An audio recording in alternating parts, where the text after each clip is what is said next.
April 1920. Mehren Untermay, Pension Ottoberg. Dear Frau Milena, the rain which has been going on for 2 days and 1 night has just now stopped, of course probably only temporarily, but nonetheless an event worth celebrating, which I am doing by writing to you. Incidentally, the rain itself was bearable. After all, it is a foreign country here, admittedly only slightly foreign, but it does the heart good.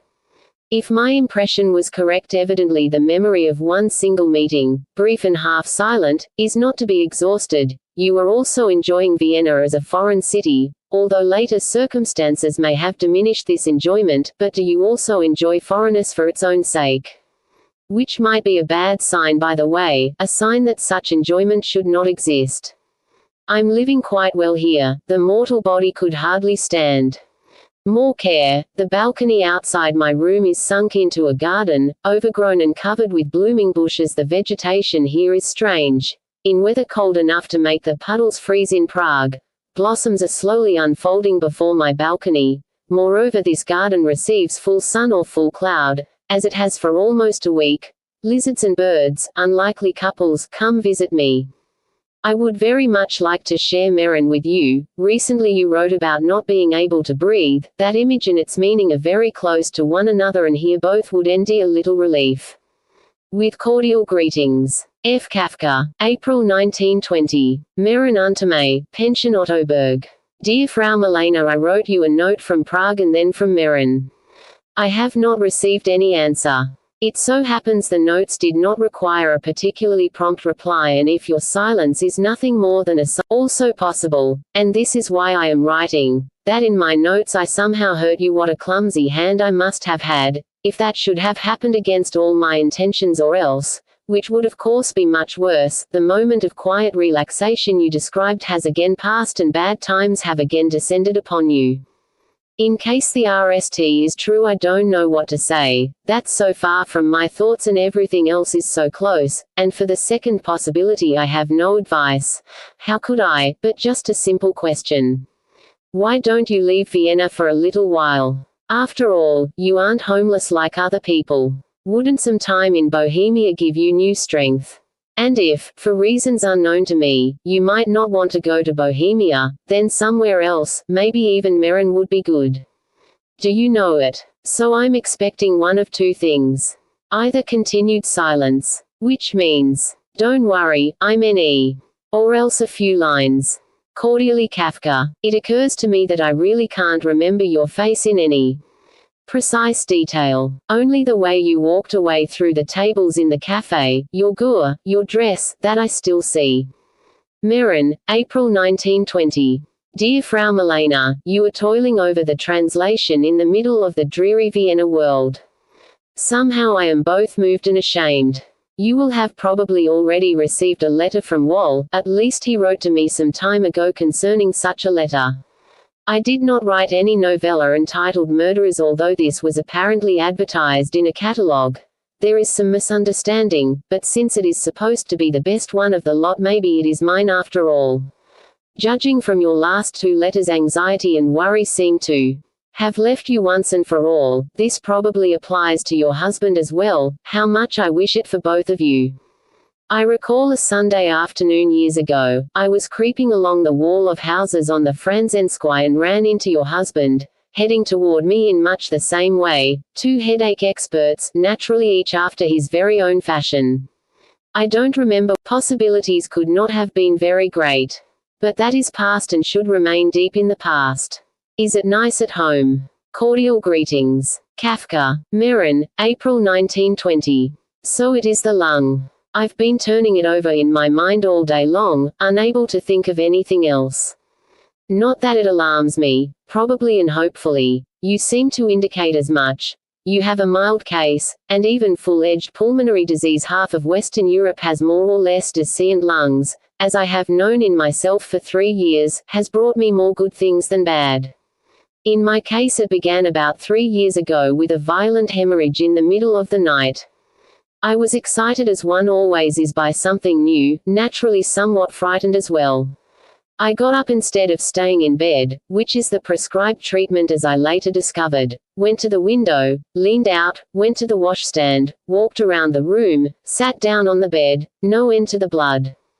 But I wasn't at all unhappy, since by and by I realized that for the RST time in 3-4 practically sleepless years there was a clear reason for me to sleep, provided the bleeding would stop. It did indeed stop and has not returned since, and I slept through the rest of the night. To be sure, the next morning the maid showed up. At that time I had an apartment in the Schönborn Palais, a good, totally devoted but extremely frank girl. She saw the blood and said, "Pain doctor, you're not going to last very long." But I was feeling better than usual. I went to the OC and did not go see the doctor until later that afternoon. The rest of the story is immaterial. I only wanted to say, it is not your illness which scares me, especially since I keep interrupting myself to search my memory, and underneath all your fragility I perceive something like a farm girl's vigor, and I conclude, no, you're not sick. This is a warning, but no disease of the lung. Anyway, it is not that which scares me, but the thought of what must have preceded this disturbance. For the moment, I'm simply ignoring everything else in your letter, such as, not a hella, tea and apple, daily from 2 to 8. These are things I can, though only in this letter, as I cannot forget 'em, and just recall the explanation I applied to my own case back then, and which ts many cases. You see, my brain was no longer able to bear the pain and anxiety with which it had been burdened. It said, "I'm giving up, but if anyone else here cares about keeping the whole intact, then he should share the load and things will run a little longer." Whereupon my lung volunteered. It probably didn't have much to lose anyway. These negotiations between brain and lung, which went on without my knowledge, may well have been quite terrifying. And what are you going to do now? The fact that you're being looked after is probably insignificant. Anyone who cares about you has to realize that you need a little looking after. Nothing else really matters. So is there salvation here as well? I said already, no, I'm not in the mood for making jokes. I am not being funny in the least, and will not be funny again until you have written how you are planning a new and healthier way of life. After your last letter I'm not going to ask why you don't leave Vienna for a while. Now I understand, but after all there are beautiful places close to Vienna as well, which offer many different cures and possibilities of care. Today I'm not going to write about anything else. I don't have anything more important to bring up. I'm saving everything else for tomorrow, including my thanks for the issue of K-Men, which makes me moved and ashamed, happy and sad. No, there is one other thing. If you waste as much as 1 minute of your sleep on the translation, it will be as if you were cursing me. For if it ever comes to a trial there will be no further investigations. They will simply establish the fact. He robbed her of her sleep. With that I shall be condemned, and justly so. Thus I'm writing for myself when I ask you to stop. Meran, end of April 1920. Dear Frau Milena, today I'd like to write about something else but can't.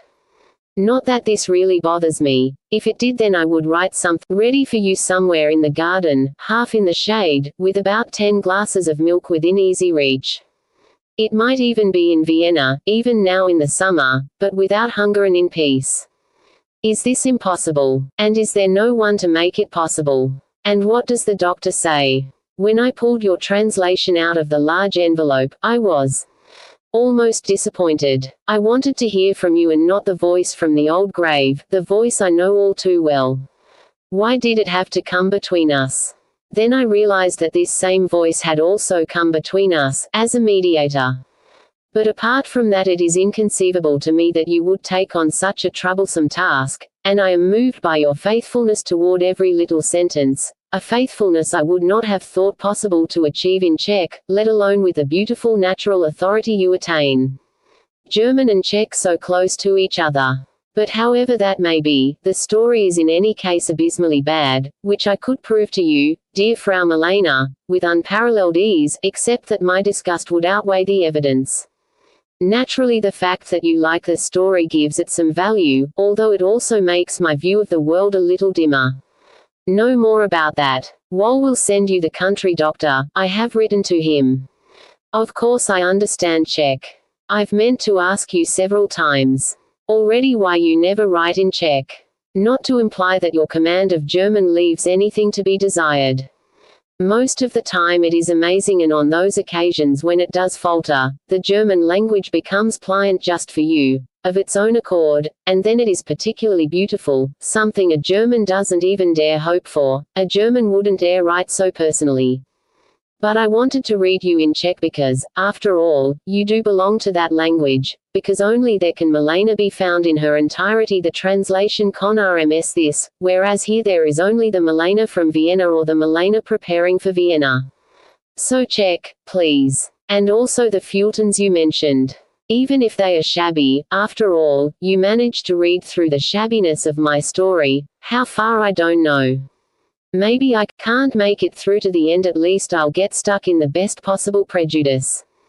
You ask about my engagement.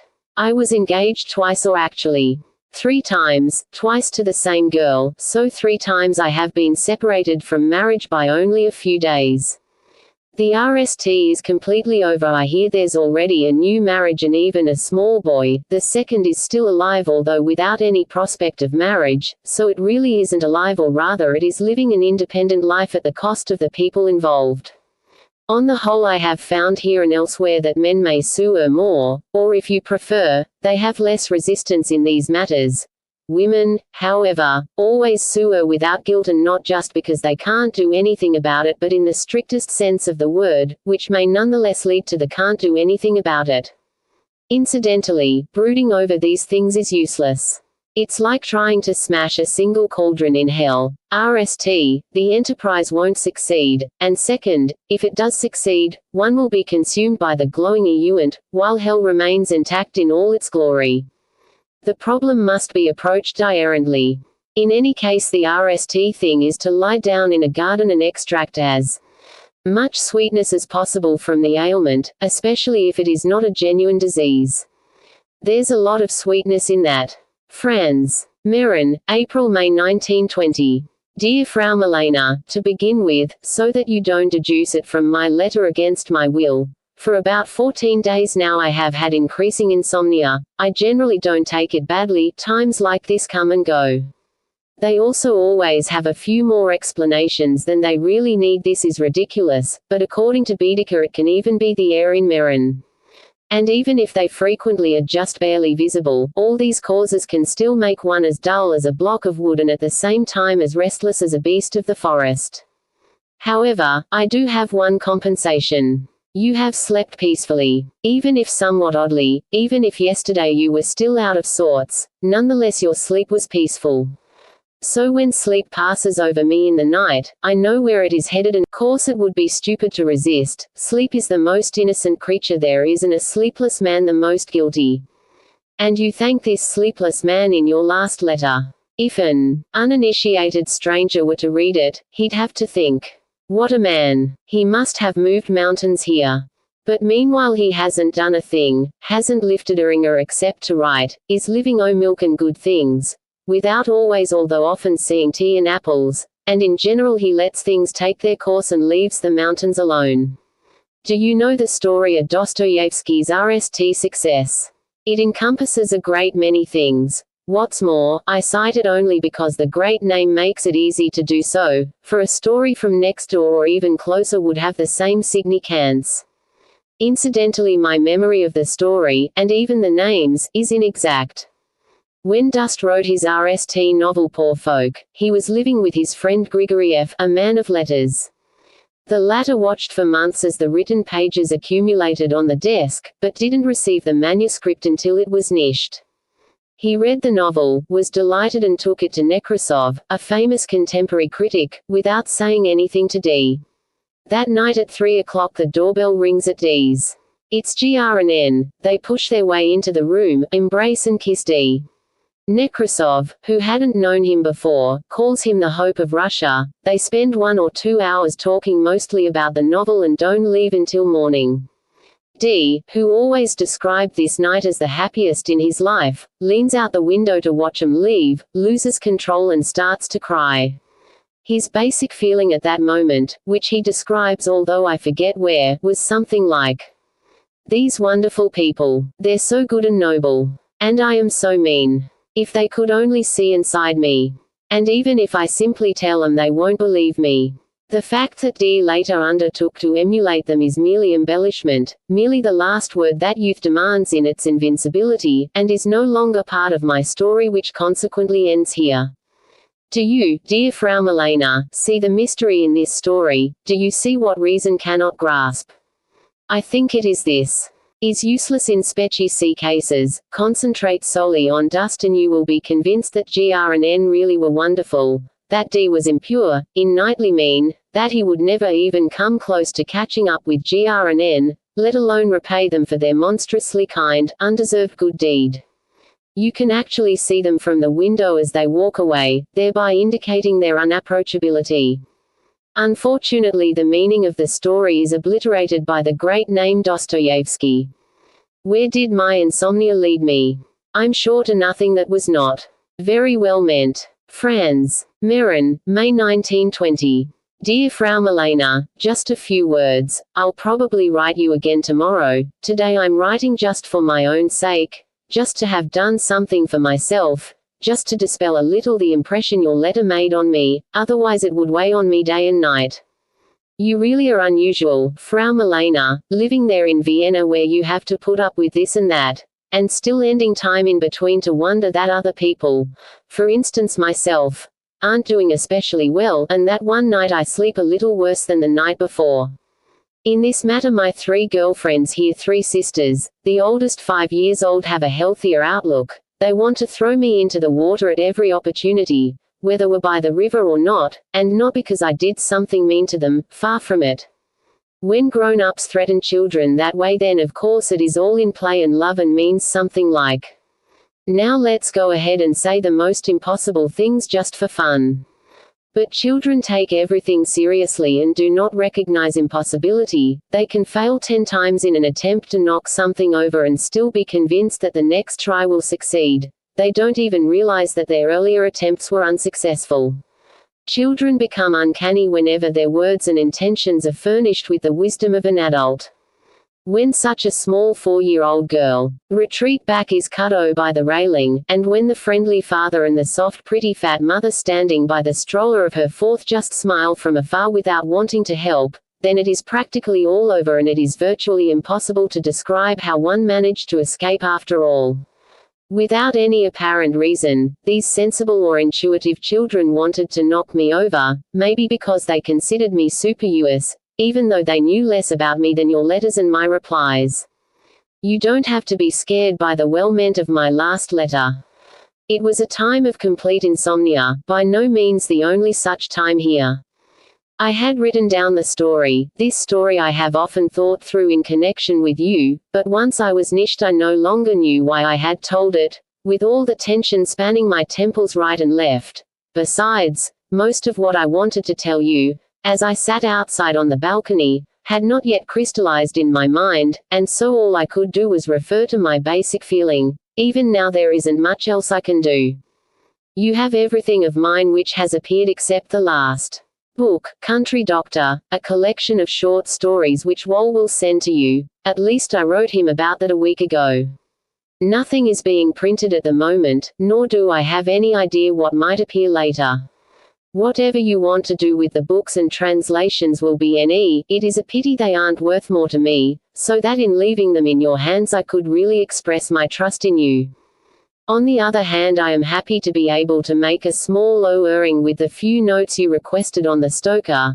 This will serve as a foretaste to that torment of hell which consists in having to review one's entire life with the knowledge that comes of hindsight, where the worst thing is not the confrontation with obvious misdeeds but with deeds one once considered worthy. Despite all this, writing really is a good thing. I am now calmer than I was 2 hours ago outside on the balcony with your letter. While I was lying there a beetle had fallen on its back one step away and was desperately trying to right itself. Just as incapable of getting up.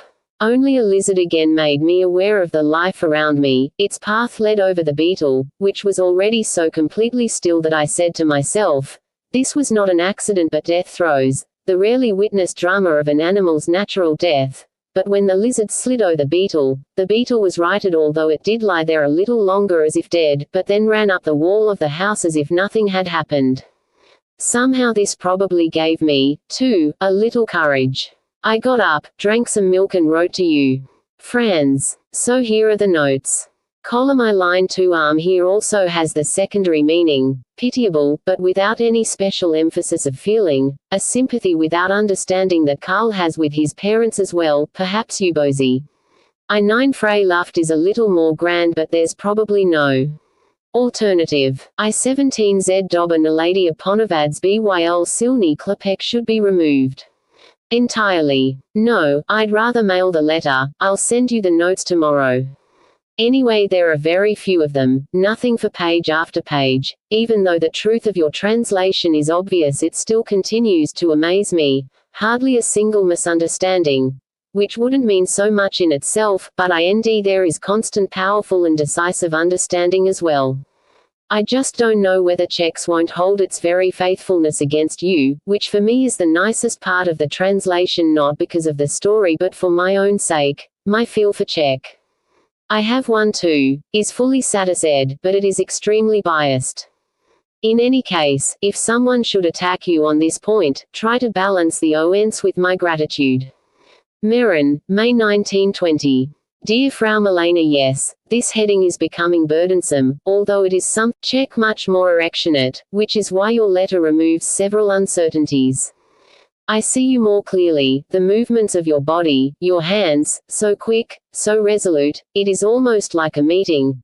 Even so, when I then want to raise my eyes to your face, in the middle of the letter, what a story, breaks out and I see nothing but It might tempt one into believing in that law you have laid down for your life. Naturally you don't want to be pitied for these rules to which you presumably adhere, for laying down the law is nothing but pure arrogance and conceit. I am the one who pays. However, the cases where you have put this law to the test require no further discussion, one can only kiss your hand in silence. As far as I'm concerned, I do believe in your law, but I can't believe that it could loom over your life so exclusively, forever and blatantly cruel. It is of course an insight, but only an insight along the way, and the way is endless. But unnuanced by that, it is frightening for the mundanely limited mind of a human to see you in the overheated oven in which you live. For the moment I only want to speak about myself.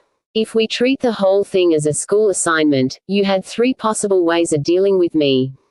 For instance, you could have refrained from saying anything at all about yourself, but then you would have deprived me of the good fortune of knowing you and the even greater fortune of being able to put myself to the test.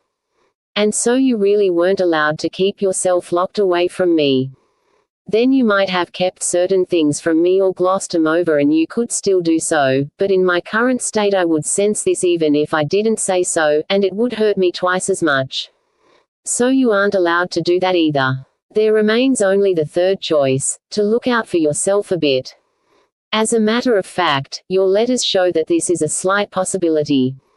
There's often talk about stability and calm, but I frequently read about other things as well. Although just doctor's diagnosis especially favorable, it is really neither favorable nor unfavorable. Your attitude alone can decide how it should be interpreted. Of course doctors are stupid, or rather no more stupid than other people, but their pretensions are ridiculous. Still you have to count on their becoming more and more stupid from the moment you start dealing with them, and what the doctor is now demanding is neither very stupid nor impossible. Nonetheless it is and shall remain impossible for you to become really sick. How has your life changed since you spoke with the doctor? That is the main question. But now please permit me a few questions on the side. Why and since when do you have no money? Are you in touch with your relatives? I think you must be, because you once gave me an address from which you regularly received packages. Has that stopped? Why did you, as you write, once see many people in Vienna and now no one? You don't want to send me your Fultons, so you obviously don't trust me to place them properly in the picture I am forming of you. All right then, I'll be mad at you on this score, which incidentally is no great misfortune, as things balance out quite well if there's a little anger for you lurking in one corner of my heart. Franz. Meran, May 29, 1920. Dear Frau Milena, the day is so short, between you and a few other things which are of no significance it is over and done with. There's hardly any time left to write to the real Milena, since the even more real one was here the whole day, in the room, on the balcony, in the clouds. Where does the liveliness, the good mood, the lack of worry come from in your last letter? Has something changed? Or am I mistaken and are the prose pieces helping? Or are you so much in control of yourself and other things as well? Worried as I wrote, I would not have been able to bear lying on the deck chair and would have appeared in your room the next day despite all obstacles. The only proof of sincerity, everything else is mere talk, this included. Or an appeal to the underlying feeling, which, however, remains silent, just twiddling its thumbs. How is it that you're not fed up with the ridiculous people you describe with love and therefore with magic, the inquisitive one, for instance, and many others? After all, you must pronounce sentence, in the end it is always the woman who judges. The legend of Paris obscures this a little, but even Paris is only judging which goddess has the strongest Nile judgment. It doesn't matter that what they do is ridiculous, it might just be a temporary absurdity, which then becomes completely serious and good. Is it this hope which keeps you bound to these people?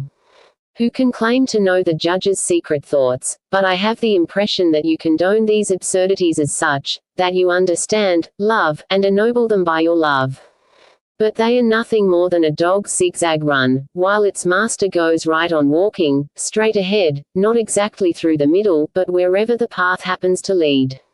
Even so, there must be some reason for your love. I believe this, only I still can't help asking you, and ending it strange, and it reminds me of a pronouncement made by one of the employees at my OC, which I will relate just to stress one aspect of the problem. Some years ago I often went rowing on the Moldai in a small boat. I would row upstream and then out down with the current underneath the bridges, completely stretched out. Because of my emaciation this probably looked quite comical from the bridge. This comic aspect was not lost on the clerk mentioned above, when he once saw me from the bridge, on my back in this way. He proceeded to summarize his impressions as follows. It looked like the Last Judgment was at hand, the Coens had just been opened, but the dead were still lying there, motionless.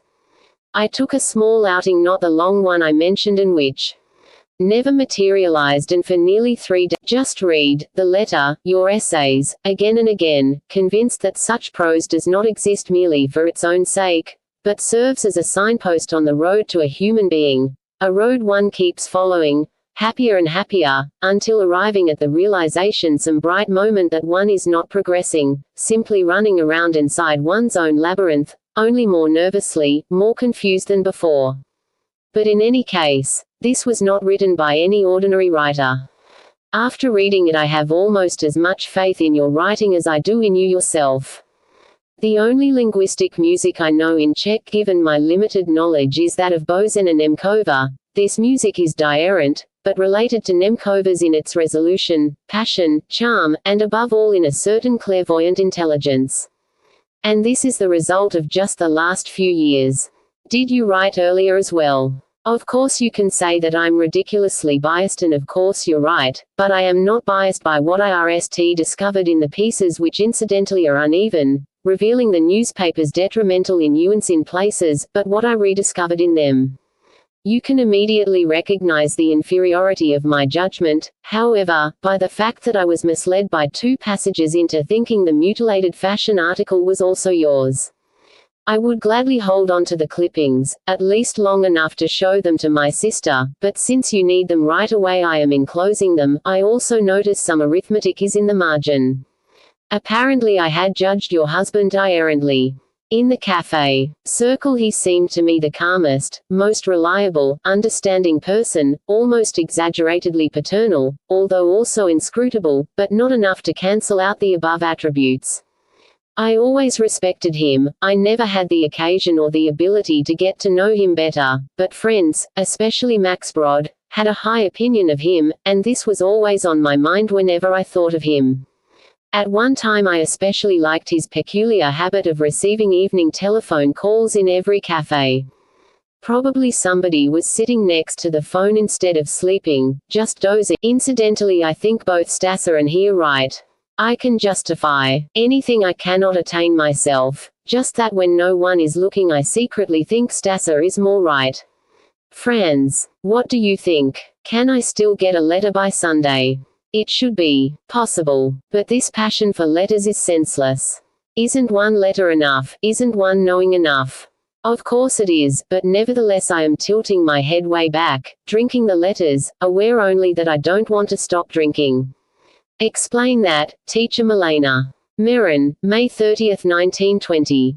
Just how well, Milena, do you know human nature? I sometimes have my doubts.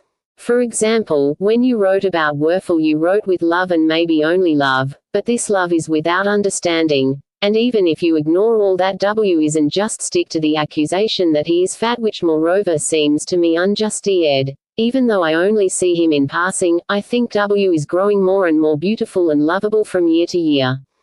Don't you know that fat people alone are to be trusted?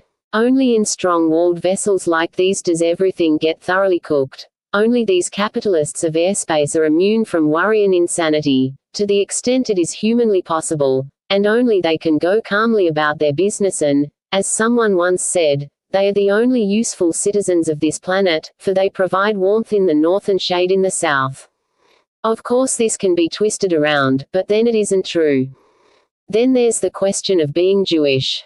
You ask me if I'm a Jew. Maybe that's just a joke. Maybe you're only asking if I'm one of those anxious Jews. In any case, as a woman from Prague you can't be as innocuous in this respect as was, for instance, Mathilde, Heine's wife. Perhaps you don't know the story. It seems to me I had something more important to tell you. Besides, I'm convinced I'll somehow harm myself, not so much with the story as with its telling, but you should also hear something nice from me for once. Meissner, a German Bohemian writer, not Jewish, tells it in his memoirs. Righteous, petty, pushy, in short, unbearable. But you don't know the Germans at all, Meissner Nally replied one day. After all, the only people Henry sees are German journalists, and here in Paris all of them are Jewish. Oh, said Mathilde, you're exaggerating. There might be a Jew among them here and there, for instance Sayert. No, said Meissner, he's the only one who isn't Jewish. What? Said Mathilde, you mean that Gertels a large, strong, blond man is Jewish? Absolutely, said Meissner. But what about Bamberger? Bamberger too. But Arnstein. The same. And they went on like this, exhausting all of their acquaintances. Finally Mathilde got annoyed and said, you're just pulling my leg. In the end you'll claim that Cohn is a Jewish name too, but Cohn is one of Henry's nephews and Henry is Lutheran. Meissner had nothing to say to that. In any case you don't seem to be afraid of Jews. And that is rather heroic considering the last 2 generations of Jews in our cities and, all joking very far aside, when a pure, innocent girl says to her relatives, let me go, and moves to one of these cities, it means more than Joan of Arc departing from her village. Furthermore, you may reproach Jews for their particular type of anxiety, nevertheless such a general accusation shows a more theoretical knowledge of human nature than a practical one, more theoretical because the reproach does not, according to your earlier description, apply to your husband. Second, according to my experience, it does not apply to most Jews, and third, it only applies to isolated cases, but then very strongly, as it does to me. The strangest thing of all is that the reproach is generally unfounded. Their insecure position, insecure within themselves, insecure among people, would above all explain why Jews believe they possess only whatever they hold in their hands or grip between their teeth, that furthermore only tangible possessions give them a right to live, and that Nelly they will never again acquire what they once have lost, which swims happily away from them, gone forever.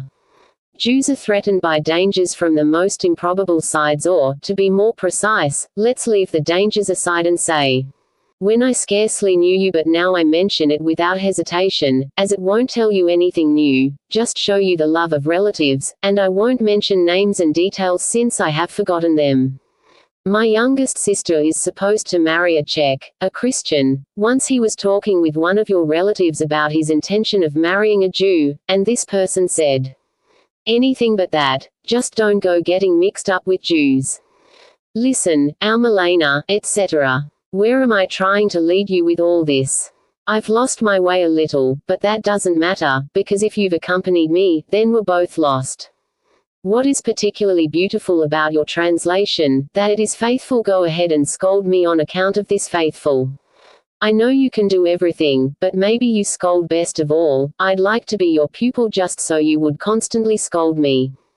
I'm sitting at my desk, scarcely daring to look up. You are bent over me and your index finger is glittering in the air. Ending fault, isn't this the way it is? As I was saying, your translation is faithful and I have the feeling that I'm taking you by the hand through the story's subterranean passages. Gloomy, low, ugly, almost endless. That's why the sentences are almost endless. Didn't you realize that? Almost endless. Only 2 months, you say, hopefully in order to have the good sense to disappear into the daylight at the exit. A reminder to stop for today, to release my hand, that bearer of good fortune. Tomorrow I'll write again and explain why I, inasmuch as I can speak for myself, cannot come to Vienna, and I will not be satisfied until you say, he is right.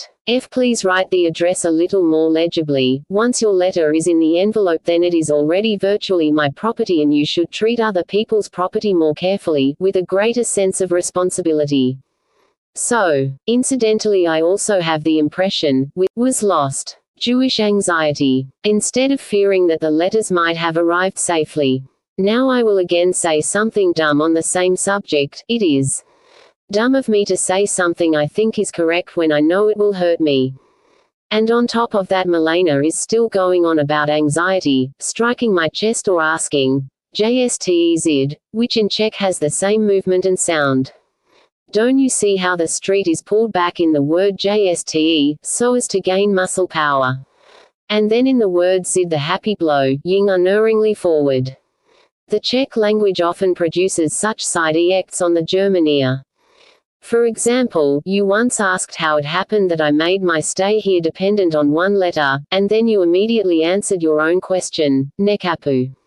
A strange word in Czech, and even in your mouth it is so severe, so callous, cold-eyed, stingy, and most of all like a nutcracker. Pronouncing it requires 3 consecutive cracks of the jaw, or, more exactly, the RST syllable makes an attempt at holding the nut. In vain. The second syllable then tears the mouth wide open, the nut now ts inside, where it is nearly cracked by the third syllable. Can you hear the teeth?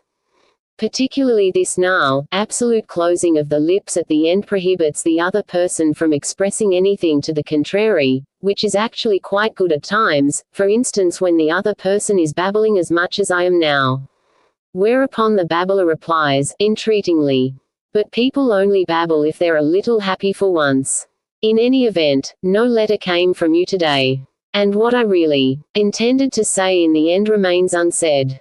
Next time. Tomorrow I'd like very, very much to hear something from you. The last words I heard you say before the door slammed shut, all slamming doors are detestable, were terrible. It's possible that the 3 syllables also signify the 3 movements of the apostles on the Prague clock. Arrival, making an appearance, and angry departure. Meran, May 31, 1920. Monday. So now for the explanation I promised yesterday. I don't want Milena, help me understand more than I am saying. I don't want this isn't stuttering to come to Vienna, because I couldn't stand the mental stress. I am spiritually ill. My lung disease is nothing but an overowing of my spiritual disease. I've been sick like this since the 4 or 5 years of my RST2 engagements.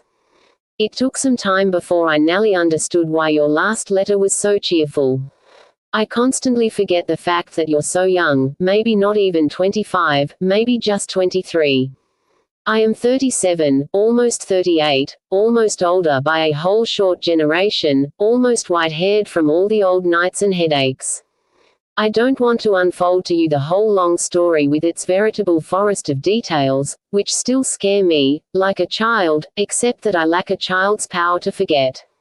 What all 3 engagements had in common was that everything was my fault, entirely and unquestionably my fault. I made both girls unhappy and, to be sure, Here I am only referring to the RST, I cannot speak about the second. She is sensitive, any word, even the friendliest, would be the most monstrous insult, which I understand. And to be sure only because she who might have sacrificed herself had I wanted her to was unable to make me abidingly happy, calm, determined, capable of marriage, despite my repeated and entirely voluntary assurances that this was the case, despite the fact that I sometimes loved her desperately, despite the fact I knew of no worthier aspiration than marriage. For almost 5 years I kept battering away at her or at myself if you prefer, but fortunately she proved unbreakable, a Prussian Jewish mixture, a strong triumphant mixture.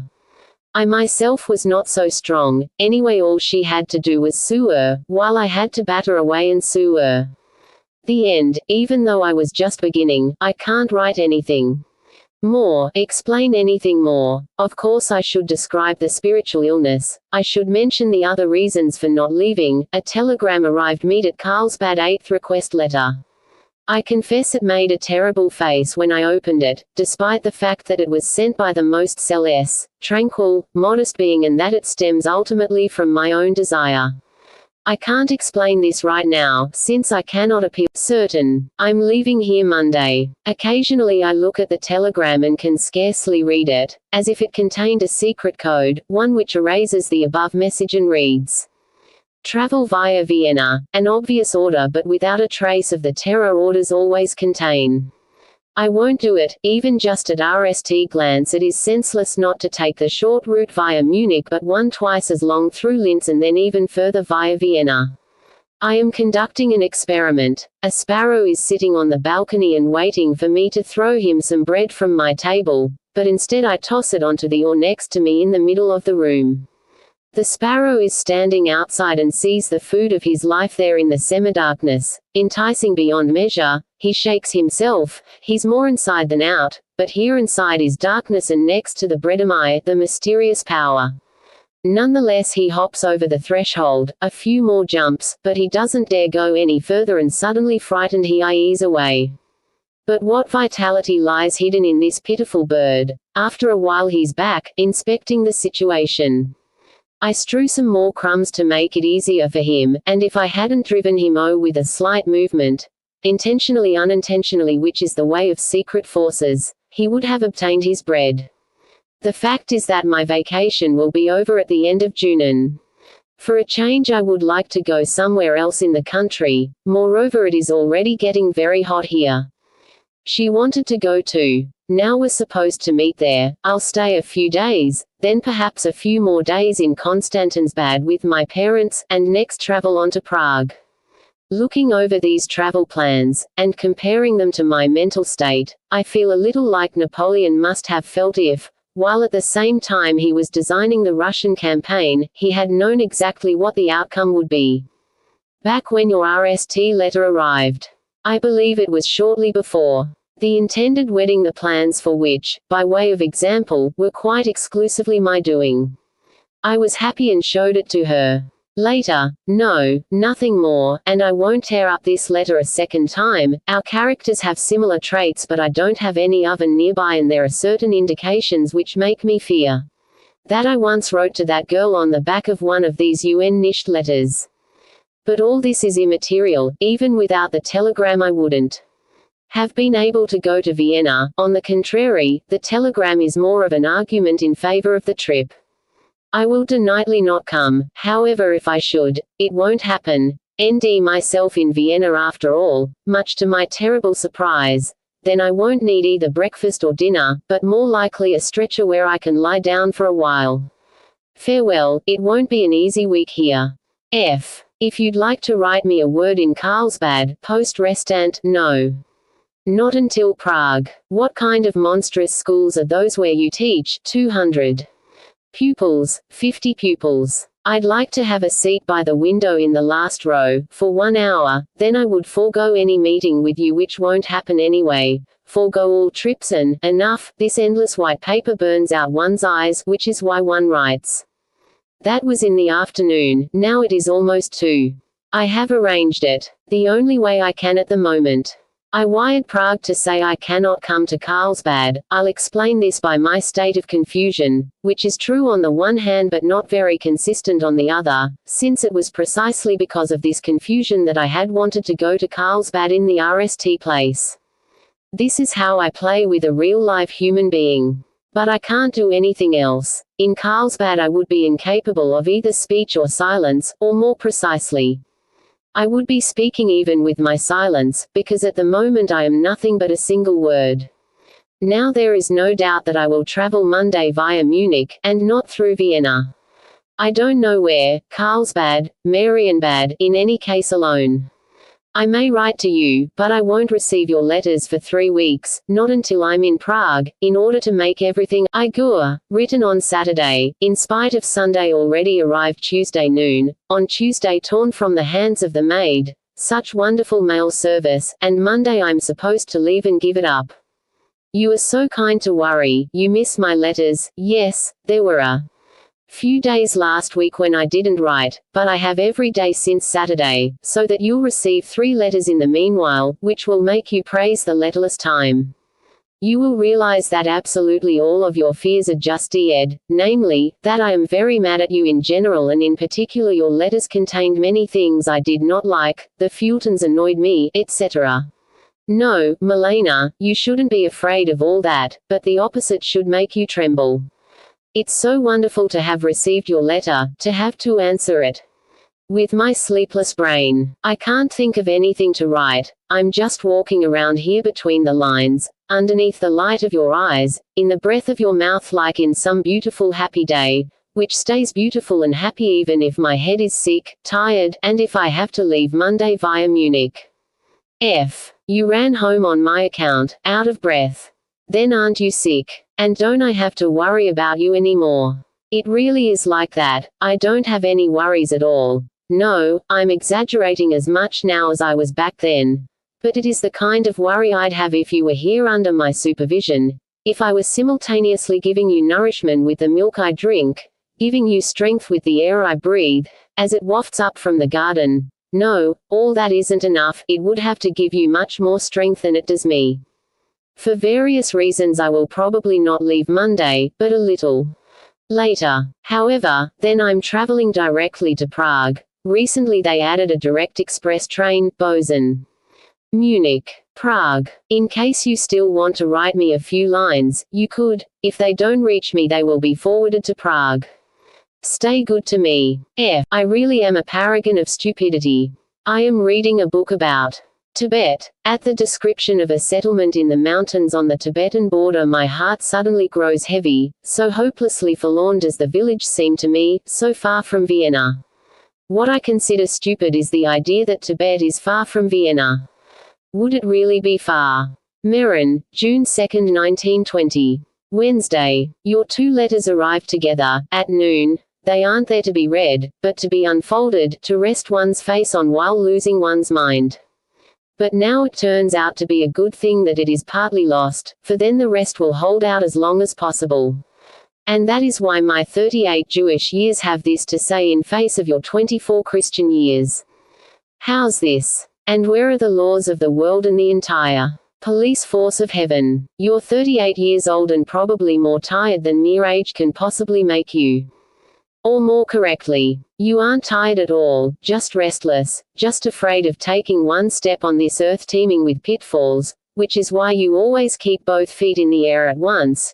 You aren't tired, just afraid of the terrible fatigue which will follow this terrible restlessness, and after all, you're Jewish and know what it is to be fearful and anxious, which may, at best, be visualized as sitting in the garden of the insane asylum behind Karlsplatz, staring into space like an idiot. All right, so that's your position. You fought a few battles, making both friend and foe unhappy in the process. What's more, you only had friends, good, kind people, not a single enemy. This has already transformed you into an invalid, one of those who tremble at the sight of a toy pistol, and now suddenly you feel you're being called to join the great battle to save the world. Wouldn't that be very strange? Also consider the fact that perhaps the best time of your life which you haven't really discussed with anyone yet, was those 8 months spent in a village about 2 years, letters, the 5-year-old Berlin correspondence, protected by your illness, requiring very little change, having merely to redraw the old narrow outlines of your character a little more rmly. After all, underneath the grey hair your face has hardly changed since you were 6 years old. Unfortunately, over the past 1.5 years you have discovered that wasn't all. You could hardly have sunk any deeper. I'm excluding last autumn when I was respectably struggling for marriage. You could hardly have dragged another soul any further down along with you, a good, kind girl, self-eacking in her selflessness, so that there was no exit anywhere, not even deeper down. So far so good, and now Milena calls you with a voice that pierces your heart as strongly as it does your reason. Of course Milena doesn't know you, she has been blinded by a few stories and letters. She is like the sea, as strong as the sea with its masses of water, crashing down with all their might, but nonetheless by some mistake, following the whim of the dead and above all distant moon. She doesn't know you, and perhaps her wanting you to come is an augury of truth. You can be certain your actual presence will no longer blind her. Is this why you don't want to go, tender soul? Because that is exactly what you fear. But granted, you do have 100 other inner reasons for not going. You really do, and another external one besides, namely that you won't be able to speak to Milena's husband or even see him, and you will be equally incapable of speaking to or seeing Milena if her husband isn't there. Granted all of that, there are still 2 arguments against. First, when you say you're coming, Milena may not even want you to come anymore, not at all out of sequelness, but merely exhaustion, which is understandable. She will be happy and relieved to let you travel as you want to. In the second place, just go to Vienna. Milena is only thinking about the moment when the door is opened. Of course it will be opened, but what next? Then a lanky, emaciated man will be standing there, smiling amiably, which he will do incessantly, but in both cases more out of embarrassment than by design, and who will then sit down where he is told to. With that the ceremonies will be over, since he will scarcely speak. He lacks the strength to do so. My notable mate here commented yesterday on the Silent Man's vegetarian board. I consider meat absolutely essential for mental labor. He won't even be happy, as he also lacks the strength for that. So you see, Milena, I'm speaking frankly. But you are intelligent. The whole time you have been noticing that I do indeed speak the truth, the full truth, unconditional and accurate to a hair, but that I do so too frankly. After all, I could have shown up without this announcement and disenchanted you without any further ado. But the fact I did not is only further proof of my candor, my weakness. I'm staying another 14 days, mainly because I'm ashamed and afraid to go back with these results to show for my cure. At home and at work, which is especially annoying, they expect my leave to produce something approaching full recovery. There. Interrogations are torture. How much weight have you put on this time? And I'm losing weight. Don't worry about spending money. Directed at my stinginess. And I do pay my board, but cannot eat.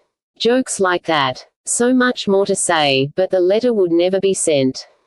There is one more thing I did want to say. If toward the end of the 14 days you still want me to come as nightly as you did on Friday, then I'll come. F. Meran, June 3, 1920. Thursday. You see, Milena, I'm lying on the deck chair in the morning, naked, half in the sun half in the shade, after an almost sleepless night. How could I have slept, since I, who am too light for sleep, was constantly ying around you, and since I really was afraid, just as you wrote today about what had fallen into my lap, afraid the way they describe the prophets, who were weak ground and felt fear tearing through their brain. And it is true they had already heard voices before and didn't know why this voice had such a fearful ring. Was it because their ears were weak, or was the voice so strong? Nor did they know, for, after all, they were children, that the voice had already triumphed and that their fear was simply its scout, sent in advance to ND lodgings and appropriate them. But none of this meant they would necessarily become prophets, for although many hear the voice, it is still objectively very questionable whether they are worthy of it, and the safest course would be to categorically say they aren't. This is how I was lying there when your 2 letters arrived. I think there is one idiosyncrasy that we share, Milena. We are so shy and anxious that almost every letter is diarrhent, almost every one is frightened by the previous letter and even more so by the reply. It's easy to see that you aren't like this by nature, and perhaps even I am not like this by nature, but this has almost become my nature, passing only when I am desperate or, at most, angry, and needless to say, when I am afraid.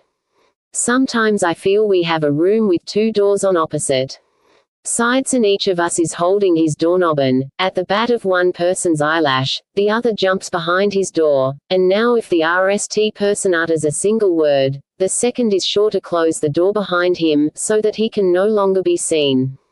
He is bound to reopen the door, though, since it may be a room impossible to leave. If only the RST person weren't exactly like the second, then he would be calm and pretend not to care in the slightest about the second. He would slowly go about ordering this room the way he would any other.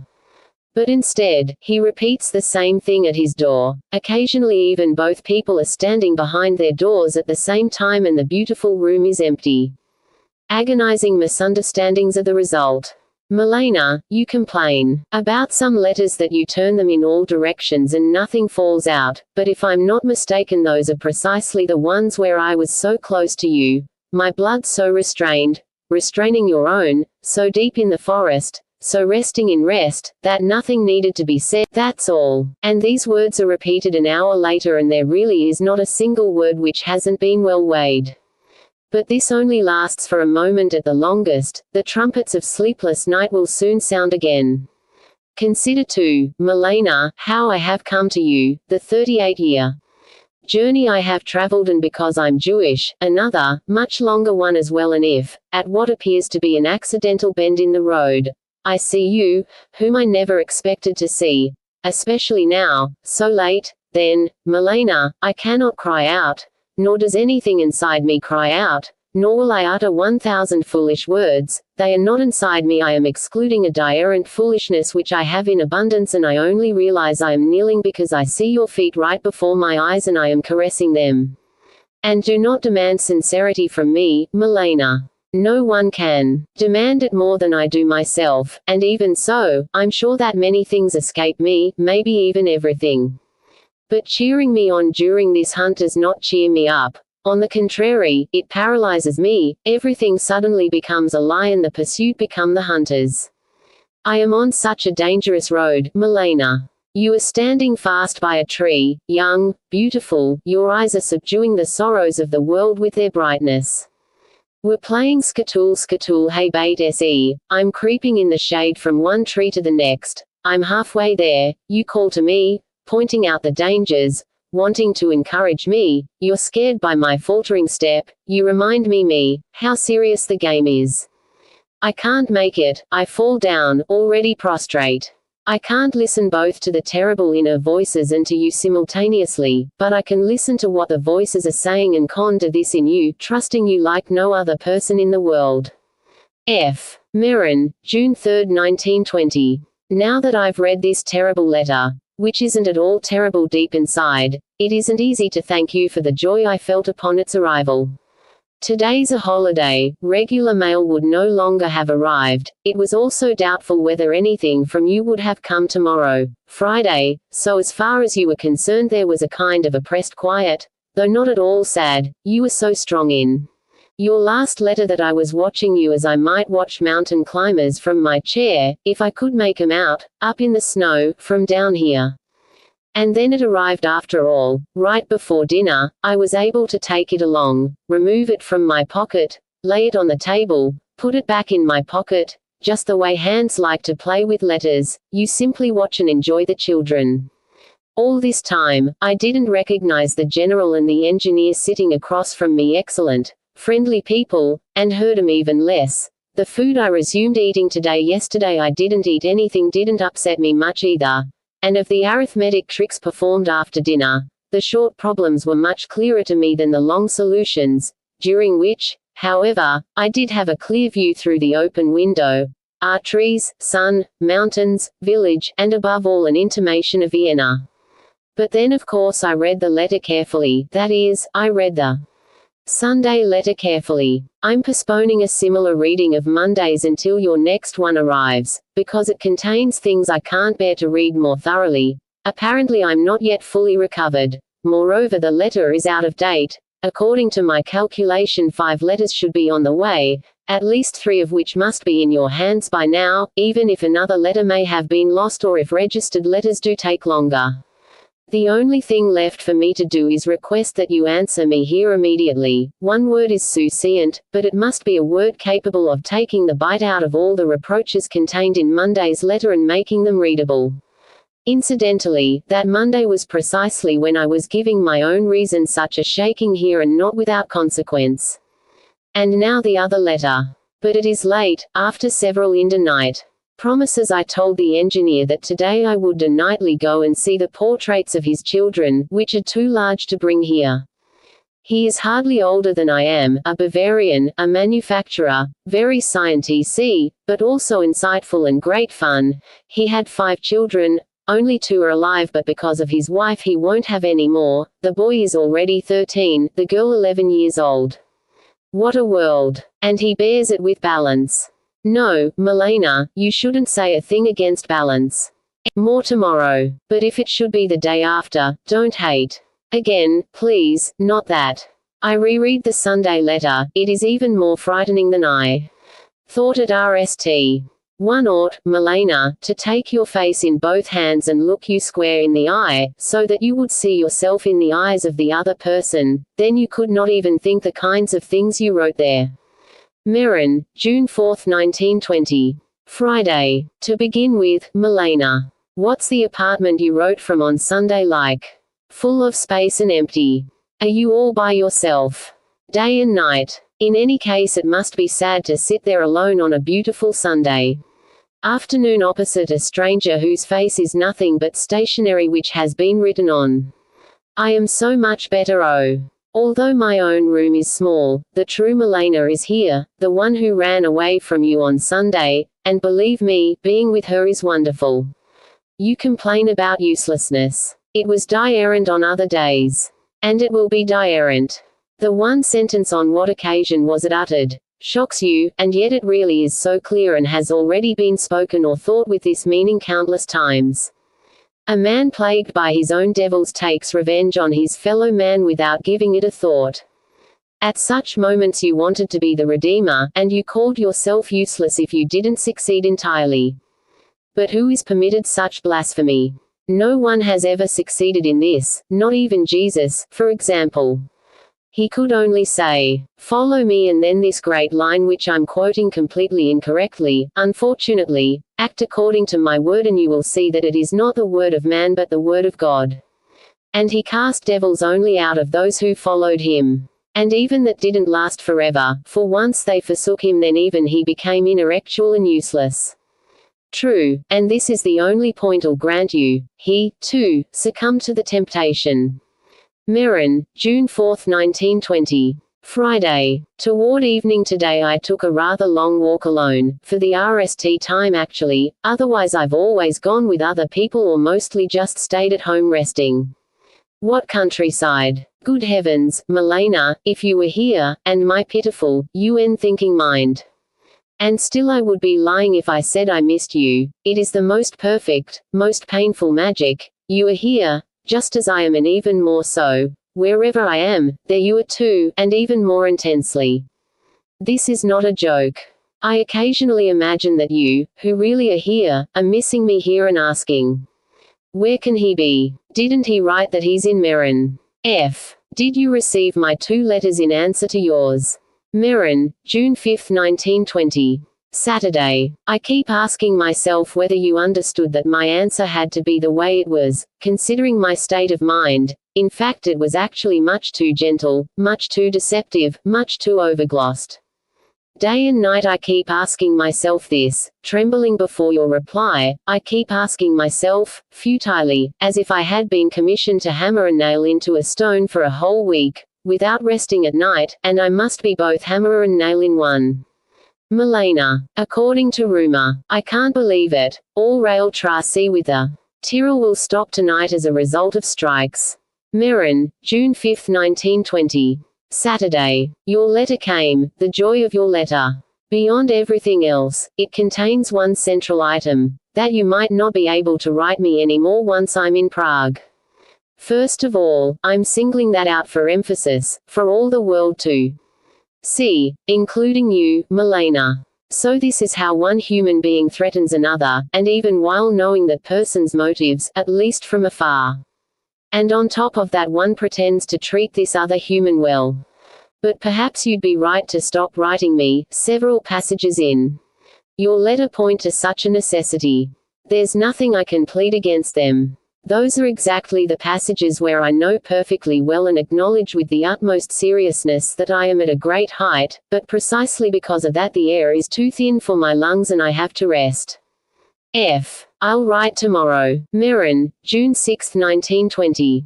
Sunday. This speech on 2 pages of your letter, Milena, comes from the depths of your wounded heart that hurt me is what you wrote, and I have done this, to you, and it rings out as clearly and proudly as if I had hit steel and not your heart, demanding the most obvious things and moreover misunderstanding me for my ridiculous people are really none other than your own, and incidentally, when did I ever take sides between the two of you? Where is the sentence? Where would I have come up with this infamous idea? And who am I to condemn, I who am so far below both of you in every essential aspect? Marriage, work, courage, devotion, purity, freedom, independence, truthfulness, that it disgusts me to even talk about it. And when would I have dared owe active assistance, and if I had dared, then how could I have actually assisted?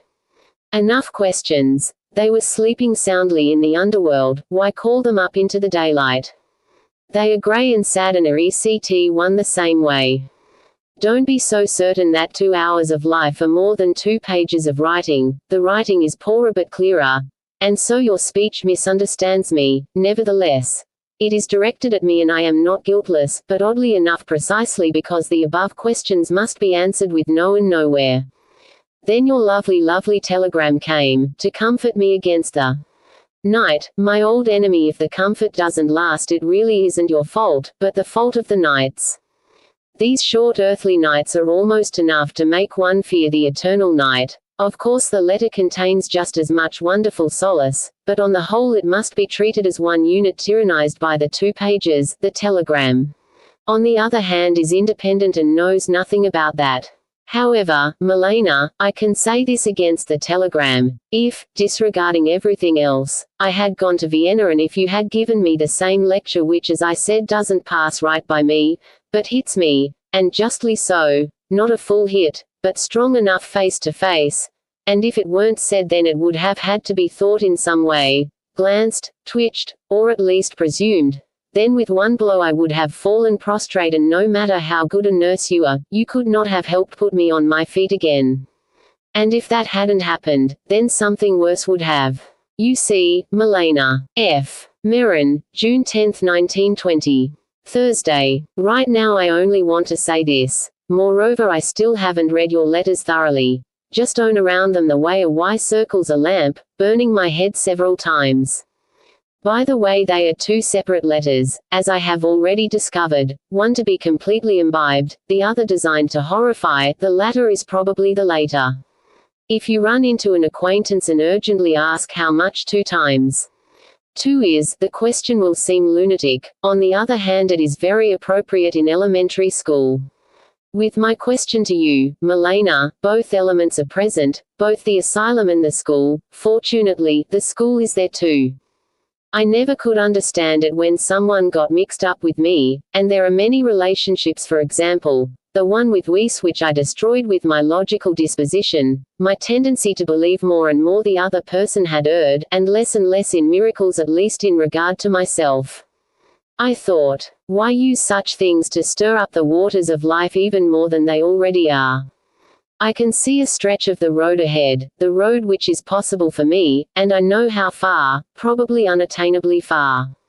I would have to be from my current position to deserve even a casual glance from myself, not to mention from others.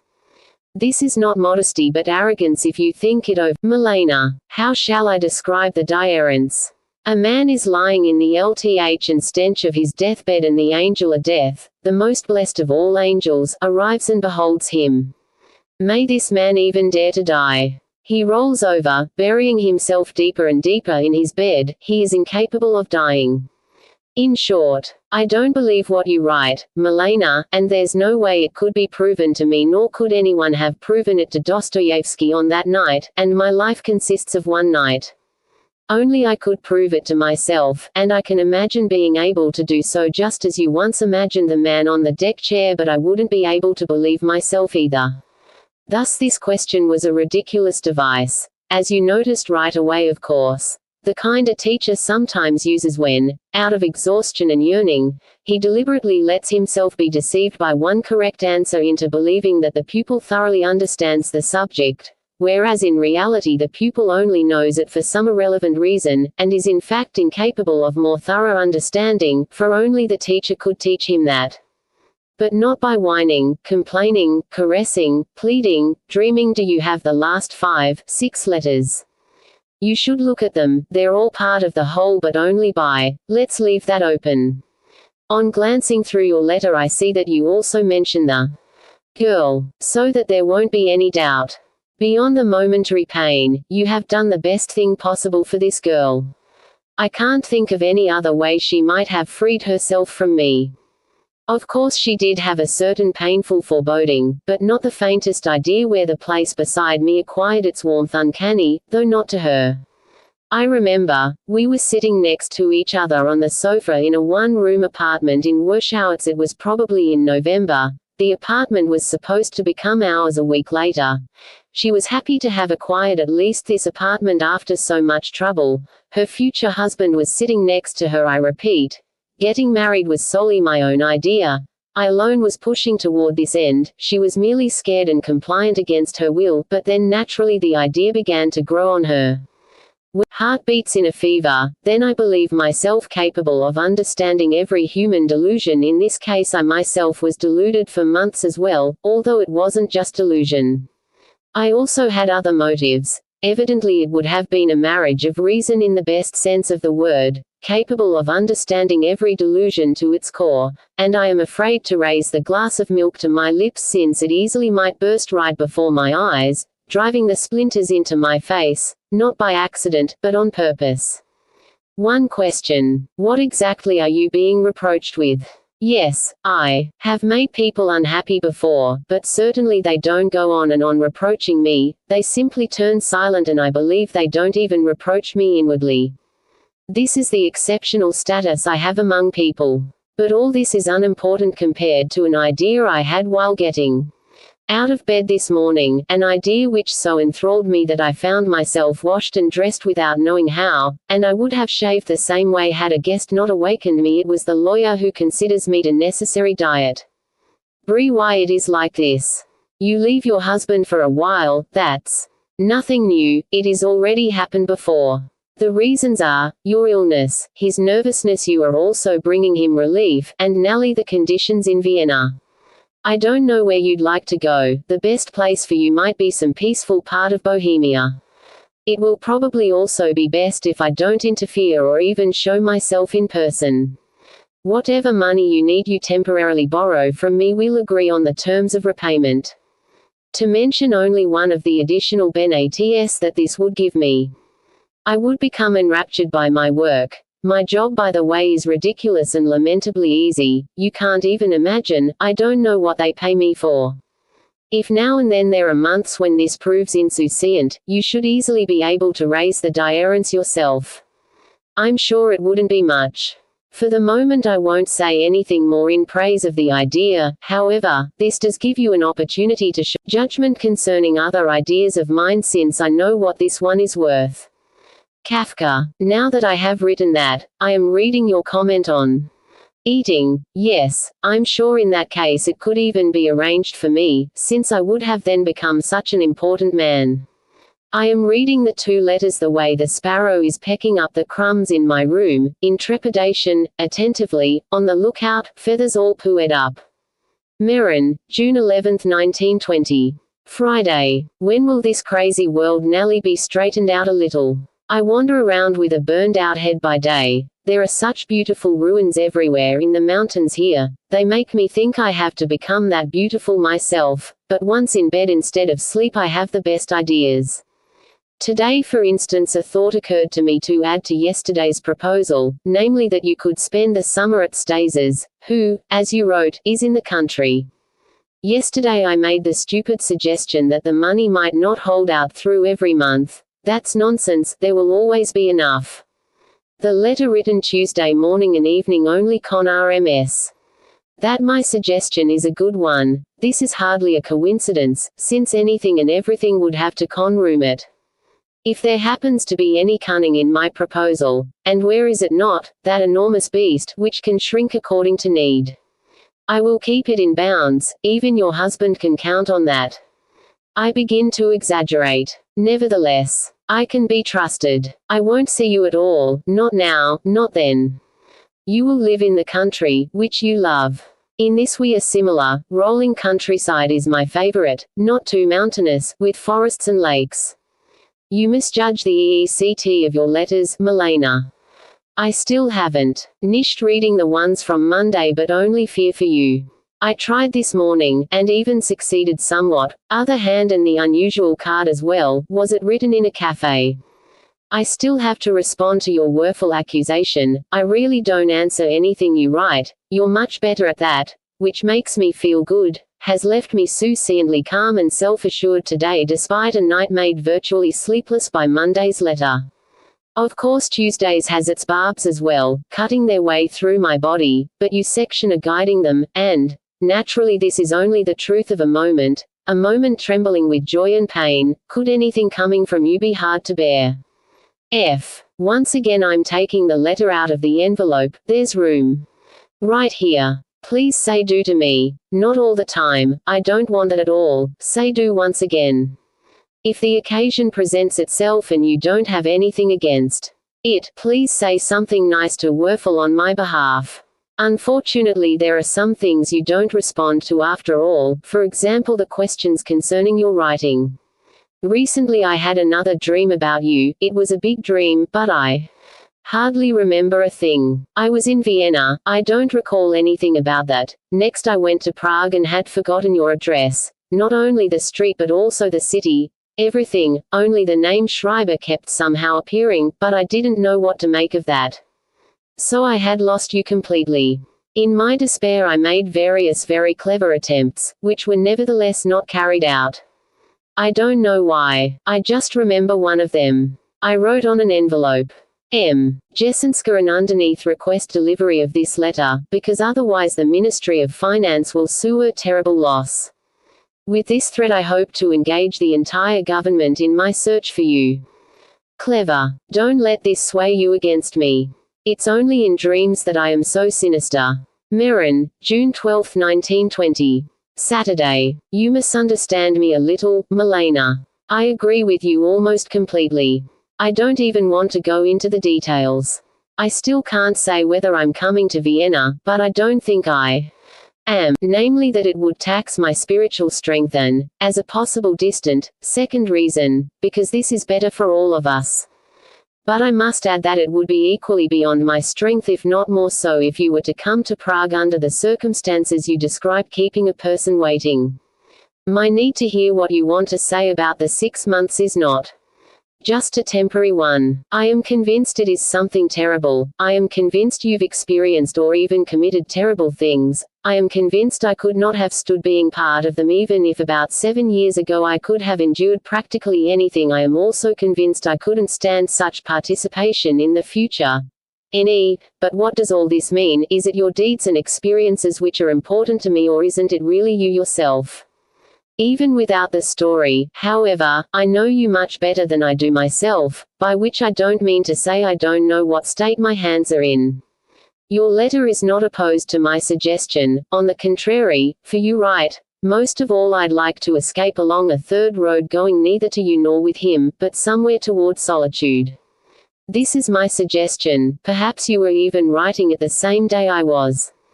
Of course if the illness has reached this stage you cannot leave your husband even temporarily, but as you wrote, it is not a disease which lasts forever. You mentioned only a few months, more than one has already passed, and after one more you can be spared for a little while. By then it will only be August, September at the latest. Incidentally, I confess, your letter belongs to those which I cannot read immediately, and even if I have gulped it down 4 times in a row I still can't tell you what I think, at least not right away. Nonetheless, I believe the above has some validity. Yours, Merrin, June 12, 1920. Once again Saturday. This crisscrossing of letters has got to stop. Milena, it is driving us crazy. One doesn't know what one has written, what has been answered, and in any, understand your check very well. I also hear your laughter, but I keep digging into your letters, burrowing between your words and your laughter, until I then hear one single word, one word which is, moreover, my very essence, fear. I cannot determine whether you still want to see me after my letters of Wednesday and Thursday.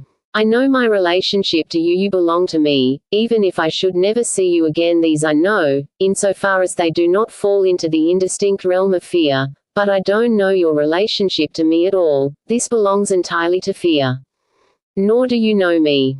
I repeat this, Milena. You see, as far as I'm concerned, what's happening is incredible. My world is collapsing, my world is rebuilding itself. Wait and see how you, meaning me, survive it all.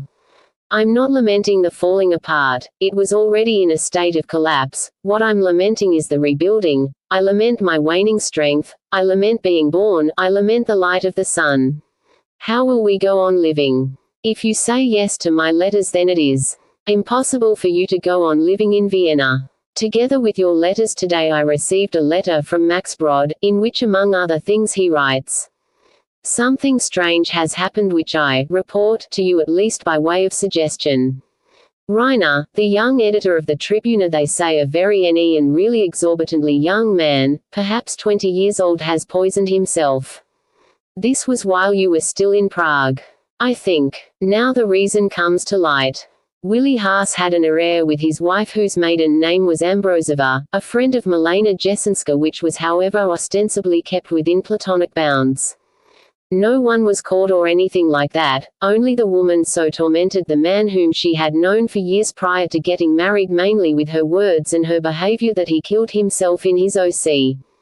Early in the morning she went with Haas to find out why he hadn't come home after the night shift. He was already in the know why I'm telling you this gruesome story. Perhaps only because the same demon is causing us to sue her, and so the story belongs to us just as we belong to it. So much for the letter. I repeat, you cannot remain in Vienna. What a terrible story. Once I caught a mole and carried him into the hops garden. When I tossed him on the ground he plunged into the earth like a madman, disappearing as if he had dived into water. That is how one would have to hide from this story. That's not the point, Milena. As far as I'm concerned, you are not a woman, you're a girl. I've never seen anyone who was more of a girl than you, and girl that you are, I don't dare offer you my hand, my dirty, twitching, claw-like, jetty, unsteady, hot-cold hand. F. In regard to the Prague messenger, it is a bad plan. You will only nd an empty house. It's my OC. Meanwhile I'll be sitting at my desk on the 3rd or at Ortstadter ring number 6 with my face in my hands. No, you really don't understand me either, Milena. The Jewish question was only a dumb joke. Merrin, June 13, 1920. Sunday. Today something which may explain a few things. Milena, what a rich, heavy name, almost too full to lift, and which I didn't like very much at RST. It seemed to me a Greek or Roman gone astray in Bohemia, violated by Czech. The accent has been betrayed, and yet the name is marvelous. In color and form, a woman to be carried in one's arms out of the world, out of the I don't know which, and she presses herself into your arms willingly and full of trust. Except the strong accent on the I is bad, doesn't the name jump right back away from you? Or might that just be a leap for joy, which you yourself perform with your burden? You write 2 types of letters. I don't mean the ones in pen and the ones in pencil, although this pencil itself is significant and enough to make one prick up one's ears, but this is not a crucial difference. The last letter, with a map of your apartment, for instance, is written in pencil and makes me happy nonetheless. You see, the peaceful letters are the ones that make me happy. Understand, Milena, my age, the fact that I am used up, and, above all, my fear, and understand your youth, your vivacity, your courage. And my fear is actually growing, since it is a sign of my retreating from the world, which causes the world in turn to exert more pressure, which causes a further increase in fear. Your courage, however, indicates an advance, hence a decrease in pressure, hence an increase in courage. I could sit at the feet of these letters, happy beyond measure. They bring rain on my burning head. But whenever these other letters come, Milena, even if they are basically more auspicious than the RST ones, although on account of my weakness it takes me days to penetrate to their happiness, these letters which begin with exclamations and after all, I am so far away, and which end with I don't know what terrible things, then, Milena, I literally start to shake as if under an alarm bell. I am unable to read them, and naturally I read them anyway, the way an animal dying of thirst drinks, and with that comes fear and more fear. I look for a piece of furniture to crawl under, trembling, totally unaware of the world. I pray you might back out of the window the way you came storming in inside your letter. After all, I can't keep a storm in my room. In these letters you undoubtedly have the magnificent head of Medusa. The snakes of terror are quivering about your head so wildly, while the snakes of fear quiver even more wildly about my own. Your letter from Wednesday, Thursday. But child, this actually applies to me, saying Medusa like that you're taking all my stupid jokes with Sid and Nekapu and hate in earnest. I just wanted to make you laugh a little. We're misunderstanding one another out of fear. Please don't force me to write check. There wasn't even a trace of reproach in that. I could sooner reproach you for having much too high an opinion of the Jews, you do know, me included. There are others. At times I'd like to stew them all, simply as Jews, me included, into, say, the drawer of the laundry chest. Next I'd open the drawer a little to see if they've all suocated, and if not, shut the end. But what I said about your speech was in earnest. Ernest keeps intruding into this letter. Perhaps I am doing him a terrible injustice. I can't think about it, but equally strong is my feeling of being bound to him, more and more tightly. I almost said, in life and death. If only I could talk with him. But I'm afraid of him. He's far more than a match for me. You know, Milena, that in going to him you took one large step down from your own level, but if you come to me you will be leaping into the abyss. Do you realize that? No, that wasn't my height in that letter but yours. I was talking about your speech, you meant it in earnest too. I can't be wrong about that. Again I hear about your illness. Milena, what if you had to stay in bed? And perhaps you should. You may even be lying down as I am writing this. Wasn't I a better man a month ago? I worried about you though only in my head, knew about your being ill. Not anymore. Now I just think about my own sickness and health. However, in any case both of them, the RST as well as the second, are you. F. Today I went on a small excursion with my favorite engineer to escape this sleepless air. I also wrote a card to you from there, but couldn't sign and send it. I can no longer write to you as to a stranger. The Friday letter didn't arrive till Wednesday. Expressen. Registered letters take longer than regular mail. Meran, June 14, 1920. Monday. Shortly before waking up this morning, it was also shortly after having fallen asleep, I had a horrid, not to say terrifying, happily the impressions left by dreams fade quickly, thus only a horrid dream. Incidentally, I also owe it some sleep, since you don't wake from such dreams until they're over. You can't rest yourself away any sooner because they hold you by the tongue. It was in Vienna, similar to the way I picture it in my daydreams. In case I should travel there in these daydreams, Vienna consists only of a quiet square, bordered on one side by your house, opposite is my hotel, to the left is the Westbahnhof where I arrive, to the left of that the Franz Josefsbahnhof from which I depart, and congenially located on the ground floor of my hotel is a vegetarian restaurant, where I eat not in order to eat, but to bring some sort of weight back to Prague. Why am I telling you this? It doesn't really belong to the dream, evidently it still makes me afraid. It wasn't exactly like that, it was a true metropolis. Toward evening, wet, dark, an inconceivable amount of circa a long, rectangular public garden separated the house where I was staying from your own. I had gone to Vienna suddenly, overtaking my own letters, which were still on their way to you, a fact which later caused me particular pain. Still, you had been informed and I was supposed to meet you. Fortunately, though, at the same time I also resented it, I was not alone. A small group was with me, including, I believe, a girl, but I don't know anything more about them. I considered them something like my seconds. If they had only kept quiet, but they went on talking and talking among themselves, most likely about heirs of mine. I could just hear their murmuring, which made me nervous. I could not and did not want to understand anything. I stood on the edge of the sidewalk to the right of my house and studied yours. It was a low villa with a beautiful, simple, vaulted loggia of stone in front, reaching to the second door. Then it was suddenly breakfast time. The table was set in the loggia. I watched from the distance as your husband came, sat down in a cane chair on the right, still sleepy and stretching, arms extended. Then you came and sat down in full view behind the table. But I couldn't see you exactly, it was so far away, although I could make out your husband's features a lot more clearly. I don't know why, you just remained something bluish-white, ghost-like.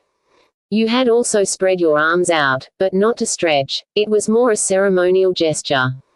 Shortly thereafter, but now it was once again the evening before you were outside with me, you stood. Quick conversation began, all short sentences. It went bang bang bang and lasted almost without interruption throughout the dream.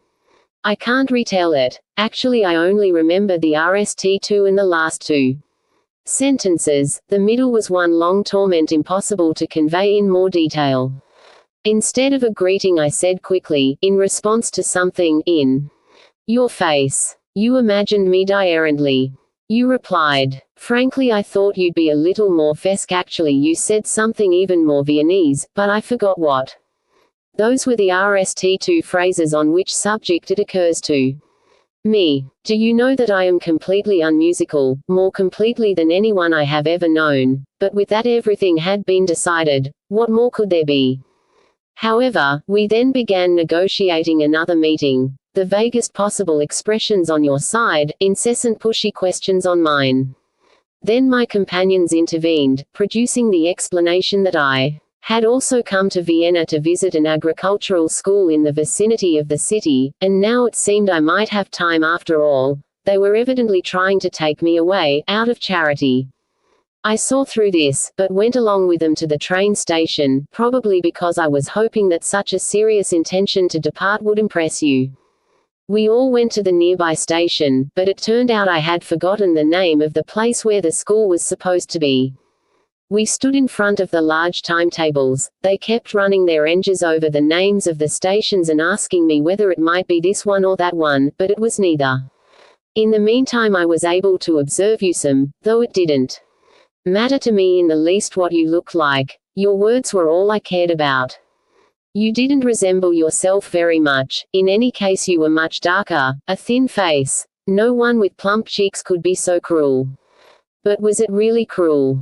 Your suit was of the same material as mine, also very masculine, and I didn't really like it at all.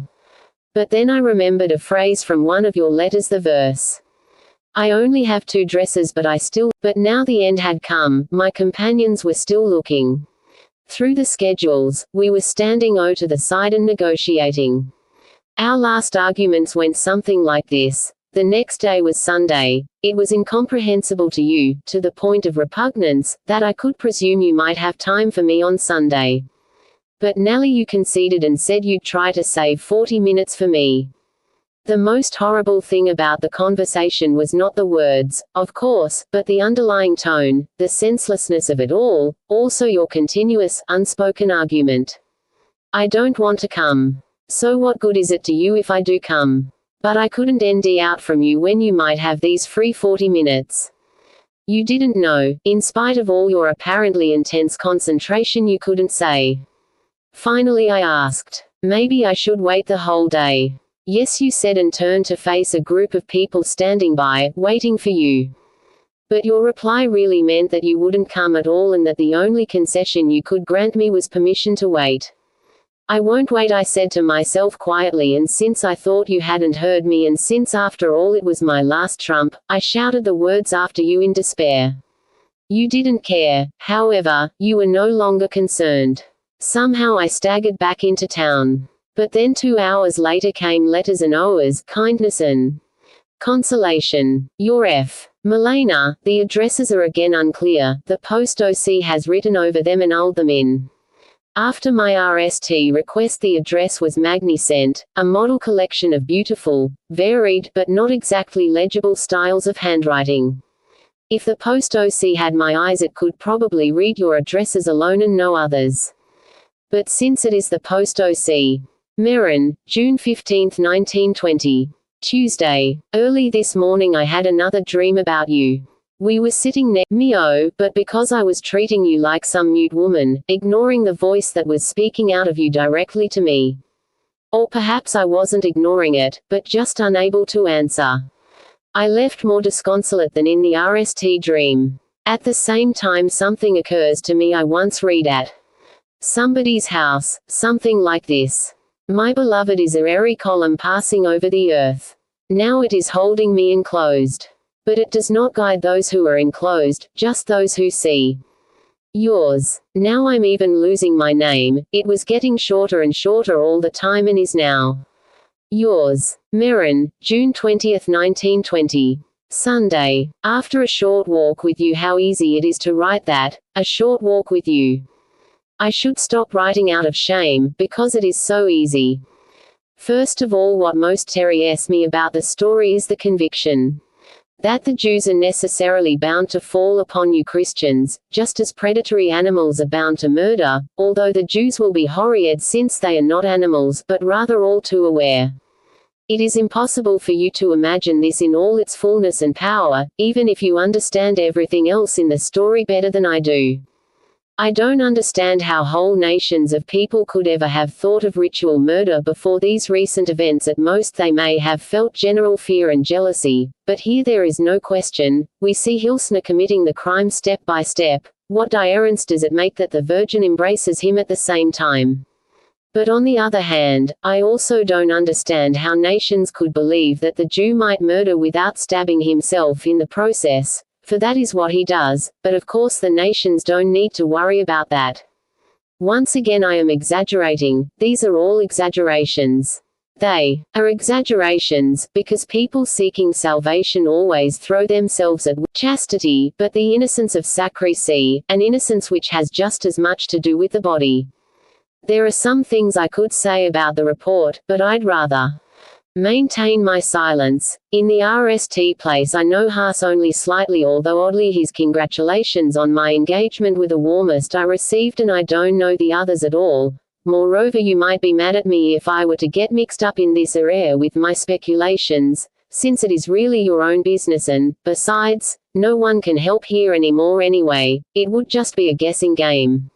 I'm still afraid you might condemn me unjustly concerning the girl I was supposed to meet in Carlsbad, and to whom I told the truth as well as I could following my telegram and 2 vague notes. In her mind I'm still going out of my way not to praise her in any way. My fear is all the greater since I should of course be condemned, and very severely, but by no means according to the essence of what you wrote. In that case even more severely. You may say, I'd rather bear the more severe condemnation I deserve than the lighter one which doesn't pertain. Excuse my unclear speech. It's something I have to come to terms with on my own. While doing so I will only be allowed to see you from afar. As far as Max is concerned, I also think that, for the time being, one would have to know him personally in order to judge him in his entirety. But then one has to love him, admire him, be proud of him, and of course sympathize with him as well. Whoever does not act that way toward him assuming goodwill does not know him. F. Meran, June 21, 1920. Monday. You're right, just now when I read your reproach concerning child. Unfortunately I didn't receive the letters until late in the evening, and early tomorrow I'm planning to go on a short trip to Bolzano with the engineer. I really did say to myself, enough, you can't read these letters today. You could have laid my head in your lap with a sigh of relief, if you were here, and I don't mean just in body. This is surely a sign of sickness, isn't it? But I do know you, after all, and also know that child isn't such a terrible way to address somebody. I, too, can take a joke, but anything can also become a threat to me.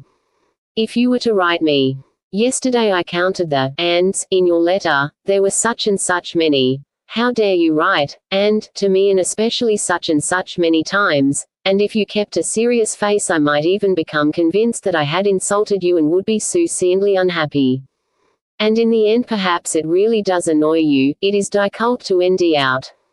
Nor should you forget that although it is easy to distinguish between what is said in jest and what in earnest, when it comes to people who mean so much to us that our lives depend on them, then it isn't so easy after all. The risk is so great it turns our eyes into microscopes, and once equipped with those it is impossible to distinguish anything. In this respect I was never strong, even when I was at my strongest. For example, in the RST grade, our cook, a small dry thin person with a pointed nose, hollow cheeks, somewhat jaundiced but energetic, and superior, took me to school every morning. We were living in the house which separates the Kleiner Ring from the Grosser Ring. So URST had to cross the ring, then turn onto the Teingasse, then proceed through a kind of vaulted gate onto the Fleischmarktgasse and down to the Fleischmarkt. And every morning for about a year the same thing happened. On our way out of the house the cook would say she was going to tell the teacher how naughty I had been at home. In fact, I probably wasn't all that badly behaved, but I was stubborn, good-for-nothing, sad, ill-tempered, and probably suicidally, so that she could always concoct something nice for the teacher. I knew that and so didn't take the cook's threats too lightly.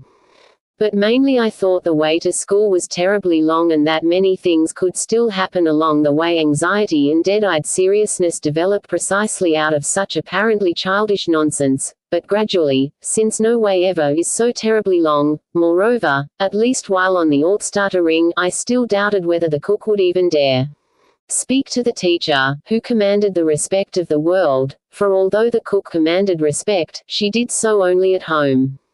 But whenever I would say something to that EECT, the cook would usually answer curtly, with her thin pitiless lips, that I didn't have to believe it, but she would tell anyway. Somewhere near the entry to the Fleischmarktgasse, which still has a slight historical significance for me. In which neighborhood did you live as a child? The fear of the threat prevailed. School in itself was a nightmare, and now the cook wanted to make it even worse. I would start to beg, she would shake her head. The more I pleaded, the greater the danger. I would stop and ask for forgiveness, she would drag me along. I would threaten her with retaliation from my parents, she would laugh. Here she was almighty. I would cling to the doors of the shops, to the cornerstones. I didn't want to go any further until she had forgiven me. I would pull her back by her dress. She didn't have an easy time either, but she would drag me on, assuring me that this, too, would be reported to the teacher. It was getting late, the Jakobskirche was striking 8, you could hear the school bells, other children would start to run. I always had the greatest terror of being late. Now we had to run as well, and all the time the thought, she'll tell, she won't tell. It turns out she never told, not once, but there was always the possibility she might, an ever-growing possibility. I didn't tell yesterday, but you can be sure I'll tell today, which she never gave up.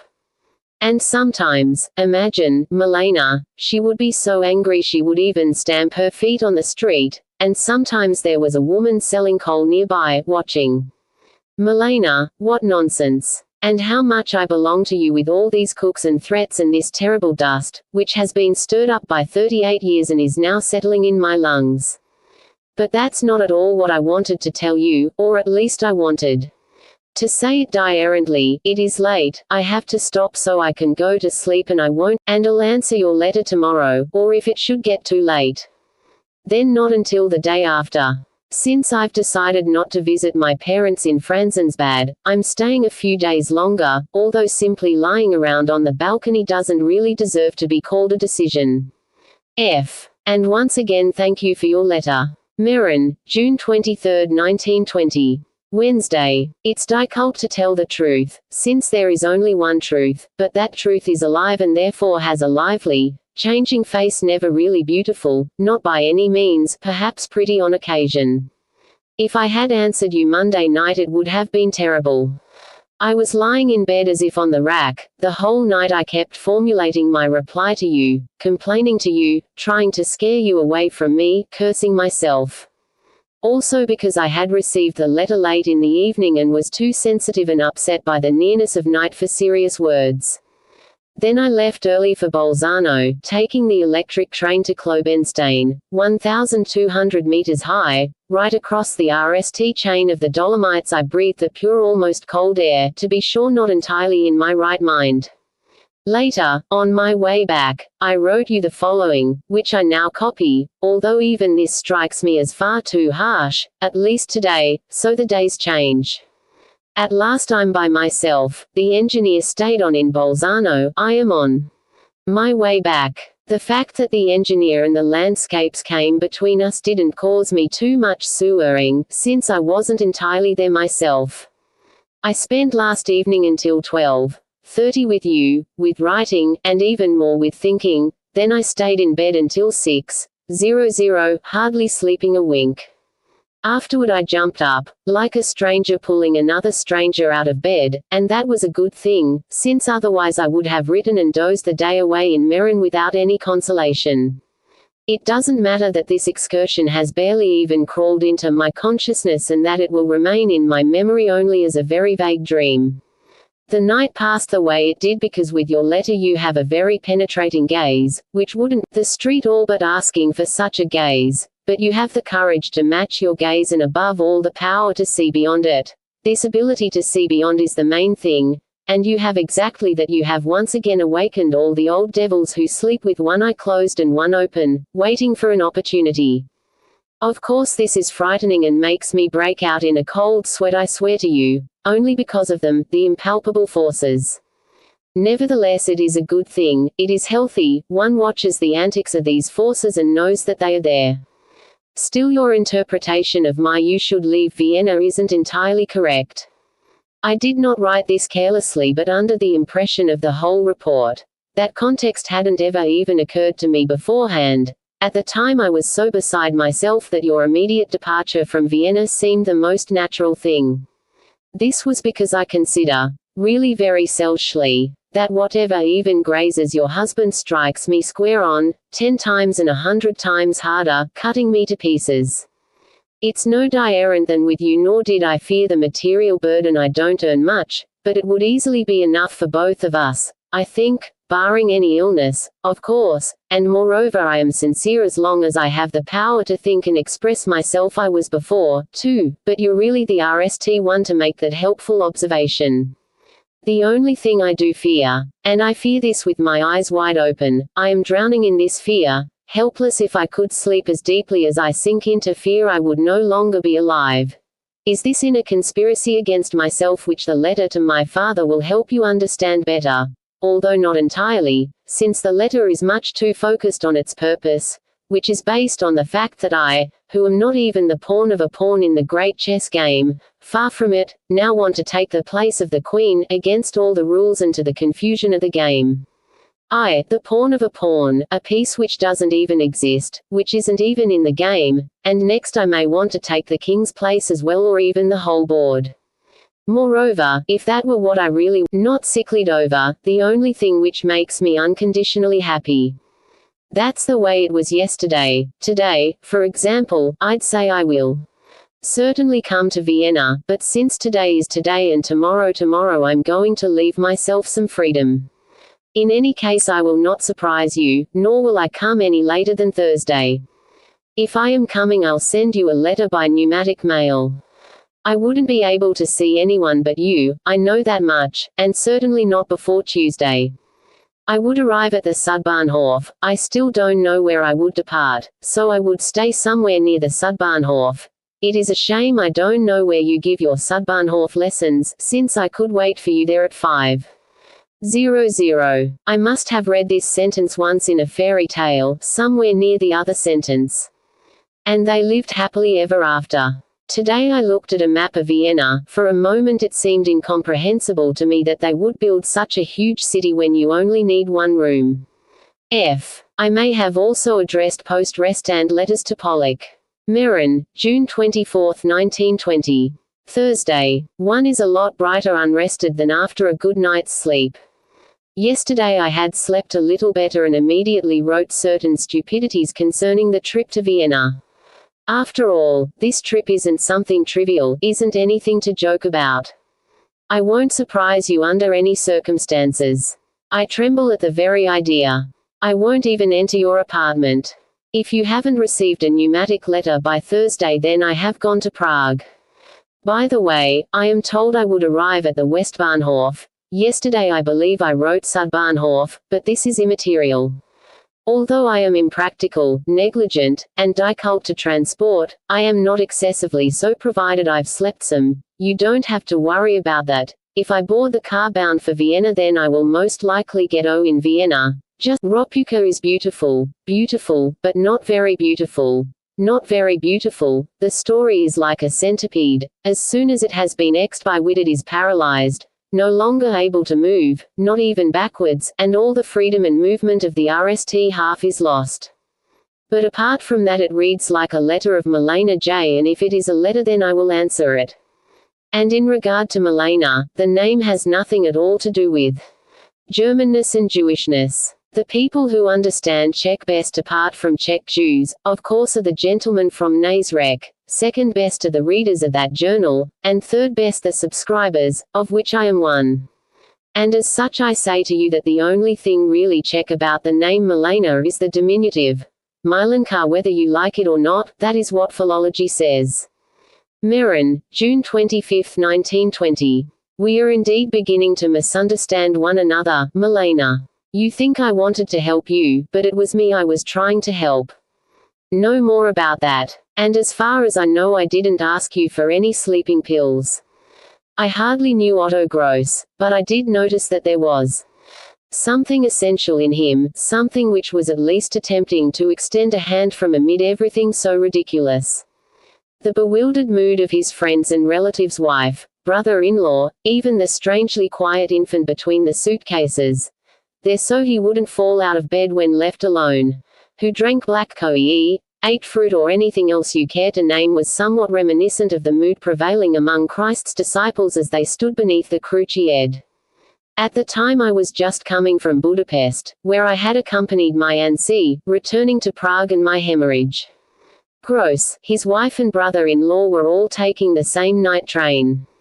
Koo sang and made noise through half the night, shy as always. The woman was propped up in a corner, surrounded by LTH. We only had seats in the corridor, and was sleeping very much tended to by Gross, but without apparent result.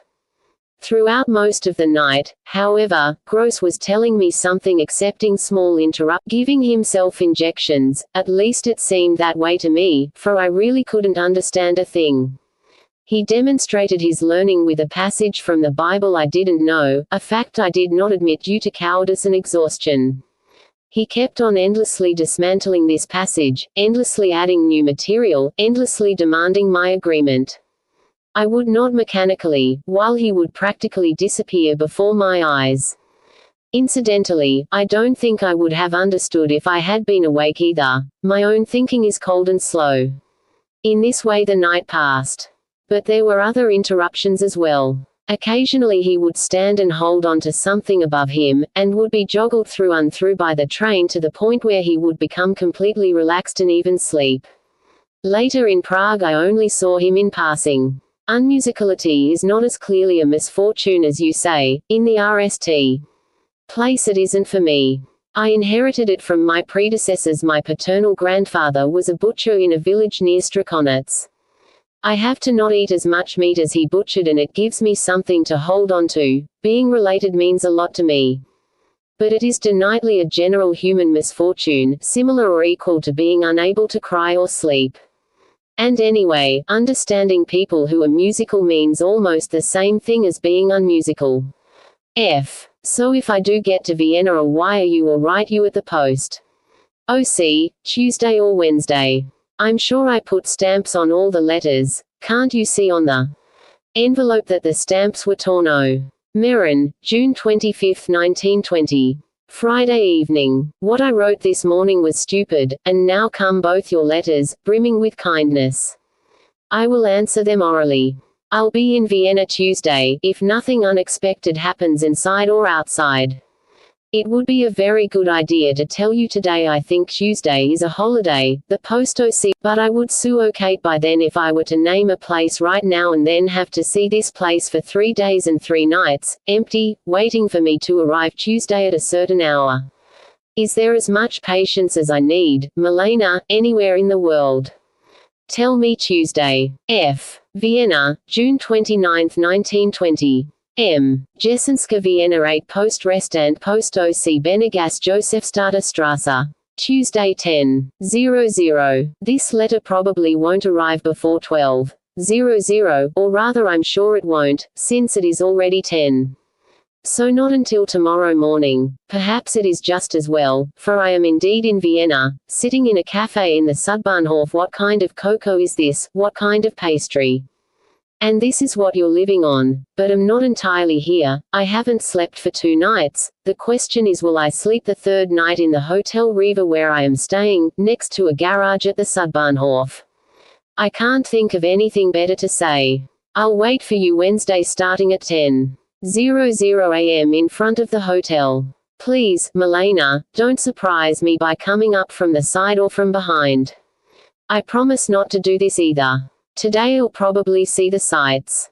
Luchenfelder Strasse, the post OC, the ring from the Sudbahnhof to the Lurch Street, the woman who sells coal and things like that, as invisible as possible.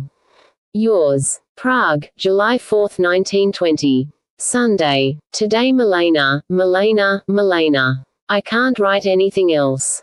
But I will. So today, Milena, just in haste, exhaustion, not being there. The last will be true tomorrow too.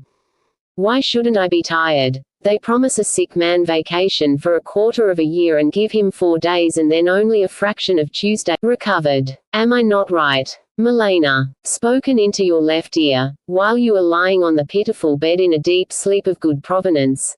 Slowly, unconsciously, turning from right to left toward my mouth. The trip. At RST it was entirely uncomplicated. There wasn't a single newspaper on the platform. A reason to run back out. You were no longer there. That was all right. Then I reboarded, the train pulled out, I started reading my paper, still everything was NE, after a while I stopped reading, but then suddenly you were no longer there, or actually you were there and I felt your presence with all my soul, although this kind of being there was very different from the kind we knew during the 4 days and IRST had to become accustomed to it.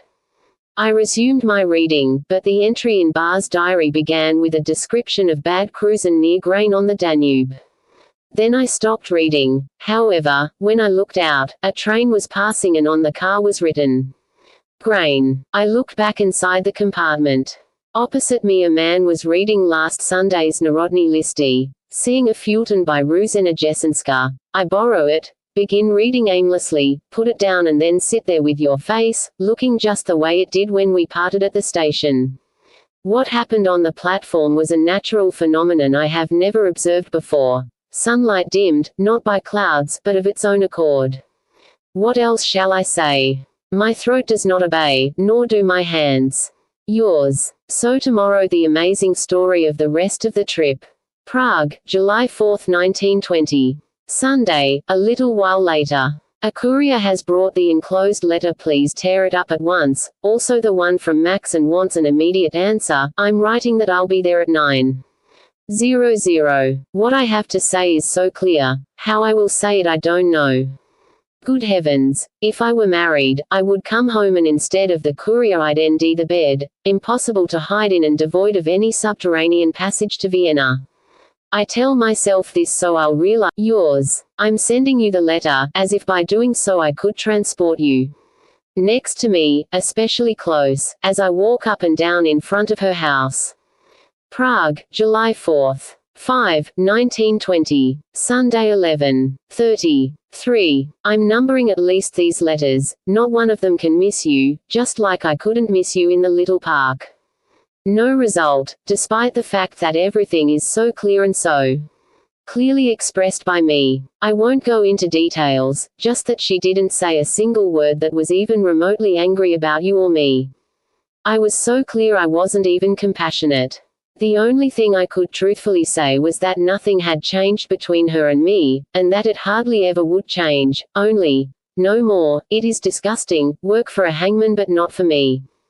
Just one thing, Milena, if she falls seriously or she looks very bad and her despair is boundless, I have to see her again tomorrow afternoon. Anyway, if she gets sick or if something else happens to her, it is no longer in my control, for I can only go on telling her the truth, and this truth isn't merely truth, but more, it is my being dissolved inside you while I am walking next to her, so if something does happen then, Milena, you have to come. Nonsense. Of course you can't come, for the same reason.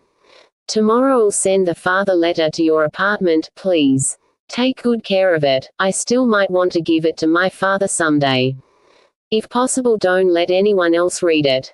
And as you read it understand all the lawyer's tricks, it is a lawyer's letter. And at the same time I am sending you the poor fiddler today, not because it means so much to me, although it once did years ago. Rather I'm sending it because it is so Viennese, so unmusical, so sad, because he was looking down on us in the Volksgarten at us. You were walking next to me. Just think, you were walking next to me, because he is so bureaucratic, and because he loved a girl who was good at business. Prague, July 5, 1920. Monday morning. 4. I received the Friday letter early, later on the Friday night letter. The RST is so sad, sad, sad station face. And it is sad not so much because of its content, but because the letter is old, because all that is past, the woods we shared, the suburb, the ride. Of course it will never fade, not ever, this ride we took together, straight as an arrow, up through the stone street, back along the avenue in the evening sun, it will never stop, and still it is a stupid joke to say it won't. Here there are various documents lying around, a few letters I just read, an exchange of greetings with the director in his OC not dismissed and other colleagues here and there, and accompanying all of this is a little bell ringing in my ear. She's not with you anymore, of course there's also a mighty bell somewhere in heaven ringing. She will not leave you, but after all, the small bell is in my ear. And then again there is the night letter. It is impossible to understand how my breast could expand and contract enough to breathe this air. It is impossible to understand how you can be far away. And nevertheless I'm not complaining, all this is not a complaint. And I have your word. Now the story of the trip and then you can go ahead and say, you're not an angel. I knew for ages that my Austrian visa had actually and guratively run out 2 months back, but in Meran I was told it wasn't required for transit and indeed I had no troubles when I crossed the However, the O-seal at the passport control, a young man, hard, discovered it immediately. The passport was set aside, everyone else allowed to pass through to customs control, everyone except me. That was bad enough. I am constantly being interrupted. After all it is my RST day back. I don't have to listen to the OC gossip. Not yet anyway, and people are coming in all the time and wanting to drive me away from you, that is, you away from me, but they won't succeed, will they, Milena? Nobody will, ever. So that's the way it was, but then you started working. A border guard comes, friendly, open, Austrian, interested, cordial, and leads me through stairs and corridors to the headquarters of the chief inspector. A Romanian Jewish woman was standing there with a similarly defective passport, strangely enough also one of your friendly emissaries, you angel of Jews.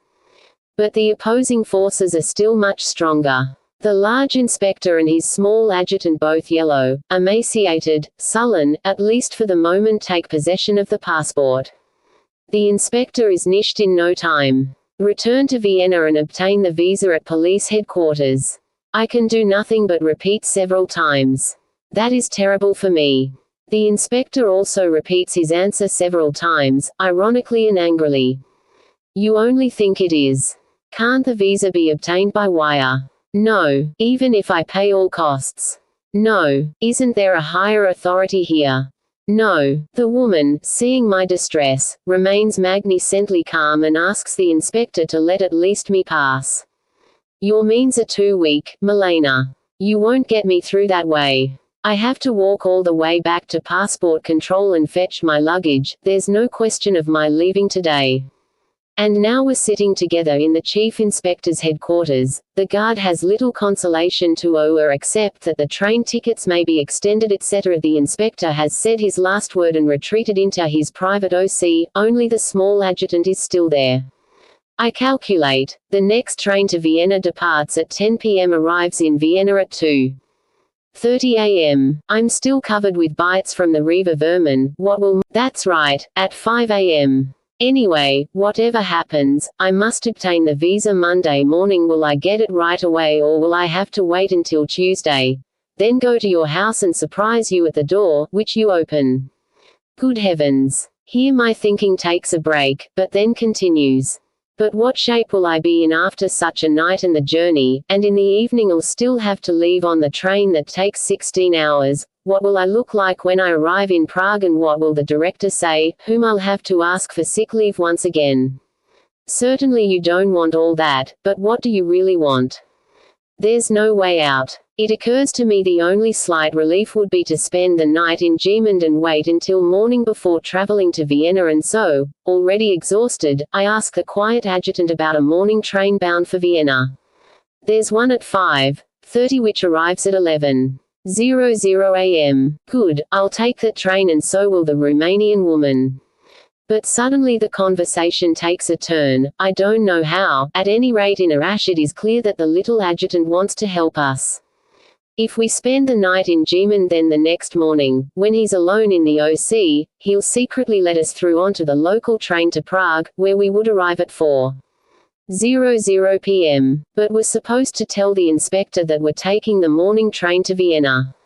Wonderful. Although just relatively wonderful, since I'll still have to wire Prague.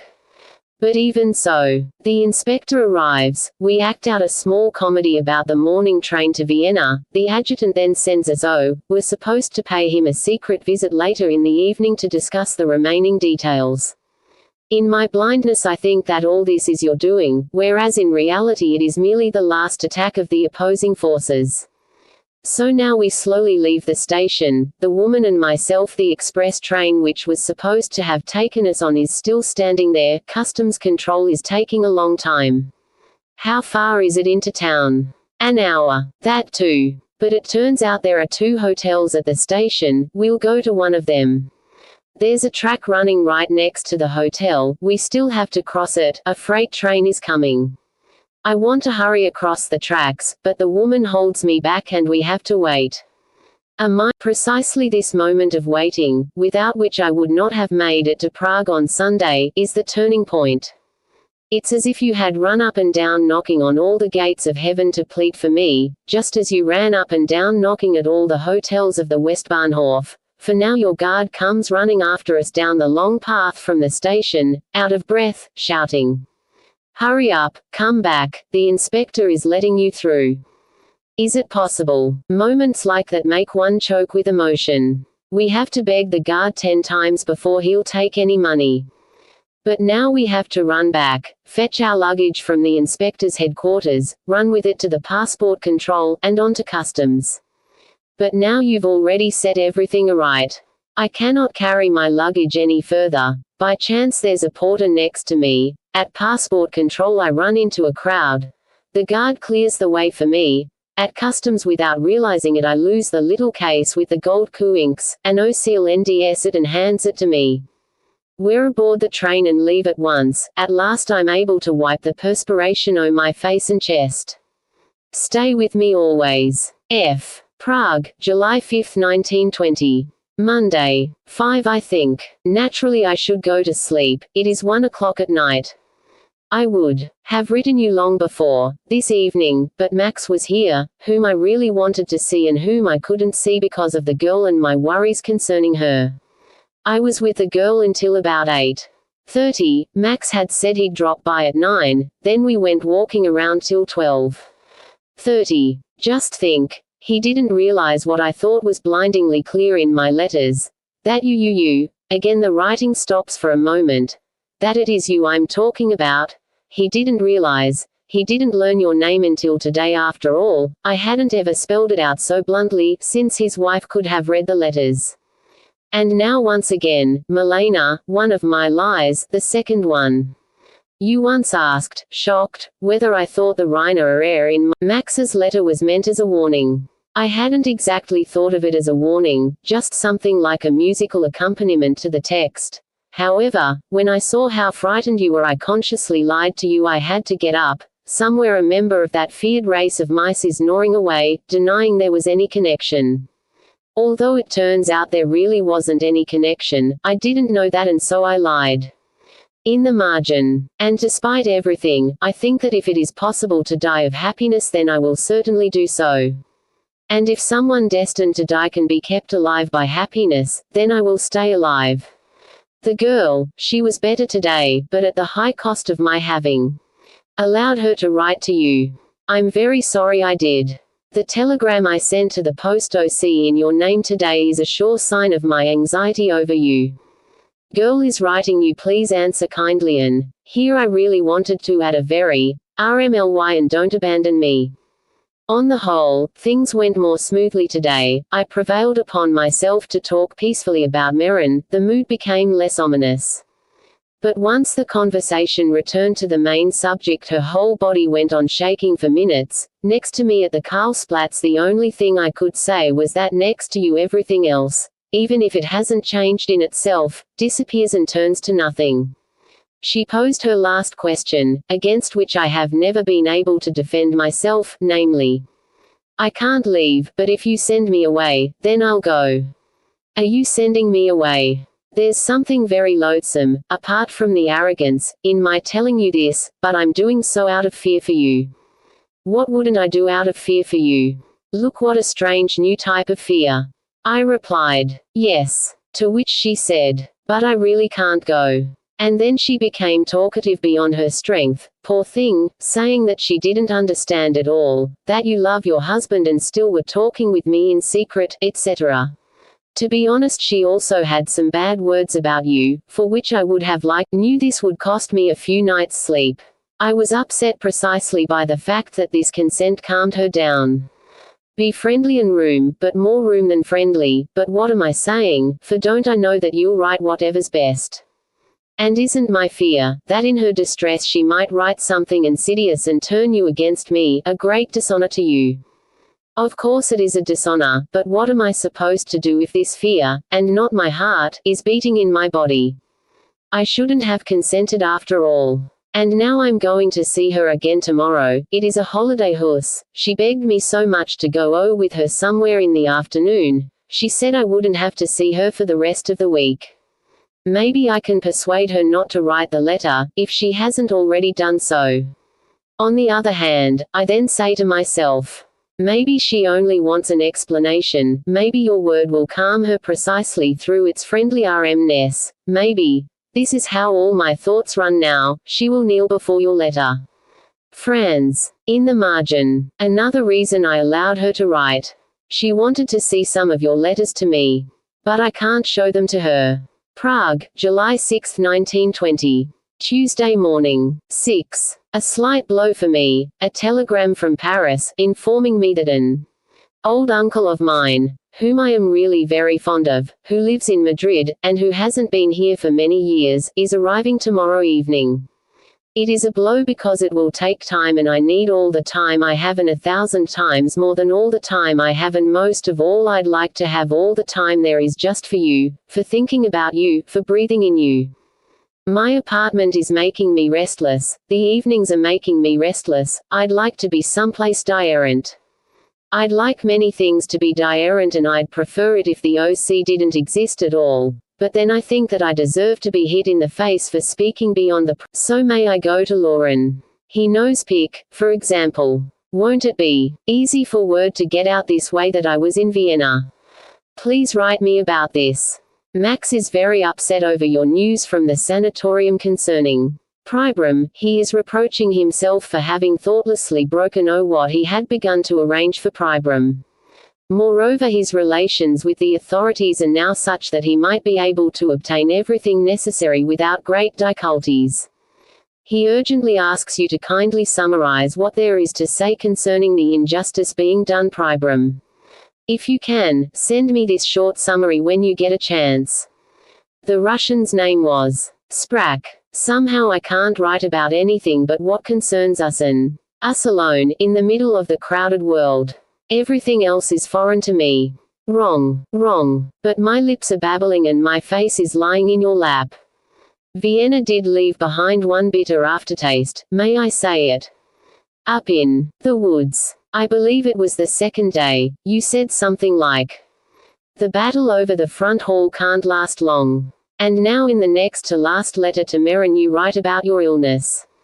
How am I supposed to end my way out from between these two things? I'm not saying this out of jealousy, Milena, I'm not jealous. Either the world is so tiny or else we are so gigantic. In any case we are it completely. Of whom should I be jealous? Prague, July 6, 1920. Tuesday evening. 7. You see, Milena, now I'm sending you the letter myself and have no idea what it contains. It happened like this. I had promised her that I'd be waiting in front of her house this afternoon at 3:30. We were supposed to go on a steamboat ride, but last night I got to bed very late and hardly slept, so this morning I sent her a pneumatic letter saying that I had to sleep this afternoon and could not come until 6:00. In my uneasiness, which would written it early this morning, half out of her senses, she can't even say what she wrote, and thrown it in the mailbox right away. Upon receiving my letter, the poor girl runs to the main post OC, absolutely horrid, manages to intercept the letter somewhere, and is so happy that she gives the OC all the money she has, only later is she shocked at the amount, and in the evening brings me the letter. What am I to do now? After all, my hope for a prompt and completely happy solution rests on this letter and on the EECT of your reply. I admit it is an irrational hope, but it is the only one I have. If I now open the letter and read it, in the RST place I will anger her, and in the second it would then be impossible for me to send it. I therefore place it sealed in your hands, wholly, utterly, just as I have already placed myself in them. It's a little gloomy in Prague, I haven't received any letters, my heart is a little heavy. Of course it is impossible that a letter could be here already, but explain that to my heart. F. Her address. Julie Wojcik, Prague 2 Na Smekic 6.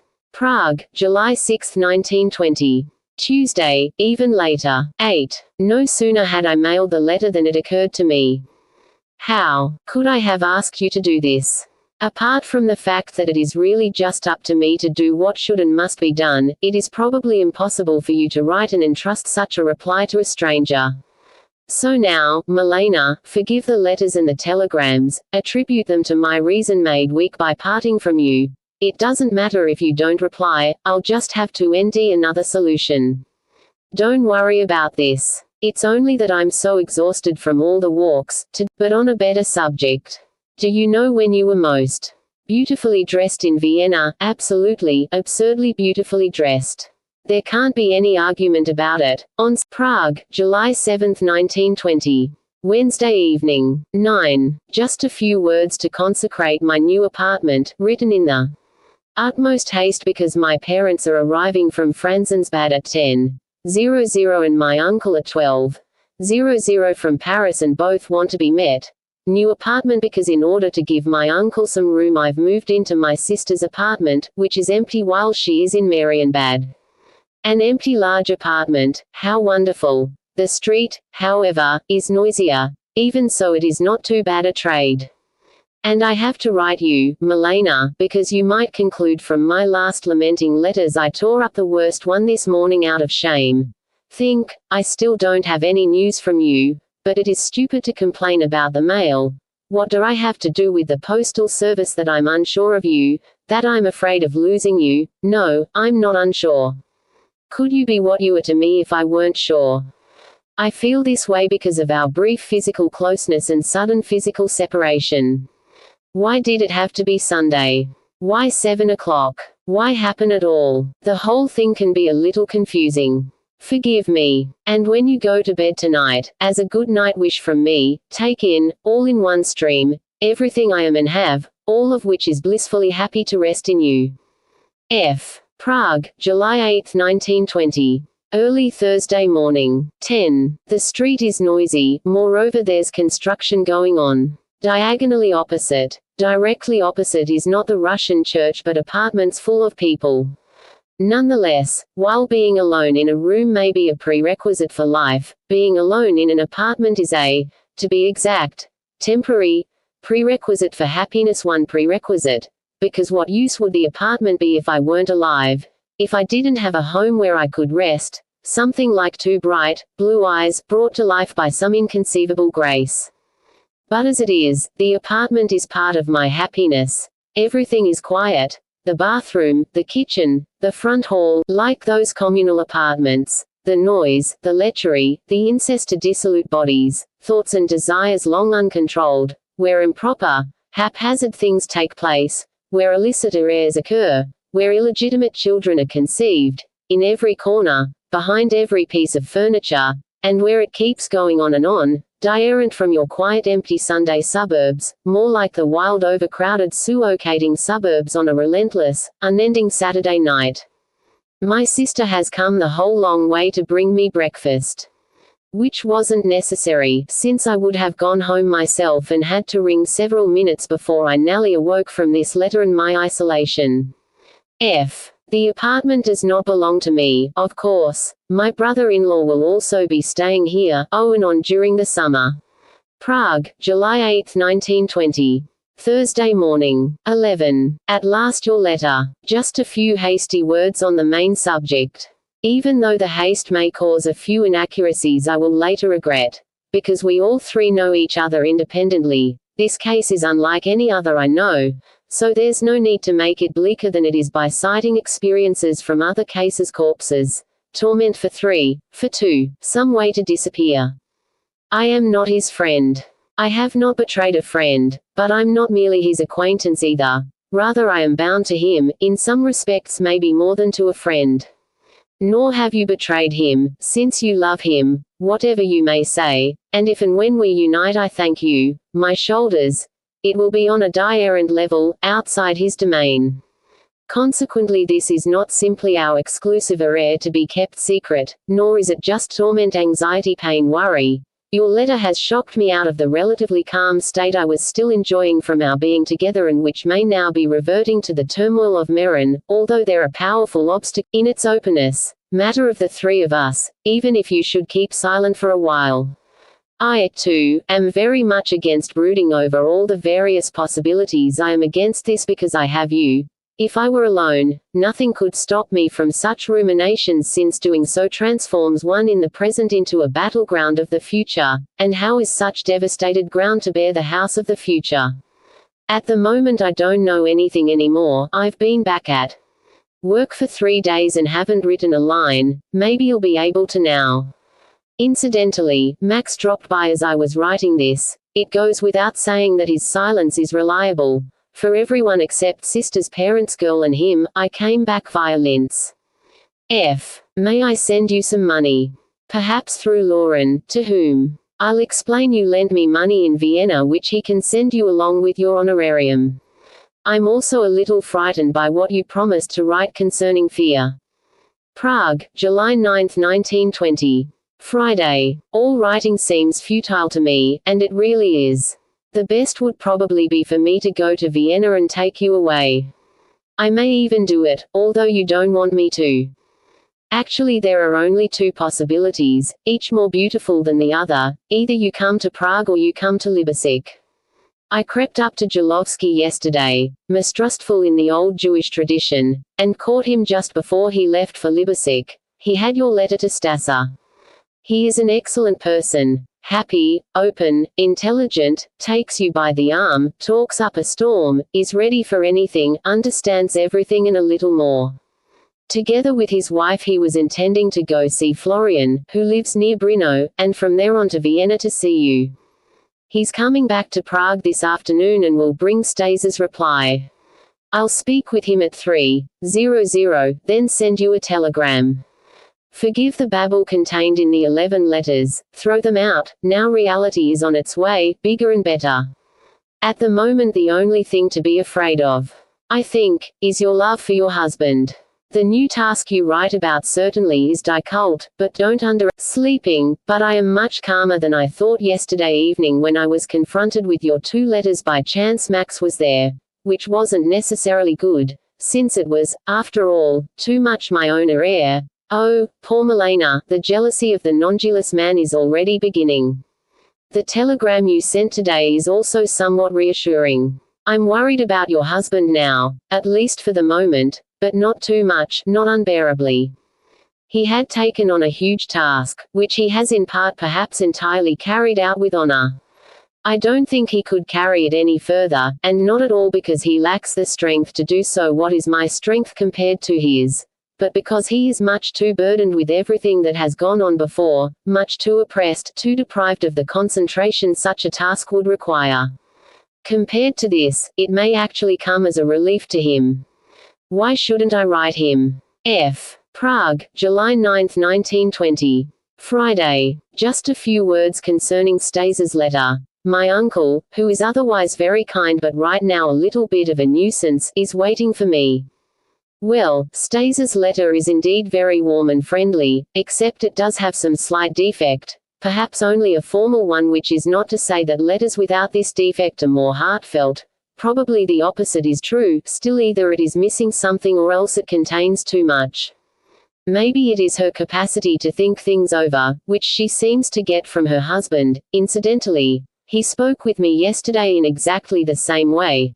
Today, on the other hand, when I wanted to apologize for yesterday's mistrust, he dragged it out of Kafka and poured my heart out a little. He virtually sent me on my way, as cordially as could be, with Stasa's letter and the details concerning the rendezvous Stasa is promising for Monday.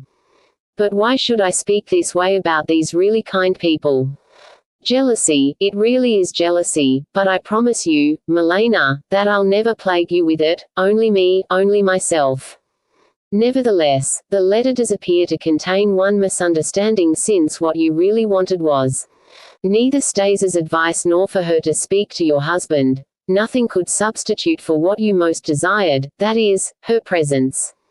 So it seemed to me. And the issue of money is unimportant, I already explained that to her husband yesterday. So Monday I'll talk to Stasa. Besides, Jolovsky has a very good excuse today, he was in the middle of a business meeting. Peterman and Ferenc Futurista were sitting at the same table, waiting impatiently to begin their conference concerning a new cabaret. Really, if my uncle weren't waiting I'd tear this letter up and write a new one, particularly because there just happens to be a phrase in Stasa's letter which makes everything else acceptable, as far as I'm concerned, to live with Kafka. I hope to receive more news from you today. It turns out I'm a capitalist who doesn't even know the extent of his possessions. This afternoon at work, as I was asking for news in vain, they brought me a letter of yours which had arrived in Meran shortly after I had left, incidentally along with a card from Pribram. Reading it was strange. Yours. Prague, July 10, 1920. Saturday. 14. This is bad. The day before yesterday your 2 unhappy letters arrived. Yesterday nothing but the telegram. Even though it was indeed reassuring, it still seemed a little patched together. The way telegrams are, and today nothing at all. And those letters weren't exactly very comforting for me. Far from it, and in 'em you said you'd write again right away and you haven't written. And 2 evenings ago I sent you an urgent telegram with prepaid urgent reply, which also should have arrived long ago. I repeat the text. It was the only right thing to do. Be calm, your home is here, Jolovsky and wife probably arriving in Vienna in 1 week. How shall I send money? But there hasn't been an answer. Go to Vienna I tell myself. I'm not well. However, I am calm, relatively calm, calmer than I had never hoped to be again during these last years, although I do have a bad cough during the day and for 14 minutes at a stretch during the night. It's probably only a matter of reacclimating to Prague and the consequence of the chaotic time in Meran, the time before I knew you and had looked into your eyes. How dark Vienna has become, and yet for 4 days it was so bright. What is being concocted for me there while I sit here, cease my writing, and lay my face in my hands? Then I looked out of my chair through the open window into the rain, and various possibilities occurred to me. That you might be sick, tired, in bed, that Frau Kohler might act as a go-between, and then, strangely enough, the most obvious, natural possibility, that the door will open and there you are. Prague, July 12, 1920. Monday, 15. The past 2 days have been horrible, to say the least.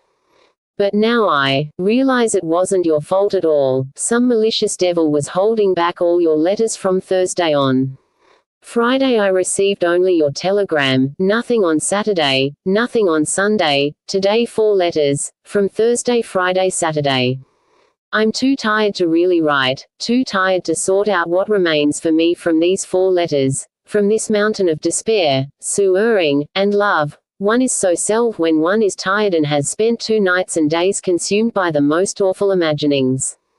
But nevertheless, and again this is part of your life-giving force, Mother Milena, nevertheless I am essentially less shaken now than I have been during the past 7 years, perhaps, excluding the one spent in the country.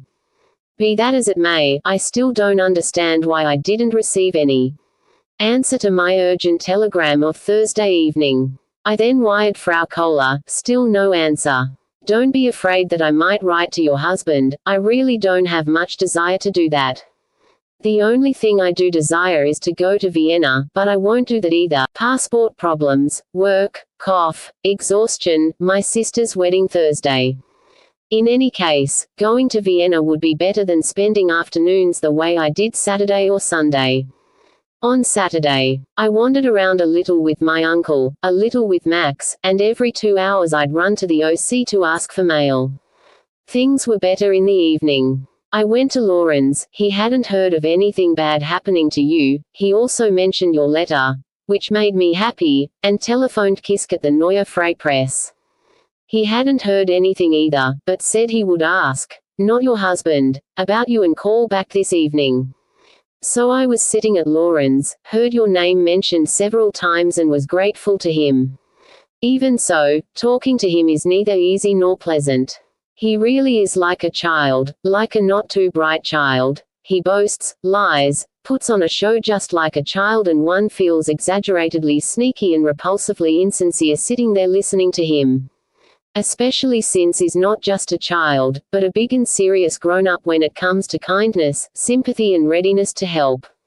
There's no way out of this dichotomy, and if I hadn't kept saying to myself one more time, I want to hear your name just one more time, I would have left long before I did.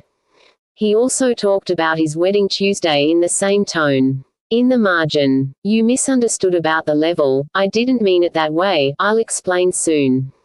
Sunday was worse. Actually I had wanted to go to the cemetery. And that would have been the right thing to do, but I spent the whole morning in bed, and in the afternoon I had to go to my sister's-in-law's, where I had never been before.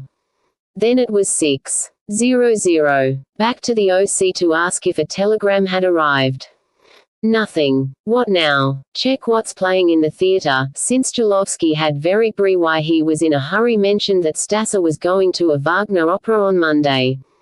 Next, I read that the performance begins at 6:00, but at 6:00 we have our rendezvous.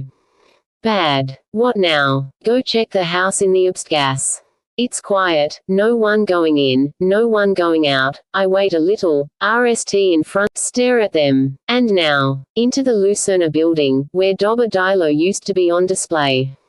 It's no longer there. So maybe Staser's house, an easy decision since I'm sure she can't be home right now. A peaceful pretty house, with a small garden in back.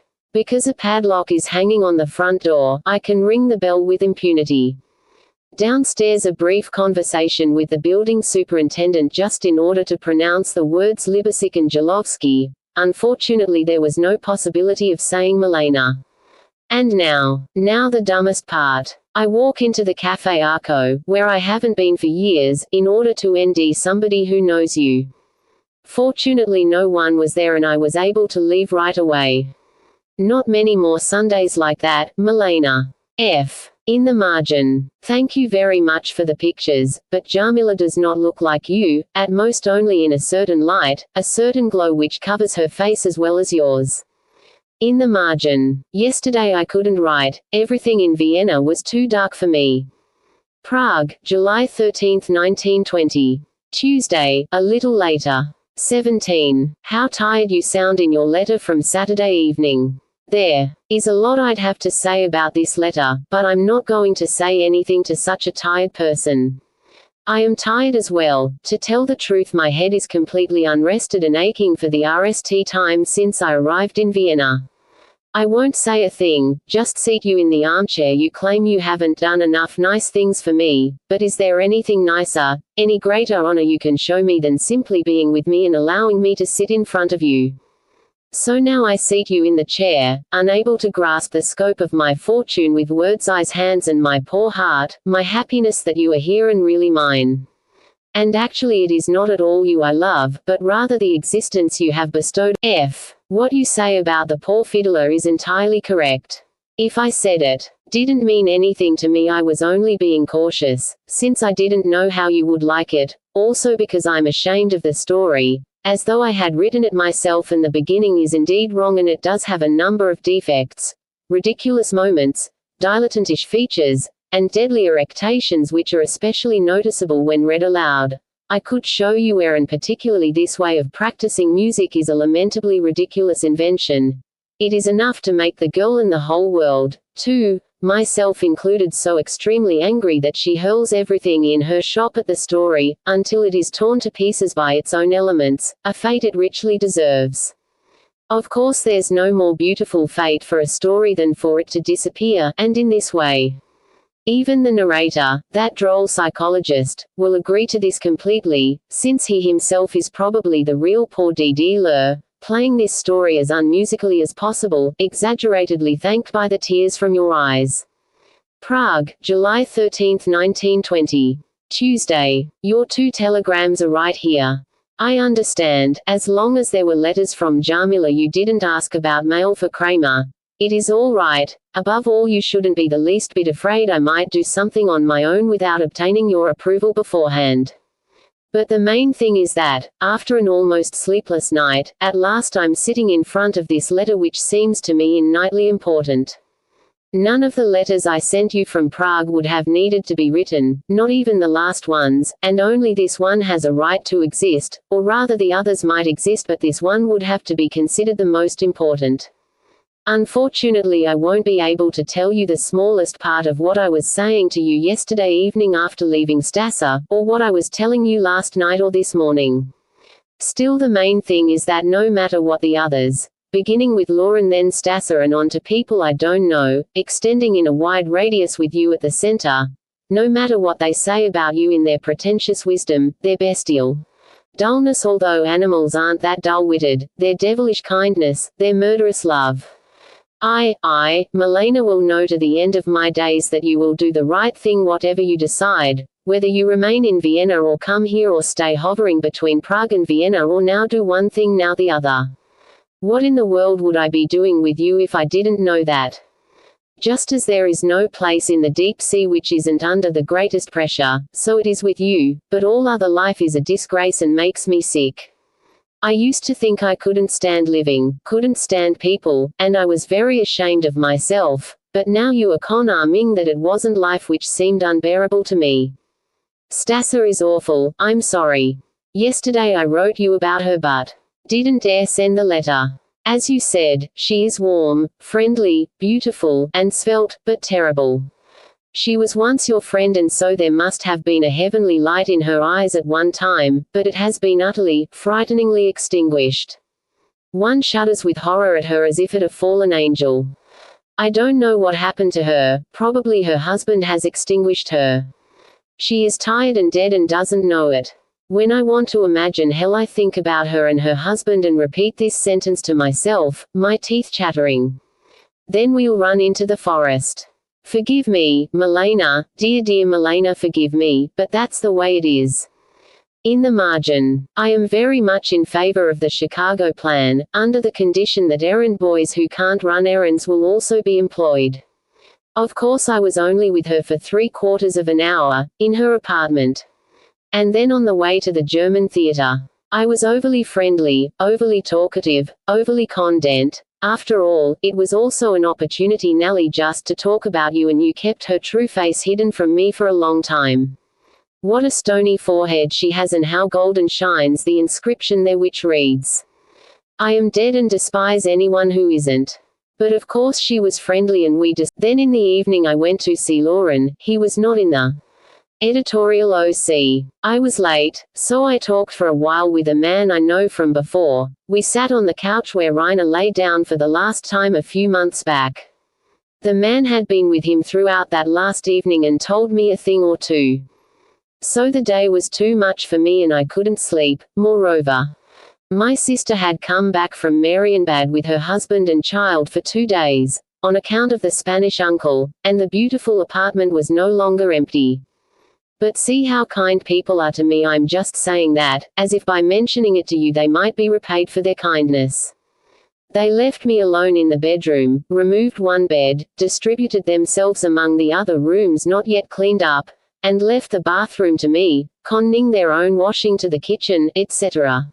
Yes, I'm doing well. Yours. Somehow I'm not at all in agreement with this letter. These are merely the last remnants of an extremely intense, extremely secret conversation.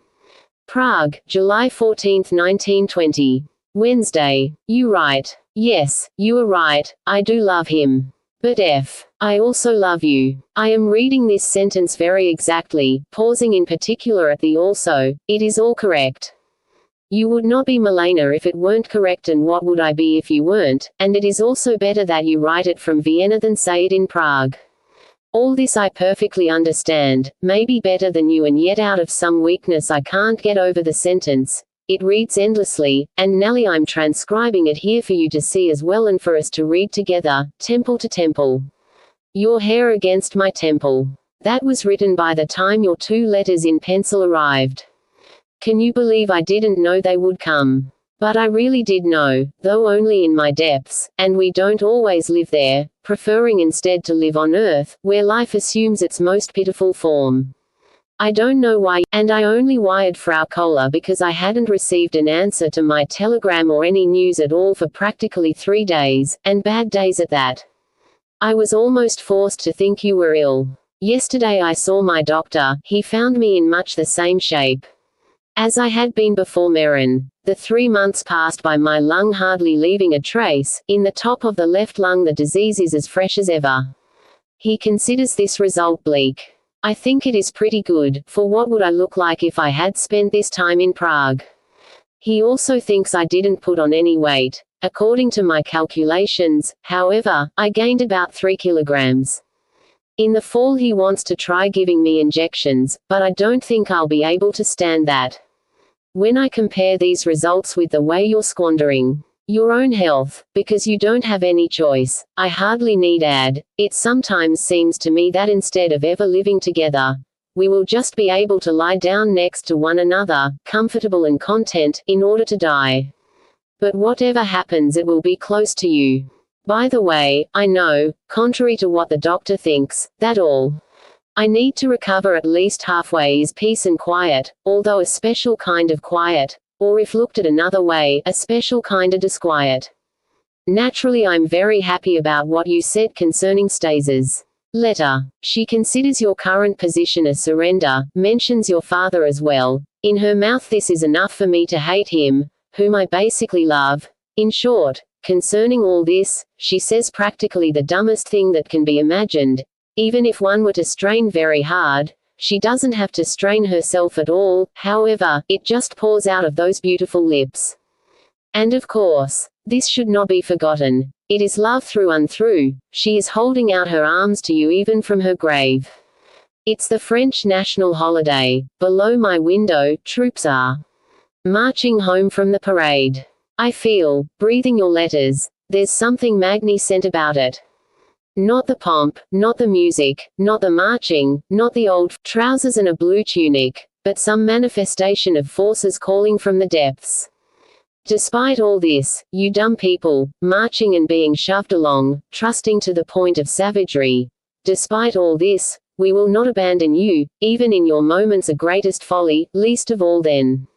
And I close my eyes to gaze into those depths, and am almost engulfed in you. At last they have brought me the stack of documents which had accumulated for me. Just think, since I returned to work I've written exactly 60 seal letters, and they tolerate this. To my immense satisfaction I was unable to get hold of all the work waiting for me until today, thanks to the laziness of the department which was keeping it for me. But now it is here. None of this matters, however, if I've had enough sleep. But today it was still pretty bad. F. Prague, July 15, 1920. Thursday. Just why before I leave for the OC. I didn't want to say anything, at least not now, while you are writing this terrible battle. I've been choking on it for 3 days, but it is impossible not to. I have to, after all it is my battle as well. You may have noticed that I haven't slept for several nights. It's simply the fear. It really is stronger than I am, it tosses me around at will, I don't know up from down anymore or right from left. This time it began with Stassa. There truly is a sign above her saying, "Abandon all hope ye who enter here." Besides that, there were 3 remarks which got mixed up in your last letter. These remarks made me happy, but only despairingly so, since although what you say about the fear is very persuasive, to mind, heart, and body all at once, I have an even deeper conviction. I don't know exactly where, which evidently nothing can persuade. Finally, this really contributed to weaken me. The wonderful calming uncalming EECT left by your physical presence is wearing as the days go by. If only you were already here. As it is I have no one here except the fear. Together we roll through the nights locked in each other's, only directed at the future. No, that's not right. Moreover, it is partly explained by the fact that it constantly forces me to realize I must admit, and this is a great confession, that Milena, too, is only human. What you say about this is really very beautiful and kind. Having heard that I wouldn't want to hear anything else. Nevertheless, to maintain that the stakes here are not very high is a very questionable assertion. After all, this fear is not merely my private fear, although it also is, terribly enough, but it is also the fear inherent in all faith since time began. Just having written you that cools my head. Yours. Prague, July 15, 1920. Thursday, later. The night letter from the Weissahan and the Monday letter have arrived. The RST is presumably the later one, but it is not entirely clear. I only read through them once quickly. Now I have to answer you immediately, and ask you not to think badly of me. What Stassa wrote was empty, disgusting nonsense. How can you believe I might think she's right?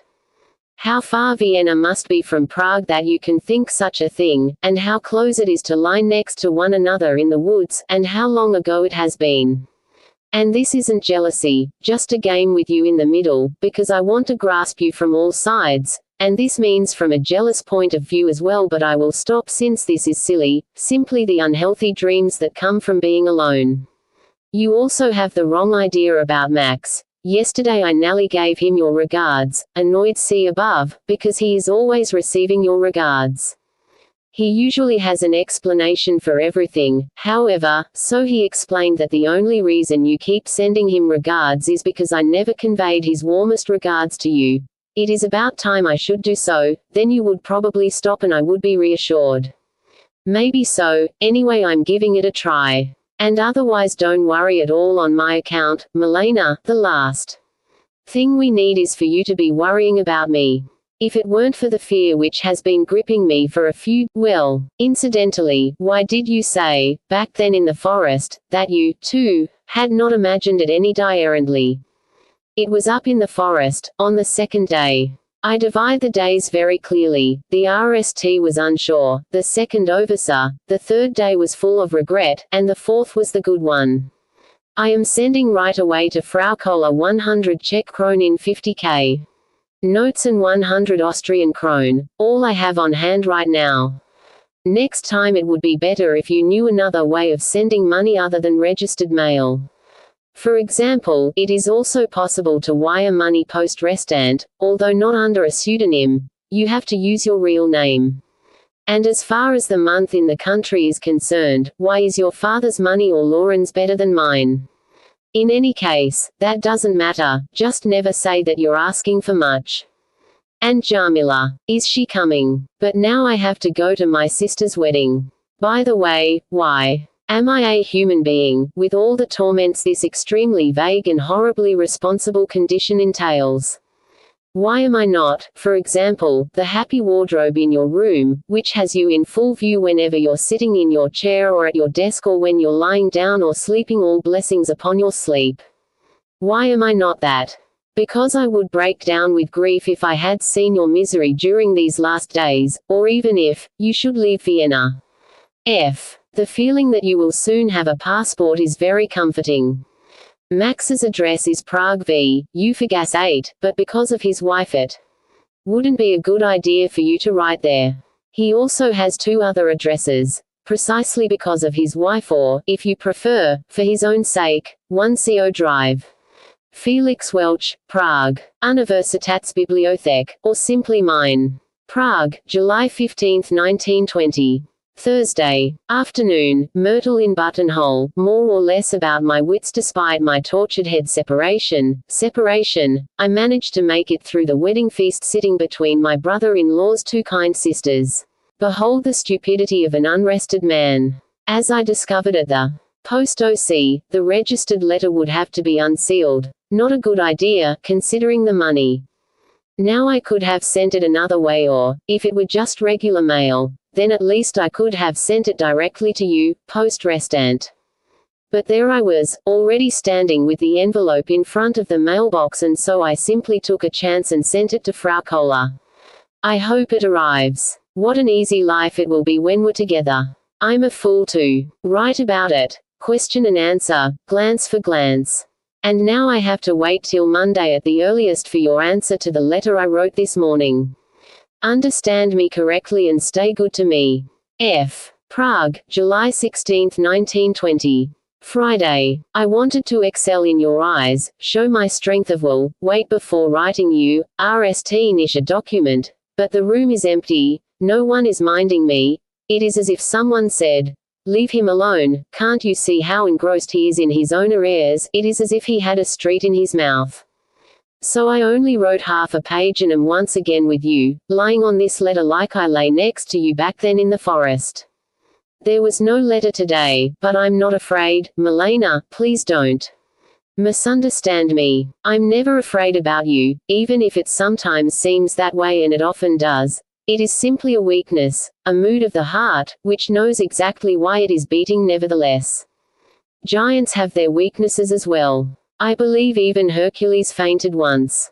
With my teeth clenched, however, and with your eyes before me, I can endure anything. Distance, anxiety, worry, letterlessness.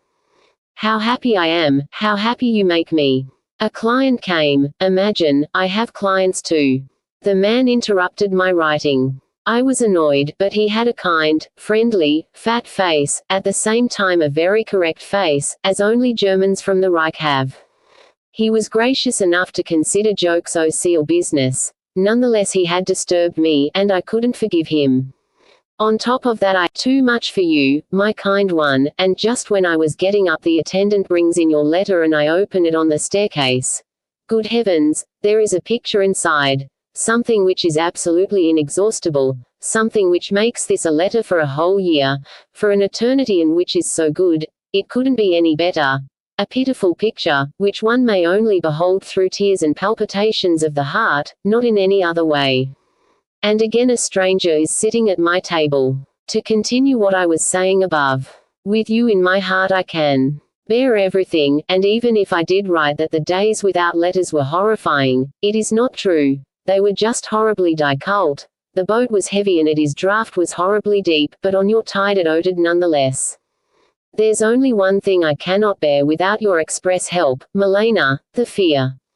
I'm much too weak for that, it is so immense I cannot see beyond it, and this monstrous ood is washing me away. What you say about Jamila is precisely one of those weaknesses. Of the heart, your heart stops being true to me just for a moment, and that's when such an idea pops into your head. In this sense are we still two different people. And is my fear much different than the fear of self-abuse?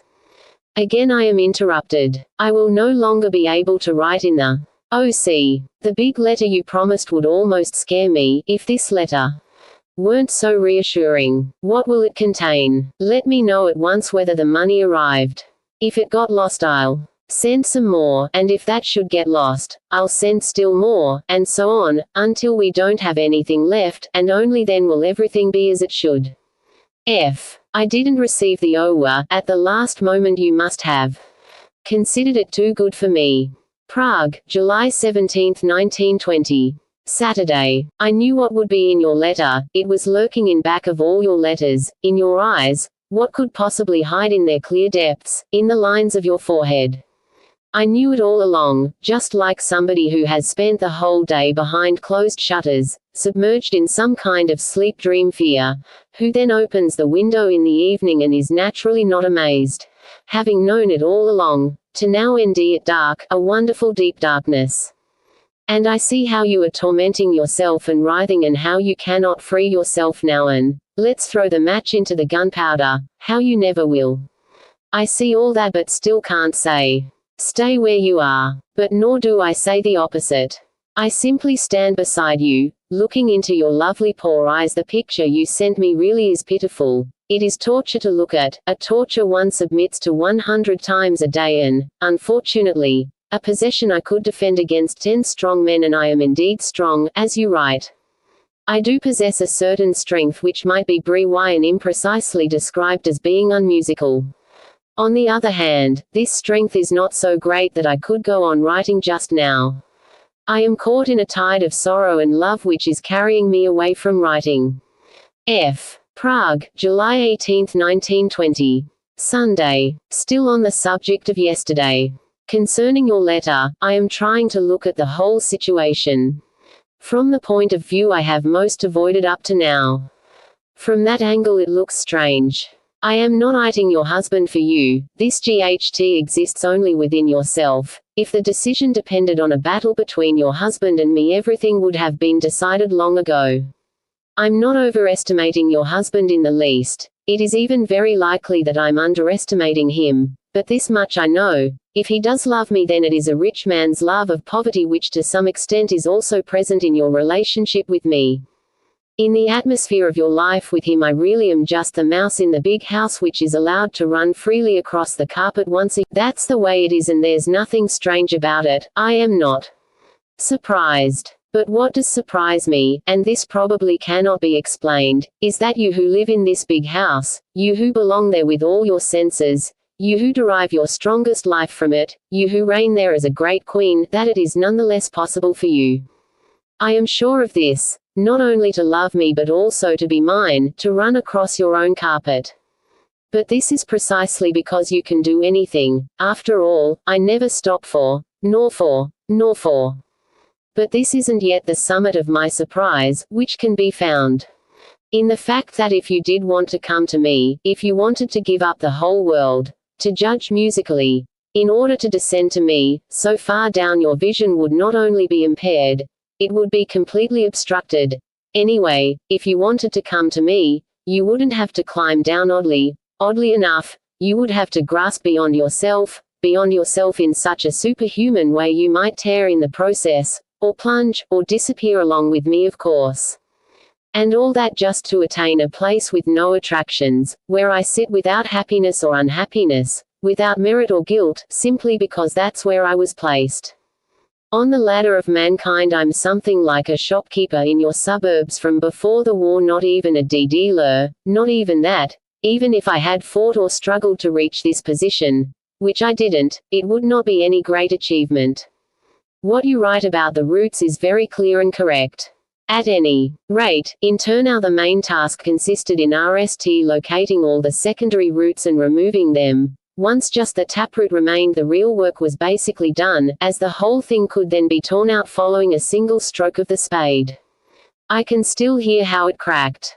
Of course there it was easy to tear things out, for one knew it was a tree that would thrive in other soil as well, and besides, it wasn't even a tree yet. Yesterday I spoke with Lauren once again. I think we're in complete agreement as far as he is concerned. He has several good qualities. For example, he's at his best whenever he talks about you. Yes, he really is a good person deep inside. What did he tell me? I was with him twice and each time he basically told me the same story with many minor details. A girl, engaged to someone else, comes to visit and stays at his place for 8-10 hours, despite his utmost aversion. One girl in his apartment in the morning, another in his OC at night. That's how he divides his waking time. She explains she absolutely has to have him and that she'll jump out the window if he refuses. He does indeed refuse and consequently clears the way to the window. Now of course, nobody jumps, although something terrible does happen. The one girl has a screaming T, the other. I've already forgotten. But now who the girls are. The one in the apartment was Jamila before her wedding, the other one in the OC his wife, to whom he has been wedded since Thursday. Naturally he spoke a little more gently of her, but not much more, as he always speaks a little gently. Now I don't deny that all this, or worse, really happened the way he described. I just don't understand why it is so boring. Incidentally, there was one nice moment in the stories he told. About his auntie. For 2 years her father suffered from melancholia. She took care of him. The window in his room had to be kept open at all times, but it had to be closed for a moment whenever a car passed by below, since her father couldn't stand the noise. The daughter saw to it that the window was shut. When Lauren told this story he added, "Just think, an art historian." Which she actually is. He also showed me her picture. A probably beautiful, melancholic, Jewish face, attoned nose, heavy eyes, long gentle hands, expensive dress.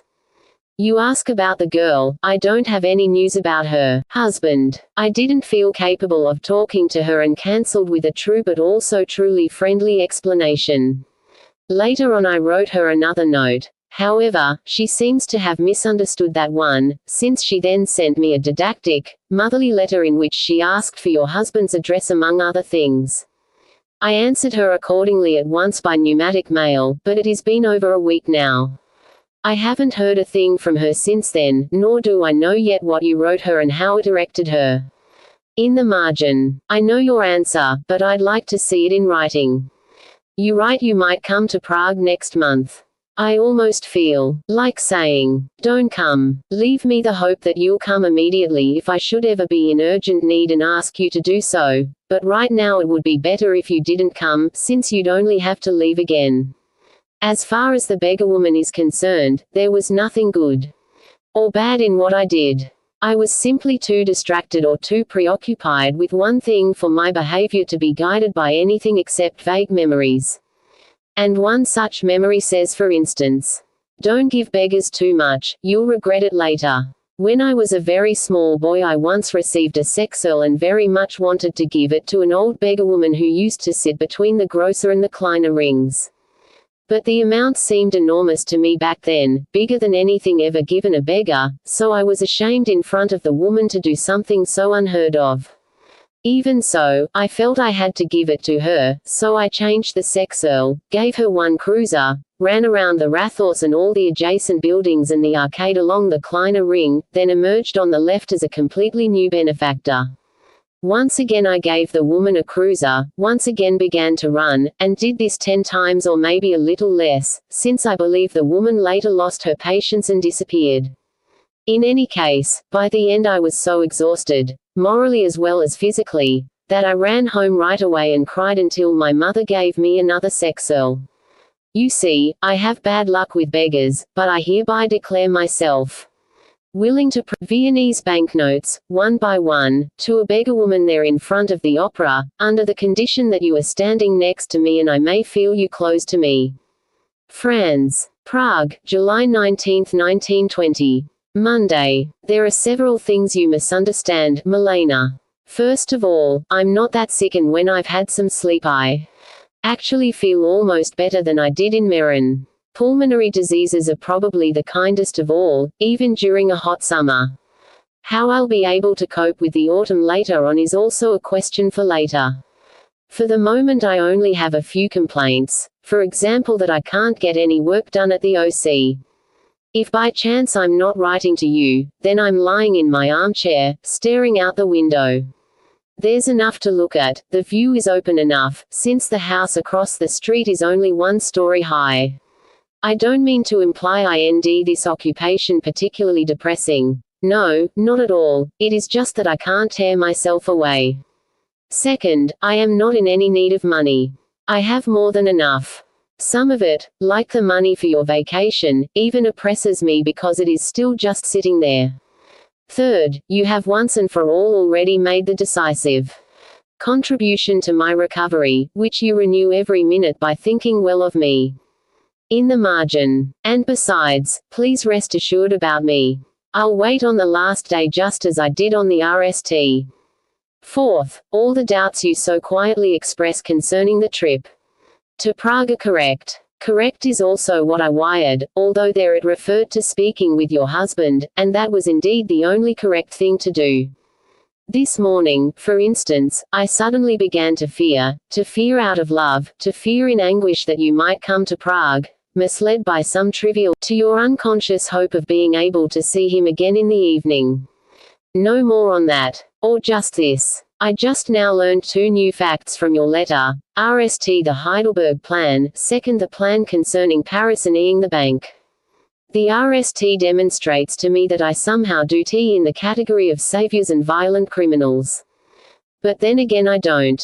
The second makes it clear that your future life exists there, too. Plans, possibilities, prospects, your prospects as well. Fifth, a part of your awful self-torment, the only suing you in ICT on me, consists in your writing me every day. Write less frequently. If you want I'll still send you a daily note. You'll also have more peace for the work you enjoy. Thanks for the Donadu. Couldn't I somehow send you the books? At the moment I'll hardly be able to read it. This is another minor complaint. I can't read, although this fact doesn't particularly pain me, it is simply an impossibility. I have to read a long manuscript of Max's Judaism, Christianity, Paganism, a great book. He's already practically pressing me, and I've barely begun. A young poet brought me 75 poems today, some of them several pages long. No doubt I'll antagonize him again as I already did once before, incidentally. Back then I read Claudel's essay immediately, but just once and too quickly. My enthusiasm, however, was neither directed at Claudel nor at Rimbaud. I didn't want to write about it until after I had read it a second time. Nonetheless I was very glad this was exactly what you chose to translate.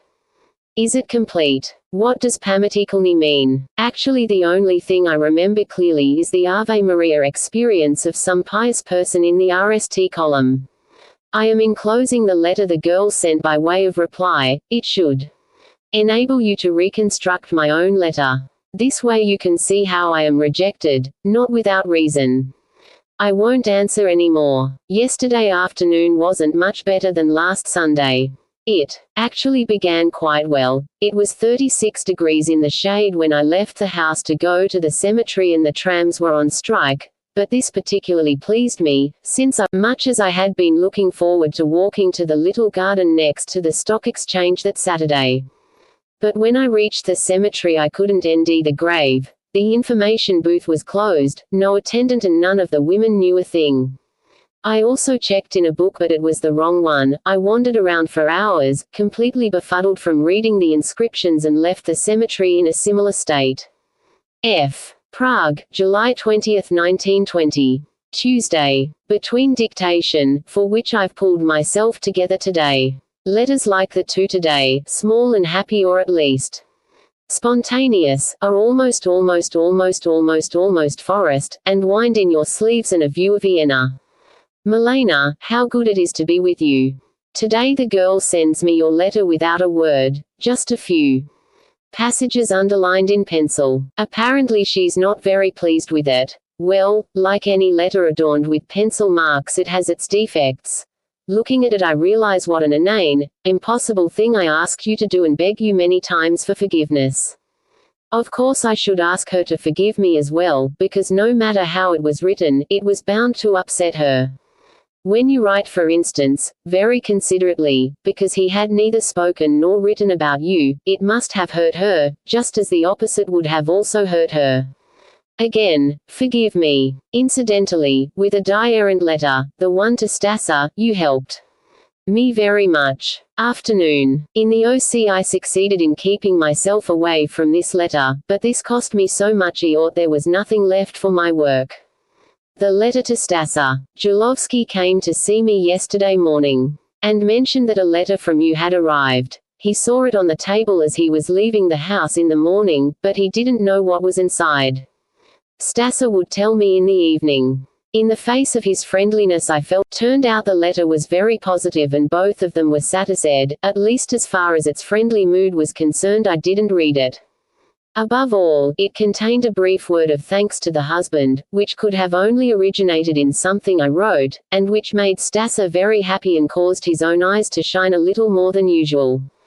They are good people after all. If one strains to forget certain things, makes oneself comfortable, and if one's nervous stomach can hold out, especially when they're together, or if he is alone. Stassa alone is a more dubious proposition, and Stassa had a wonderfully beautiful moment as she studied your photograph, actually inconceivably long and very concentrated and silent and serious.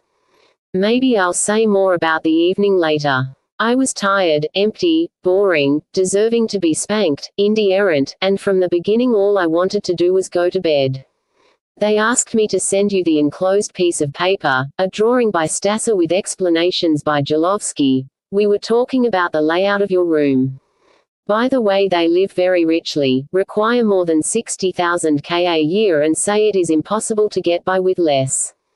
Naturally I am completely satisfied with your translation. Just that its relation to the text is like that of Frank to Franz, like your mountain climbing to my own, etc.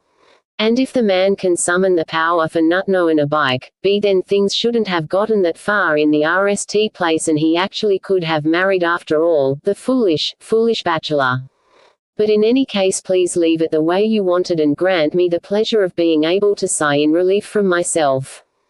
Yesterday I advised you not to write me every day. I still hold the same opinion today, and it would be very good for both of us, and so I repeat my advice today even more emphatically. Only please, Milena, don't listen to me, and write me every day anyway. It can even be very brief, briefer than today's letters, just 2 lines, just one. Wednesday. One can get results after all, if one has the courage. In the RST place. Maybe Gross is not so wrong, at least as far as I understand him. The fact that I am still alive speaks in his favor. Otherwise, with the way my internal strength is divided, I actually should have stopped living long ago. Furthermore, it is not a question of what will happen later on. The only certainty is that I cannot live apart from you without completely submitting to fear, giving it even more than it demands, and I do this voluntarily, with delight. I pour myself into it. You are right to reproach me in the name of fear for my behavior in Vienna, but this fear is particularly mysterious.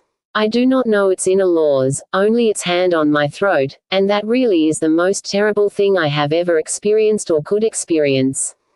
Perhaps the logical conclusion is that we're both married, you in Vienna, I to my fear in Prague, in which case you're not the only one tugging in vain at marriage. For you see, Milena, if you had been completely convinced by me in Vienna, even agreeing to take that step of which you were unsure, you would no longer be in Vienna in spite of everything. Or rather, in that case there would not be any in spite of everything. You'd simply be in Prague. Moreover, everything you console yourself with in your last letter really is mere consolation. Don't you agree? Had you come to Prague right away, or had you at least decided right away to do so, it would still not have served as any proof for you. I don't need any proofs for you. There is nothing in my mind as clear and certain as you, but it would have been a tremendous proof for me, and this is what I'm missing now. Occasionally the fear feeds on this lack as well. In fact, it may even be much worse, and I myself, the savior, may be tying you down in Vienna like no one else has ever done. So that was the storm which kept threatening in the forest. Still, we were happy all the same. Lauren telephoned to say that a translation had appeared in Tribuna, but since you hadn't mentioned it, I didn't know whether you wanted me to read it, and so I haven't yet. Now I'll try to ND it somewhere. I don't understand what you have against the girl's letter. So it succeeded in its purpose of making you a little jealous. What of it? In the future I'm going to compose similar letters from time to time and write them myself, even better ones than that, and without any null rejections. Please, a few words about your work. Sesta. Lipa. Kamen. Politika. There's something else I wanted to say, but another young poet was here. I don't understand. The minute someone shows up I remember my OC work and can't concentrate on anything else throughout the entire visit. I'm tired, can't think of a thing, and my sole wish is to lay my head in your lap, feel your hand on my head, and stay that way through all eternity. Yours. Here, this is what I wanted to say. Your letter does contain one great truth among other truths. That you're the one who doesn't have any idea about, that's true word for word. It was all just LTH, wretched abomination, drowning in hell, and in this respect I come to you as a child who has done something bad and is now standing before his mother and cries and vows, I'll never do it again. But this is precisely where the fear derives all its strength. Exactly, it says. He doesn't have any idea. Nothing has happened yet. So he can still be saved. I jump up. The telephone. Oh, to see the director. For the RST time since I returned to Prague I am called down on OCL business. Now at last the whole swindle will come out. I haven't done a thing for 18 days except write letters, read letters, and above all look out the window. I've held letters in my hand, put them down, picked them up, had a few visitors as well, and apart from that nothing. But when I show up he is friendly, he smiles, tells me something OCL I don't understand and says goodbye since he's going on vacation, and mumbled inarticulately that I'm almost all through and tomorrow will begin dictation. And now I'm quickly reporting this to my guardian angel. Strangely enough my letter from Vienna is still lying on his table, and on top of that another letter from Vienna. At RST I almost thought, inarticulately, that it was about you. Prague, July 22, 1920. Thursday. Oh yes, this letter. It's as if one were looking into hell and a man below calls up to someone above and describes what his life is like and how he's settled in. He RST roasts a while in one cauldron, then in another, and afterward sits in the corner to steamo a little. But I don't know her from before, I've just known that Potomac M for a long time, even Lauren calls him that. I didn't notice, maybe she really is confused or crazy. How could she not be confused by such a fate, since it left even us confused, and I think I would be very upset to ND myself standing next to her, for she isn't just a human being anymore but something else besides. And I can't imagine she doesn't notice this too, and that she doesn't feel your disgust at her letter herself. Our words are often those of some unknown alien being, but to have to talk that way incessantly, as may be the case with Jarmila. Incidentally, Haas appears not to have left her entirely, if I understand it correctly, but it isn't a letter at all, just drunken sorrow, and I don't understand it in the least. Milena, industrious one, your room is undergoing a change in my mind. The desk and the whole place really didn't look much like work before, but now it does, and so convincingly that I can feel this work. In your room it must be magnificently hot and cool and happy. Only the wardrobe remains as ponderous as always, and sometimes the lock is broken and it doesn't yield a thing, desperately staying shut, and in particular it refuses to give up the dress you wore on Sunday. If you should ever set up house again we'll throw it out. I'm very sorry for many things I've written lately. Don't be angry with me. It is exclusively your fault you cannot free yourself, or that it is even your fault at all. I am much more to be blamed. I'll write about it sometime. Prague, July 23, 1920. Friday. No, it really wasn't so bad. And anyway, how else is the soul to free itself from a burden except by a little malice? Besides, even today I consider everything I wrote correct. You misunderstood some of it, for instance the part about the only Sue erring. It is your self-torment which is this only Sue erring, not your letters which every morning give me the strength I need to get through each day, so much that I don't want to miss a single one, not a single solitary one of these letters. That's obvious of these days. And the letters lying on the table in the front hall don't contradict me in the least. Even the possibility of writing them and putting them away has meant something. And I'm not at all jealous, believe me, but it really is very difficult to realize that jealousy is pointless, and I only occasionally succeed in doing so. On the other hand, I always succeed in not being jealous. Yes, still on the subject of saviors. Saviors, you see, are characterized by a tendency to keep hammering in whatever they want to extract, with bestial seriousness. And they deserve this characterization. I stand apart and rejoice at this, not about individual cases but about this general law of the world. Now at last I have something to tell Max, your opinion, actually. Rather brief, about his great book. You see he's always asking about you and how you're doing and what's going on, and is always taking everything to heart. But there's hardly anything for me to say to him. Fortunately language alone makes it impossible. I can't talk about some Milena in Vienna and then go on saying that she thinks and says and does this or that. After all, you are neither Milena nor she. That's utter nonsense, and consequently I can't say a thing. This is so obvious it doesn't even make me sad. Of course I can talk about you with people I don't know. It is actually be even greater. Recently I ran into Rudolf Fuchs. I like him, but normally I would not have been so overjoyed to see him, and I'm sure I would not have shaken his hand as ardently as I did. And even so, I knew that the result would not be that great, but I thought to myself, so what if it is small? Immediately the conversation turned to Vienna and the people he had seen there. I was very interested in hearing names. He began to list them. No, I didn't mean it that way. I was interested in hearing him name the women. Well, there was Milena Pollock, whom I believe you know. Yes, Milena, I repeated and looked down the Ferdinandstrasse, to see what it would say to that. Other names followed, my old cough returned, and the conversation ZZ led out. How to revive it? Can you tell me which year of the war it was that I was in Vienna? 1917. Wasn't EP in Vienna by then? I didn't see him at the time. Wasn't he married yet? No, that was all. Now I could have had him tell me a little about you, but I lacked the necessary strength. How are you doing with pills right now and over the past few days? You mention headaches again for the RST time. What did Jamila Nally say to your invitation? Could you please say a few words about the Paris plan? Where will you go now? A place with good mail service. When? For how long? 6 months. Always tell me right away where anything of yours is appearing. How had you actually planned the 2-day trip to Prague?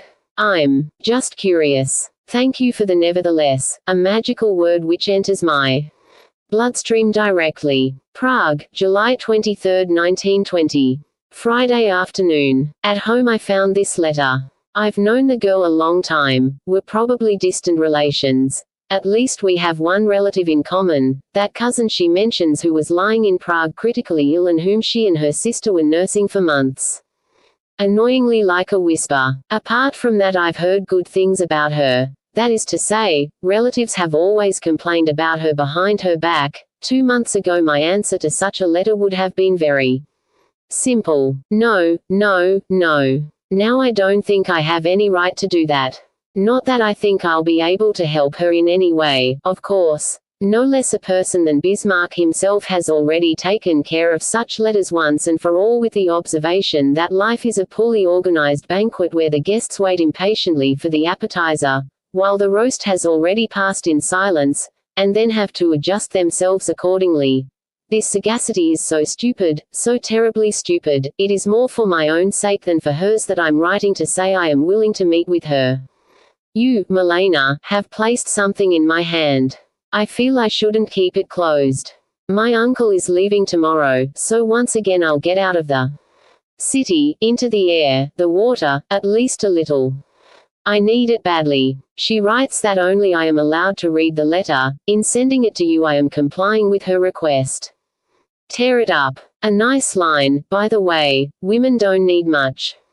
Prague, July 24, 1920. Saturday. For about half an hour I've been reading the 2 letters and the card, not to mention the envelope. I'm surprised that the entire mailroom doesn't come up and apologize in your name, and only now do I realize that I've been laughing the whole time.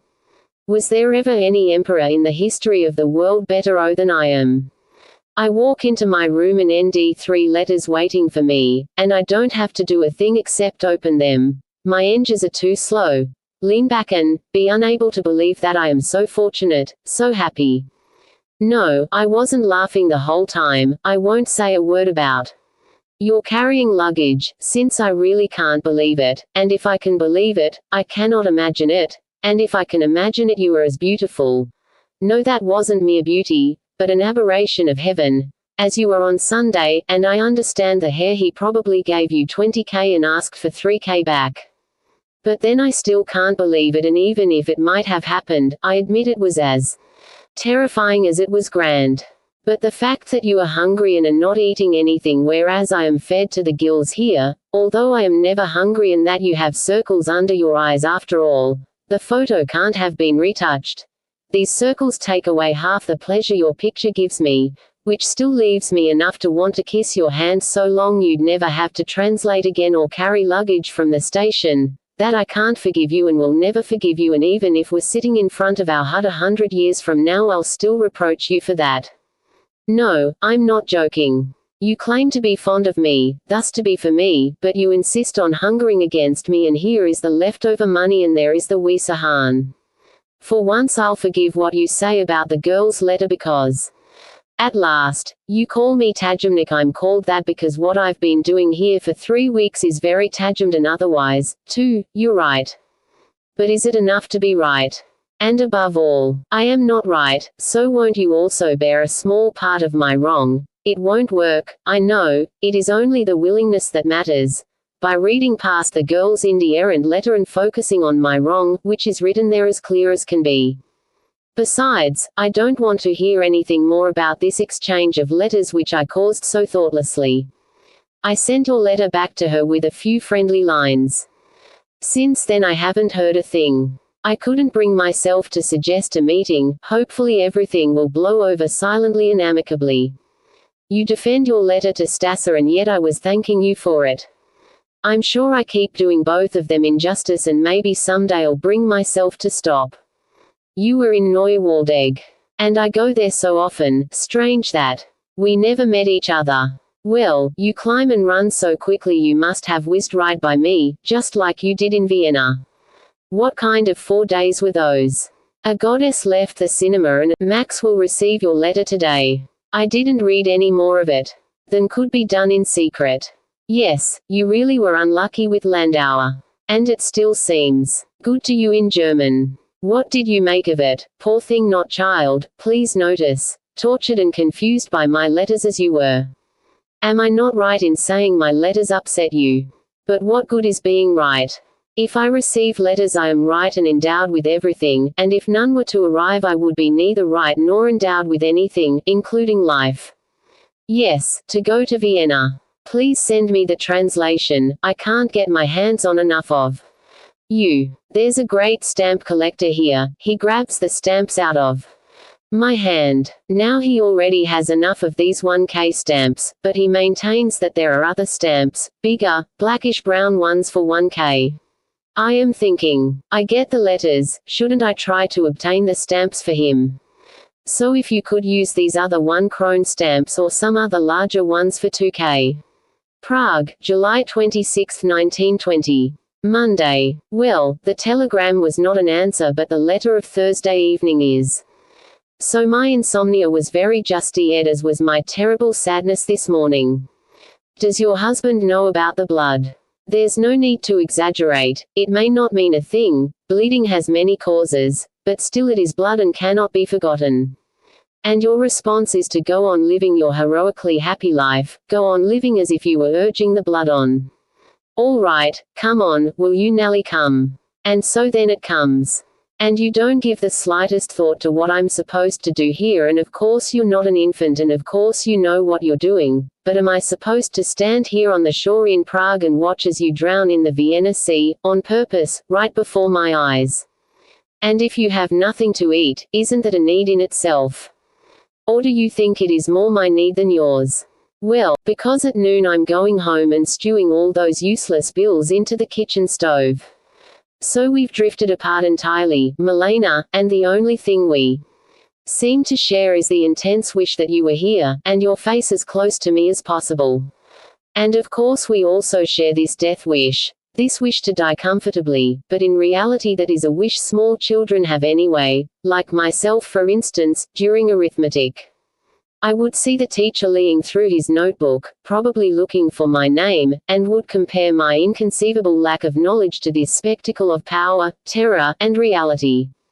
Half dreaming with fear, I wished I could rise like a ghost and run down the aisle between the desks, why by my teacher as light as my knowledge of mathematics, somehow pass through the door, then, once outside, I would pull myself together and be free in the wonderful air which, in all the world known to me, did not contain any greater tensions than those found in that classroom. That would have been comfortable indeed. But that's not the way it happened. I was called upon, given a problem which required a logarithmic table to solve. I had forgotten my table. Nonetheless I lied that I had it in my desk thinking the teacher would lend me his, was sent back to my desk to fetch it. Noticed its absence with an alarm I didn't even need to pretend at school I never needed to pretend alarm, and the teacher I ran into him 2 days ago said to me, "You crocodile." I was immediately given an unsatisfactory, and that was actually a good thing, since it was only a formality, and unfair besides. Although I had lied, of course, no one could prove it. Is that unfair? But above all, I didn't have to show my shameless ignorance. So on the whole this, too, was quite comfortable, and under favorable conditions one could even disappear in the room itself, and the possibilities were endless, and one could even die while still alive. Written diagonally across the top of 2 pages, in large letters. I'm only babbling like this because I feel so good with you in spite of everything. Just one possibility is missing. This thorough discussion about how you will regain your health, and precisely this possibility is the one most urgently needed. There was a lot I had wanted to tell you today, before I read the letters, but what can be said in the face of blood? Please write to me at once what the doctor said, and what kind of man is he? Your description of the scene at the station is incorrect. I didn't hesitate a moment. It was all so obviously sad and beautiful, and we were so completely alone that it seemed incomprehensibly comic how the people, who weren't there, after all, suddenly rose up in protest and demanded that the gate to the track be opened. But in front of the hotel it was exactly as you say. You were so beautiful there. Maybe it wasn't you at all. In fact, it would have been unusual if you had gotten up so early. But if it wasn't you, then how do you know so exactly the way it really was? It's good that you also want stamps. For 2 days now I've been reproaching myself about my own request. Even while writing it I was doing so. Prague, July 26, 1920. Monday later. Oh, so many documents have just arrived. And what am I working for, and with an unrested head, at that? What for? The kitchen stove. And now on top of everything else, the poet, the RST1, he also makes woodblocks, etchings, and doesn't leave, and is so full of life that he unleashes everything on me and watches me tremble with impatience. Watches my hand trembling over this letter. My head is already lying on my chest and he still won't leave. The good, lively, happy, unhappy, extraordinary boy who happens to be a terrible nuisance just right now. And you have blood coming out of your mouth. And it turns out we really do keep writing the same thing. I ask whether you're sick and then you write about it. I want to die and then you do. I want stamps and then 1,000 times and always I want to be with you and you are saying the same thing. Enough, enough. And there's still no letter about what the doctor said, you slowpoke, you bad letter writer, you wicked one, you lovely one, you, well, now what? Nothing. To rest in your lap, still. Prague, July 27, 1920. Tuesday. Where's the doctor? I'm skimming through your letter without reading it just to ND the doctor. Where is he? I'm not sleeping. I don't mean to say I'm not sleeping because of that. True worries cause unmusical people to lose less sleep than do other things, but even so I'm not sleeping. Is the trip to Vienna already too long ago? Did I praise my luck too highly? Aren't milk and butter and salad any help at all, and do I have to have the nourishment of your presence? The reason is probably none of these, but these days are not very pleasant. Moreover, for 3 days now I haven't been enjoying the happiness of the empty apartment and am living at home, which is also why I received the telegram right away. Maybe it is not at all the emptiness of the apartment which makes me feel so good, or maybe that's not the main thing. It might be having 2 apartments at once, one for the day and another, further away, for the evening and night. Do you understand this? I don't, but that's how it is. Yes, the wardrobe. It will probably be the object of our RSTN. Last GHT. I'll say, we're throwing it out. You'll say, it's staying. I'll say, choose between it and me.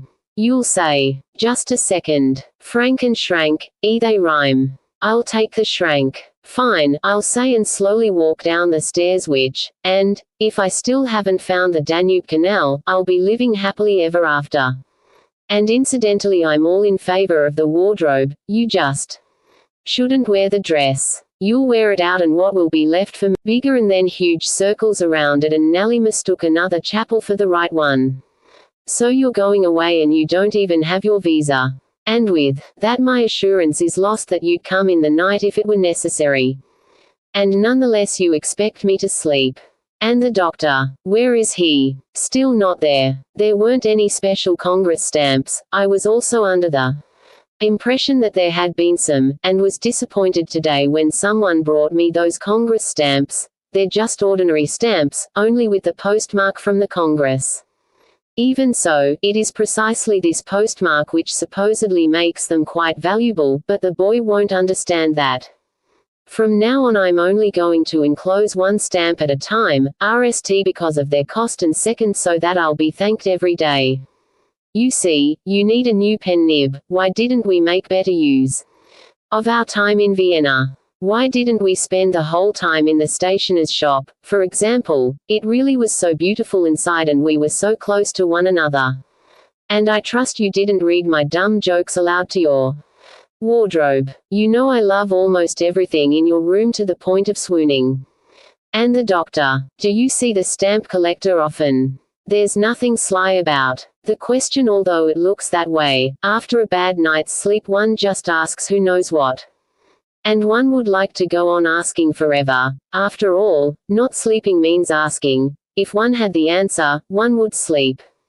And this declaration of not being responsible for one's actions is Prague, July 28, 1920. Wednesday. Do you know Casanova's escape from the Leads?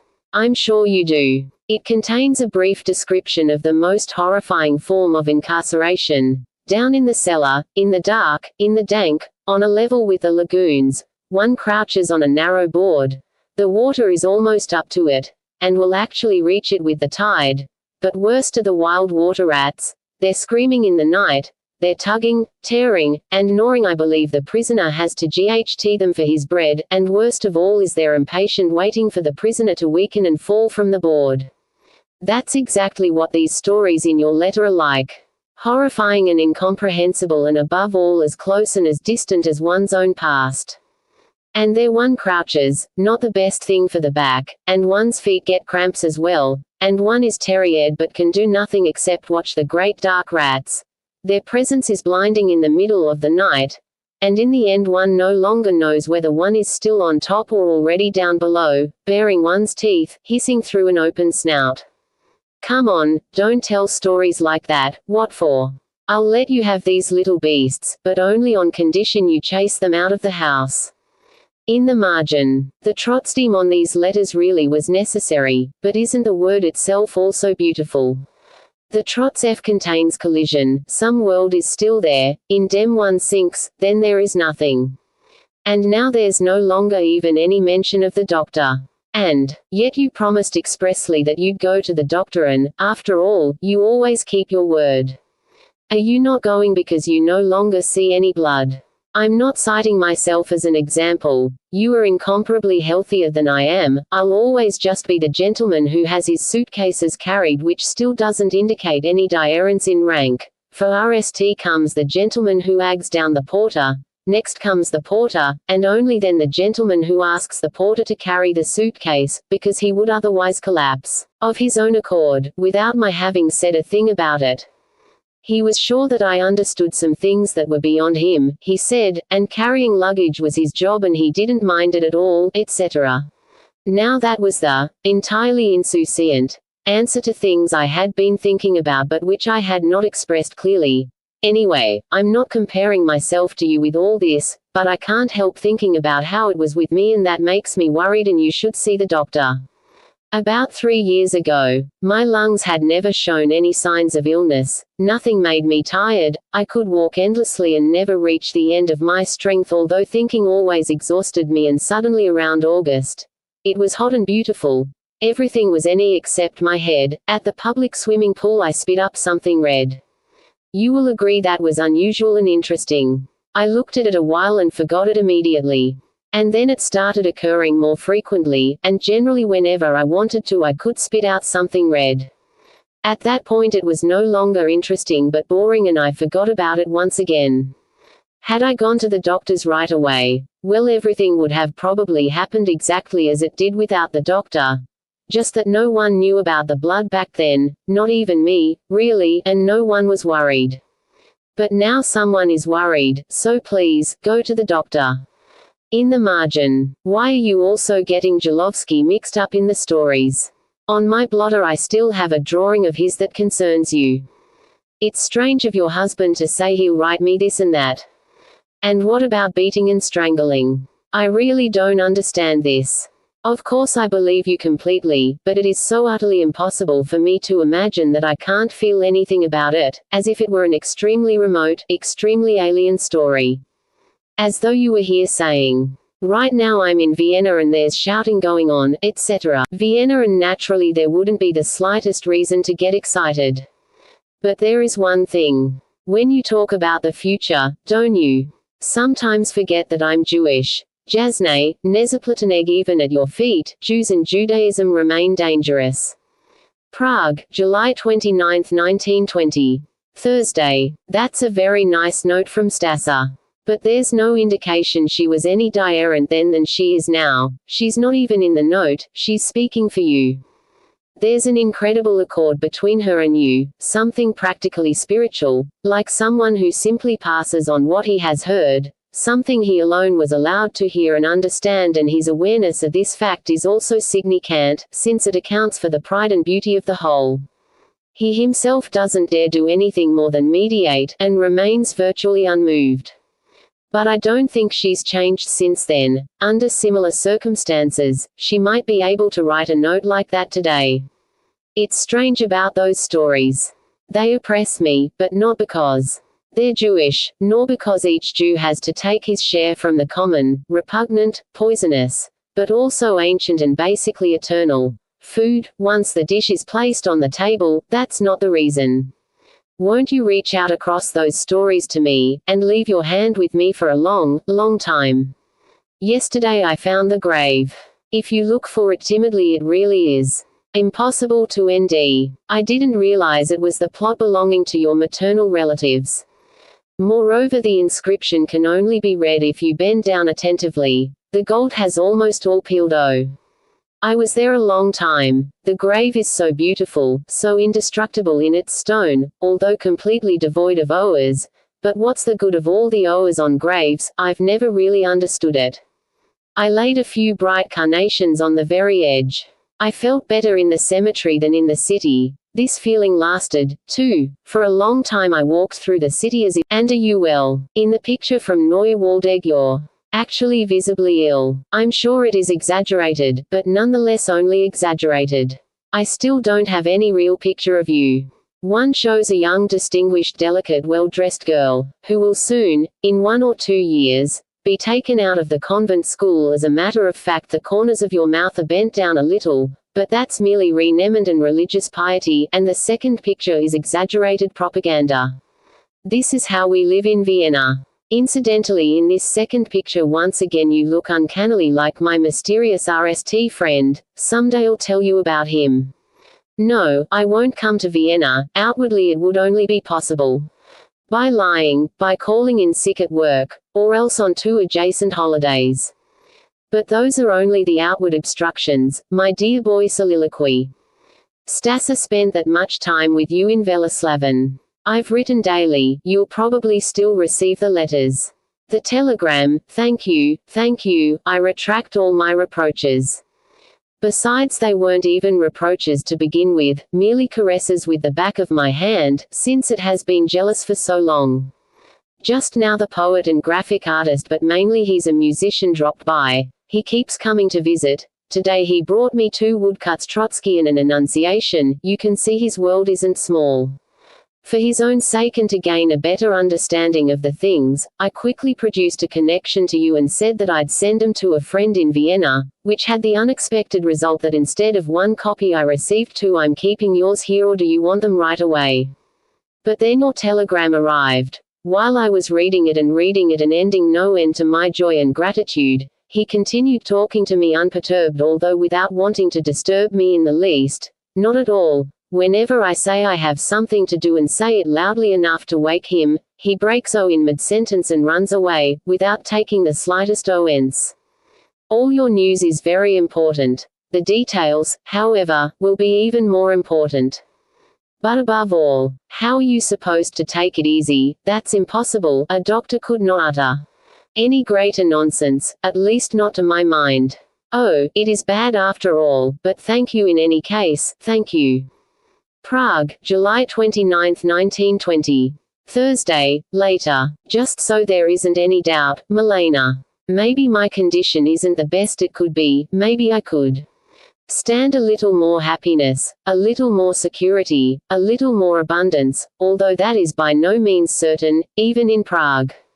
However, in any case I'm generally happy and free and doing well, completely undeservedly. So well it scares me. And if current conditions hold a while, if the upheavals aren't too great, and if I receive a word from you each day and see that this doesn't cause you too much torment, then this word will probably be enough to make me halfway healthy.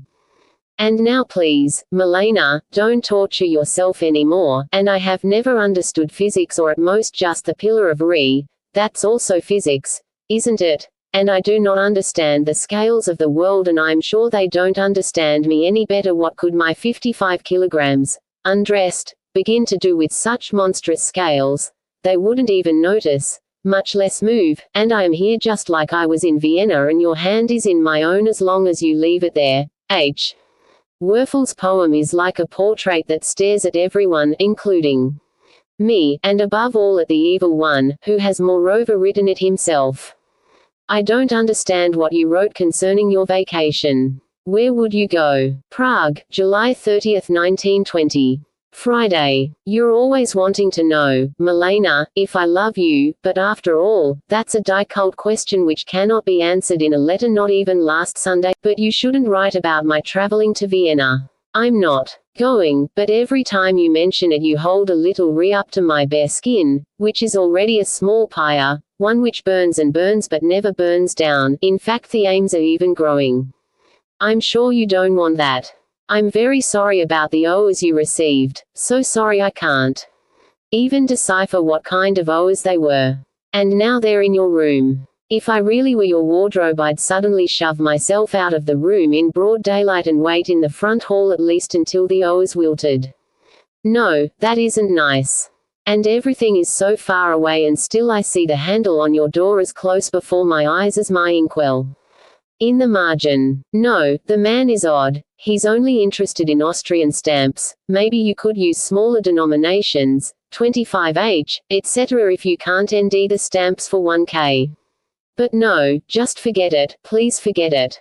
Well, yes, of course I have your telegram from yesterday, no, from the day before, but even then the O's had not wilted.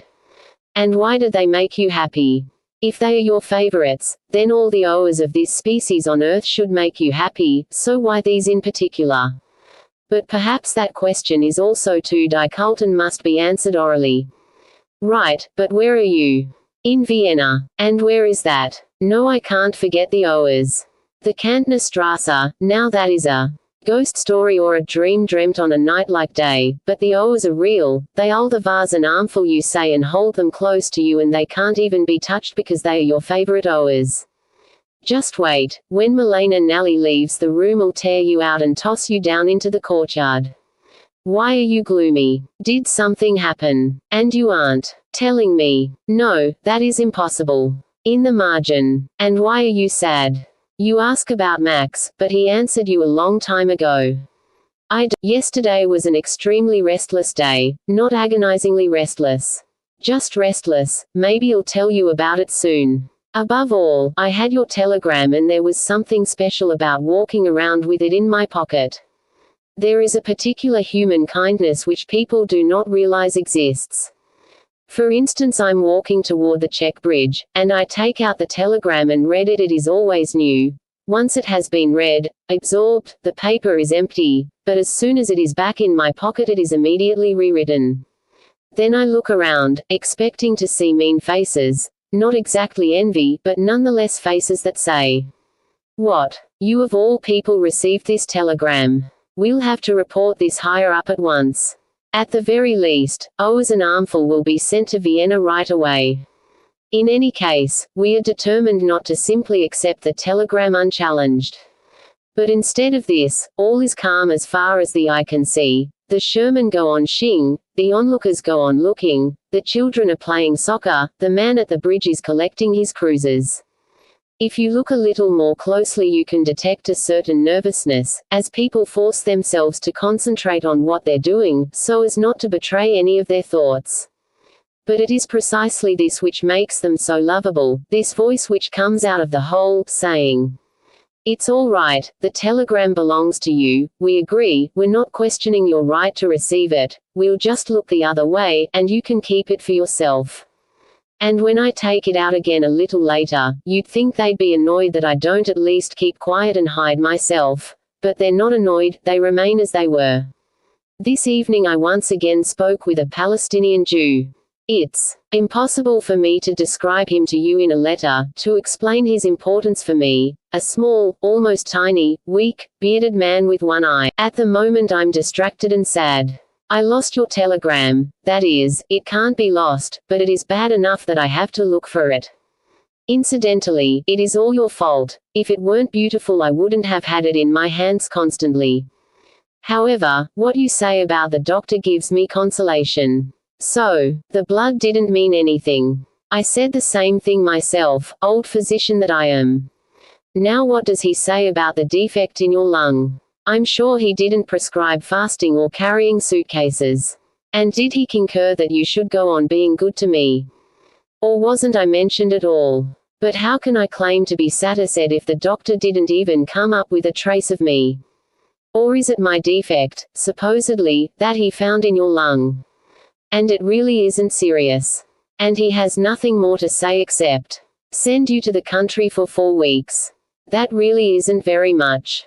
No, I don't have much more against the trip than I do against your life in Vienna. Go ahead and leave, please, leave Vienna. You wrote somewhere about how much hope you have in this trip. To me that's reason enough to wish it for you. In the margin. Do I read correctly? Is there a large T on the envelope? The postmark is right on top and I can't make it out exactly.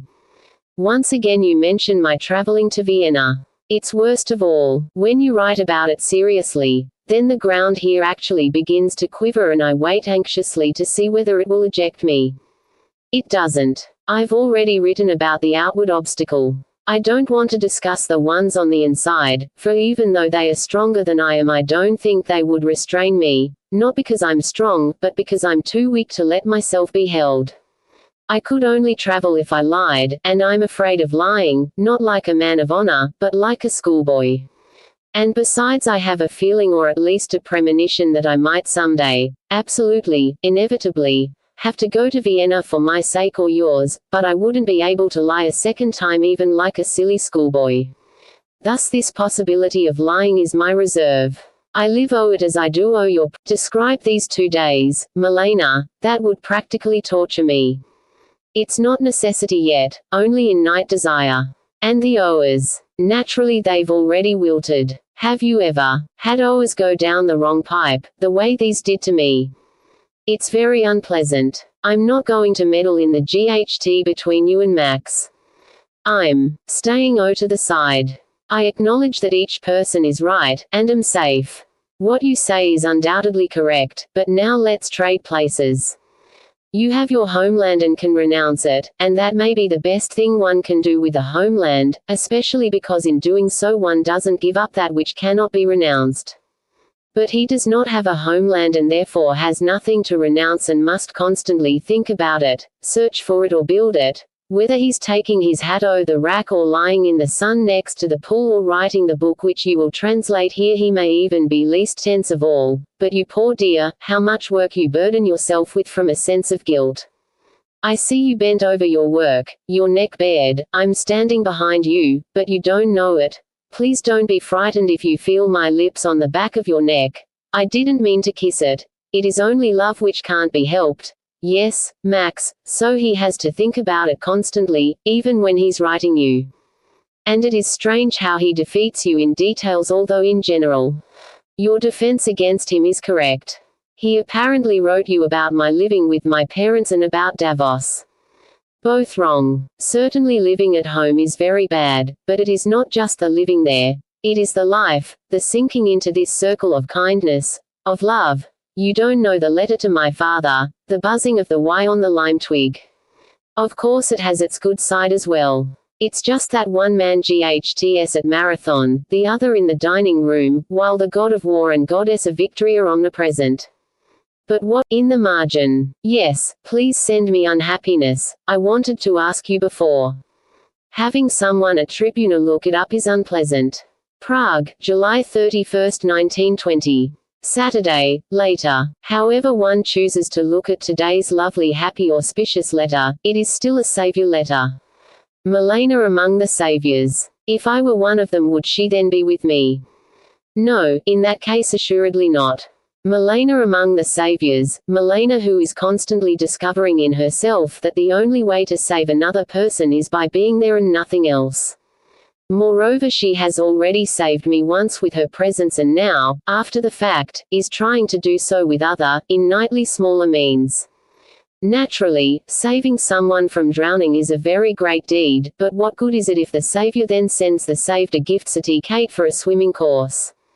Why does the Savior want to make it so easy for himself? Why does he not want to continue saving the other through his constant presence, his constant willingness to be there?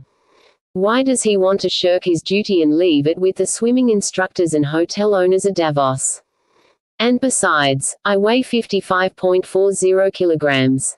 And how can I why away if we are holding hands? And what good is it for us to both why away? And besides, this is actually the main thought of the above. I'll never go so far away from you again. After all, I'm only now escaping from the leads of Meran. Saturday evening. That was already written. Today I had once again intended to write about something else, but now there's no point. I came home and in the darkness I saw the unexpected letter lying on the desk. I skimmed over it, although I was constantly being called to supper, then ate something which unfortunately refused to disappear from the plate unless it was swallowed.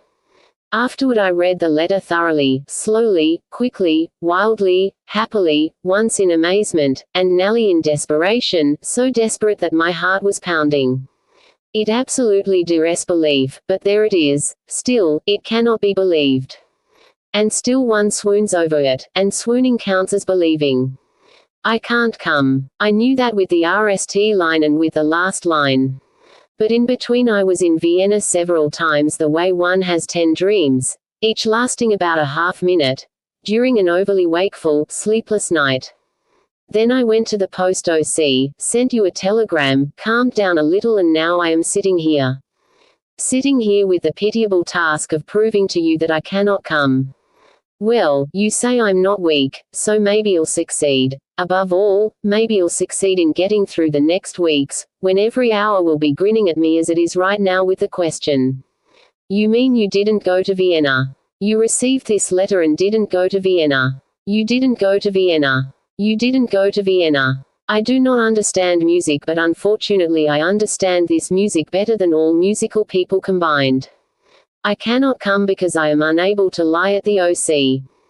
There are only 2 reasons for me to lie at the OC. Fear, in which case it is actually part of the job, it belongs there. At work I lie unprepared, by rote, inspired, or else out of dire need in case else should fall ill, else. Not you, Milena, you won't be sick, that would be the direst need of all, I won't even talk about that. Thus I could lie at once if I really needed to, in which case a telegram wouldn't be necessary. Genuine need can hold its own against the OC, since I would go whether I had permission or not. But I can't lie in any other cases, in cases where my happiness would be among the reasons for doing so, where the main reason is my own need for happiness. I cannot do this the same way I cannot lift dumbbells weighing 20 kilograms. If I took the else telegram to the director, I'm sure it would drop out of my hand, and if it dropped I'm sure I would step on it, step on the lie, and having done that, I'm sure I would run away from the director without asking for anything. Consider, Milena, that the OC is not just some arbitrary, stupid institution, although it isn't very much so, but that's not the point. As a matter of fact it is more fantastic than stupid, but up to now it has been my life. Of course I can tear myself away from it, and that might not be a bad idea, nevertheless it has been my life up to now. I can shirk and work less than anyone I do. I can to lie just so I can suddenly leave, as a free man, since I'm just an employee after all, to go where nothing else is sending me except the natural beating of my heart. I just can't lie like that.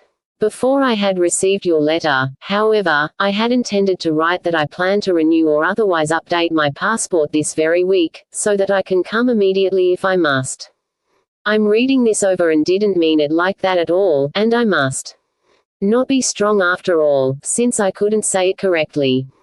One more thing, it is possible that I'm a worse liar in the OC than someone else who, like most clerical workers, considers himself a constant victim of injustice, who is convinced is overworked.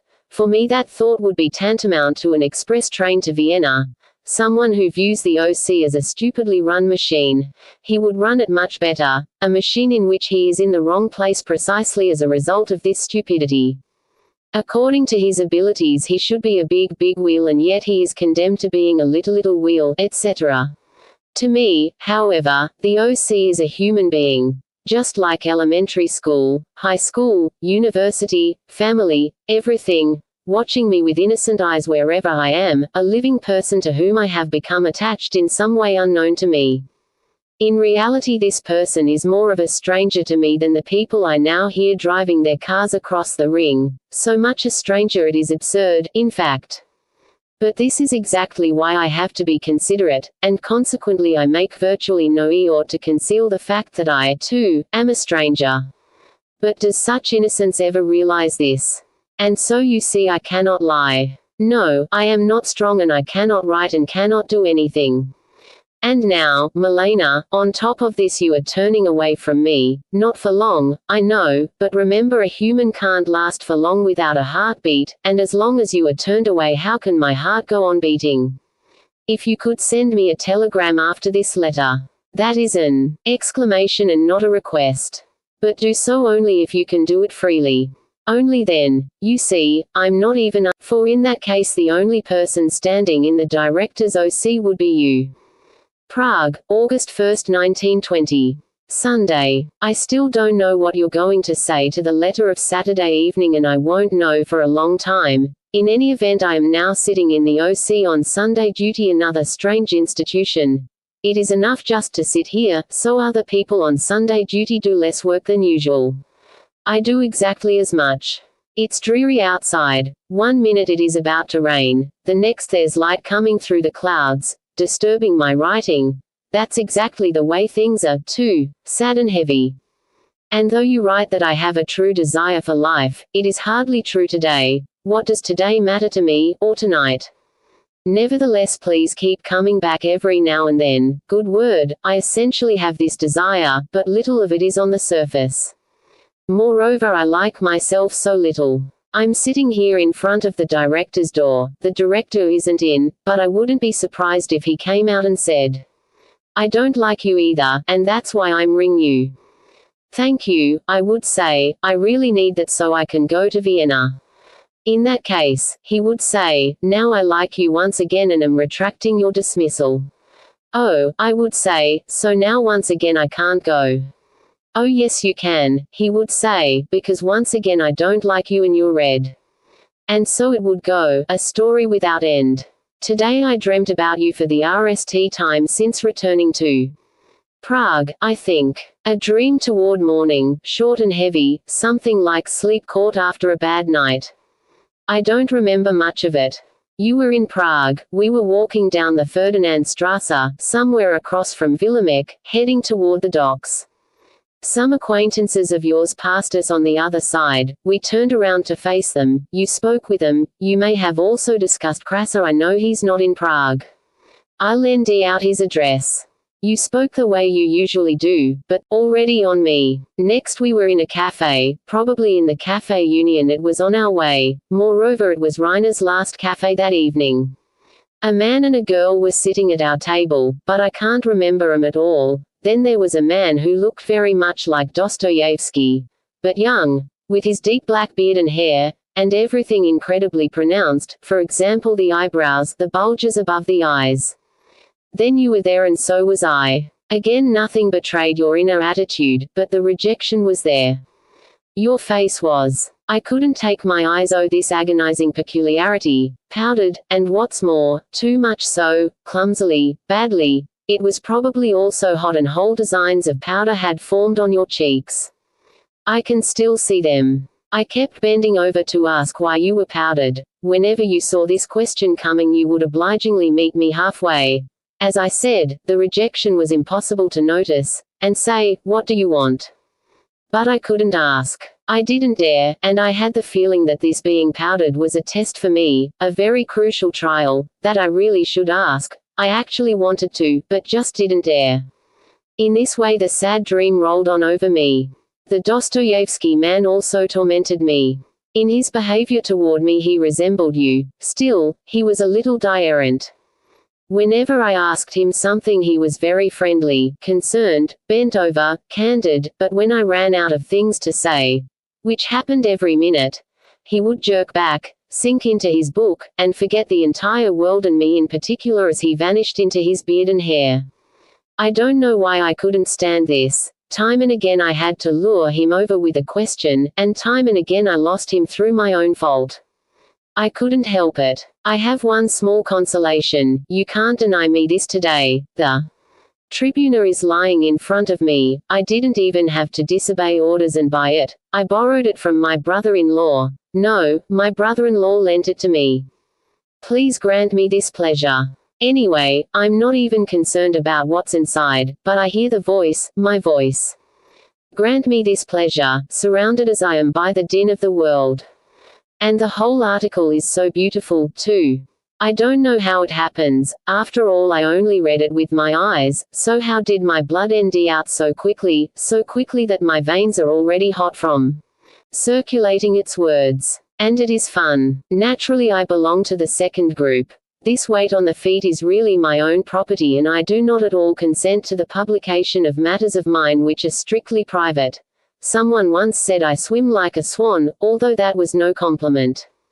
But it is exciting. I feel like a giant who's keeping the public away from you with outstretched arms. It is difficult for him, he's supposed to hold the public back but, at the same time, he doesn't want to miss a single word or a single second of seeing you. This public which is probably pig-headed and utterly dumb, moreover female, which is probably shouting. Where's the fashion? When's the fashion Nelly going to show up? So far we've only seen Milena. Only, and I am living this only. In reality, I've taken the rest of the world and hung it into the mighty sea like Munchausen did the gun carriages of Gibraltar. What? The whole rest. What was that about telling lies? That you can't lie in the OC. Well, so here I sit, it is just as dreary as before, and tomorrow there won't be any letter, and the dream is the last news I have from you. Prague, August 1st, 1920. Sunday evening. Very quickly, here's the possibility that we have every week. Why didn't I think of it earlier? In any case, I have to have my passport RST. That's not as easy as you think, and almost impossible without Otla. I leave here with the express on a Saturday afternoon, arrive in Vienna at about 2:00 a.m. tomorrow. I'll check the exact times. In the meantime, you've already bought me the return ticket to Prague on the Sunday Express, and wired me that you have it. Without this telegram I couldn't leave Prague. You meet me at the station, we have over 4 hours together. I leave again Sunday at 7:00 a.m. So that's the possibility, admittedly a little sad, just 4 tired hours. Together. And where? In a hotel at the Franz Josephs Bahnhof. But even so, it is a possibility, which you, however, can improve considerably. But is this possible? So you don't need a passport. I'd probably arrive around 10:00 in the evening, maybe even earlier, and leave Sunday with the express on Sunday. It should be easy to get a seat around 11:00 a.m., perhaps even later if there's a local train. But I have no idea how you would get there and back. So what do you say? It's odd that I have to ask you now, when I have been talking to you all day long. Kraser's address. Marienbad Hotel Stern, Prague, August 2nd, 1920. Monday. It turns out that according to the schedule it is much better even than I thought. I hope the schedule is correct. This is how it looks. The far worse possibility. I leave here at 4:12 Saturday afternoon, arrive in Vienna at 11:10 p.m. We have 7 hours together, since I leave Sunday morning at 7:00. Of course the 7 hours are on the condition I have slept a little the night before. No easy task, otherwise you'll just have a poor sick animal on your hands. 2. The possibility, which is virtually magnificent thanks to the schedule. I likewise leave here at 4:12, but am already in Gießen by 7:28 p.m. Even if I leave with the morning express on Sunday, it is not until 10:46, so we have over 15 hours, some of which we could also sleep. But it gets even better. I don't even have to take the train. There's a local to Prague at 4:38 in the afternoon, so I would take that one. That would mean 21 hours together, which we could just have every week, at least in theory. There's only one catch, but I don't believe it is a serious one. In any case you'd have to check. Although the train station in Gießen is Czech, the town is Austrian. Does the passport nonsense extend so far that a Viennese needs a passport to enter the Czech station? In that case the people from Gießen wanting to travel to Vienna would also have to have a passport with a Czech visa. But I can't believe this would be the case. That would be directed specially against us. It's already so bad that I may have to wait an hour at customs control in Gießen before being allowed to leave the station, and that would reduce our 21 hours. There's nothing to be added to these great things. In any case, thank you for not leaving me letterless again today, but tomorrow. I will not telephone because, RST, it is too upsetting, and second, because it is impossible. I've already checked once, and third, because we are going to see each other soon. Unfortunately Otla didn't have any time today to go to police headquarters for my passport. She'll take care of it tomorrow. Yes, you're doing excellently with the stamps. Unfortunately I misplaced the special delivery stamps. The man almost started crying when I told him that. Of course you have made it easy for yourself, with the way you thank me for the stamps, but even that makes me happy. As a matter of fact, so happy that I'll send you some Legionnaire stamps, imagine. I don't feel like telling any fairy tales today. My head is like a railroad station, with trains departing, arriving, customs control. The chief inspector is lying in wait, ready to pounce on my visa, but this time it is in order. Please, look right here. All right, that's NE, here's the way out of the station. Please, Herr Inspector, would you be so kind as to hold the door for me? I can't get it open. Is it possible? I'm so weak because Milena is waiting outside. Oh, I'm sorry, he says, I didn't know that. And the door I ease open. Prague, August 2nd. 1920. Monday evening. It's already late, following a day that was fairly gloomy in spite of everything.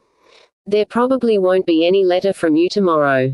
I have the one from Saturday. A letter written on Sunday wouldn't arrive until the day after tomorrow, so tomorrow will be free from any immediate issuance of a letter.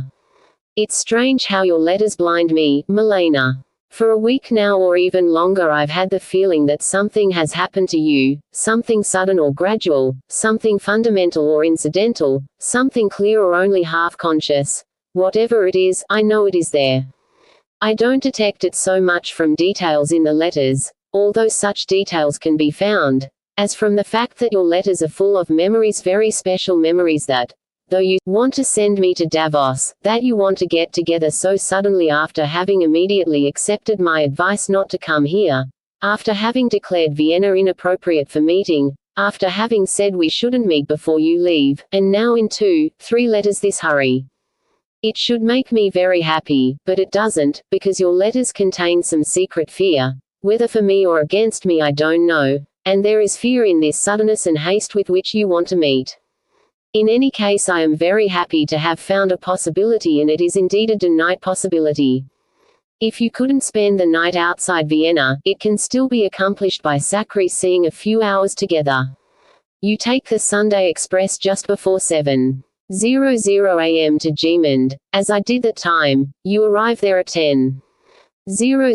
I meet you, and since I don't have to leave until 4:30 p.m., we still have 6 hours together. You then return to Vienna with the evening express, arriving at 11:15, a short Sunday outing. That's why I'm so restless, or rather I'm not restless, so strong is the power you wield. Instead of being more restless because you're hiding something in your letters, or because you have to hide it, or because you are hiding it unconsciously.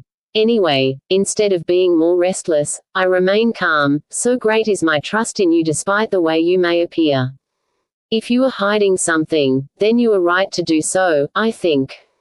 But there is also another, really extraordinary reason why I am staying calm in the face of all this. You have a certain peculiarity. I believe it comes from deep inside your being, and someone else is at fault if it isn't always effective, which I have never seen in anyone else and which I can't even imagine, although I have found it in you. It is your inability to make other people sour. Not out of pity, but just because you can't. No, this is unbelievable, fantastic. I've been thinking about it almost all afternoon, but now I don't dare write it down. Tuesday. So little knowledge of human nature, Milena. I've been saying that all along. Fine, Elsa's ill, that might be, and it might mean one needs to go to Vienna, but old Aunt Clara in critical condition. All else aside, do you really think I could go talk to the director about Aunt Clara and still keep a straight face? Of course. And this shows more knowledge of human nature. Every Jew has an Aunt Clara, but mine departed this world long ago. So this is absolutely impossible. Good thing we don't need her anymore. Let her go ahead and die. After all, she's not alone, Oscar is with her. On the other hand, who is Oscar? Aunt Clara is Aunt Clara, but who is Oscar? Whoever he is with her. Hopefully he won't fall ill himself, the old widow chaser. A letter after all, and what a letter. What I said in the beginning doesn't apply to the evening letters, but nor can they cause this, as I said, calm unease to disappear. It's so good we're going to see each other. I may send you a telegram tomorrow or the day after. Otla has already left today to take care of the passport, saying whether I'll be able to go to Gemund this Saturday. It is already too late for Vienna this week, since by now you would have had to buy the ticket for the Sunday express. Then answer me by telegram whether you, too, can come. So keep going to the post OC in the evening as well, in order to receive the telegram soon. Thus it will be like this. I'll wire, impossible, that is to say I can't come this week. In that case I won't expect an answer by wire and we'll discuss the rest by letter. Whether we meet during the next 4 weeks of course depends on where you'll be in the country. You'll probably be even further away from me, in which case I guess we couldn't see each other for a whole month. Or else I will wire. Can be in Geemand Saturday. Then I'll expect your reply to be either impossible or arrive Saturday in Geemand or else arrive Sunday in Geemand. In these last 2 cases were set, and no more telegrams are needed. Know so that you're sure I've received your telegram. I will con room, we both. Almost 2 hours lost. I had to put the letter aside. Otto pick was. Here. I'm tired. When will we see each other? Why don't I hear your name any more than 3 times in 1.5 hours? Even if I make concessions, admit that I was in Vienna, although I didn't speak with anybody. Our being together wasn't speaking, was it? Where are you? On the way to the village with the cottage. I'm also on my way there. It is a long journey. But don't agonize over that, please. Whatever happens, we're on our way. There's nothing left to do but leave.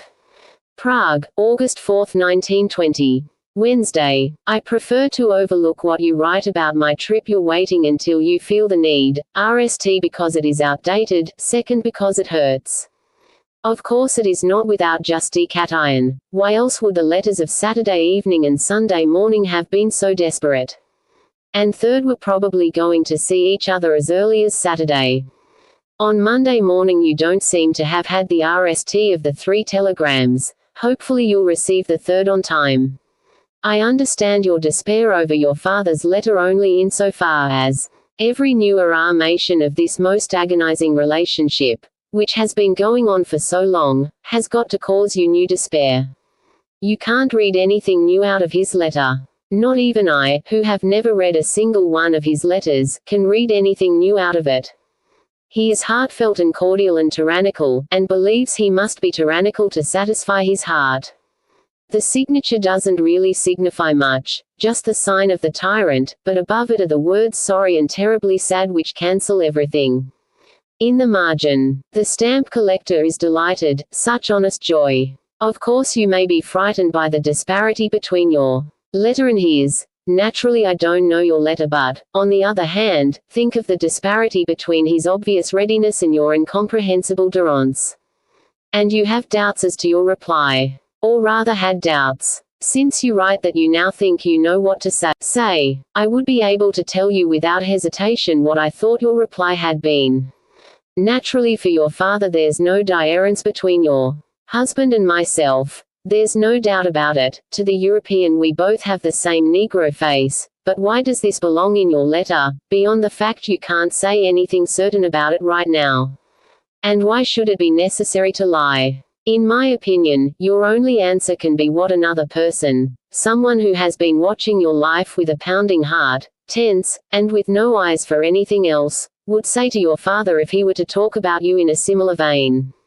All suggestions, all ext and fast bonds are useless. Milena is living her own life and cannot live any other. Admittedly Milena's life is sad, nonetheless it is as healthy and calm as in a sanatorium. Milena is only asking you to now realize this. She isn't asking for anything else, especially not for accommodation. She's only asking you to follow your heart and speak with her as one human to another, on equal terms, and not close yourself to her in a fury. Once you have done that, you will have removed much sadness from Milena's life and she won't cause you any more sorrow. Single quote. What do you mean that the reply to your father will fall right on your birthday? I'm really beginning to fear your birthday. Whether we see each other Saturday or not, in any case please send me a telegram on the evening of the 10th of August. If you could only be in Geemand Saturday or Sunday. It really is very necessary. In that case this would actually be the last letter you receive before we see each other face to face. And these eyes which haven't had anything to do for a month all right, reading letters, looking out the window will see you. The essay is much better than in German, although it still has some holes, or rather entering it is like entering a swamp, it is so difficult having to pull out your foot at every step. Recently a reader of Tribuna conjecture, make a compliment out of my own lunatic asylum. There are 3 small misunderstandings in the translation. I'm holding on to the translation for a little while. Prague, August 4th. 1920. Wednesday evening. Just now around 10:00 p.m. I was in the OC, the telegram was there, so quickly I'm almost inclined to doubt that it is the answer to the telegram I sent yesterday, but there it is, dispatched the 4th of August. 11:00 a.m. It was actually here by 7:00, so it only took 8 hours. One of the consolations inherent in the telegram is that we're close enough at least in space. I can have your answer in almost 24 hours. And this answer doesn't always have to be, "Don't come." There remains the smallest possibility you still haven't received my letter in which I explained that you don't have to spend a night away from Vienna and can nonetheless go to Gemund. On the other hand, you must have found that out for yourself. Even so, I'm still considering whether I should obtain the ticket and visa, which is only valid for 30 days your vacation, on the strength of this tiny possibility. However, I probably won't. The telegram is so tonight, apparently. You have insurmountable objections to the trip. Now look, Milena, it doesn't matter. I myself would not have presumed to dream of seeing you so soon again after 4 weeks, although only because I didn't have any idea how easy it would be to meet.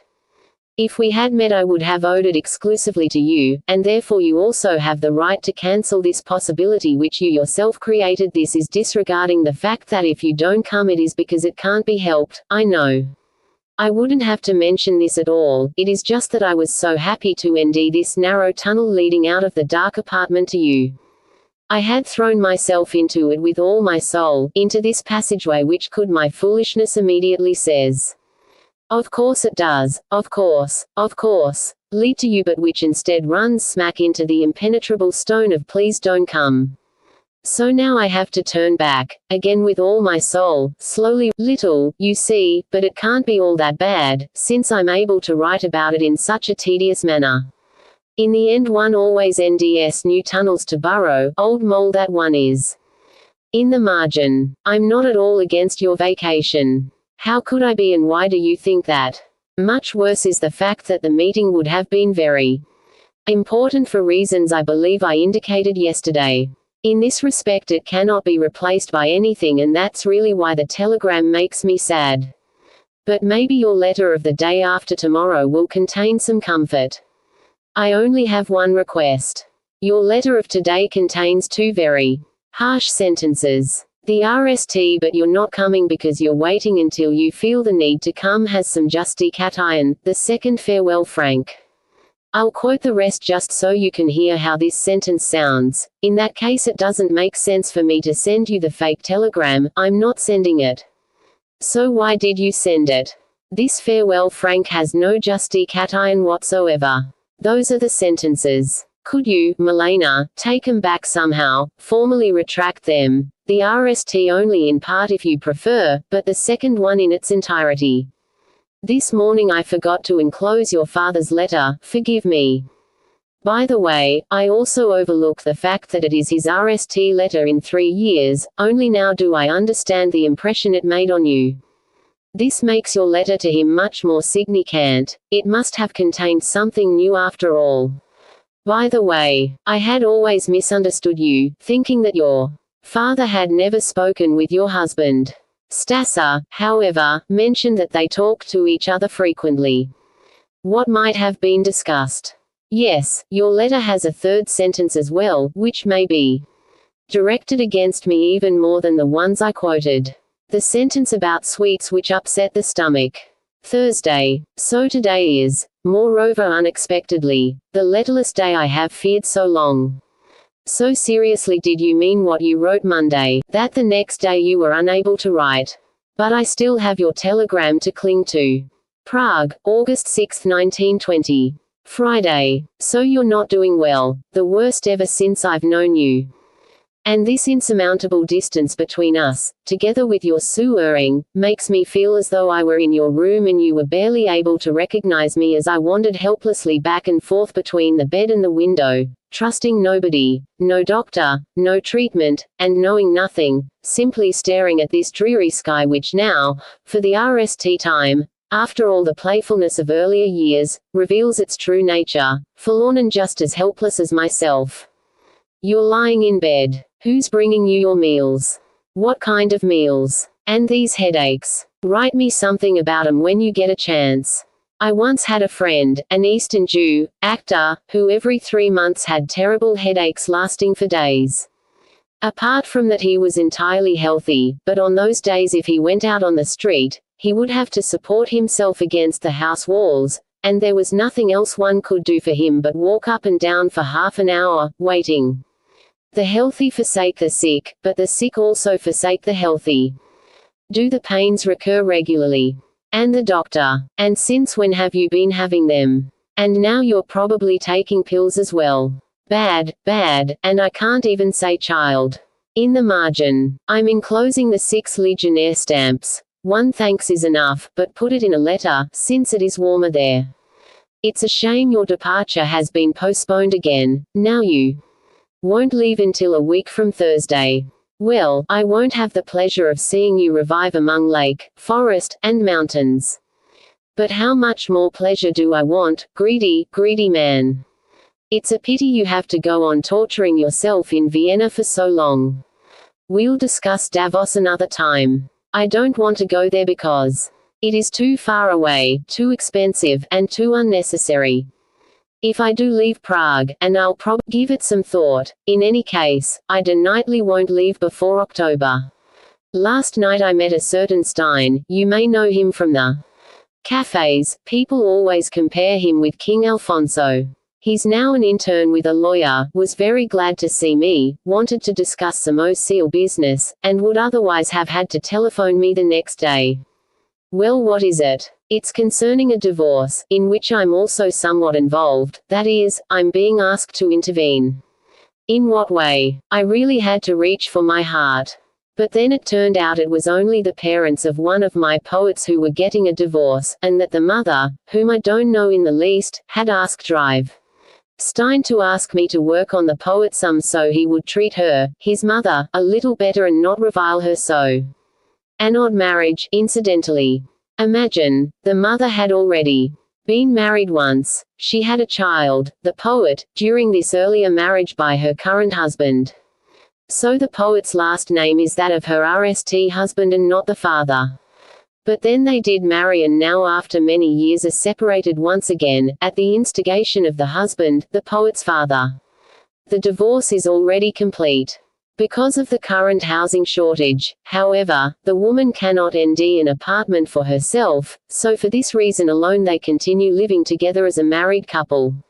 However, this conjugal living, the result of not having an apartment, has not brought the husband to reconcile himself with his wife or even to abandon the divorce proceedings. Aren't we humans pitiful to the point of comedy? I know the husband, a kind, reasonable, very capable and able man. By all means send me the list of things you want done, the longer the better. I'll crawl into every book, into every item it contains just in order to travel inside it to Vienna. The director doesn't mind that, and please give me as many opportunities to travel as possible. You could also lend me the essays that have already appeared in the Tribuna. Incidentally, I'm almost looking forward to your vacation myself, except for the bad mail service.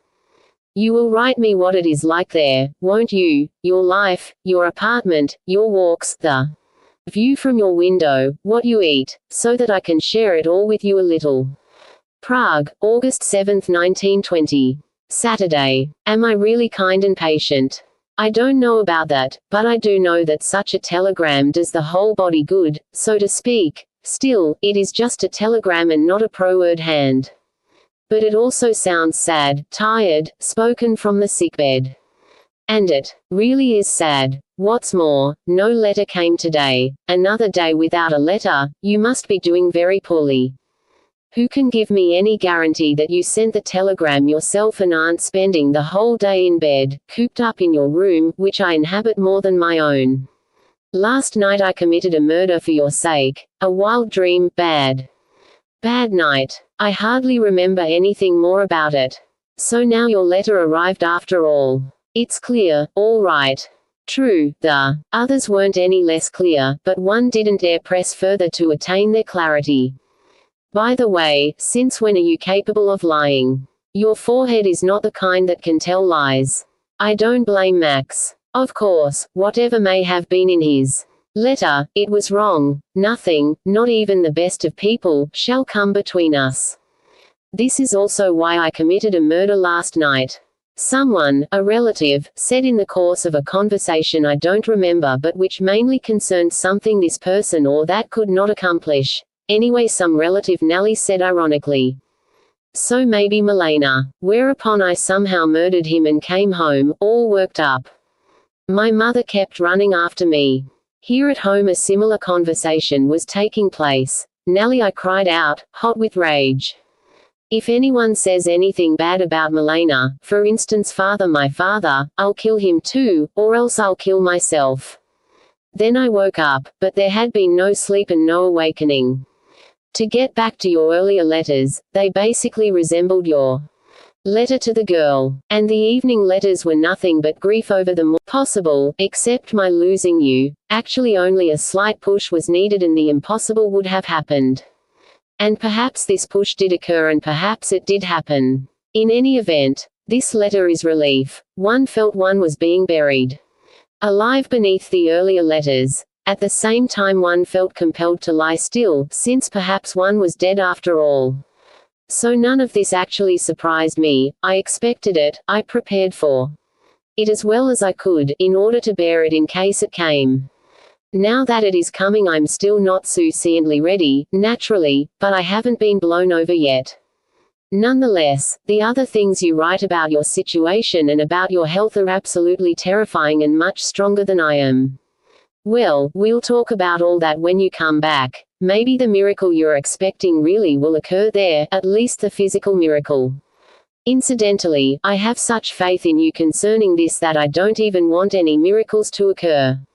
I calmly entrust you to the forest, lake and to the food, you who are miraculous by nature, violated and inviolable, if it only weren't for everything else. When I think your letter over, I've just read it once, what you write about your present and future, what you write about your father, what you write about me, the only conclusion which can be drawn is one I have already stated with perfect clarity. I am your real misfortune, and no one else but myself, except I must qualify this to say, your outward misfortune. For if it weren't for me you might have left Vienna as early as 3 months ago, and if not 3 months ago then now for sure. I know you don't want to leave Vienna. Even if I weren't around you wouldn't want to, but that's exactly why it might be said, when seen from an extreme bird's eye view, that my emotional significance for you consists in my making it possible for you to stay in Vienna among other things of course. But one doesn't even have to go so far as to get involved in sticky subtleties. It is enough to consider the obvious fact that you've already and that, naturally, you could only leave him just to leave, and not for someone else. All these reactions, however, led nowhere except to candor. 2 requests, Milena, one small and one large. The small one, stop wasting stamps, and if you continue sending them I'll stop giving them to the man. I've underlined this request in red and blue, which is the greatest severity I am capable of, so that you know for later. The large request, break the correspondence with Max. I can't very well ask him to do so. It's NE in a sanatorium when, after the doctor has made his rounds, the guest asks in confidence how our patient is really doing. But even in the sanatorium the sick man is probably snarling at the door. Of course I'll be glad to take care of everything. Only I'd think it would be better to buy the tricot in Vienna, since it will probably require an export permit at one post OC. Recently they didn't even want to take books without an export permit. At the next they accepted them without a word. Well, maybe they'll know in the store. I will continue to send a little money with the letters. I'll stop immediately when you say enough. Thank you for permission to read Tribuna. Last Sunday I saw a girl buying a copy at Wenzelsplatz, very obviously just because of the fashion article. She wasn't especially well dressed, not yet. It's a shame I didn't take more notice of her, so now I can't follow her development. No, you're wrong to underrate your fashion articles. I'm really grateful to you that I can read them in the open since like a scoundrel I've been reading them in secret often. Prague, August 8, 1920. Sunday. The telegram. Yes, it is probably best we meet. Otherwise how long would it take to put things in order? Where did all this break in on us? It's hard to see more than one step ahead.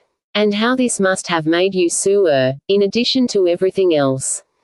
And I could have stopped it long ago. I could see it clearly enough, but, as if they belonged to me, when I clearly realized they did not. I hope it wasn't this kind of lying answer which blackmailed you into going to Gemund. I'm not at all as sad as you might think from my letter, there's just nothing else to say at the moment.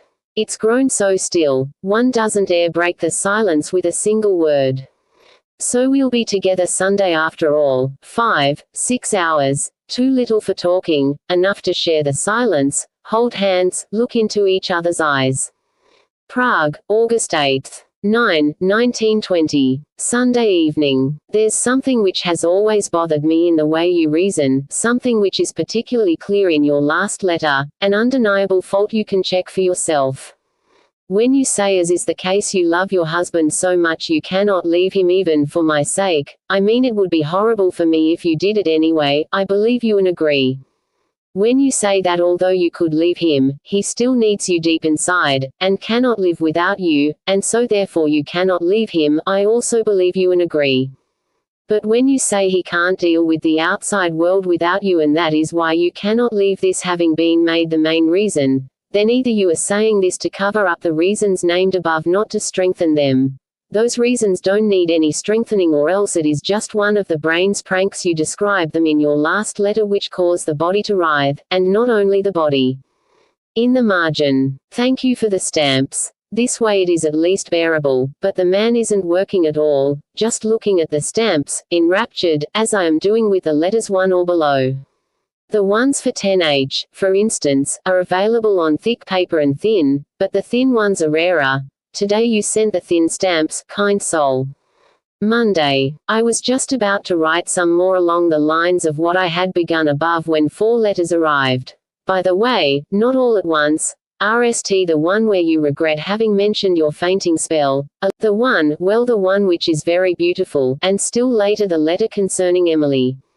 I can't make out in which order they were written, you've stopped writing down the days. I'll try answering the question of Strack. Toucher, I probably won't succeed in my RST attempt, but if I keep coming back to it, I may manage after several letters.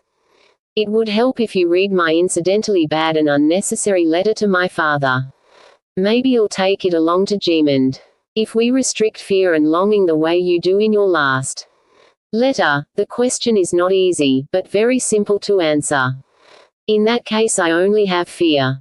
It's like this. I recall the RST night. At the time we lived in the Zeltnergasse. Opposite a clothing store, a shop girl was always in the door.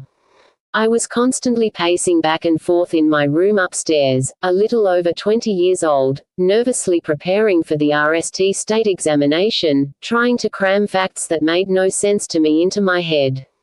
It was summer, very hot, probably this time of year, completely unbearable.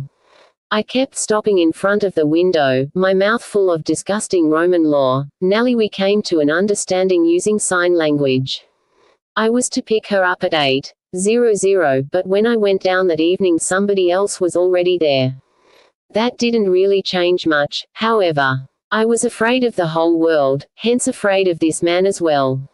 I also would have been afraid of him had he not been there. Although the girl did indeed take his arm, she nonetheless gave signs for me to follow them. This way we came to the Schützeninsel, where we all drank beer.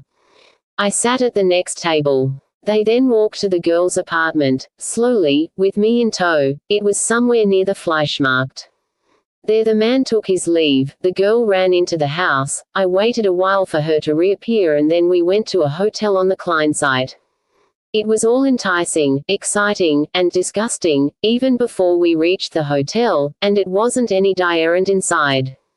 And as we walked home over the Karlsbruck toward morning, it was still hot and beautiful.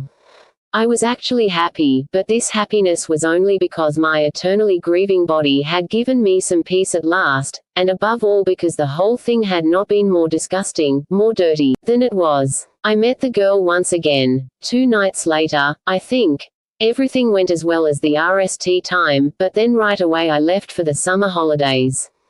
In the country I played around a bit with another girl, and could no longer bear the sight of the shop girl in Prague.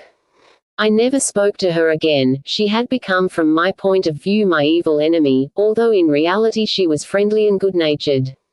She kept on following me with her uncomprehending eyes. And although the girl had done something slightly disgusting in the hotel not worth mentioning, had said something slightly obscene not worth mentioning, I don't mean to say this was the sole reason for my animosity. In fact, I'm sure it wasn't. Nonetheless the memory remained. I knew then and there I would never forget it, and at the same time I knew, or thought I knew, that deep down, this disgust and LTH were a necessary part of the whole. And it was precisely this which she had indicated to me by one slight action, one small word which had drawn me with such amazing force into this hotel, which I would have otherwise avoided with all my remaining strength. And it has stayed that way ever since. My body, often quiet for years, would then again be shaken by this longing for some very particular, trivial, disgusting thing, something slightly repulsive, embarrassing, obscene, which I always found even in the best cases, some insignificant odor, a little bit of sulfur, a little bit of hell. This urge had something of the eternal Jew, senselessly being drawn along, senselessly wandering through a senselessly obscene world. On the other hand, there were times when my body wasn't calm. When actually nothing was calm, but when I nonetheless felt no pressure whatsoever. Life was good, peaceful, its only unease was hope. Do you know a better one? I was always alone at such times, for as long as they lasted. Now for the RST time in my life I am encountering such times when I am not alone. This is why not only your physical proximity but you yourself are disquieting. This is why I don't have any longing for smut during the RST half of my stay in Meran. I kept making plans day and night. Even worse. Toward the end of my stay a very willing girl ran right into my arms. I more or less had to translate her words into my own language before I could even begin to understand her. More to the point, I just don't see any smut. Nothing of the kind that stimulates from the outside, but there is everything that can bring forth life from within. In short, there's some of the air breathed in paradise before the fall. Enough of this air that there is no longing, but not enough that there isn't any fear. So now you know. And that's also why I feared a night in Gemund, but this was only the usual fear which unfortunately is quite succinct I have in Prague as well. It wasn't any special fear of Gemund. And now tell me about Emily. I can still receive the letter in Prague. I'm not enclosing anything today, not until tomorrow. After all, this letter is important. I want it to reach you safely. The fainting is only one sign among many. Please do nightly come to Gemund. You can't come if it rains Sunday morning. Well, in any case, I'll be there in front of the station Sunday morning. You don't need a passport, do you? Did you already check? Do you need anything I could bring? Does your mentioning Stassa mean I should go see her? But she's hardly ever in Prague. Of course when she is in Prague it is even more difficult to go see her. I'll wait until you mention her again, or until Gemund. By the way, as far as I remember, Stassa mentioned it as though it were completely obvious. Yes, your father and your husband had spoken together, and often. You misunderstood my remark about Lauren. What a memory. That's not irony but jealousy, and not jealousy but just a dumb joke. It only struck me that all the people he mentioned were either blockheads, rogues, or window jumpers, whereas you were simply Milena, and a very respectable Milena indeed. That made me happy, and that's why I wrote about it, and not because it saved your honor, but his own. To be exact, there were a few other exceptions as well. His then future father-in-law, his sister-in-law, his brother-in-law, his aunt's former husband, all were upright, wonderful people.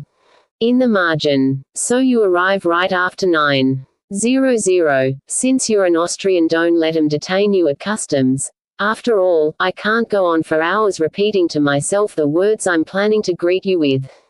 Your letter of today is so sad, and above all its pain is so tightly sealed inside that I feel completely excluded. Whenever I have to leave my room, I quickly run up and down the stairs, just so I can return and ND your telegram on the table. I'll also be in German Saturday. But nothing has come yet. Prague, August 9, 1920.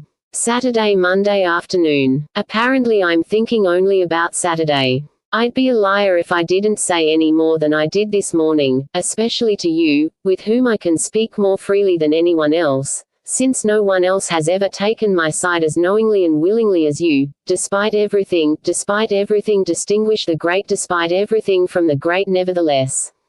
Your most beautiful letters, and that's saying a lot, since in their entirety as well as in almost every line, they are the most beautiful thing that ever happened to me, are the ones where you accept my fear as just it and simultaneously attempt to explain why it isn't necessary. Because deep down I also probably accept my fear as just it, even if I sometimes resemble a defense lawyer whom it has bribed, it really is part of me, and perhaps the best part. And since it is the best part, it may also be the only part you love. What else about me could be so lovable? But this is worthy of love.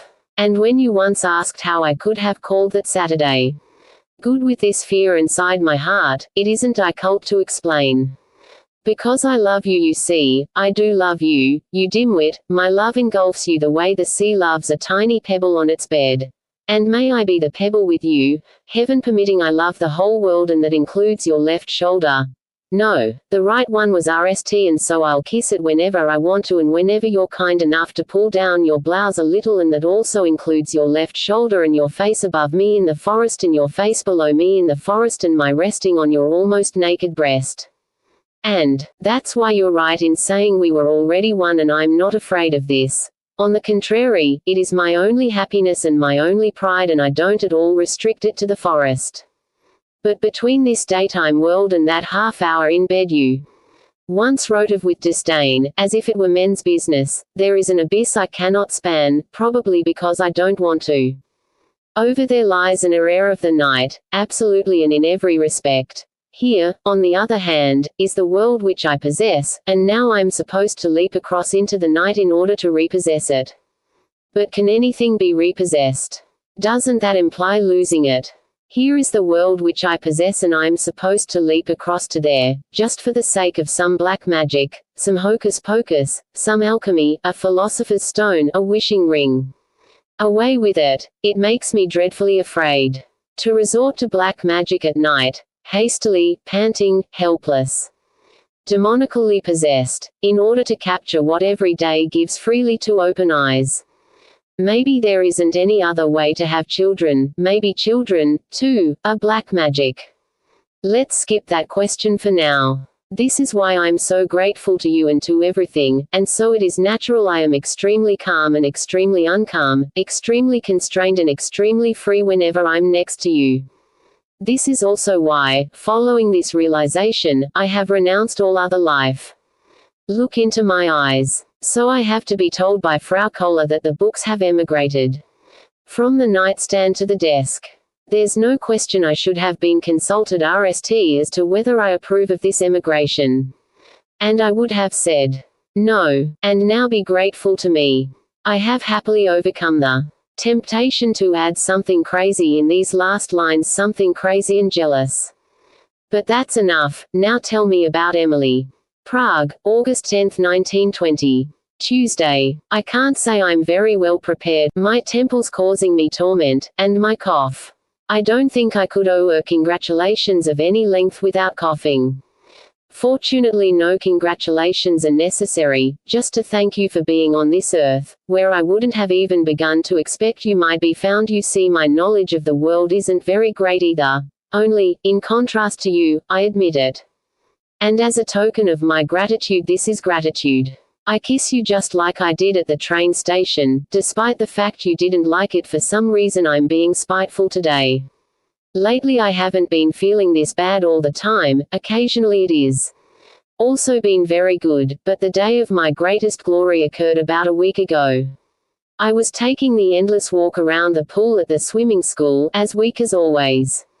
It was almost evening, there weren't many people left, but still quite a few, when the assistant instructor, who doesn't know me, walks in my direction, looks around as if searching for somebody, notices me, evidently chooses me and asks, "Would you like to go for a row?"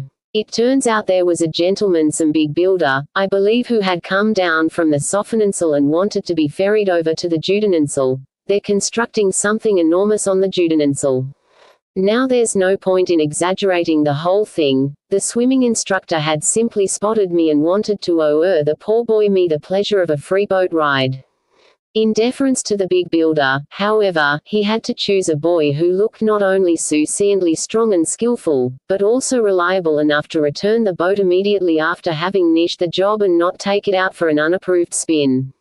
And he thought I was his man. Big Trinker, the owner of the swimming school, I should tell you about him sometime, joined us and asked if the boy could swim. The swimming instructor, who could evidently divine everything merely by looking at me, reassured him. I had hardly said a word. Next the passenger came and we said oh. Being a well-behaved boy, I hardly spoke. He said it was a nice evening. I agreed. Yes. Then he added, "But it is already cool," I said. Yes. Thanked me kindly, but much to my disappointment forgot to tip me. That's the way it is when you're not a girl.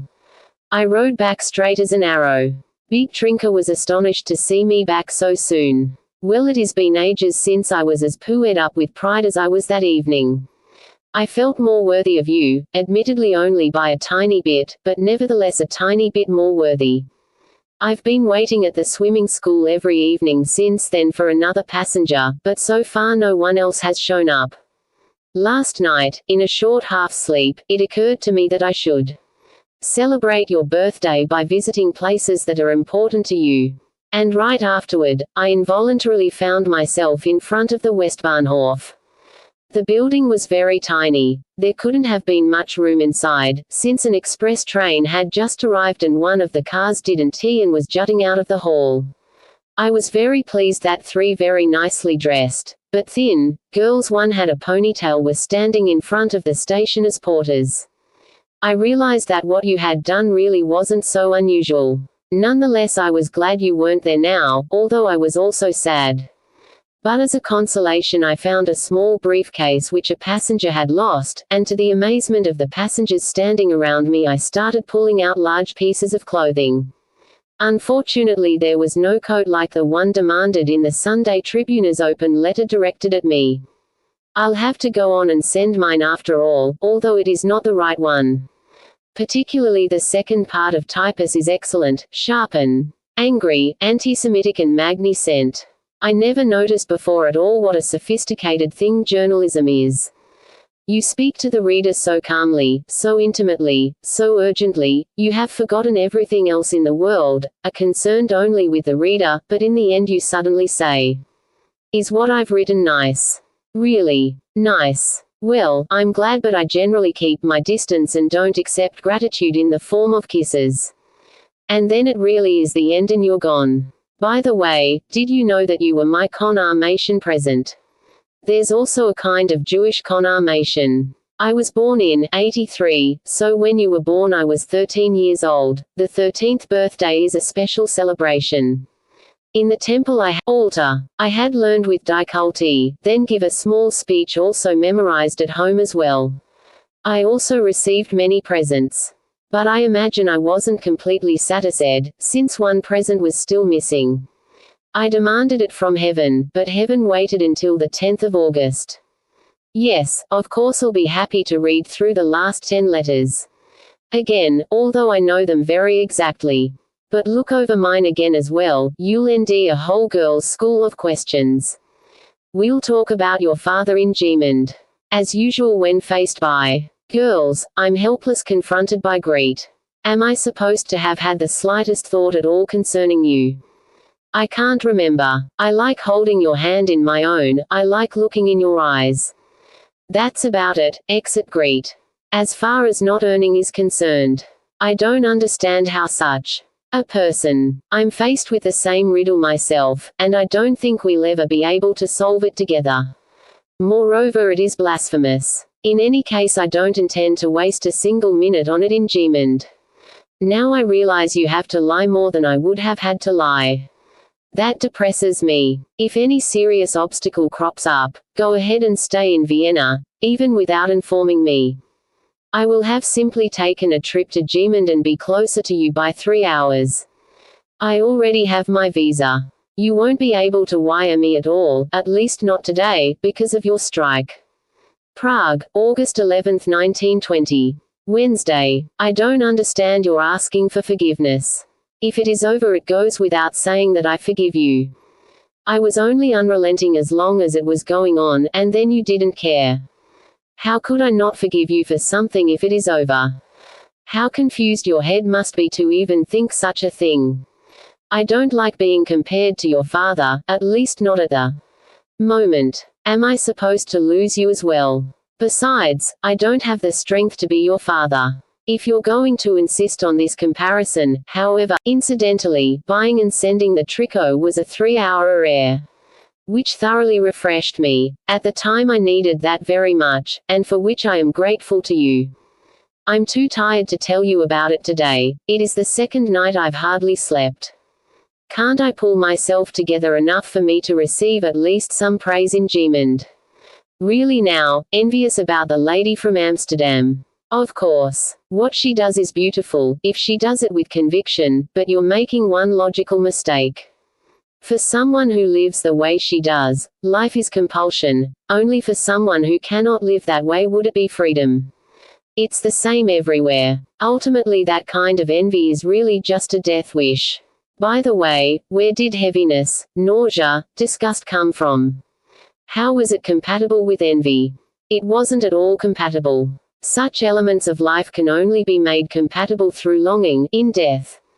I said many more insidious things about staying in Vienna than the ones you mention, but you're right anyway. It's striking that your father keeps gaining power, at least I feel so, compared to earlier years. So keep the tricot. Do what you like as far as Max is concerned. But since I now know your instructions to him, I will, when the end is near, have myself carried to him and discuss taking a trip together for several days since I'm feeling especially strong, then I'll crawl home and stretch out for the last time. Of course I talk this way as long as it hasn't come to that. As soon as I reach 37.5 degrees 38 degrees in the rain, however, the telegram messengers will be tripping over each other up and down your long staircase. Hopefully they'll be on strike then and not at such an inappropriate moment as now, on your birthday. The post OC has taken my threat to deny the man his stamps. Too literally. The stamp on the special delivery letter had already been removed by the time I received it. By the way, you have to understand, out a new one and so on. And he busies himself with this every afternoon and is fat and happy and lucky. And each type provides another cause for joy. For instance, today the 50H stamps, the rates are about to go up, poor Milena, and the 50H stamps will become rarer. I like what you say about Cruzen very much, not a ends, that's a real lung sanatorium. They give injections there, phooey. It was the last stop for one of our employees before he died of consumption. I like that kind of countryside and it also has historic memories. But will it still be open in late autumn, and do they take foreigners, and isn't it more expensive for foreigners, and will anyone but me understand why I'm moving to the land of hunger in order to fatten up? Nonetheless, I'll write them. Yesterday I spoke once again with that Stein. He's one of those people life generally treats unfairly. I don't know why people laugh at him. He knows everybody, knows all the personal details, but still he is modest, respectful, very careful in his judgments and endowed with a subtle mind. His worth is merely made greater by the others being a little too obvious. too innocently vain, assuming one is acquainted with people who are secretly, lasciviously, criminally vain. I suddenly started in on Haas, crept past Jamila, then arrived at your husband, and after a while, incidentally, it is wrong to say I enjoy hearing people talk about you. Not at all. I just want to keep hearing your name, again and again, the whole day long. Had I asked him, he also would have told me a lot about you. Since I didn't ask him, he was content to note, with sincere sorrow, that you're scarcely alive anymore, ruined by cocaine. How thankful I was at that moment that you're still alive. By the way, he also mentioned, cautious and modest as he is, that he hadn't witnessed this with his own eyes, just heard it.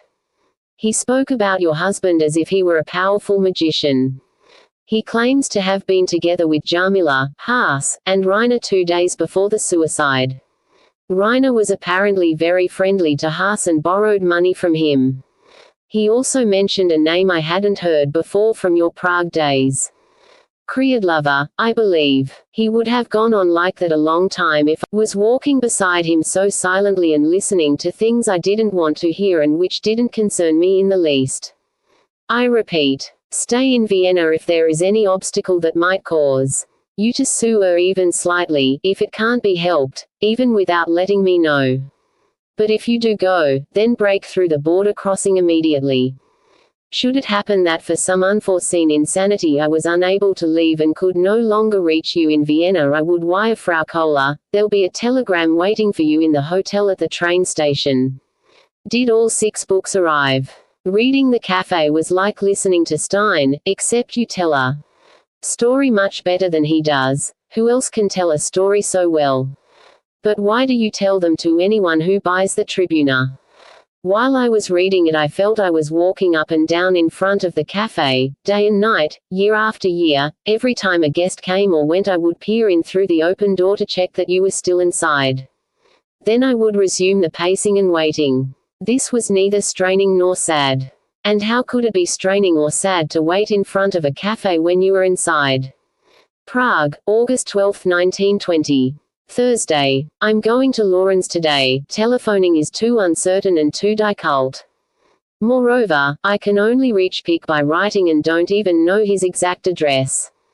I probably won't be able to nd his last letter. He's in the country, was only in Prague a few days and then went back. I'm very glad Munchausen did his job well. Admittedly, he has done much more difficult things before. And will the roses be given the same care as the other owers, an armful? And what kind of owers were they? And from whom? I answered your question about Geman before you even asked it. The less you torment yourself, the less you'll be tormenting me. I did. You write that you sometimes feel like testing me. That was only a joke, wasn't it? Please don't do it. It takes so much energy just to recognize someone. How much more would it take not to recognize? I'm glad you nd the advertisement's tasty. Go on and eat, eat. Maybe if I start saving today and you wait 20 years, when furs will be cheaper because by then all Europe may be laid waste and furry animals will be running through the streets, maybe then there'll be enough money for a fur. And do you perhaps know when I'll get some sleep at last? Perhaps Saturday or Sunday night.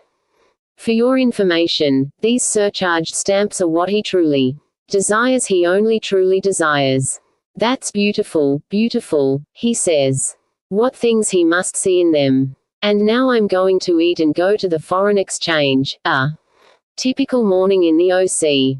Prague, August 13, 1920 J. Friday. I don't exactly know why I am writing, probably because I'm nervous, which is why I answered the special delivery letter I received from you yesterday evening with a clumsy telegram this morning. After I check at Schenker's this afternoon, I'll answer you immediately. Otherwise our correspondence on this subject will lead again and again to the conclusion that you are bound to your husband by a virtually sacramental, indissoluble marriage. How nervous I am. My ship must have lost its rudder somehow during these last days, and that I am bound by an identical marriage too. I don't know, but I often feel the gaze of this terrible wife.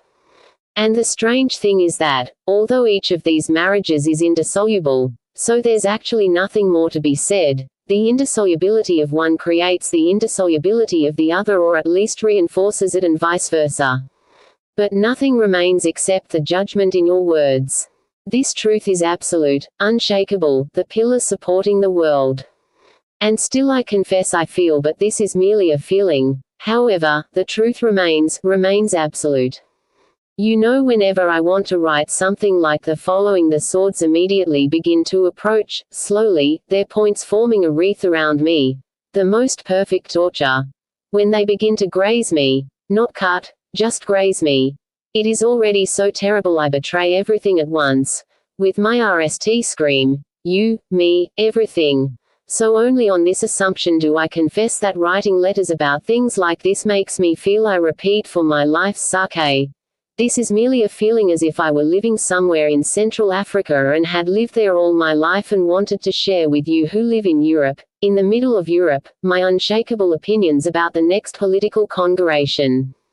But this is just a simile, a stupid, clumsy, wrong, sentimental, lamentable, intentionally blind simile, nothing more, please, swords. You're right to quote your husband's letter, and although I can't say I understand everything exactly, do not send me the letter. I can see that it is written by a single man, one who wants to marry. What does his occasional indelity matter? It isn't even indelity, since you both walk the same road, just that he veers a little to the left along the way. What does this indelity matter, which will keep welling up in any case in your deepest sorrow as in your deepest happiness? What does this indelity matter compared to my eternal bond? I did not misunderstand you concerning your husband. You keep pouring the whole mystery of your indestructible unity, this rich inexhaustible mystery, into worrying about his boots. There's something about that which tortures me. I don't know exactly what. It's really very simple. If you were to leave him, he'll either live with another woman. Yesterday I went to see Lauren. He wasn't in his OC. Today I spoke with him on the telephone and interrupted him right in the middle of correcting one of your essays. He says he wrote your husband yesterday, and that he should appeal directly to Masaryk's secretary, who is an acquaintance of Lauren. Yesterday I wrote to Pickett Haindorf Ferdinandstal. Your birthday wouldn't have had to be spoiled if you'd written me earlier about the money. I'm bringing it along. But we may not see each other at all. In this confusion it is entirely possible. There's another thing. You write about people who share their mornings and evenings and those who don't.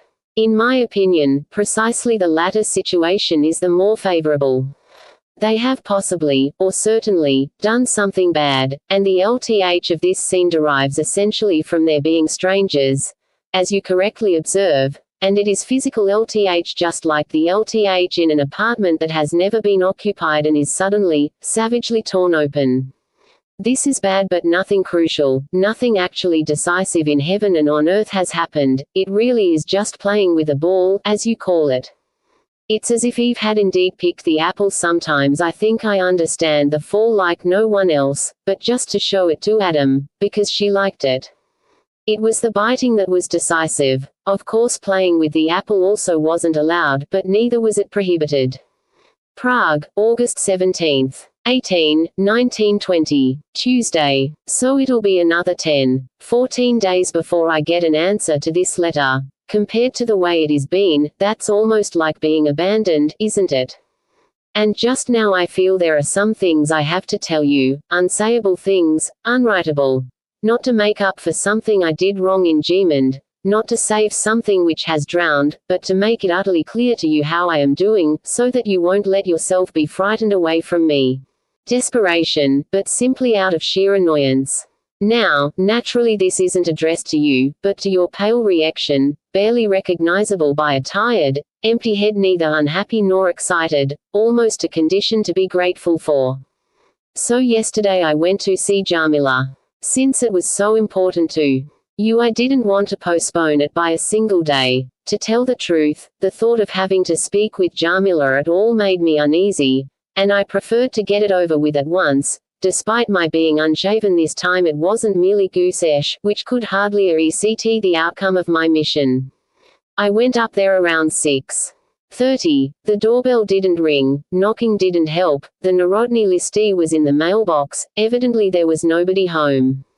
I stood around a little while. 2 women came in from the courtyard, one of them Jamila, the other possibly her mother. I recognized Jay at once, although she hardly resembles her photograph, much less you. We left the house at once and walked up and down for about 10 minutes behind the former military academy. What surprised me most was that she was very talkative, contrary to what you had foreseen, although admittedly just for these 10 minutes. She talked almost incessantly, reminding me very much of that letter of hers you once sent me.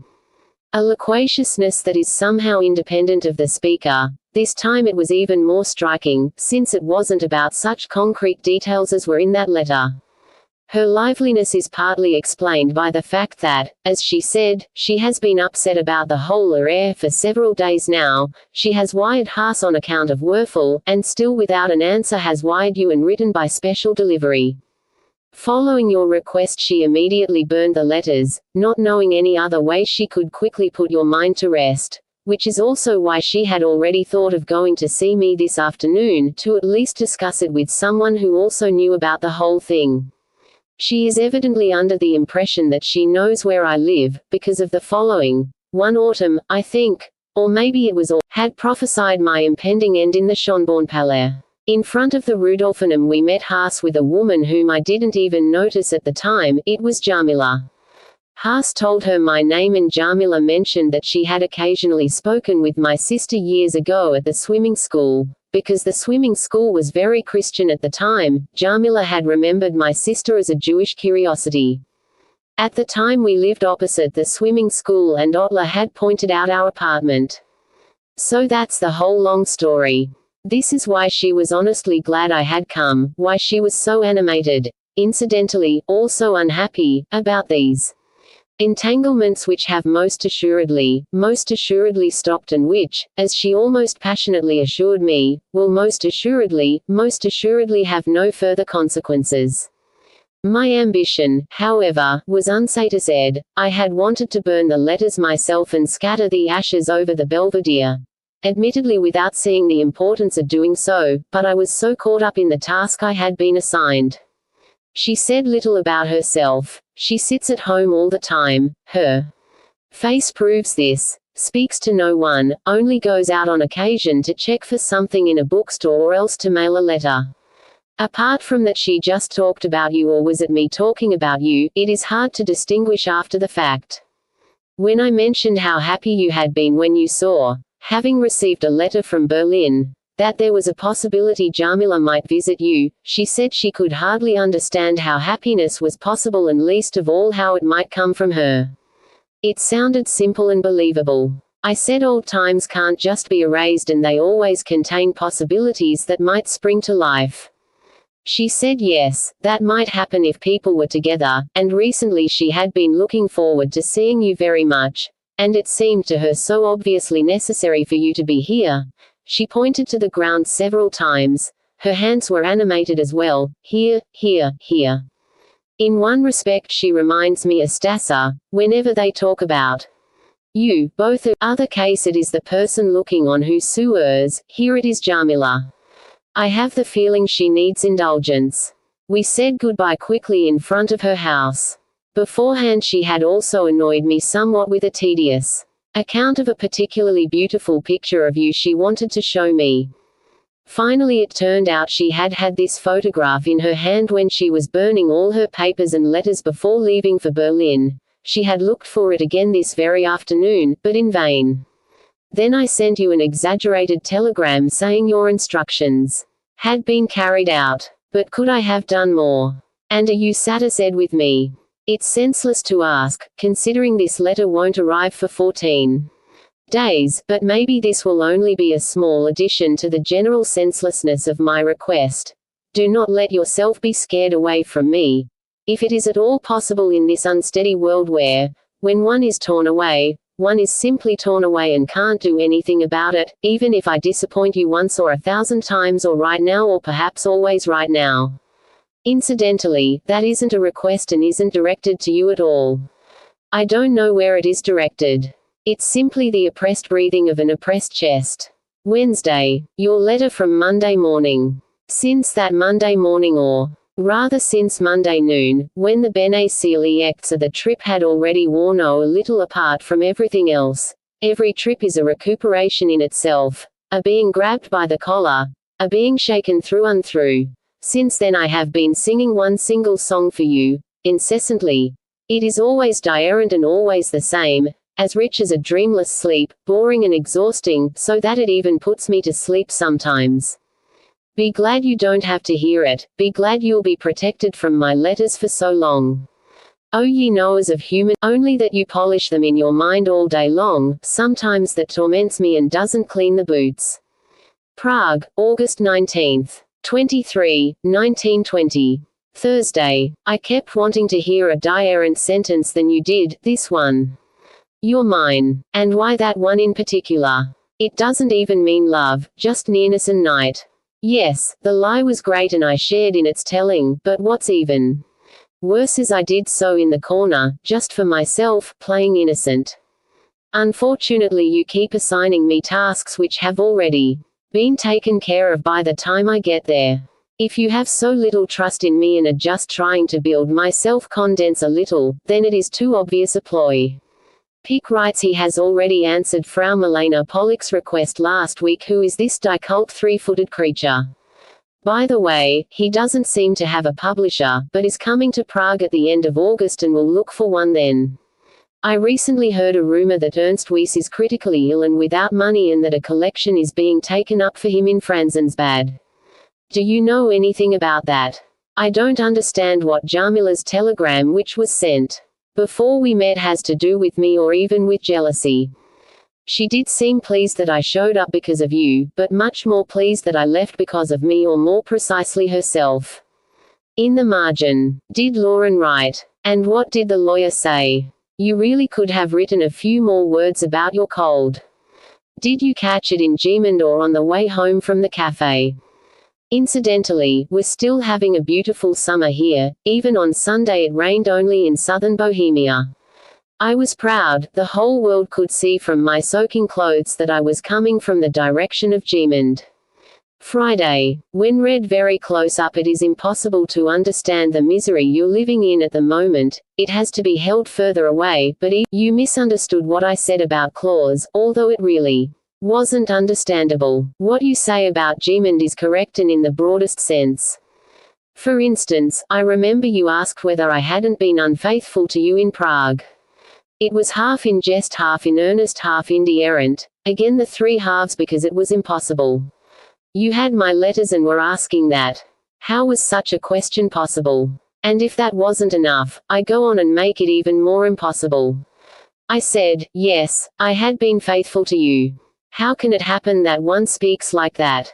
On that day we spoke and listened to each other often and for a long time, like strangers. My Viennese friend's name is not Gitles, in fact is not my friend at all. I don't know him, he's an acquaintance of Max's who arranged the whole thing.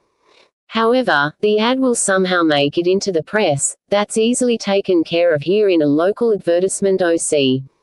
Jamila came to see me late yesterday afternoon. I don't know where she got my current address.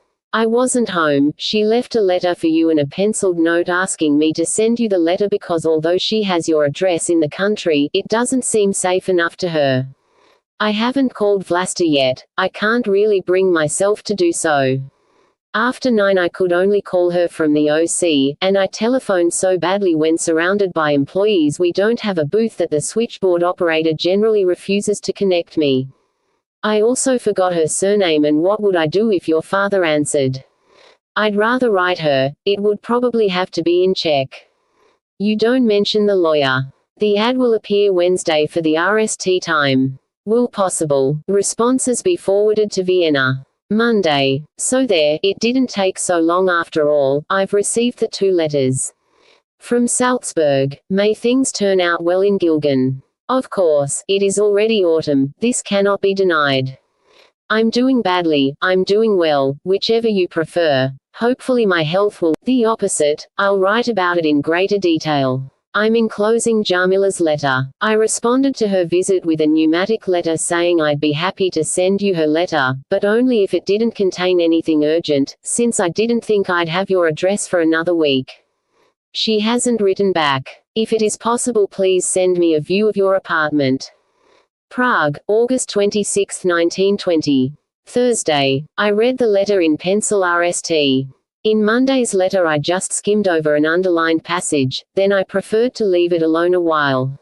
I'm so anxious, and it is such a bad thing one can't throw oneself with all one's being into every word. Then, in case this word were attacked, one could totally defend oneself or else face total annihilation. But here, too, there is not only death, but also disease. Even before I had finished reading the letter, you yourself write something similar in the end. It occurred to me you might be able to stay there a little longer, as long as the autumn permits. Wouldn't this be possible? The letters from Salzburg came quickly. From Gilgin it takes a while, but I also get other bits of news here and there. Polga's sketches in the paper about the lake. They're sad beyond measure, and perplexing, since they're funny nonetheless. Well, that's not much, but then there's also news from Salzburg, the festival, the uncertain weather. Now this news isn't funny. You left too late. Then sometimes I make Max tell me about Wolfgang and Gilgin. He was very happy there as a boy. It must have been better in the old days. But all that wouldn't amount to much if it weren't for the Tribuna, this daily possibility of ending something of yours, and occasionally actually ending it. Do you dislike my talking about it? But I enjoy reading it so much. And who should talk about it if not I, your best reader? Even earlier, before you said you sometimes think of me when writing, I felt it was connected with me, that is, I held it pressed against me. Now because you have expressly said so, it all in the margin. 100k daily, so cheap, couldn't you stay there longer, in Gilgin, Wolfgang, Salzburg, or elsewhere? In the margin. I consider Max's intervention with topic out of the question. That's really too clumsy of Pick to want to hide behind Max. He didn't write that to me, but promised he'd look for something himself when he comes to Prague. I spent a good hour on the Sophoninsul with Landauer's essay. I understand how the details of the translation made you angry, but after all it was a loving anger as well. Nonetheless it is beautiful, and even if it doesn't go a step deeper, at least it shuts the reader's eyes enough for him to take this step. Incidentally, the material which attracts you is strange. The three essays Claudel, Landauer, letters belong together after all. How did you arrive at Landauer? In this issue of K-Men there's also the RST good original piece I've read there. I can't remember the author's name exactly. Vladislav Vankura or something like that. In the margin. Yes, I knew I had skipped over something and, without being able to forget it, could not remember it. Fever. Real fever. Did you take your temperature? Now I've read the other letter after all, but actually just starting. I don't want you to answer this. I don't know what comes before that, but confronted by your letters today, which provide irrefutable proof for your being the you I carry sealed in my innermost self, I am prepared to declare it true unread, and even if it should testify against me to the highest authorities. I am dirty, Milena, in nightly dirty. This is why I scream so much about purity.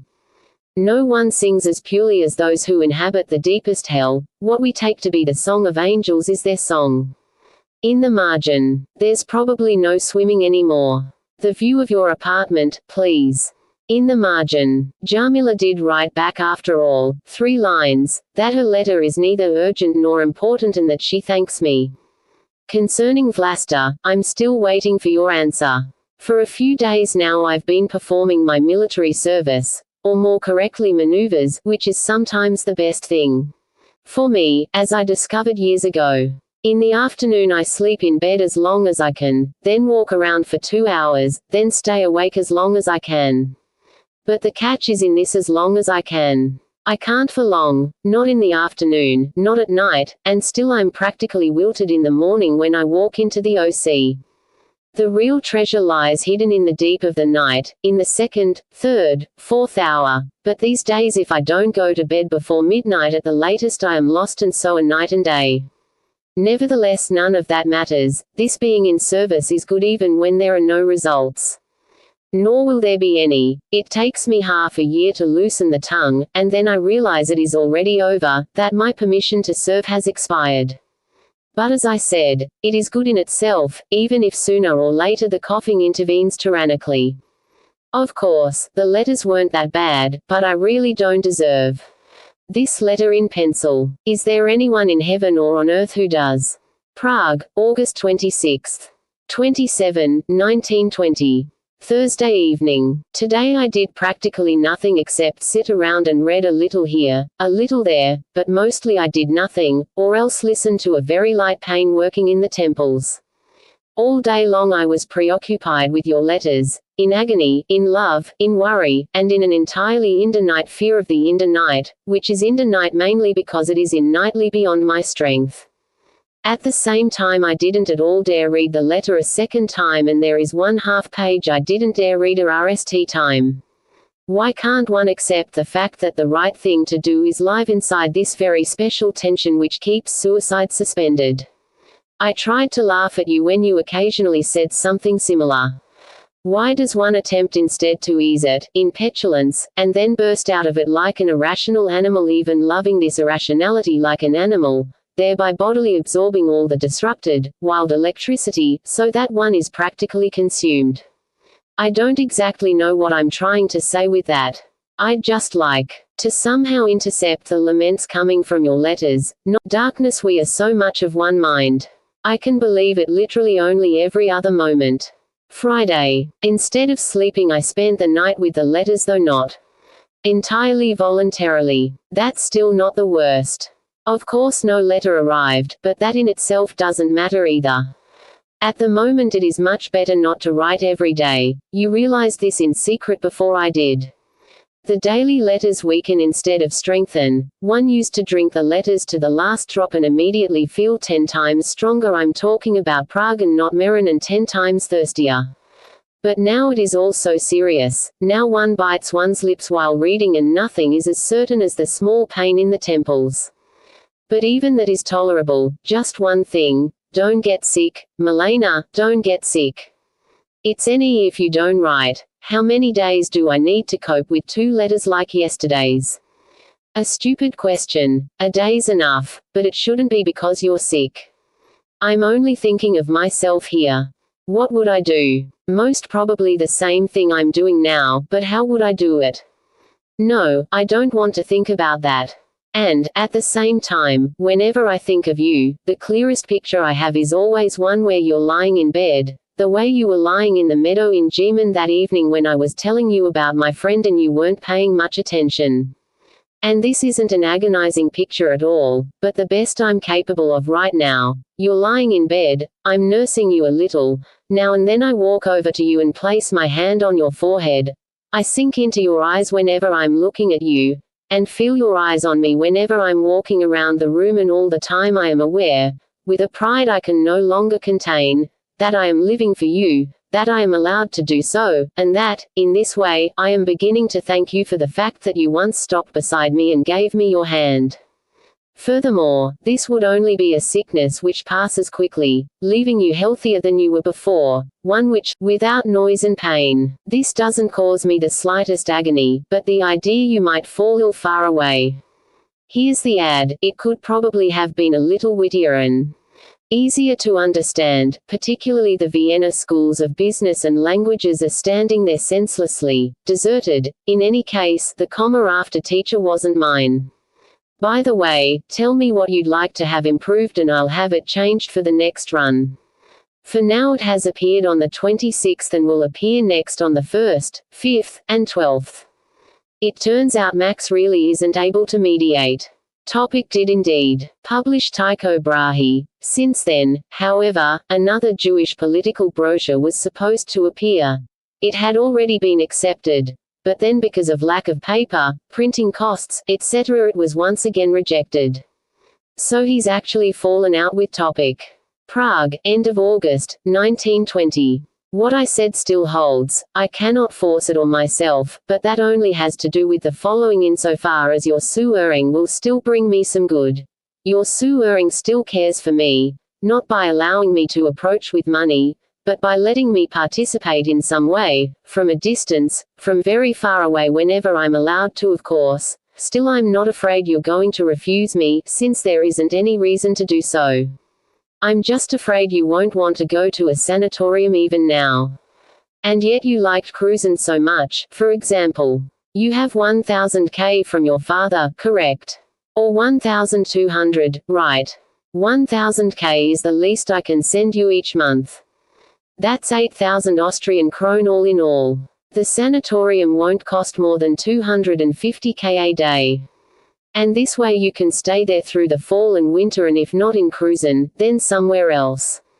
I confess, I'm hardly thinking of you. I'm so happy to breathe again with you so near. But that still doesn't rect what I said. As a sign of this, instead of a card, I'll send something in print too. So beautiful, Milena, so beautiful. There's nothing so beautiful in the letter from Tuesday, but the peace, the trust, the clarity from which it springs. There wasn't anything this morning that in itself would have been easy to cope with. Receiving letters now is very different, although writing letters has hardly changed. The need and the joy of having to write remain. Anyhow, I could have coped with that. Why do I need a letter, if, for example, I spent the whole day yesterday and the evening and half the night in conversation with you, a conversation where I was as sincere and earnest as a child, and you as receptive and earnest as a mother? Actually, I've never seen such a child or such a mother, so all that would have been all right. I just have to know why you're not writing, so I don't keep seeing you sick in bed, in the small room, the autumn rains outside, you alone, with a fever you wrote that, with a cold you wrote that, also night sweats and exhaustion you wrote about all of that. So if it isn't all like this, things are and at the moment I don't want anything better. I won't attempt to answer the RST paragraph of your letter. I still don't even know the notorious RST paragraph of the prior letter. Those are very complicated things which can only be solved in conversation between mother and child. Perhaps they can only be solved there because they can't possibly come up. I won't attempt to do so because the pain is lurking in my temples. Did Cupid's arrow pierce my temples instead of my heart? I won't write about Gmund anymore either, at least not intentionally. There'd be a lot to say, but in the end all it would come down to is that the RST day in Vienna wouldn't have been any better had I left in the evening. Even so, Vienna had the advantage over Gmund because I arrived there half unconscious with fear and exhaustion, but when I arrived in Gmund, on the other hand, I felt, although I didn't realize this, fool that I was, so grandly content, as if nothing could happen to me anymore. I went there like a homeowner. It is strange that, with all the uneasiness constantly coursing through my veins, this weariness of ownership is still possible. In fact, it's already 2:45. I didn't receive your letter until 2:00. Now I'm stopping to eat, all right. Not because it might have any significance for me, but just for the sake of sincerity. Yesterday I heard that Lizzlebeer may have a villa in Gilgan. Is that connected to any torment for you? The translation of the Nile sentence is very good. Every sentence, every word, every, if I may say so, music in that story is connected with the fear. It was then, during one long night, that the wound broke open for the RST time, and in my opinion the translation catches this association exactly, with that magic hand which is yours. You see what's so agonizing about receiving letters? Well, I don't need to tell you. Today between your letter and mine there is a clear, good being together, breathing deeply, as far as this is possible in the great uncertainty. And now I have to wait for the answers to my earlier letters, and these scare me. Incidentally, how can you be expecting my letter Tuesday, if I did? Prague, August 28, 1920. You also like conductors, don't you? Yes, that funny but lean conductor back then, so Viennese. But they're good people here too. Children want to grow up to be conductors, so they too will be powerful and respected, so they can drive around, stand on the running board, and bend down so low over other children, and they have a ticket punch as well and so many tram tickets, but all these possibilities rather intimidate me. I'd like to be a conductor so I can be so happy myself, and so interested in everything. Once I was walking behind a slow tram and the conductor, "The poet has arrived to take me out of the OC, let him wait."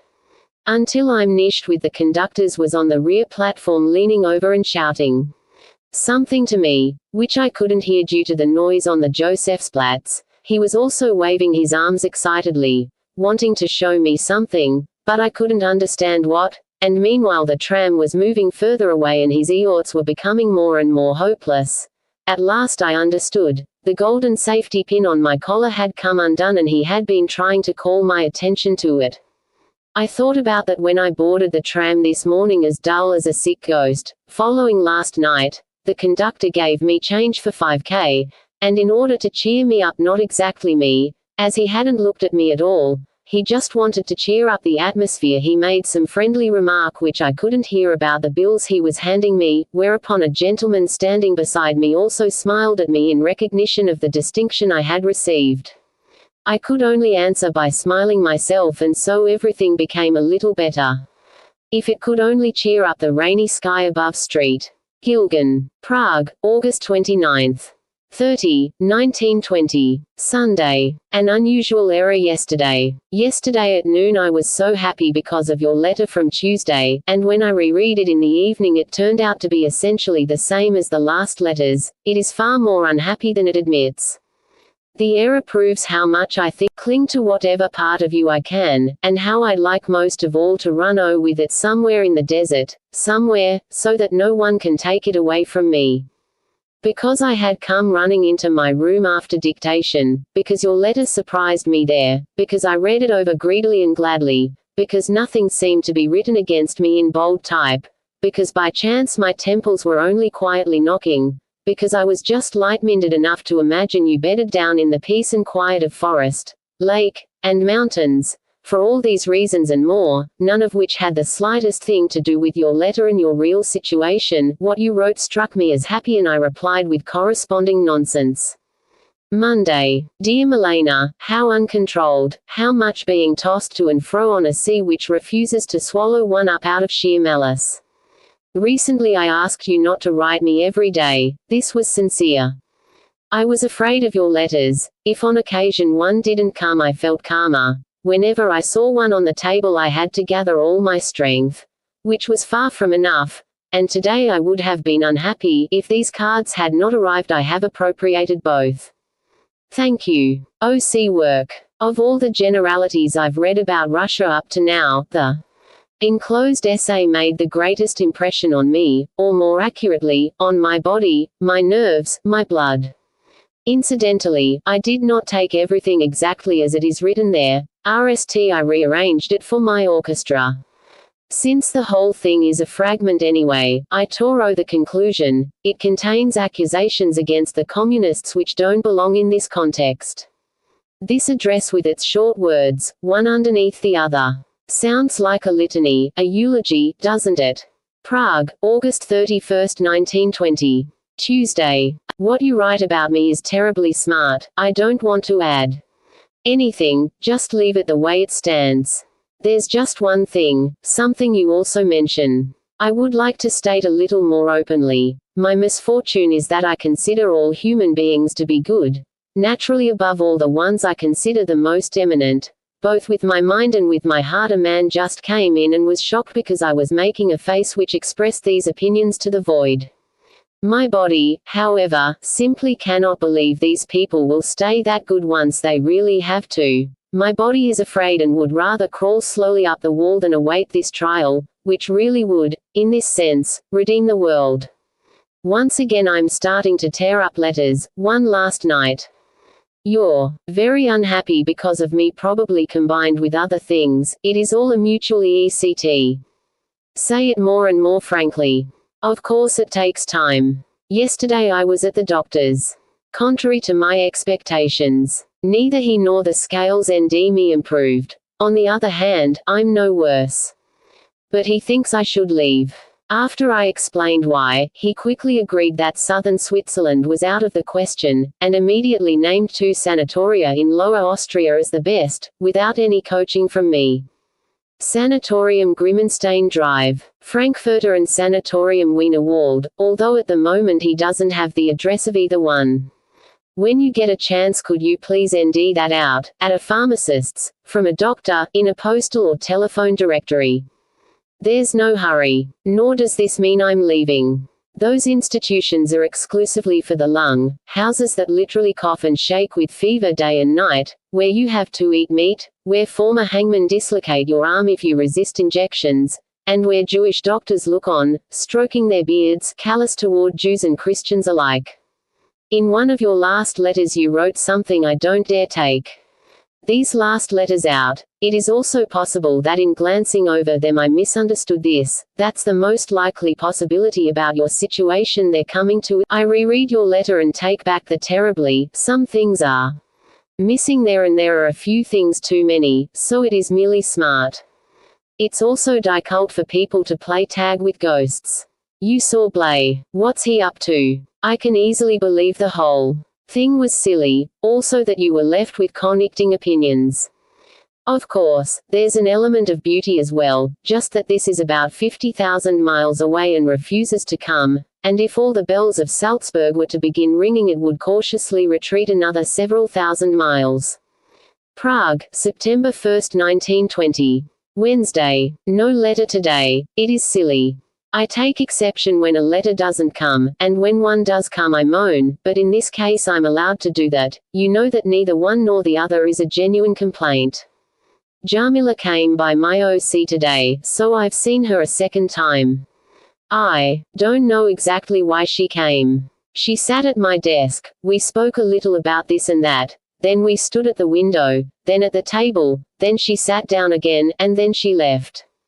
She was quite pleasant to me, calm, peaceful, just a little less dead than last time, somewhat hushed, actually not very pretty, especially while sitting down, when she was even ugly, with her hat clumsily pulled down into her face. But I honestly don't know why she came. It may be that she is too much alone, and since she essentially and necessarily does nothing, coming to see me must have also counted as doing nothing. Moreover, our whole time together had the character of nothingness and was as unpleasant as the void. Of course it got more difficult toward the end, since obviously an end has to have something of reality, something set apart from nothingness, but reality was kept away as much as possible. The only result was that on some night occasion, at some night time when I'm taking a stroll in her neighborhood, I'll drop in and see if she's home, perhaps to take a short walk. As night as it is, however, it is still much too much and I'd gladly get out of it. But now she's come by twice, and, after all, she isn't someone, blithely, even from a distance, so what should I do? If you have a particularly good idea maybe you could send me a telegram, since I won't receive any answer by letter for another 10 days. She also mentioned, with this peculiar quiet weak voice, she had received a letter from you. Might this letter have been the reason for her coming? Or is it her nature to constantly oat through the world, touching down like that here and there? Or is this only in pursuit of you? Please write about this. You often forget to answer questions these days. Although it is true you said yesterday, I have an unbearable headache. I was happy to see good weather this morning and could see you in the lake already. Now in the afternoon it is gloomy once again. Prague, September 2, 1920. Thursday. Your letters from Sunday, Monday, and one postcard have arrived. Judge correctly, please, Milena. I'm sitting here so isolated, so far away and nonetheless in relative peace. Many things pass through my mind. Fear, unease. And so I write 'em down, even if they don't make much sense. And when I'm speaking to you I forget everything. Even you. Only when two such letters arrive do I regain my awareness of the whole. I'll telephone Vlasta tomorrow. I'll go to an automatic phone booth. It won't work from here. No answer at all from your father. I don't entirely understand one of your apprehensions concerning the winter. If your husband is so ill, with two separate diseases, and if it is serious then he can't go to the OC, nor of course, as a permanent employee, can he be dismissed. He'll also have to arrange his life differently because of his diseases. This will simplify everything and at least make things easier on the surface, as sad as it all is otherwise. But treating the problem of guilt seriously is one of the most senseless things on this planet, at least so it seems to me. I don't consider the reproaches senseless. Obviously when one is in distress one makes reproaches all around, although not in the utmost distress, when no reproaches are made. I can also, such reproaches are taken to heart in a time of agitation and turmoil, but the idea that one can discuss this like any ordinary problem of mathematics and produce results so clear they may be used to do any daily conduct, that I do not understand at all. Of course it is your fault, but then it is also your husband's fault and then yours again and then his again. Just as it has to be whenever two people are living together. And the blame accumulates in endless succession until it reaches the grey original sin. But how does rummaging around in original sin help me get through the day, or you with your visit to the doctor initial? And outside it is raining and doesn't want to stop at all. I don't mind in the least. I'm sitting inside, dry, and am only ashamed at eating my bountiful second breakfast in front of the painter, who is standing on the scaffolding outside my windows and who has spattered the windows unnecessarily because he is enraged at the rain which has let up a little and at the amount of butter I am spreading on my bread. However, this too is only my imagination, since he's probably 100 times less concerned about me than vice versa. No, now he really is hard at work in the pouring rain and lightning. I subsequently heard about Whis that he probably isn't sick, just without money. At least that's how he was this summer, and in Franzensbad a collection was taken up for him. I answered him about 3 weeks ago, by registered mail, to the Black Forest, incidentally, before I heard about the matter. He hasn't responded. He's now at Lake Starnberger with his girlfriend, who sends bound postcards which are gloomy serious. That's the way she is, but not exactly unhappy, also the way she is. I spoke with her brewy about a month ago before she left Prague, where she had good success in the theatre. She looked miserable, she's generally weak and fragile but unbreakable, was exhausted from acting. She mentioned Whis more or less like this. At the moment he's in the Black Forest, he's not doing well there, but we're about to go to Lake Starnberger, things will get. Today the Jamila air is much less important than it was yesterday. Her second visit only served to frighten me. I'll probably neither write her nor visit. Every encounter with her conveys the strong feeling that she doesn't do what she does for her own poor self. She's really carrying out an assignment, and not a human one. Prague, September 3, 1920. Friday. Milena, only in haste. No letter came today. I have to keep swearing to myself it doesn't mean anything extraordinarily bad. Last evening, or more exactly last night, I must have spent an hour reading your last letters. The trick with the telephone worked. Today I'm meeting Vlasta at 6:00 in front of the Representationshaus. It wasn't easy. No telephone conversation ever is easy for me. This one was mostly a brief exercise in misunderstanding. Why would I, a stranger, want to speak with her or meet her somewhere? It turned out she hadn't caught your name, but I didn't realize that and was wondering why she sounded as if she wanted to get rid of me. Once she understood what it was about, however, she was even very happy and it was very important to her, and after having RST suggested we meet Saturday she changed her mind and so we are meeting today.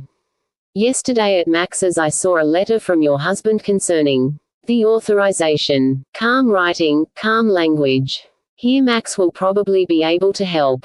I just now received a card from Pick. He's already in Prague but still hasn't seen me, in which he writes, "You probably know Ernst Wyss is safe and sound in Prague." I didn't know. Yesterday Jamila wrote me 3 lines apologizing for having been here a whole hour, although in reality it was at most not even half an hour. Of course I'll answer her now. It works out well, since this will give yesterday's conversation the conclusion it lacked. On the other hand, I have no idea what I'll talk about with Vlasta. But I don't think there's any possibility of saying anything really damaging or foolish. A bad paper, the Tribute, Friday evening. Just to tell you the most important thing right away. All in all it went pretty well. We took the tram to her brother-in-law's apartment on the Klein site. There wasn't anybody home. We sat alone for 1/2 hour and talked about you. Then her aunts arrived. Riha, who joined the conversation immediately but amicably, as if your arrears were common knowledge, and so brought it to a premature end. As it happened, I had already said what was most important, although I hardly asked her a thing. Still, the telling was essentially more important. She is quite pleasant, sincere, clear, perhaps a little absent-minded, not entirely attentive. First, however, my demands in this respect are very great, and second, this absent-mindedness even has a certain merit, since I had secretly feared she might want to become very personally involved with every aspect of the matter, including your father's point of view, but that's not the case. Perhaps this absent-mindedness is related to her being engaged. In any event, I afterward saw her on the street with her aunts in a conversation so lively it bordered on quarrel. She said she had intended to write you right away. Everyone I talked to about you begins like this but didn't know your address. Then she accidentally saw it on the envelope of one of your letters to your father. However, again she didn't know whether it was the right one. Here she got confused for a minute, either out of absent-mindedness or a small sense of guilt. She went on to describe your father somewhat the way you do. Concerning you, he's much more approachable compared to before, although only in comparison. At the same time, he's always afraid of conceding too much to you. He has no desire to send you money beyond your monthly allowance, but I'm sure the allowance won't be lowered. It would merely sink into the void and be of no use to anyone. After your letter, Vlasta had suggested he might make it possible for you to recuperate for 3 months in a sanatorium. He answered yes, that might be a good idea. She tried using his own words to characterize his ponderous indecisiveness or obstinacy in this matter, but he didn't bring it up again and left on vacation. I didn't understand exactly what his last demand entails. When I asked about it in passing, she only repeated those 3 lines from the letter, and when I interrupted with a question she merely added that he doesn't mean you should live with him, at least, certainly not at RST. When I observed that this had been the gist of his letter, she conceded as much and then said, yes, the letter he signed with Jesenski, which, taken in the context of everything else, really was intended. I hadn't wanted to believe you, as a special touch. When she next asked me to describe your situation, in other words what I advised doing, what she should attempt to accomplish, I said something I'm actually afraid of admitting to you. No, before I go on, I should say my portrayal was certainly bad as far as details are concerned, but I'm sure it was generally good, in what was visible to Vlasta. Above all, I didn't accuse a soul, not in the least. I'm not emphasizing this as any particularly superior way of thinking on my part. How could I even think of making accusations? Besides, I'm sure a far better person than I wouldn't nd any grounds to do so here. So that's not what I mean. I'm just stressing this as a rhetorical advantage, because in speech, after all, especially purposeful speech, it can easily happen one makes accusations against one's will. I don't think this happened to me, or at least if there was the possibility it might happen, it was immediately corrected. Incidentally, she was not in the least accusatory herself, but there her absent-mindedness may have also played a part. Apart from that, I may have succeeded in making clear why you are bound to be short of money. This is not so easy to understand from the outside. Vlasta calculates, and so does everyone, your husband's large salary, 10,000 K from your father, your work, your modest demands, and only 2 persons. Why does there have to be any need? Vlasta herself once said something like, she may have been quoting your father again, I don't know exactly. Sending, father and Vlasta think you're ready to leave your husband and move to Prague without further ado. In fact, they think you were ready to do so long ago and that the only thing tying you down is your husband's illness. Here I felt I shouldn't intervene and enlighten, but if that's what your father believes, what more does he want? In that case, doesn't he have everything he desires? So Nellie, she asked me for advice. I thought the sanatorium suggestion was very good, but grumbled about it a little bit, probably out of jealousy since it resembled my Meron suggestion, because you really don't want to leave your husband during his illness. I see another way to help, I said, in leaving everything essentially as it is, in other words without undertaking anything more extensive, but just increasing the money supply, raising the allowance or something like that. However, if one doesn't want to give money, being unsure it will be properly spent, there are then other possibilities. For example, this is entirely my own idea. It might annoy Milena very much, and if she learns that it comes from me she may end up being angry at me. On the other hand, if I consider it halfway decent, and you Fraulein Vlaster ask me, then I have to suggest it, don't I? A gift certificate for proper midday and evening meals at the Weisse Hahn, Josefstader Strasse. Then Vlaster had the good idea of writing you tomorrow without actually telling your father any of my news, at least so I understood, and would only talk to him as a result of this contact with you. I gave your Vienna address, which she suddenly recalled after having forgotten it until then. I don't know the one in St. Gilgen exactly, although yesterday on your husband's letter I did catch a glimpse of Hotel Post, nor do I know how long you will be staying there, and naturally I didn't want to give the Post OC box number. I felt the whole thing was succinctly promising and that they are genuinely concerned about you, although unadvised and a little tired. Nonetheless, money does play a certain role. I still see the concern on her face, surely due to absent-mindedness, when she wanted to calculate, out of the blue and without any promise of success, how much such a meal ticket to the Weisse Hahn might cost. But that's almost malice on my part and blatant. Been in her place observing me, I'm sure I would have seen things incomparably more scandalous. She is, as I said, an excellent, friendly, willing Unsel girl, except that, once again the malice. As a reader of Tribuna she shouldn't powder herself, and as an assistant to a professor of dentistry she should have fewer gold clings. Well, that's about all. I may remember some more if you ask. This afternoon a Fraulein Reimann was here, according to my mother, who is very unsure of names, seeking my advice in some matter. According to her description it might have been Jamila. My mother, the guardian of my sleep, lied without any ear that I was not home, although I was actually in bed 5 steps away. Good night. Even the mouse in the corner next to the bathroom door is letting me know it is almost midnight. I hope it won't call my attention to every passing hour of the night the same way. How lively it is. It's been so quiet for weeks. Saturday. So as not to hide anything. I also read Vlaster a few passages from your last 2 letters and further advised that the monthly allowance be sent to you directly. And as far as the mouse is concerned, nothing more was heard in the night, but when I took the sheets over the sofa this morning something dark and squeaky with a long tail fell out and immediately disappeared under the bed. That could have very easily been the mouse, couldn't it? Even if the squeak and the long tail were just in my imagination. In any case I couldn't nd a thing underneath the bed as far as I dared look. Wednesday's letter is funny. I'm not sure. I don't believe the funny letters anymore, I almost said. I don't believe any letters anymore. Even the most beautiful ones always contain a worm. Be good to Jamila, well that's obvious. But how should I go visit her? Because yesterday a FRL rhyme, angels who simply lay their hands upon us mortals. She is of a lower sort, one who has to resort to morphine. Prague, September 5, 1920. Sunday. Is the main thing what you claim to have written, Milena, or isn't it really the trust? You wrote about it once before, in one of the last letters to Merin. I could no longer answer it. Robinson had to sign on, you see, had to make his dangerous voyage, had to sue a shipwreck and many other things.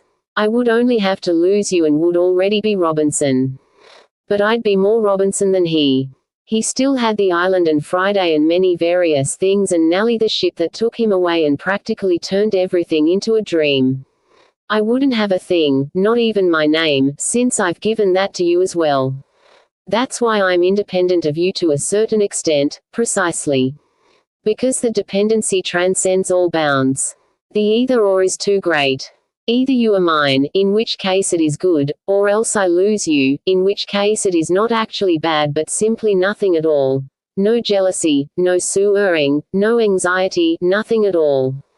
And of course it is blasphemous to build so much on another person, and that's why the fear starts to converge around the foundation, but it is not so much the fear about you as the fear that such constructions are dared at all. And that's also why your lovely human face has so much of the divine, although it was probably there to begin with. So now Samson has revealed his secret to Delilah, and his hair, which she has been constantly ruining in preparation, is now free for her to cut, but let her go ahead. It is all the same as long as she doesn't have a similar secret. For 3 nights I've been sleeping very badly for no apparent reason, and you're doing tolerably well. A quick answer, if it is an answer. The telegram has just arrived. It came as such a surprise, already opened, too, that I didn't have time to be alarmed. Prague, September 6, 1920. Monday. No letter. As far as Max's essay is concerned, it depends on whether it is only your idea or Lauren's. In the latter case it would still be possible, but not as a lead article, just as a Fulton. Incidentally, there are various political considerations at play which would be too boring to list. I wired you the address yesterday. HJCO Karl Mayer, Berlin W. 15 Lietzenberger or Lutzenberger Strasse number 32. Your telegram was very good. I wouldn't have gone to see Jamila otherwise. Following your telegram I did. So she was the one who had dropped by 2 days ago. Actually she didn't even say what she had wanted. She intended to send you a letter and wanted to ask me whether you could keep it safe from your husband. Why keep it? And now she's reconsidered and no longer intends to send it, but it is possible she might want a later after all, and in that case she'll either send it to me or bring it. That's how unclear it all was. But the main thing was that I was extremely boring, although very much against my will, as oppressive as a Cohen lid, and my leaving brought her, Jamila, salvation. Now some letters came after all from Wednesday and Friday. Also a letter from the Woosh addressed to Frank K. How do they know my name is Frank? Thank you for the addresses, I'll write them down. Oh yes, to be close to you, otherwise I have too much to do to just lie in the sanatorium, be fed, and stare up at the eternal reproach of the winter sky. Starting today I'm no longer alone in the OC, this is tiring after being by myself for so long, even if questions. Oh, now the poet was here for almost 2 hours and left in tears. And he's probably unhappy about that, although, after all, crying is the best possible thing. Yes, of course, don't write me if it is a chore. No, I'm enclosing something for the naughty niece. Yes, I'll write to Stassa. Prague, September 7, 1920. Tuesday. Misunderstanding through and through. No, it is worse than mere misunderstanding, Milena, even if you do of course correctly understand the surface. But what is there to understand or not understand? This misunderstanding keeps recurring. It already happened once or twice in Meran. After all, I wasn't asking you for advice the way I might ask the man sitting across the desk from me. I was talking to myself, asking myself for advice, sound asleep, and now you are waking me up. Apart from that, there's nothing more to say about it. The Jamila affair is over and done with. As I wrote you yesterday, you may still get the letter. Incidentally, the letter you are sending me now comes from Jamila. I don't know how I'm supposed to ask her for that. I don't know what you want. After all, I'll hardly see or write her anymore, and the idea of writing her something like this. I also understood yesterday's telegram to mean I shouldn't write Stassa anymore. I hope I understood it correctly. Yesterday I spoke with Max once more about the Tribuna. For political reasons he cannot agree to have something appear in the Tribuna. But just tell me why you'd like to have something Jewish and I can suggest or send you many other things. I don't know if you understood my remark about the essay on Bolshevism correctly. What the author takes exception to is, as far as I'm concerned, the highest possible praise on earth. Janowitz's address, in case you didn't receive the last letter, C.O. Karl Mayer, Berlin W. 15 Lietzenberger Strasse 32. But I also wired it to you, I'm so distracted. Last evening I was with Pribram. Old times. He spoke of you. Join us for the evening, speaking innocuously for 2 hours about this and that and then suddenly attacking him as a matter of fact. I led the attack on the subject of his brother. But he defended himself brilliantly. His arguments were difficult to rebut. Even invoking a former patient didn't help much. But the attempt isn't over yet. If someone had told me last night when around 8:00 I looked in from the street on the banquet hall of the Jewish Rathhaus, where well over 100 Russian Jewish emigrants are being housed. The hall is packed as full as during a national assembly, while they wait here for their American visas. Later, at about 12:30 at night, I saw them there all asleep, one next to the other. They were even sleeping stretched out on chairs. Here and there someone was coughing or turning over or walking carefully between the rows.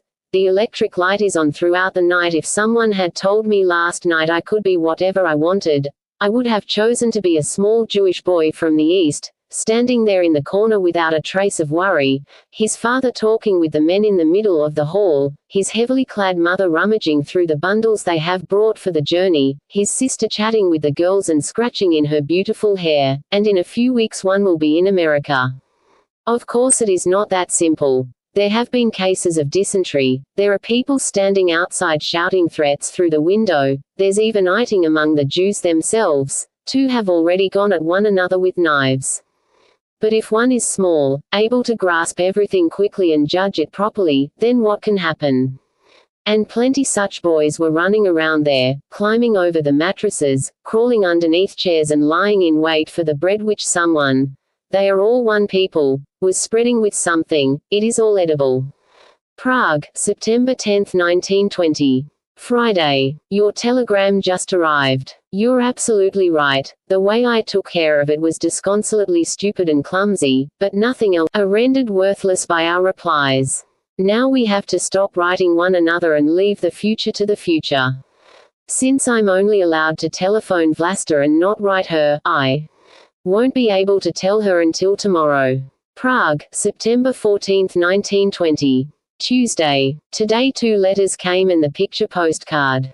I hesitated to open them. You are either inconceivably kind or inconceivably self-controlled. Everything speaks for the RST, some things for the second. I repeat. You were absolutely right. And if you, this is impossible, had enacted on me something as inconsiderate, pig-headed, childishly foolish, smug, and even indifferent as I have done to you by what I said to Vlasta, I would have lost my mind, and not just for the time it took to send a telegram. I only read the telegram twice, once by when I received it, and then days later when I tore it up. It's difficult to describe this RST reading, so many things came together at once. The clearest was that you were beating me. I think it began with, so fort, that was the blow. No, today I can't write about that in detail, not because I'm particularly tired, but because I'm heavy. I have been overcome by the nothingness I once described. I'm sure it would all be impossible to understand if I had considered myself guilty while doing all the above. In that case, I would have been justly beaten. No, both of us are guilty, and neither one. After overcoming all justly able resistance, you may nevertheless be able to reconcile yourself to Vlasta's letter which you'll end in Vienna. I went looking for her at your father's apartment the very afternoon I got your telegram. Downstairs was a note saying I shoddy. I had always taken that to be the RST story and now it was all the way upstairs. A young pretty happy maid opened the door. Vlasta wasn't there. I had expected that but had wanted to. According to an inscription on the door of the apartment, your father appears to be editor of the Sportovny Review. So next morning I waited for her in front of the house. I liked her even better than last time, intelligent, candid, to the point. I didn't say much more than what I told you in my telegram. In the margin, I can partly dispel your apprehensions concerning your father, next time. Jarmila came to see me in the OC 3 days ago. She hadn't heard from you in a long time, didn't know anything about the Oud and came to ask about you. It went all right. She only stayed a little while. I forgot to pass on your request concerning her writing. I then wrote her a few lines about that. I still haven't read the letters carefully. I'll write again when I have. Now the telegram arrived as well. Really? Really? And you're no longer lashing out at me. No, you can't be happy about it. That's impossible. This is a telegram of the moment just like the other one, and the truth is neither here nor there. Sometimes when one wakes up in the morning one thinks that truth is right next to the bed, like an open grave with a few wilted oars, ready to receive. I scarcely dare read the letters. I can only read them by spells. I can't stand the pain. Milena, and once again I am parting your hair. Am I such an evil beast, evil toward myself and just as evil toward you, or wouldn't it be more correct to say the evil is hunting me, driving me on? But I don't even dare say that it is evil, just that when I'm writing you I think it is and then I say so. Otherwise it is like I described. Whenever I write to you sleep is out of the question, both before and after. When I don't write I at least get a few hours of shallow sleep. When I don't write I'm merely tired, sad, heavy. When I do write I am torn by fear and anxiety. But how is it possible, you ask? What do I want? What am I doing? It's more or less like this. I, an animal of the forest, was at that time hardly even in the forest. I was lying somewhere in a dirty ditch, dirtied only by my presence. Of course when I saw you outside in the open, the most wonderful thing I had ever seen. I forgot everything, forgot myself completely. I stood up, approached, admittedly anxious within this new but familiar freedom. I ventured even closer, all the way up to you. You were so good. I crouched down beside you as if it were my right. I laid my face in your hand. I was so happy, so proud, so free, so mighty, so much at home, again and again, so much at home. But in essence I remained a mere animal, just part of the forest, living in the open only by your grace. I was reading my destiny inside your eyes without knowing it, since I had forgotten everything. This couldn't last. Although you were stroking me with the kindest of hands, you had to recognize certain peculiarities pointing to the forest, my true home and origin. Next came the necessary and necessarily repeated discussions about the fear, which tortured me and you, but you were innocent, to the point of touching my raw nerve. The feeling kept growing inside me what an unclean pest I was for you, disturbing you everywhere, always getting in your way. The misunderstanding with Max touched on this. In Gemond it was already obvious, then came the understanding and misunderstanding with Jamila, and Nelly, my stupid insensitive careless behavior with Vlasta, and many minor incidents in between. I remembered who I was, and saw that your eyes were no longer deceived. I had the nightmare of feeling at home in a place one doesn't belong, but for me this nightmare was real. I had to return to the darkness. I couldn't stand the sun. I was desperate, truly like an animal gone astray. I started running as fast as I could and still could not escape the thought. If only I could take her with me, and the counter thought. But can there be any darkness where she resides? My RST letter had already been sent when yours arrived.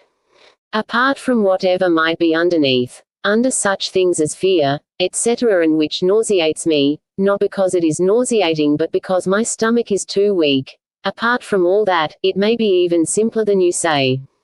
Something like, when one is alone, imperfection must be endured every minute of the day. A couple, however, does not have to put up with it. Aren't our eyes made to be torn out, and our hearts for the same purpose? At the same time it is really not that bad. That's an exaggeration and a lie. Everything is exaggeration. The only truth is longing, which cannot be exaggerated.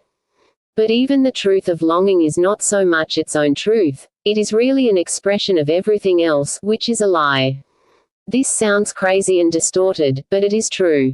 Moreover, perhaps it isn't love when I say you are what I love the most. You are the knife I turn inside myself. This is love.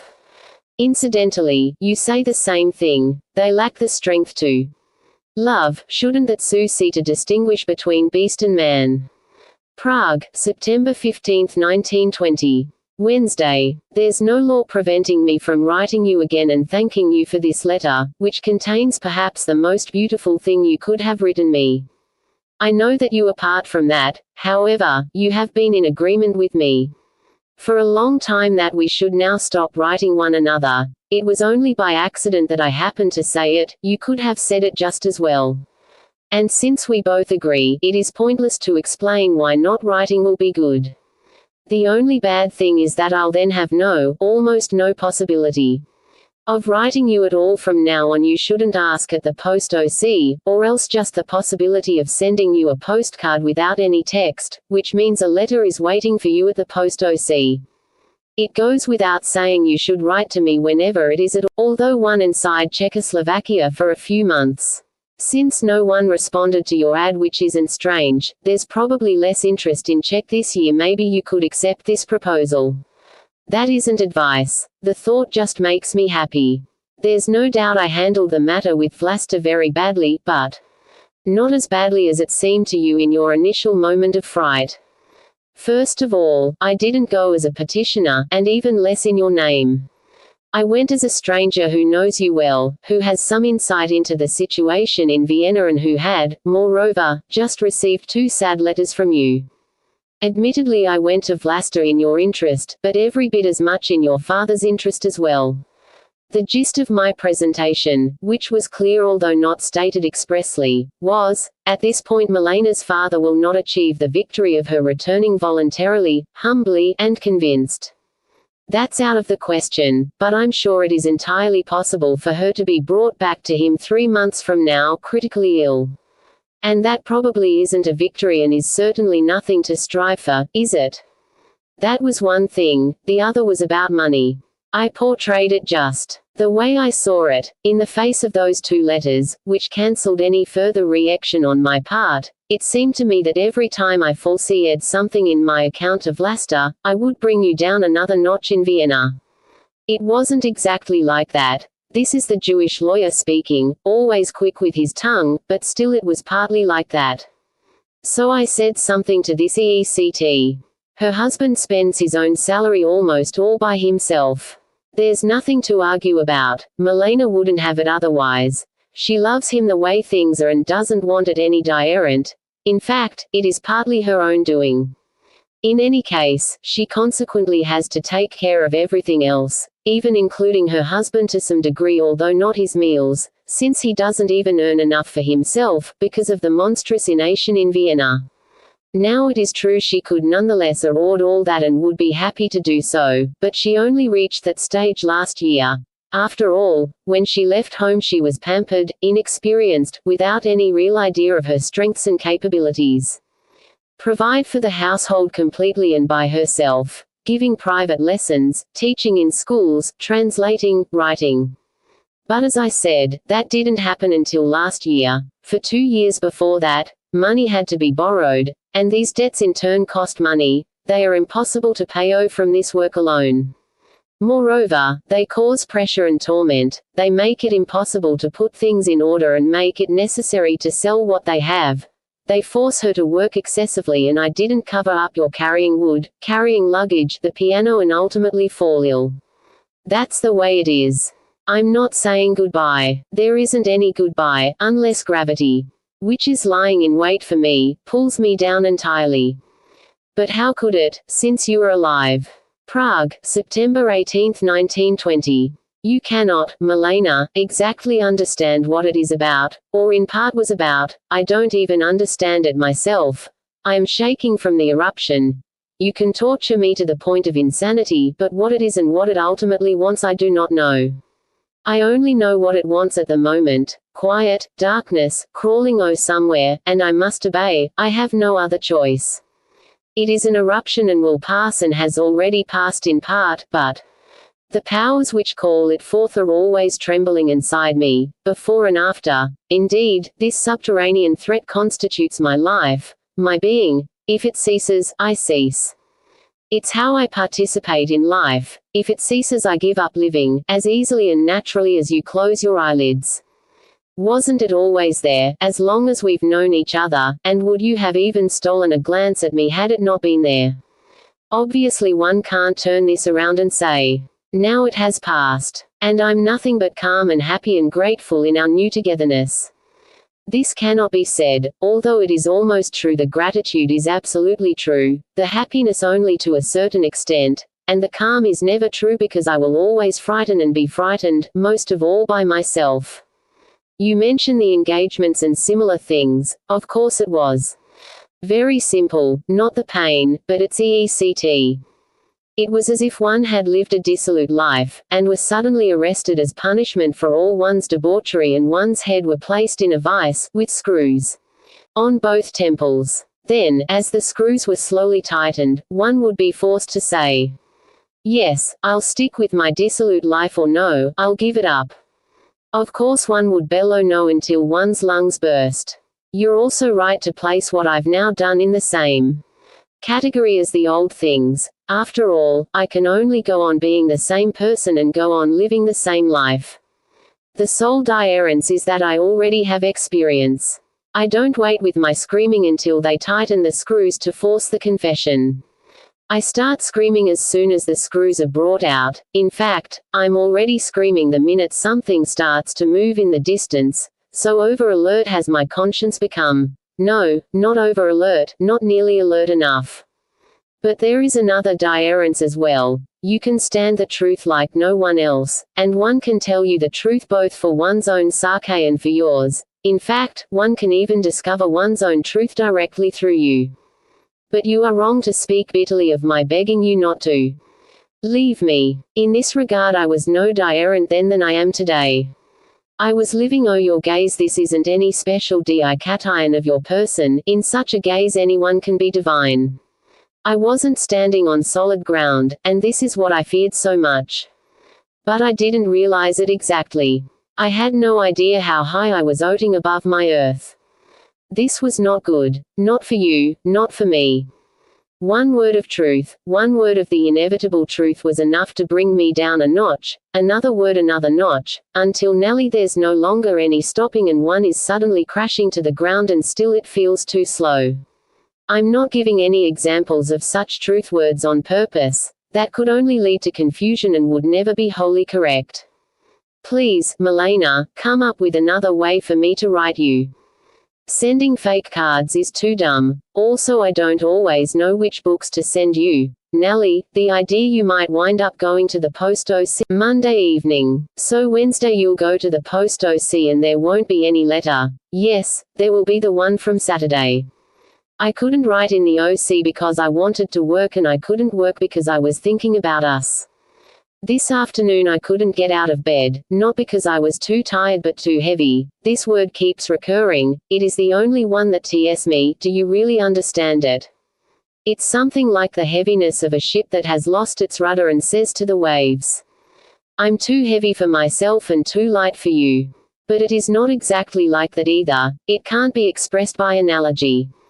But basically I didn't write because I have the vague feeling there are so many things, and of such importance. I would have to write you, that all the free time in the world wouldn't be enough for me to gather the strength to do so. That's the way it really is.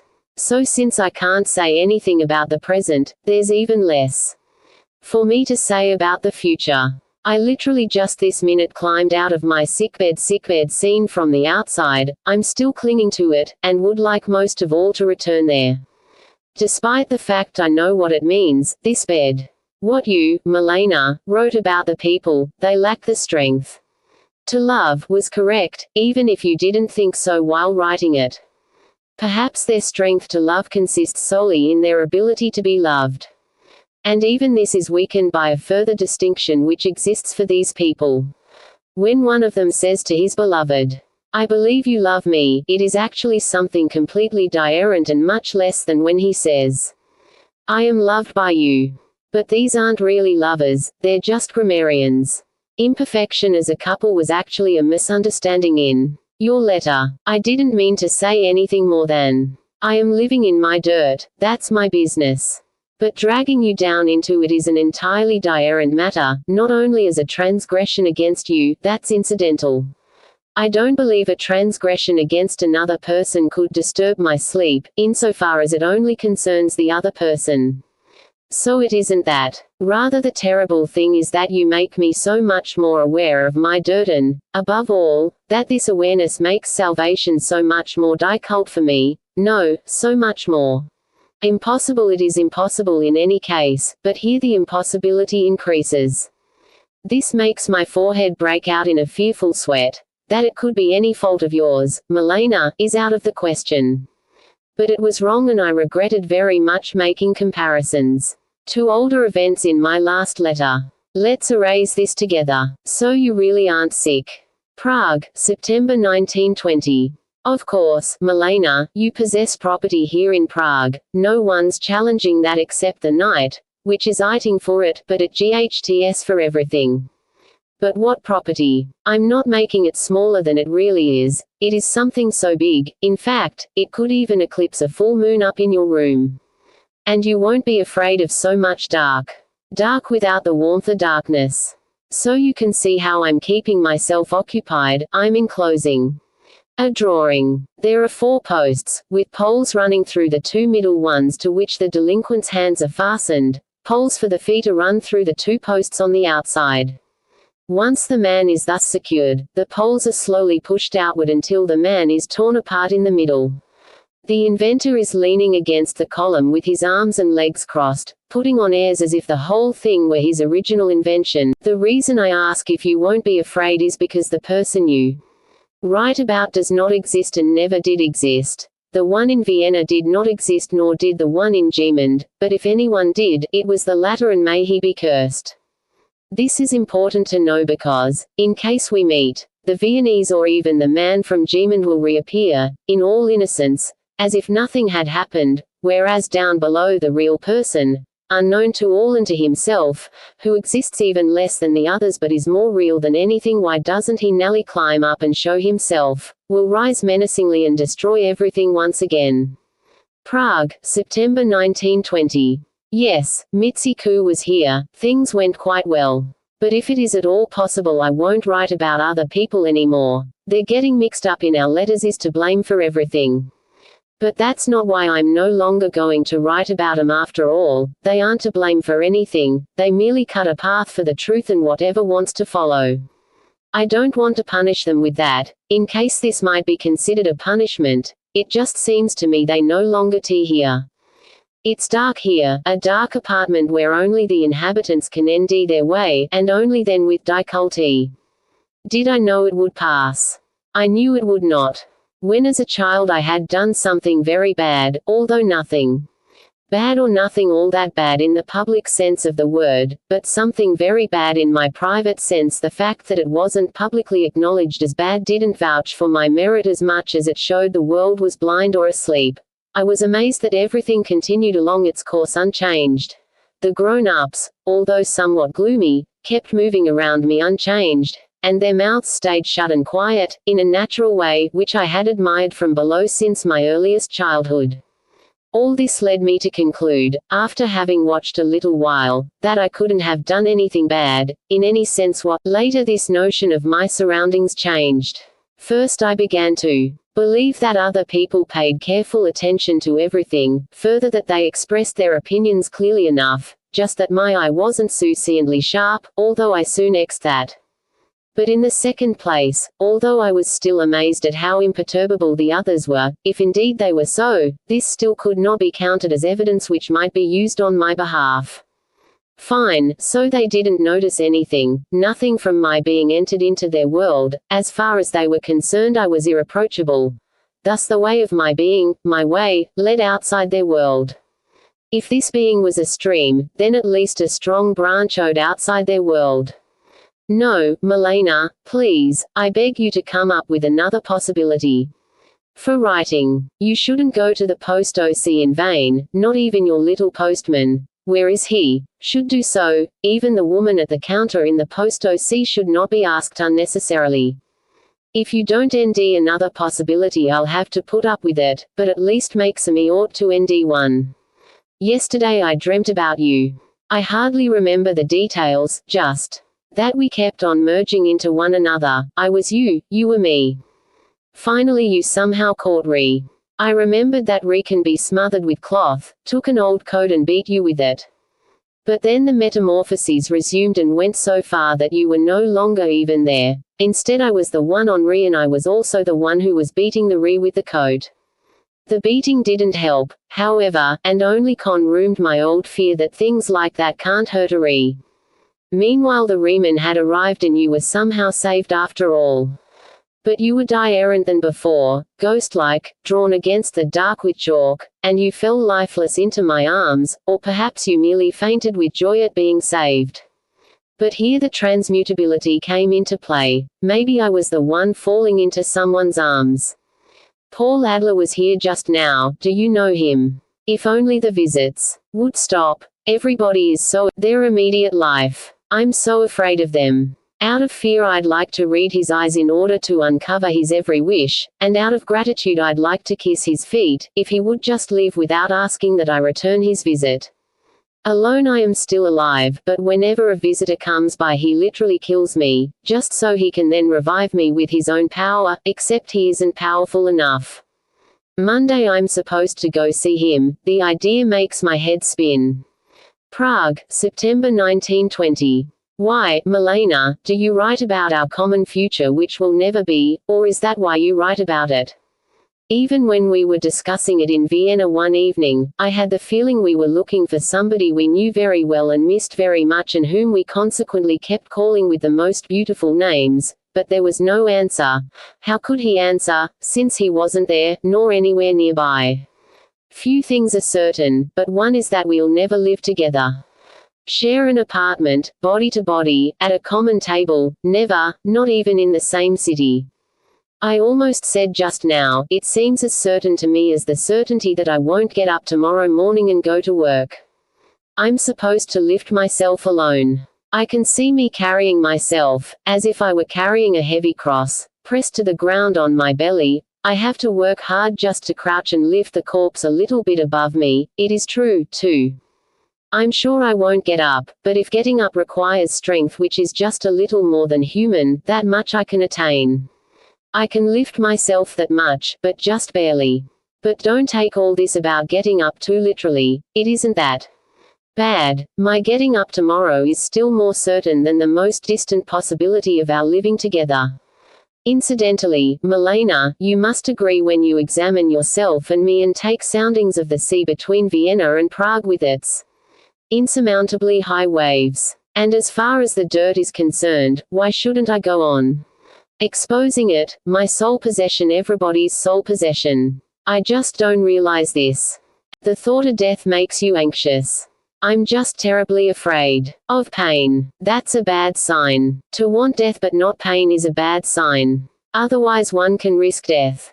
One has simply been sent out as a biblical dove, and having found nothing green, now slips back into the darkness of the ark.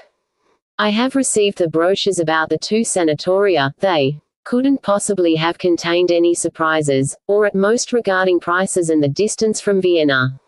In this respect they resemble one another. Excessively expensive, over 400k a day, probably 500k, and even that is subject to change.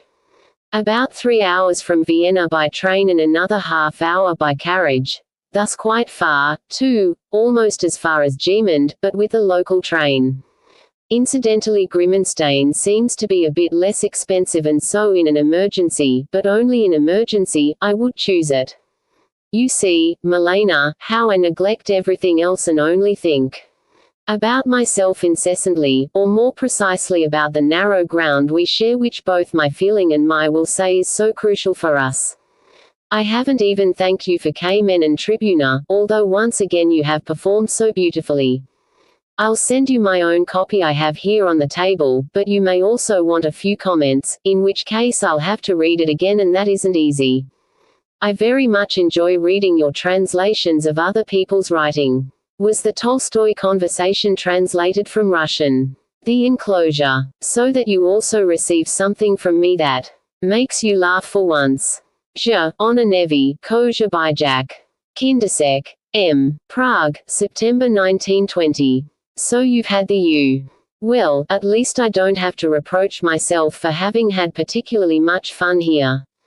Sometimes I don't understand how people came across the concept of fun. It was probably only abstracted as an opposite to sadness. I was convinced you wouldn't write me anymore, but I was neither surprised nor sad about it.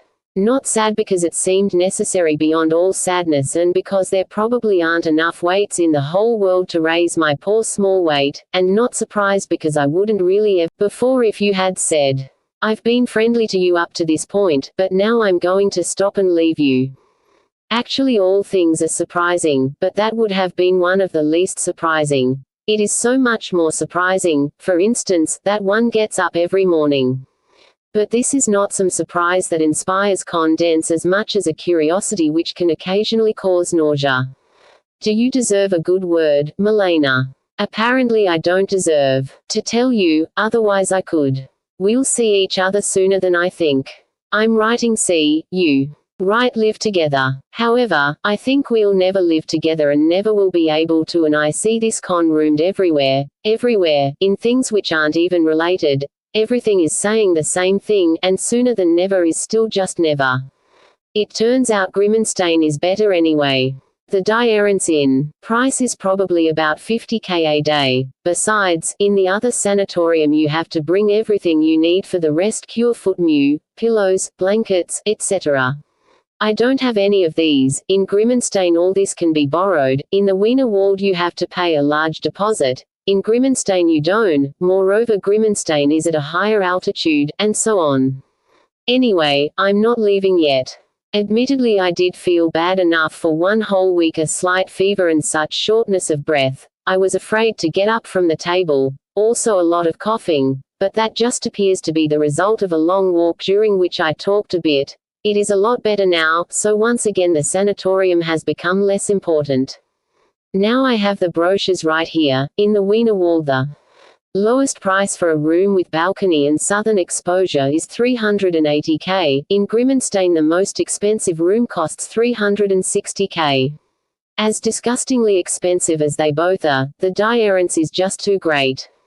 Of course the possibility of injections must be taken into account. The injections themselves cost extra. I'd be happy to go to the country, even more happy to stay in Prague and learn some craft. The last thing I want to do is go to a sanatorium. What am I supposed to do there? Sneeze and use his carbolic engines to stew meat into my mouth and down my throat until I choke. Now I went to see the director as well. He called for me. It happened that Otler was here to see him last week against my will. Against my will I was examined by the company doctor. Against my will I will be given sick leave.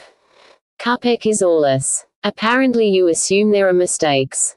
Because you can't imagine that the German text is really as helplessly bad as it is. But it is exactly that bad. Just so you see, I was reading it for mistakes. Instead of Boli Avnita. V Sile V Spansage. Avnita Na or something like that. The thought is namely that just as claws can work on the forehead from the outside, this can also happen on the inside. Potteragis se means to become confused. To thwart one another. Right after that, instead of voln misto, it might be better to say namesti. Pronasal dudge gen, and I don't know whether ner is gen here. You see, this ner is a Prague Jewish ner, signifying a challenge, like go ahead and do it. The Nile words aren't translated literally. You separate the maidservant and the husband, whereas in German they merge. You're right about ghost letters. But they are real, they aren't just wearing sheets. Prague, September 1920. I've just been lying down on the sofa for 2 hours now, scarcely thinking of anything but you. You forget, Milena, that we're really standing side by side watching this being which is me down on the ground, but in that case I who am looking am then without being. By the way, autumn is playing games with me as well. I'm sometimes suspiciously warm, sometimes suspiciously cold, but I'm not going to look into that. It can't be anything bad. As a matter of fact, however, I've even thought about passing straight through Vienna, but only because my lungs really are worse than they were this summer. That's to be expected, and anything resembling talking outside is difficult for itself will do me good, and the Vienna air, which I once considered to be the true air of life. Wiener Wald may be closer, but the diarrhence in distance can't Be very great. The sanatorium isn't in Leobersdorf but further out, and to get from the station to the sanatorium takes another half-hour by carriage. So if I could easily have gone from there to Baden, naturally against regulations. I can just as easily travel from Grimmenstein to Wiener Neustadt. It probably doesn't make a great difference either to you or me. How is it, Milena, that you're still not afraid of me or disgusted by me or something like that? Is there any limit to the depth of your sincerity, your strength? I'm reading a Chinese book, Ghost Book, which I mention because it deals exclusively with death.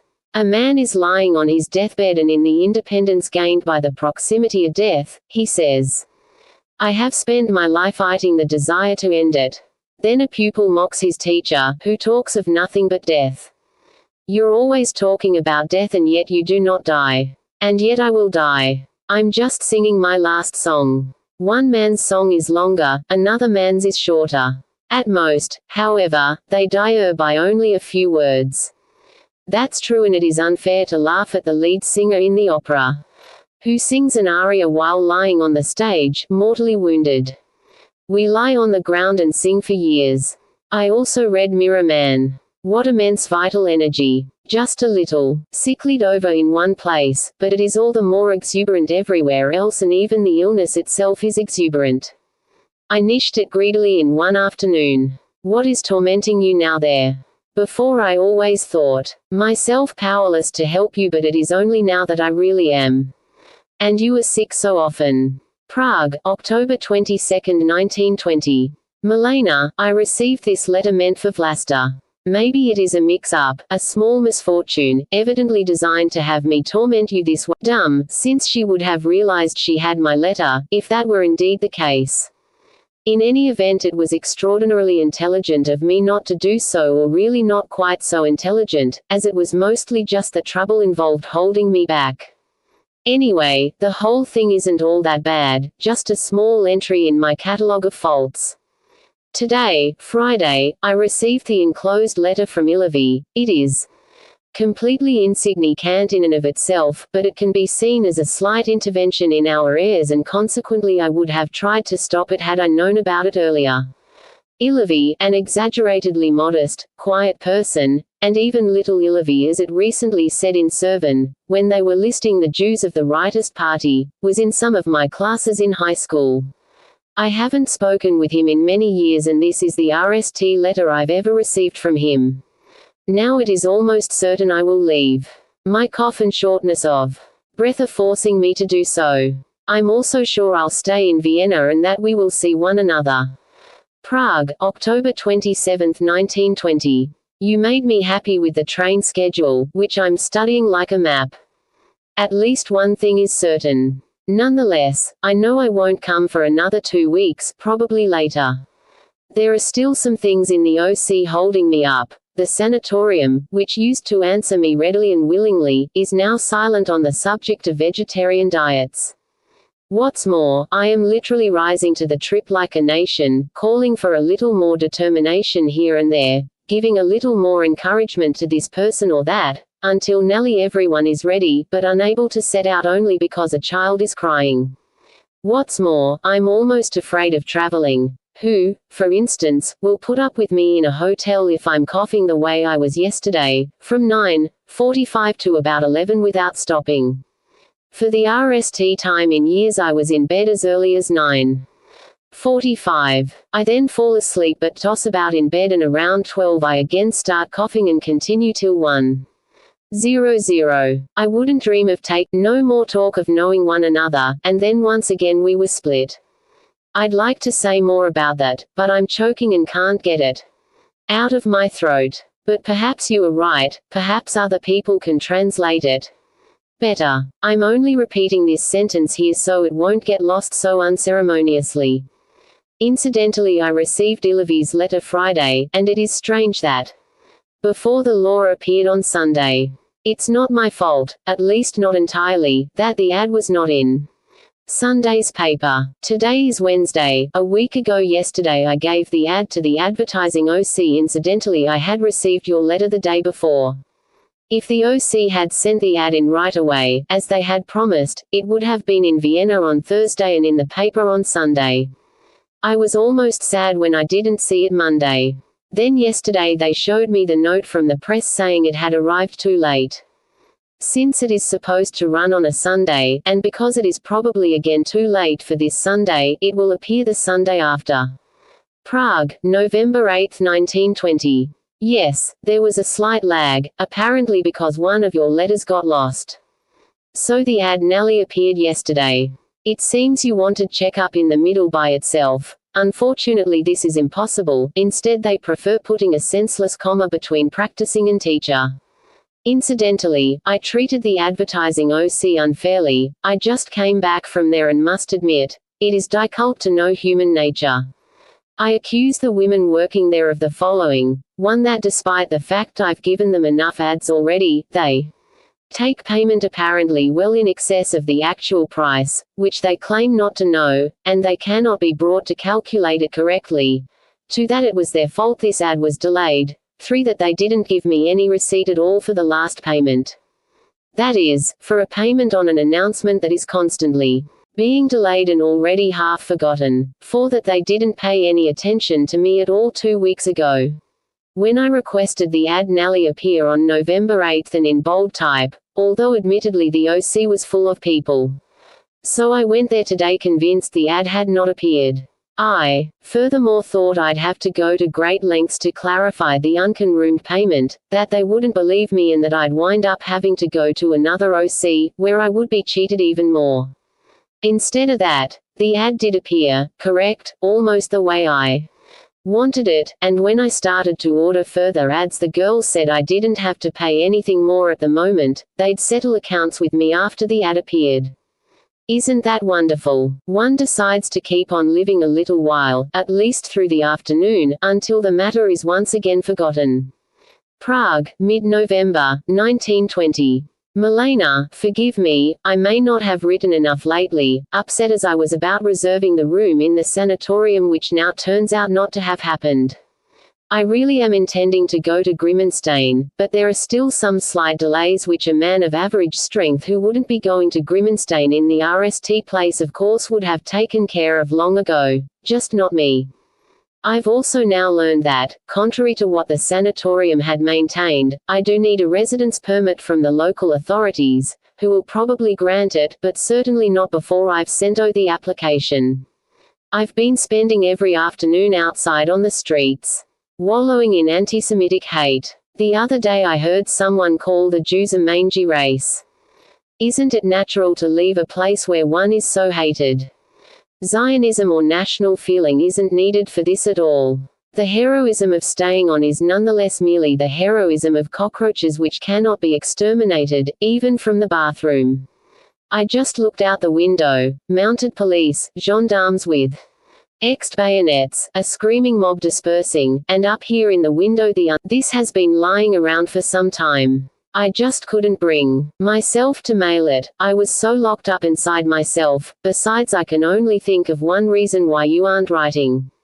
I've already sent away the application for my residence permit. If it is granted, everything else, room reservation and passport, will go quickly and I will come.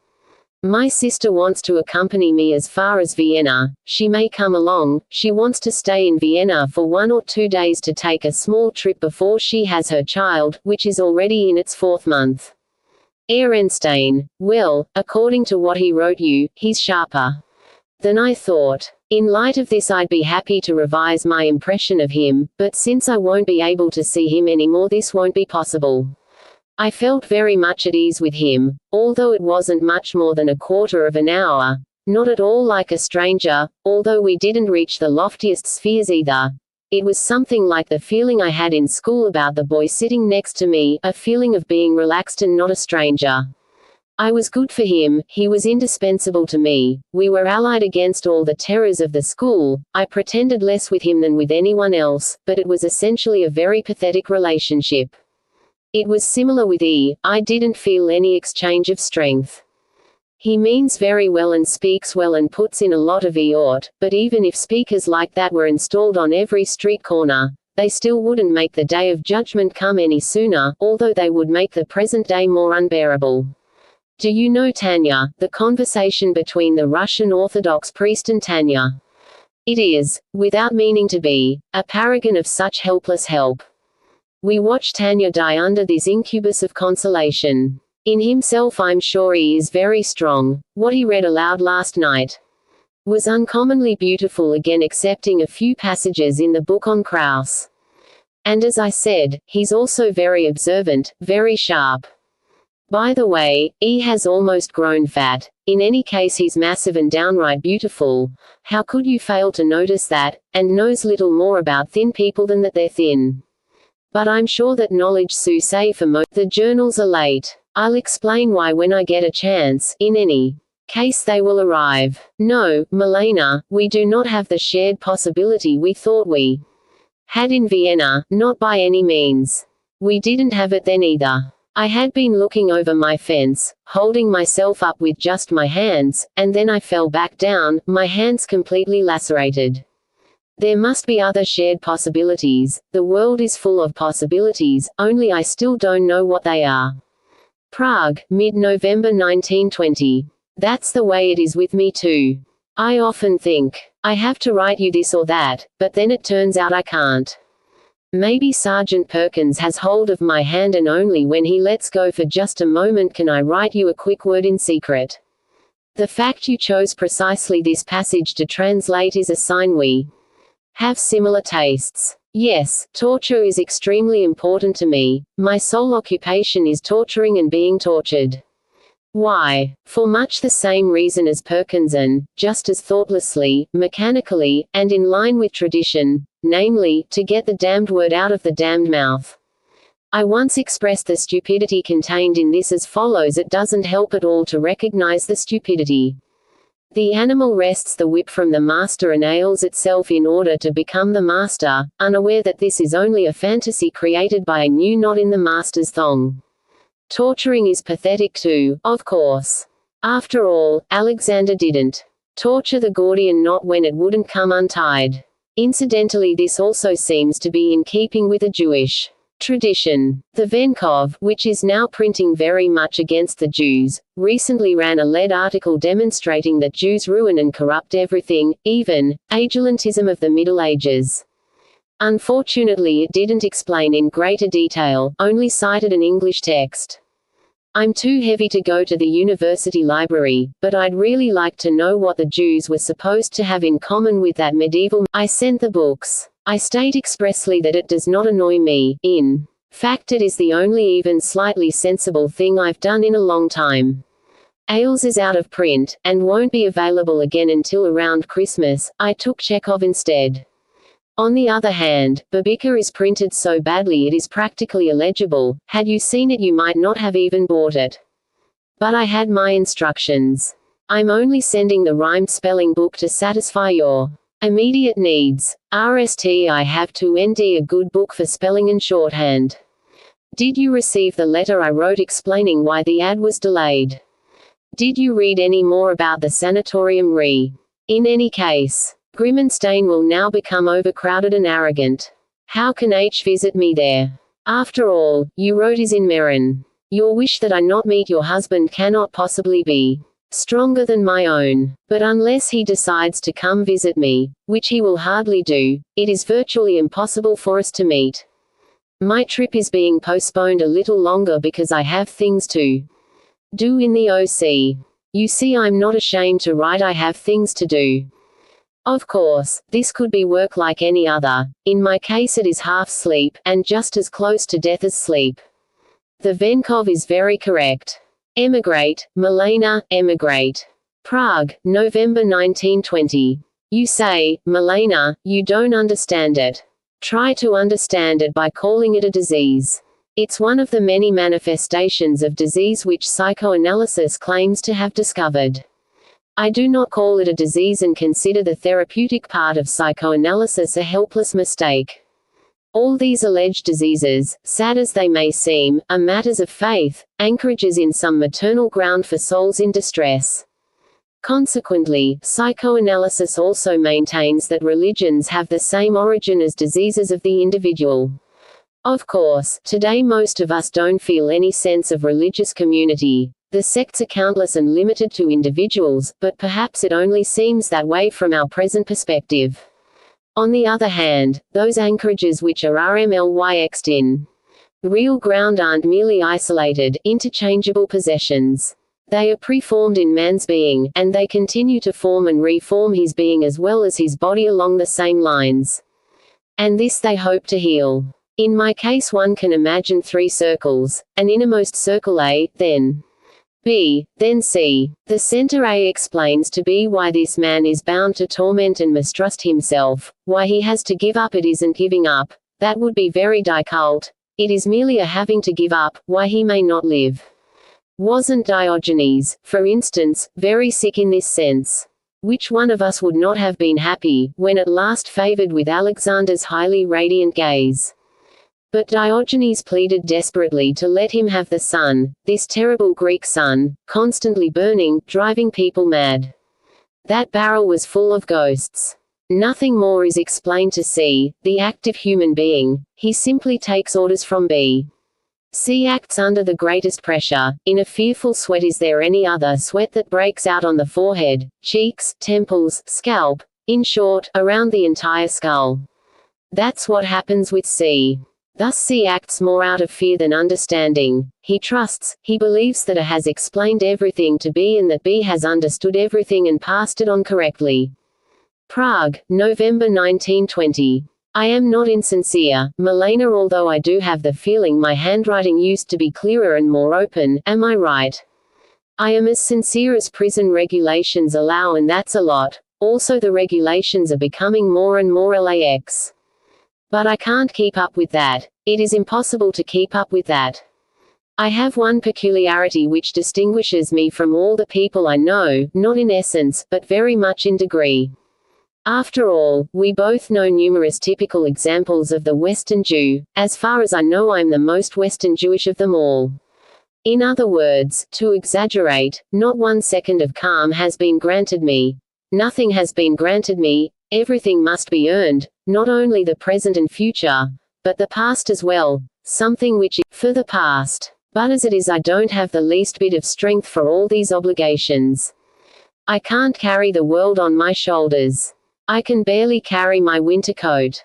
By the way, this lack of strength is not necessarily something to be lamented. What strength would be enough for tasks like these? Every attempt to get through that on my own power is madness and is repaid with madness. That's why it is impossible to keep up with that, as you write. On my own, I can't go the way I want. I can't even want to do so. I can only be quiet. I can't want anything else, and I don't want anything else. It's a little as if instead of just having to wash up, comb one's hair, etc. before every walk, which is already occult enough, a person is constantly missing everything he needs to take with him, and so each time he has to sew his clothes, make his boots, manufacture his hat, cut his walking stick, etc. Of course it is impossible to do all of that well. It may hold up for a few blocks, but then suddenly, at the Graben, for example, everything falls apart and he's left standing there naked with rags and pieces. And now the torture of running back to the Ortstarter ring. And in the end he runs into an angry mob on the Eisengasse, hot in pursuit of Jews. Don't misunderstand me, Milena, I'm not saying such a man is lost, not at all, but he is lost the minute he goes to the Graben, where he is a disgrace to himself and the world. I received your last letter on Monday and wrote you back the same day. I hear that your husband wants to move to Paris. Is this a new development within the old plan? Prague, November 1920. 2 letters arrived today. Of course you're right, Milena. I'm so ashamed of my letters I scarcely dare open your replies. As it happens, my letters are true, or at least approaching truth. What could I possibly do, faced with your replies, if my letters were lies? The answer's easy. I would go insane. So I am not performing any great deed by speaking the truth. In fact, this is too little.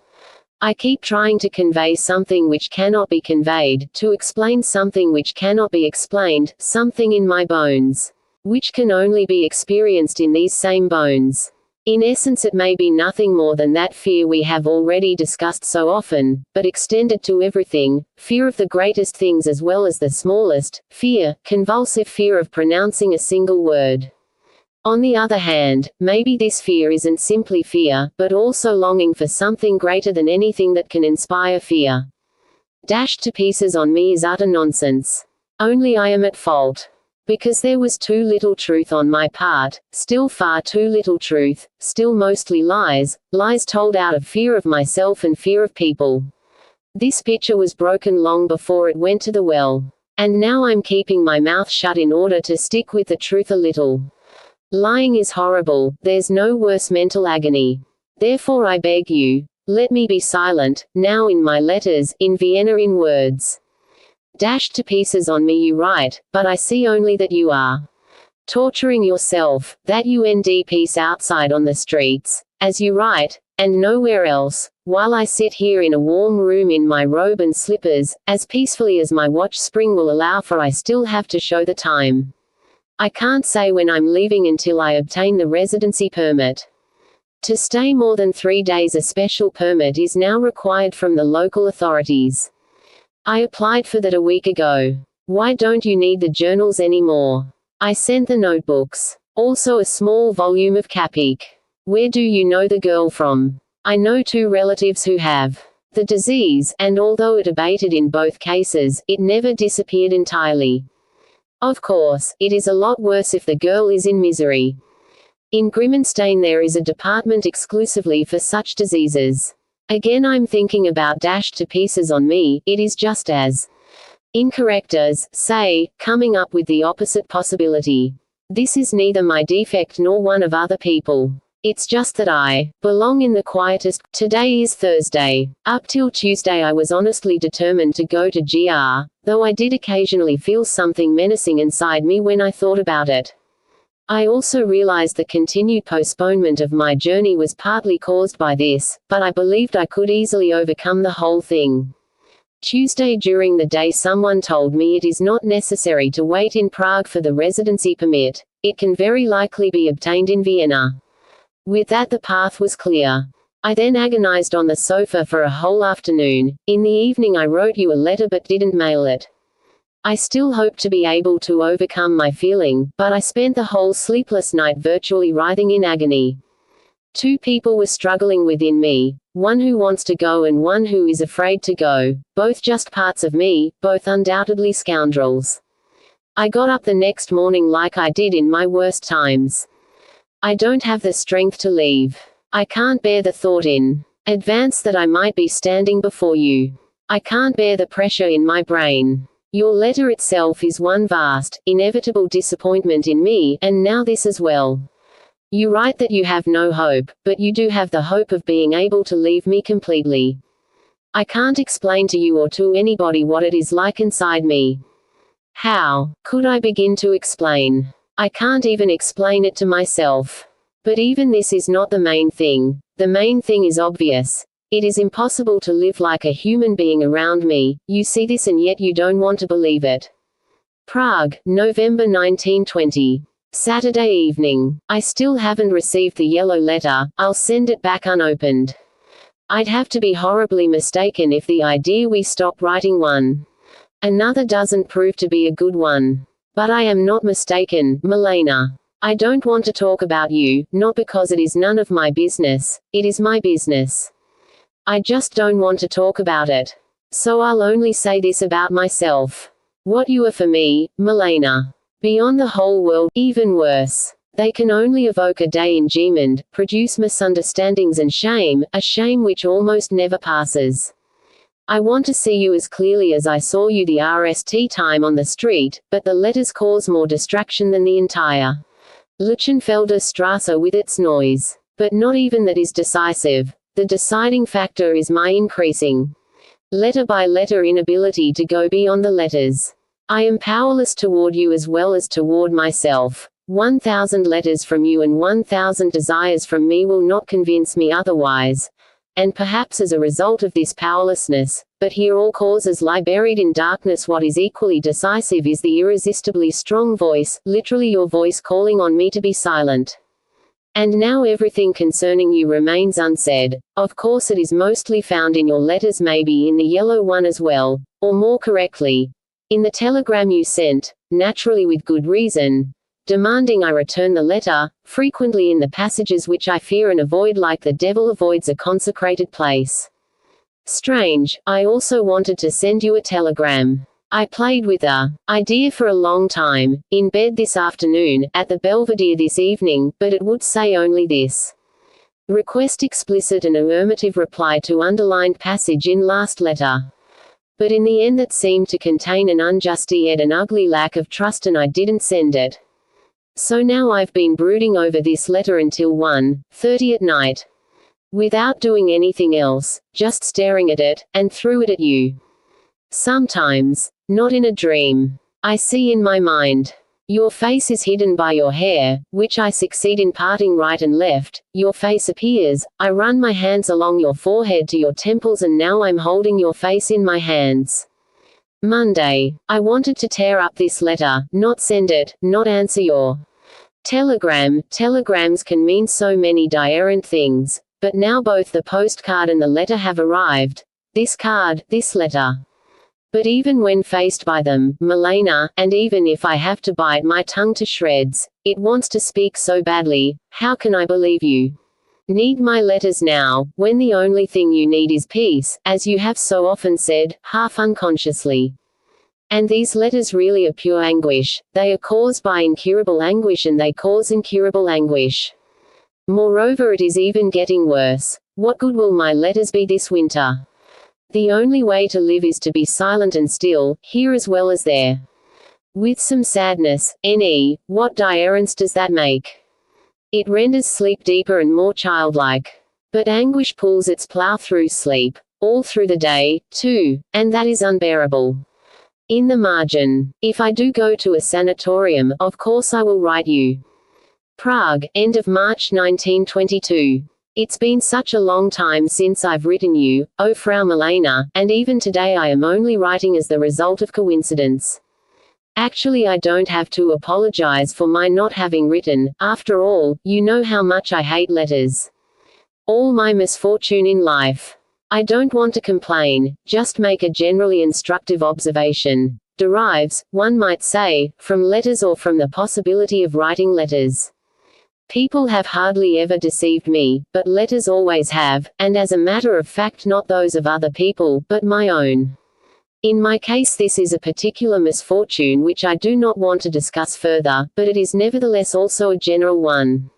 The easy possibility of writing letters, from a purely theoretical point of view, must have brought rack and ruin to the souls of the world.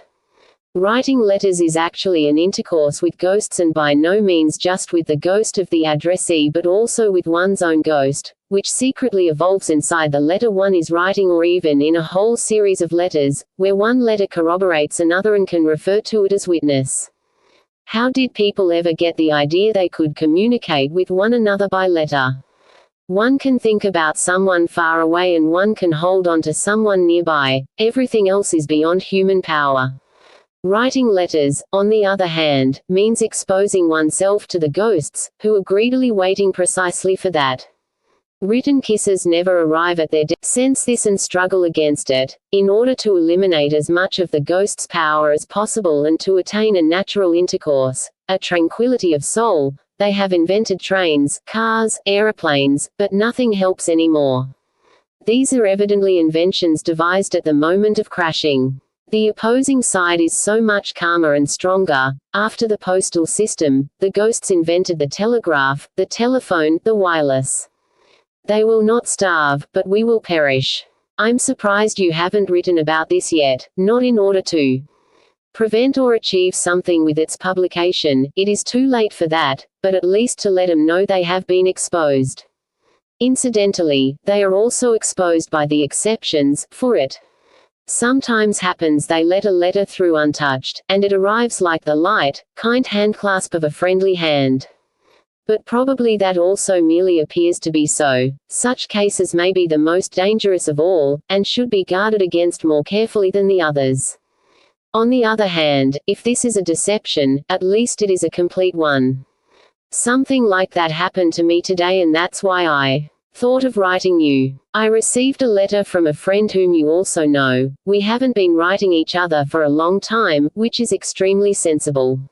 A corollary of the above is that letters are an excellent anti-sleeping pill. What shape they're in when they arrive. Desiccated, empty, and provocative, a single moment of joy with long suing to follow. While one is reading 'em and forgetting oneself, the little sleep one has gets up, eye's out the open window and doesn't return for a long time. This is why we haven't written one another. But I often think about my friend, even if too much in passing. All my thinking is too much in passing. Last night, however, I thought about him a lot, for hours and hours. I spent the deep night hours in bed, these hours which are so costly to me because they are so ago. My friend had had the feeling that he should come and see me, a remark which strangely coincided with things I had experienced. This letter incident induced me to write a letter, and as long as I've begun, how could I not write to you as well, Frau Milena, since you are perhaps the person I enjoy writing to most. Inasmuch as writing can be enjoyed at all, which I only add for the ghosts surrounding my table, who are waiting and lusting. It's been a long time since I found anything of yours in the newspapers except the fashion articles which, with a few minor exceptions, have recently seemed happy and calm, especially the last one on spring. But it is true I hadn't read the Tribuna for 3 weeks beforehand. I'll try to ND the copies. I was in Spindelmühl, Prague, September 1922. Dear Frau Milena, I must confess I once envied someone very much because he was loved, well cared for, guarded by reason and strength, and because he lay peacefully under ours.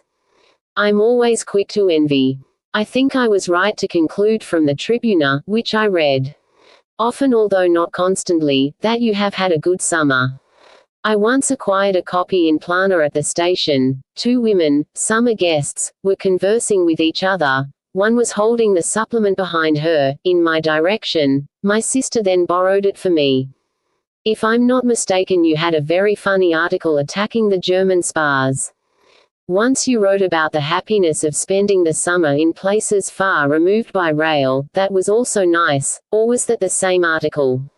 I don't think so. As usual, when you appear in Narodny Listy and leave the Jewish fashion school behind, your article about the window displays was grandly superior. Then you translated the essay about the cooks. Why? Your aunt is peculiar. One time she writes how people should stamp their letters properly, next how they shouldn't throw things out the window, all matters beyond dispute, but hopeless struggles nonetheless. Occasionally, however, something lovely, moving and kind creeps in anyway, if one pays close attention. No I Kendor, S poem. O Valleys Wide, O Mountains, or Justinus Kerner's poem about the saw. If you don't, I'll copy them for you some day. There would be several things to say about Plana, but now it is already over. Otla was very kind to me, despite the fact that she has another child apart from me. My lungs were all right, at least out there. I still haven't been to the doctor here, although I've already been back for 14 days. But it can't be all that bad if, for example, I was able, holy vanity, to chop wood outside for an hour and more without tiring, and was even happy while doing so, at least at times. Other things, sleep and the waking that accompanies it, were occasionally worse. And your lung, that proud, strong, tormented, unshakable creature. I just received the enclosed charming letter from your friend, Mears, a few months ago on the street. Since our friendship is really just a street acquaintanceship, he asked me in a moment of sudden ebullience whether he might send me his books. I was moved and begged him to do so. The next day his book of poems arrived with a beautiful dedication, for my friend of many years. A few days later, however, a second book came with a postal invoice. I did the easiest thing possible, neither thanked nor paid by the way. The second book, Polisani Stara, is very good. Would you like it? And now comes this invitation I cannot refuse. I'll send him the money with a small note on the invoice, whereupon I hope that you will move him to return twice the amount. A tomcat belongs in the picture. Why is that? The splinter in the head is enough. K. Prague, January. February 1923. Dear Frau Milena, I think it is better not to speak much about guarding one's rear and all that involves, just as one avoids speaking of high treason in times of war. These are things one cannot fully understand, at best just guess at, things which reduce one to being a nation. And as such, to a voice. In reality, however, events will be judged and decided solely in the unfathomable hierarchy of the authorities. And even if one did succeed in nuancing events with one's words, it would only cause harm, because such words are incompetent, they are uttered uncontrollably as if during sleep, and the world is full of spies who are listening. In light of this, the best recourse is to be calm, dignified, and inured to provocations. And here everything really is a provocation, even the grass where you sit beside the long canal. Completely irresponsibly, by the way, at a time when I feel I'm catching cold, although my room is heated and I'm lying in bed under a heating pad, 2 blankets and a down comforter. After all, one can only have opinions about how outer appearance erects the world, and in this respect my illness puts me at an advantage over your walks, which sound pretty terrible. Because if I talk this way about my disease no one will actually believe me, and as a matter of fact, it really is just a joke. I'll start to read Donahue very soon, but perhaps I should send it to you beforehand. I know what it is to have such longing, and I know one bears a grudge against whoever withholds such a book.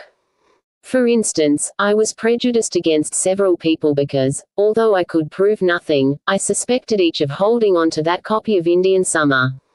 Oscar Baum's son came running home from an open-air school near Frankfurt because he didn't have his books there, especially his favorite one, Storky and Company by Kipling, which he had already read 75 times, I think. So if this applies to Donahue I'll send it, but I would like to read it. If I had the Fultons I might not read the fashion articles. Where were they this last Sunday? You'd please me very much if you would always indicate the dates. I'll get hold of the devil once I can go out. For the time being I still feel some pain. Georg Kaiser. I don't know much by him and haven't wanted to. No more, although I have yet to see something of his on stage. 2 years ago his trial made a big impression on me. I read the reports in the Tatra, especially the great defense in which he proclaimed his incontestable right to take things away from others, compared his place in German history to that of Luther, and demanded that Ags in Germany be owned at half-mast if he was convicted. Here at my bedside he talked mainly about his oldest child. He has 3, a 10-year-old boy whom he doesn't allow to attend school, but whom he won't teach either, so that the boy still can't read or write. However, the boy can draw well and spends the whole day roaming around in the forest and by the lake. They live here in an isolated country house in Grunheide outside Berlin. When I said to Kaiser as he was leaving, "Well, that's a great thing to do in any case," he said. "It's also the only thing worth doing, everything else is pretty worthless." Strange and not entirely pleasant to see him like that. Half crazy, half Berlin businessman, careless happy. He doesn't seem completely shaken, although in part he seems too much so. Supposedly the tropical climate ruined him and nothing else. As a young man he was employed in South America, returned sick, for 8 years lay on the sofa without doing a thing and then began to revive in a sanatorium.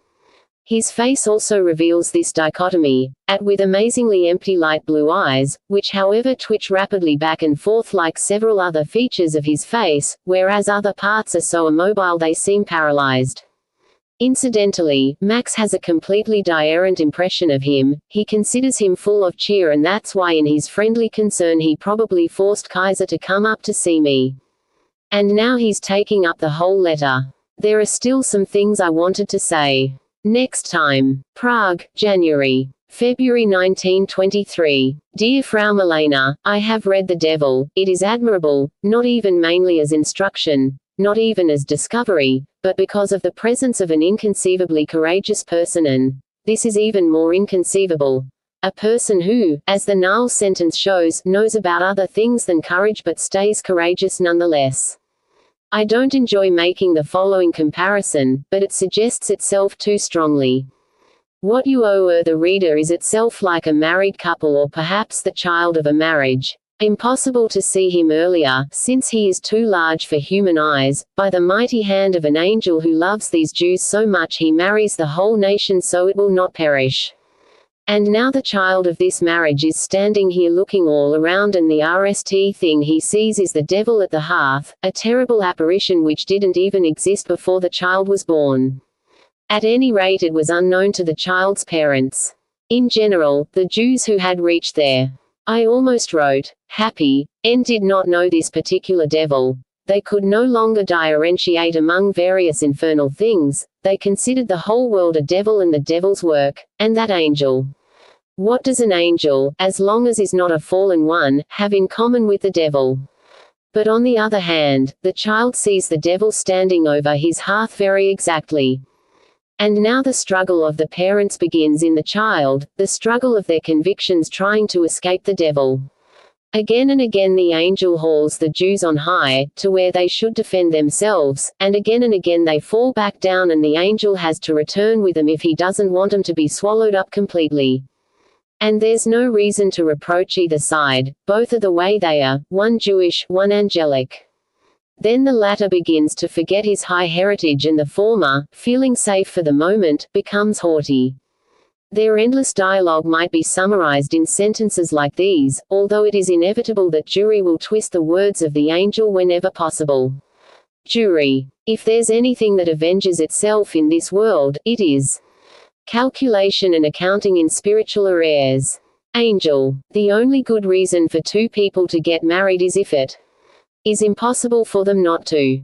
Jewry. Well, so here are the person by the surface. Angel. But why don't people promise one another they won't scream when the roast is burned, etc.? Jewry. You mean a person's supposed to tell lies even on the surface? But that doesn't have to be requested. By the way, he would have done so long ago of his own accord, if he were able to. Or, Jewry. You're absolutely right. Why don't they promise one another the freedom of silence, of space, of being alone?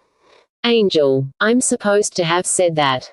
I never said that. That would contradict everything I have said. Or, Angel. Either accept your fate humbly or seek your fate. Jewry. Seeking requires faith. At this point at last, good heavens, the angel pushes the Jews back down and frees himself.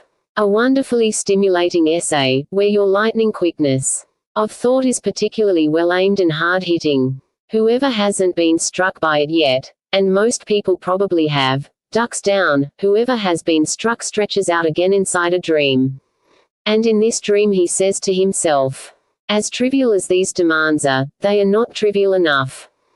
There are no unhappy marriages, there are only incomplete ones, and they are incomplete because they were made by incomplete human beings who have not fully evolved, who should be torn out of the eld before the harvest.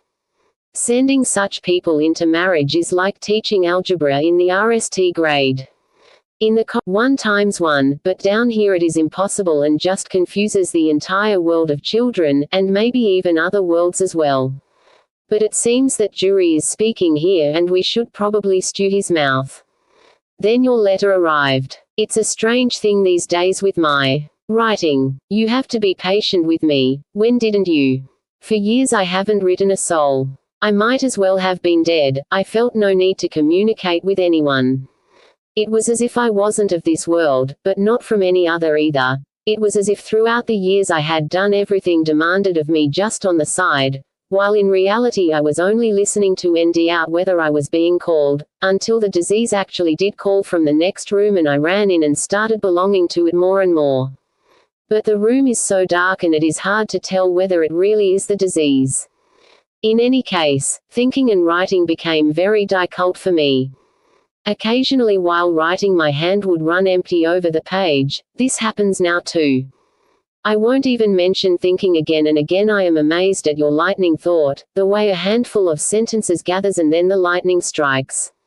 In any case, you have to be patient with me. This bud opens slowly and is really only a bud, because closed things are called buds. I've started the Donahue, but have read very little. I'm not really getting into it. Besides, what little of his I have read didn't say much to me. He is praised for his simplicity, but simplicity is at home in Germany and Russia. The old man is charming, but not compelling enough to prevent me from reading right past him. The most beautiful passages in what I've read to now I'm still in Lions are in my opinion characteristic of France, but not of Philippe, a weak reaction of Flaubert, for instance, the sudden delight at a street corner. Perhaps you remember the paragraph. It's as if two translators worked on the translation. At times it is very good, at times almost incomprehensible. Wall is publishing a new translation. In any case, I'm enjoying it very much. I've become a fairly good but very slow reader. Of course, my weak that I don't believe the writer's girls really exist, because I can't believe that he dared approach them. It's a little as if the writer had made a puppet and were to name it Donahue solely to distract the reader's attention from the real Donahue, who is a completely different person and in a completely different place.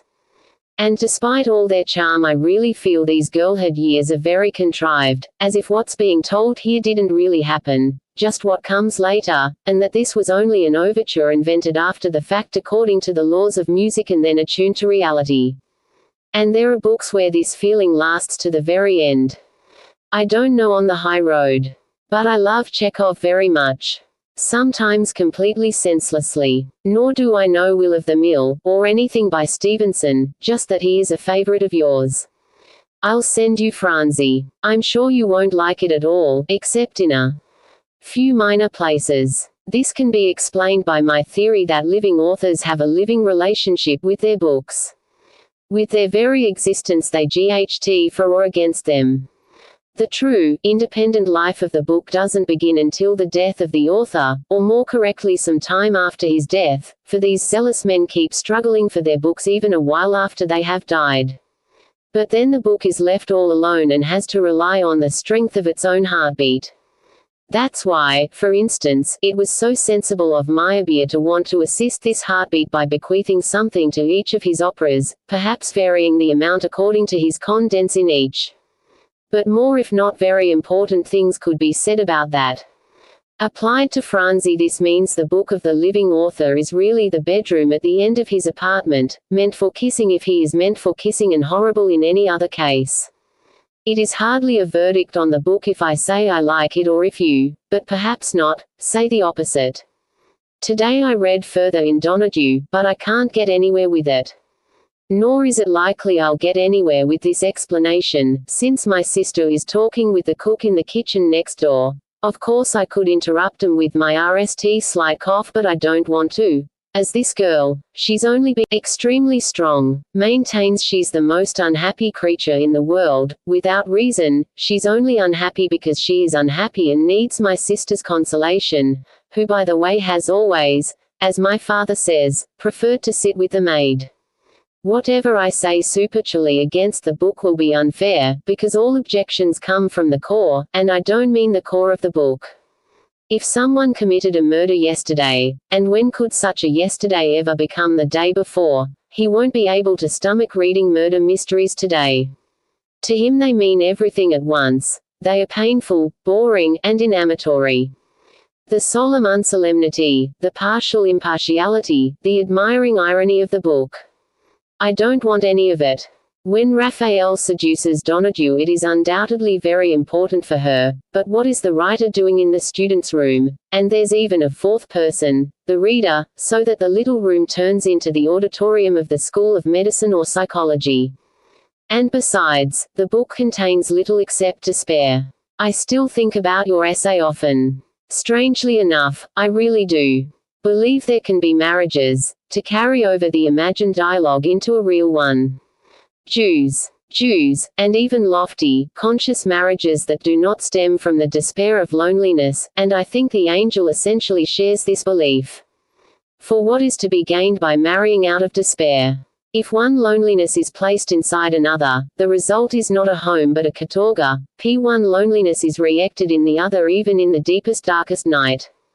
And if loneliness is coupled with assurance, it will be even worse for the loneliness unless it is a tender girlish unconscious loneliness. Assuming a clear and strict definition, however, getting married means being sure. At the moment the worst thing is, not even I would have expected it, that I cannot write these letters anymore, not even these important letters. The evil magic of letter writing is setting in and destroying my nights, even more than they are already. Dobrichovis. 9. V.23. Frau Milena Pollock, Vienna 7 Lichtenfelder Strasse 113 5. Many thanks for your greetings. Concerning me, I've come out here for a few days. It was getting bad in Prague. But it still doesn't count as a trip, just a wrapping of my completely unsuitable wings. K. Dobrichovis. 9. V.23. Frau Milena Pollock, Vienna 7 Lichtenfelder Strasse 113 5. Dear Frau Milena, I trust you received my card from Dobrichovis.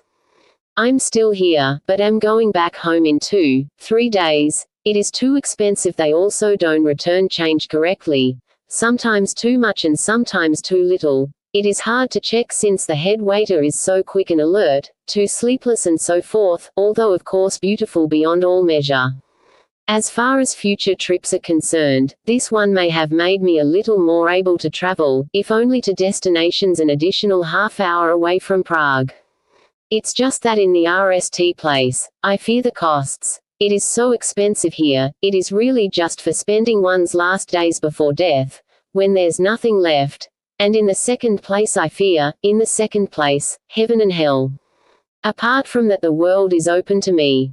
Cordial greetings. K. Incidentally, it is the third time since we've known each other that with a few lines, you have suddenly, at a specie extreme moment, warned me or calmed me or however one might express it. Berlin, late November 1923. When you suddenly but not surprisingly disappeared after our last meeting, I didn't hear from you again until the beginning of September, and then in a manner which was very bad for me. Meanwhile in July something great had happened to me. What great? Of my oldest sister. In any case, away from Prague, out of the closed room. At RST I felt downright nauseous. Then in Muritz the Berlin possibility sprang up unexpectedly. I had, after all, wanted to go to Palestine in October. We talked about that. Naturally it would have never happened. It was a fantasy, like the fantasy of someone convinced he'll never leave his bed again. If I'm never going to leave my bed, why shouldn't I go at least as far as Palestine? But in Muritz I came across a summer colony of the Jewish Volksheim in Berlin, mostly Eastern Jews. I was very attracted to it. It was on my way. I started considering the possibility of moving to Berlin. At the time this possibility was not much more real than the Palestine plan, but then it became so. Of course it was impossible in every respect for me to live in Berlin alone, and not just in Berlin, but anywhere for that matter. In Muritz, however, help in this matter sprang up as well, in its own way equally unexpectedly. Then in the middle of August the first went to Prague and then stayed over a month with my youngest sister in Schlesien.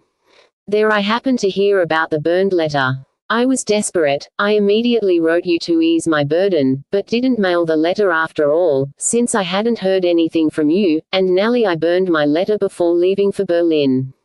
To this day I don't know a thing about the other 3 letters you mention. I was in despair about some terrible disgrace which had been enacted on someone, although I didn't know exactly on which of the 3 people involved. But I'm sure I would not have avoided despair in any case, even if it were a dire and kind, even if I had received the letter in Muritz as I should have. Then at the end of September I went to Berlin. Shortly before leaving I received your card from Italy. I carried out my departure with the last scrap of strength I could or more correctly, completely devoid of strength, just like a funeral. And so now I'm here. So far things in Berlin haven't been as bad as you seem to think.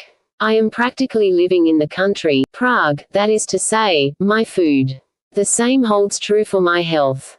That is all. I don't dare say any more. I've already said too much, and the ghosts of the air are gulping it down their insatiable throats.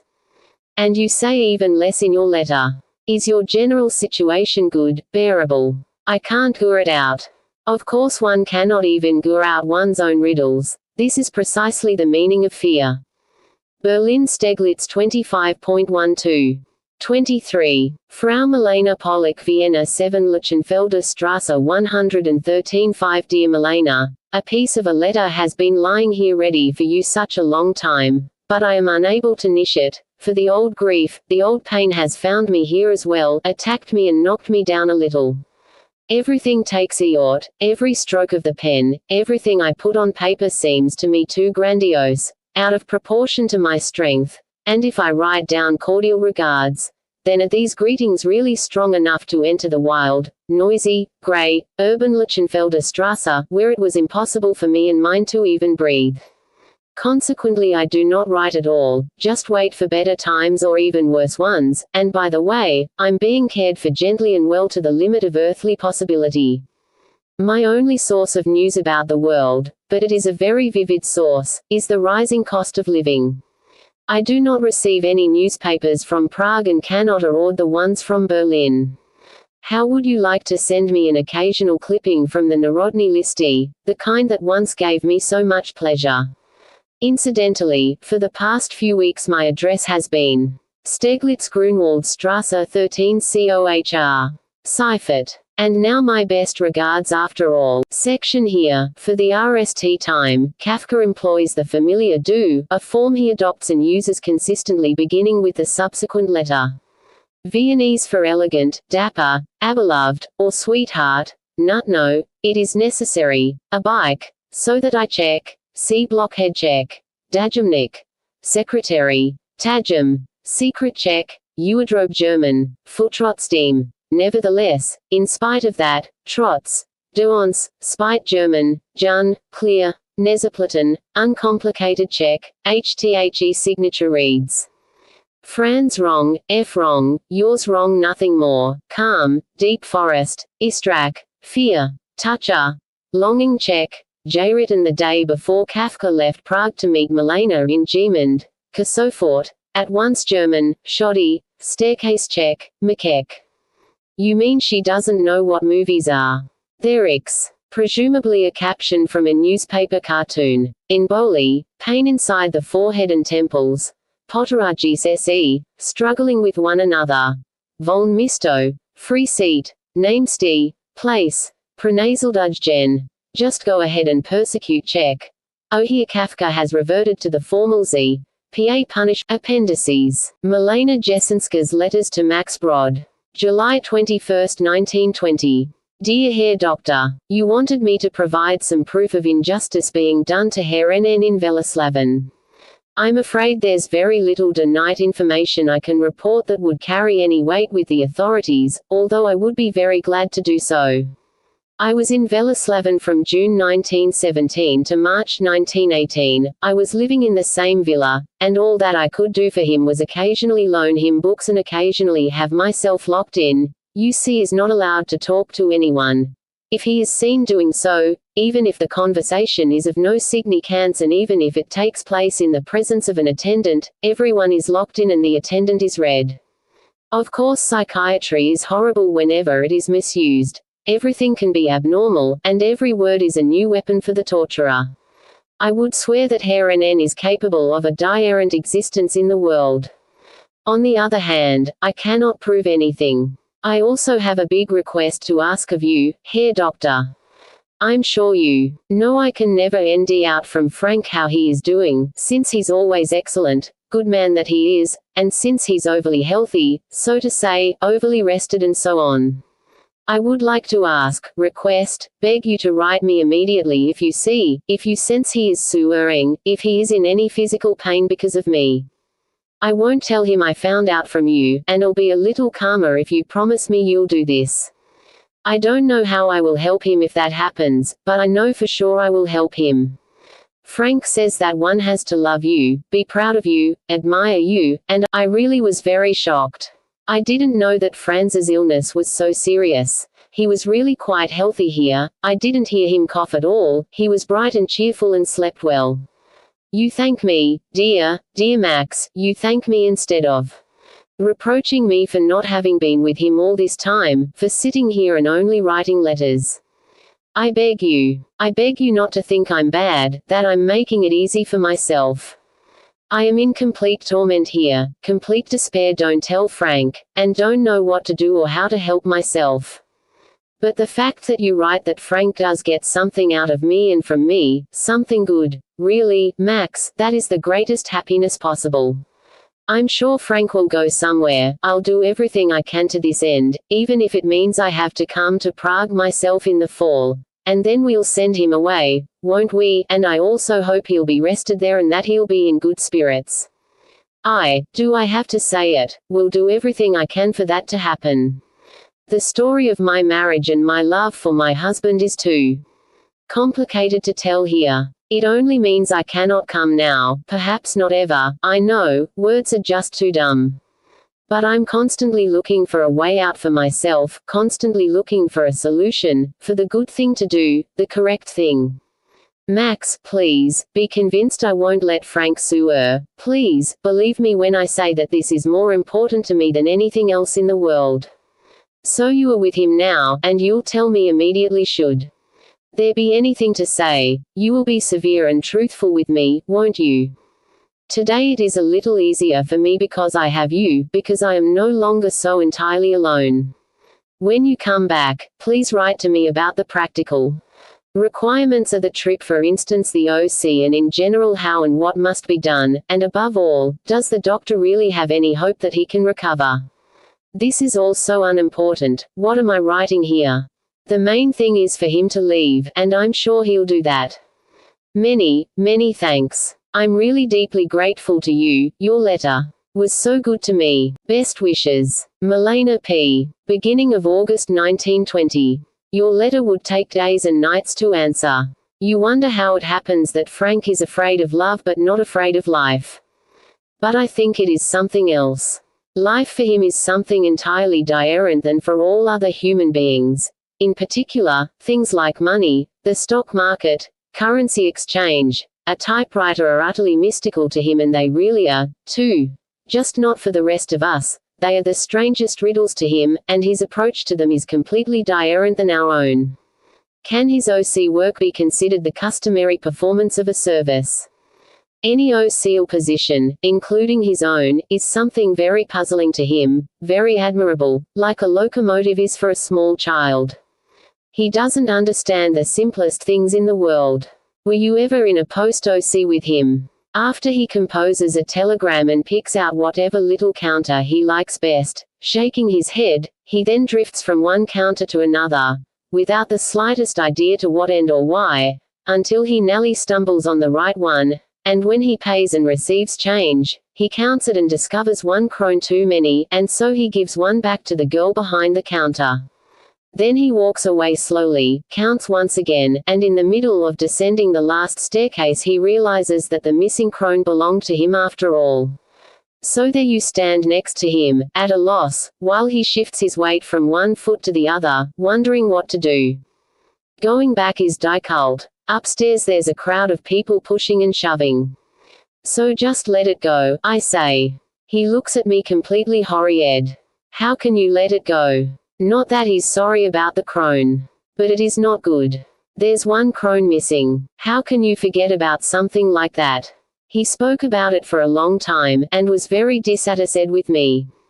And this repeated itself with different variations in every shop, in every restaurant, in front of every beggar. Once he gave a beggar a 2 krone piece and wanted one back.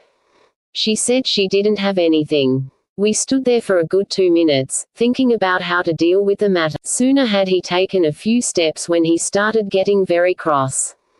Of course this same man would be eager and extremely happy to give me 20,000 krone with no questions asked. On the other hand, if I were to ask him for 20,001 krone and we had to change money somewhere and didn't know where, he would seriously consider what to do with the 1 krone I hadn't been allotted. His anxiety in the face of money is almost the same as his anxiety in the face of women. Or his fear of things OCL. Once I telegraphed him, phoned him, wrote him, begged him in God's name to come see me for a day. I really needed it at the time. I cursed him to high heaven. He didn't sleep for nights, tormented himself, wrote letters full of self-destruction, but he did not come. Why? He couldn't ask for a leave. He was unable to ask the director, the same director he admires in the depths of his soul, seriously, for being able to type so quickly. He wasn't able to tell the director he was going to see me. And as for saying something else, another horrid letter, how could he? Lie to the director. Impossible. If you ask him why he loved his RSTNC, he'll answer, she was so good at business, and his face begins to beam with admiration. No, this whole world is and remains a riddle to him. A mystical secret. Something he cannot attain and something he holds in high regard, with a moving, pure naivete, because it is good at business. When I told him about my husband, who is unfaithful to me 100 times a year, who holds me and many other women under a type of spell, his face lit up with the same awe he had shown the time he spoke about his director who can type so quickly and who is therefore such a superior person, and the time he spoke about his auntie who was so good at business. All of that is foreign to him. A person who can type quickly and a man who has 4 mistresses are just as incomprehensible to him as the crone at the post OC and the crone with the beggar. They are incomprehensible to him because they are alive. But Frank is unable to live. Frank isn't capable of living. Frank will never recover. Frank will optimism, a conviction, pessimism, or something else. But he has never led to any refuge, not one. He is absolutely incapable of lying, just as he is incapable of getting drunk. He lacks even the smallest refuge. He has no shelter. That is why he is exposed to everything we are protected from. He is like a naked man among the dressed. Everything he is, says, and lives cannot even be called truth. Actually, it is predetermined being in and of itself, being with nothing added that might allow him to distort his picture of the world, whether into beauty or distress. And his asceticism is completely unheroic, hence all the greater and loftier. All heroism is lying and cowardice. This is not someone who chooses asceticism as a means to an end. Here is a man who is forced to be ascetic because of his terrible clairvoyance, his purity and inability to compromise. There are very intelligent people who also refuse to make compromises. But they don magic glasses and see everything in a different light. That's why they don't need any compromises. That's why they are able to type quickly and have their women. He stands beside them and gazes at them in wonder, at everything, even this typewriter and these women. He will never understand. His books are amazing. He himself is far more amazing. Many thanks for everything. I wish you all the best. I'm allowed to visit you when I come to Prague, am I not? I send you my most heartfelt greetings, presumably beginning of January 1921. Dear Herr Doctor, forgive me for not being able to write in German. Perhaps you know enough Czech to understand me. Forgive me for bothering you. I simply don't know what to do. My brain cannot handle any more impressions or thoughts, it can't take in any more. I don't know anything, I don't feel anything, I don't understand anything. I have the feeling that something terrible has happened to me during these months, but I don't know much about it. I could tell you what brought it all about, how it happened and why. I could tell you everything about myself and about my life, but what good would that do? And moreover, I don't know. I just have Frank's letter from the Tatra Mountains in my hand, a very deadly request and at the same time an order. Make it impossible for us to meet, and do not write. Please fulfill my one request in silence. It is the only thing that can enable me to go on living, everything else causes further destruction. I don't dare write a word, a question. I don't even know what I want to ask of you. I don't know what I want to know. Jesus Christ, I'd like to press my temples into my brain. Just tell me one thing, you've been with him lately, you know. Am I guilty or not guilty? I beg you for God's sake not to console me, don't say no one is guilty, don't write any psychoanalysis. I already know all that, you see, all that you could possibly write me. I am trusting you, Max, in what God knows is perhaps the most occult hour of my life. I beg you to trust me too. Please understand what I want. I know who Frank is, I know what happened and I don't know what happened. I am bordering on insanity. I have strived to act properly, to live, think, and feel according to my conscience, but there is guilt somewhere. That's what I want to hear about. Of course, I don't know whether you can understand me. I want to know whether I am causing or have caused Frank to sue her as he has with every other woman, so that his sickness only grew worse, so that he had to from me too into his fear, and so that I must now disappear as well, whether I am to blame or whether it is a consequence of his own nature. Is what I'm saying clear? I have to know. You are the only one who may know something. I beg you, answer me, please answer me with the full naked, simple, and, if need be, brutal truth. Tell me what you really think. I will be very grateful if you reply. This will give me some direction. Also, please send me news how he is doing. I haven't heard anything from him for months. My address: MK, Vienna 8, Post, Milena, January, February 1921. Thank you for your kindness. In the meantime, I have come to my senses somewhat. I can think again. Not that this has made things any better for me. Of course, it goes without saying I won't write Frank.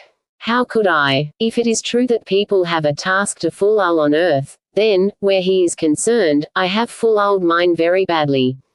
How could I be so immodest and hurt him when I was incapable of helping him?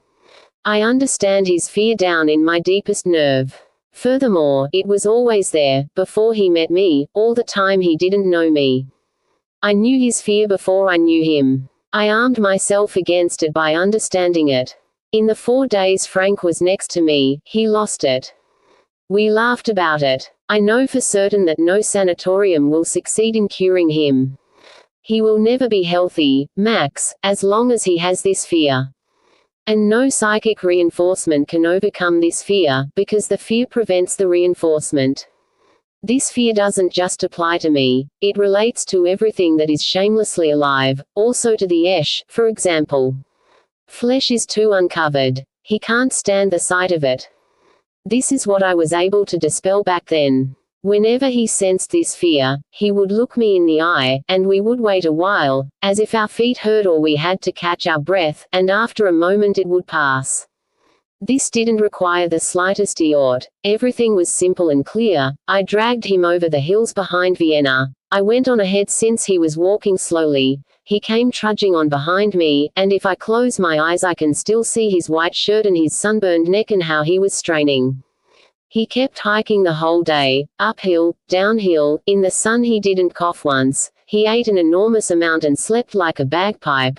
He was simply healthy, and during those days his disease was like a slight cold. Had I gone to Prague with him back then, I would have remained the person I was for him at the time. But I was also planted with 2 feet here, in nightly RMLY in the ground. I was incapable of leaving my husband, and perhaps I was too much a woman to have the strength to subject myself to a life that I knew would demand the most rigorous asceticism, for the insuppressible longing, a maniacal longing for a completely different life than the one I am leading now or ever will lead, a longing for a life with a child, for a life that would be very close to the earth. And this is what probably won out over everything else inside me, over love, over my love of taking it, over my admiration, and once again over love. Incidentally, whatever one says on this subject will always turn out to be a lie. This is perhaps the smallest lie possible. And then it was just too late. The concept within me became too clearly visible, and that scared him. After all, that is exactly what he was fighting against his whole life, from the other side. With me he could have found peace. But then it began to pursue him even with me.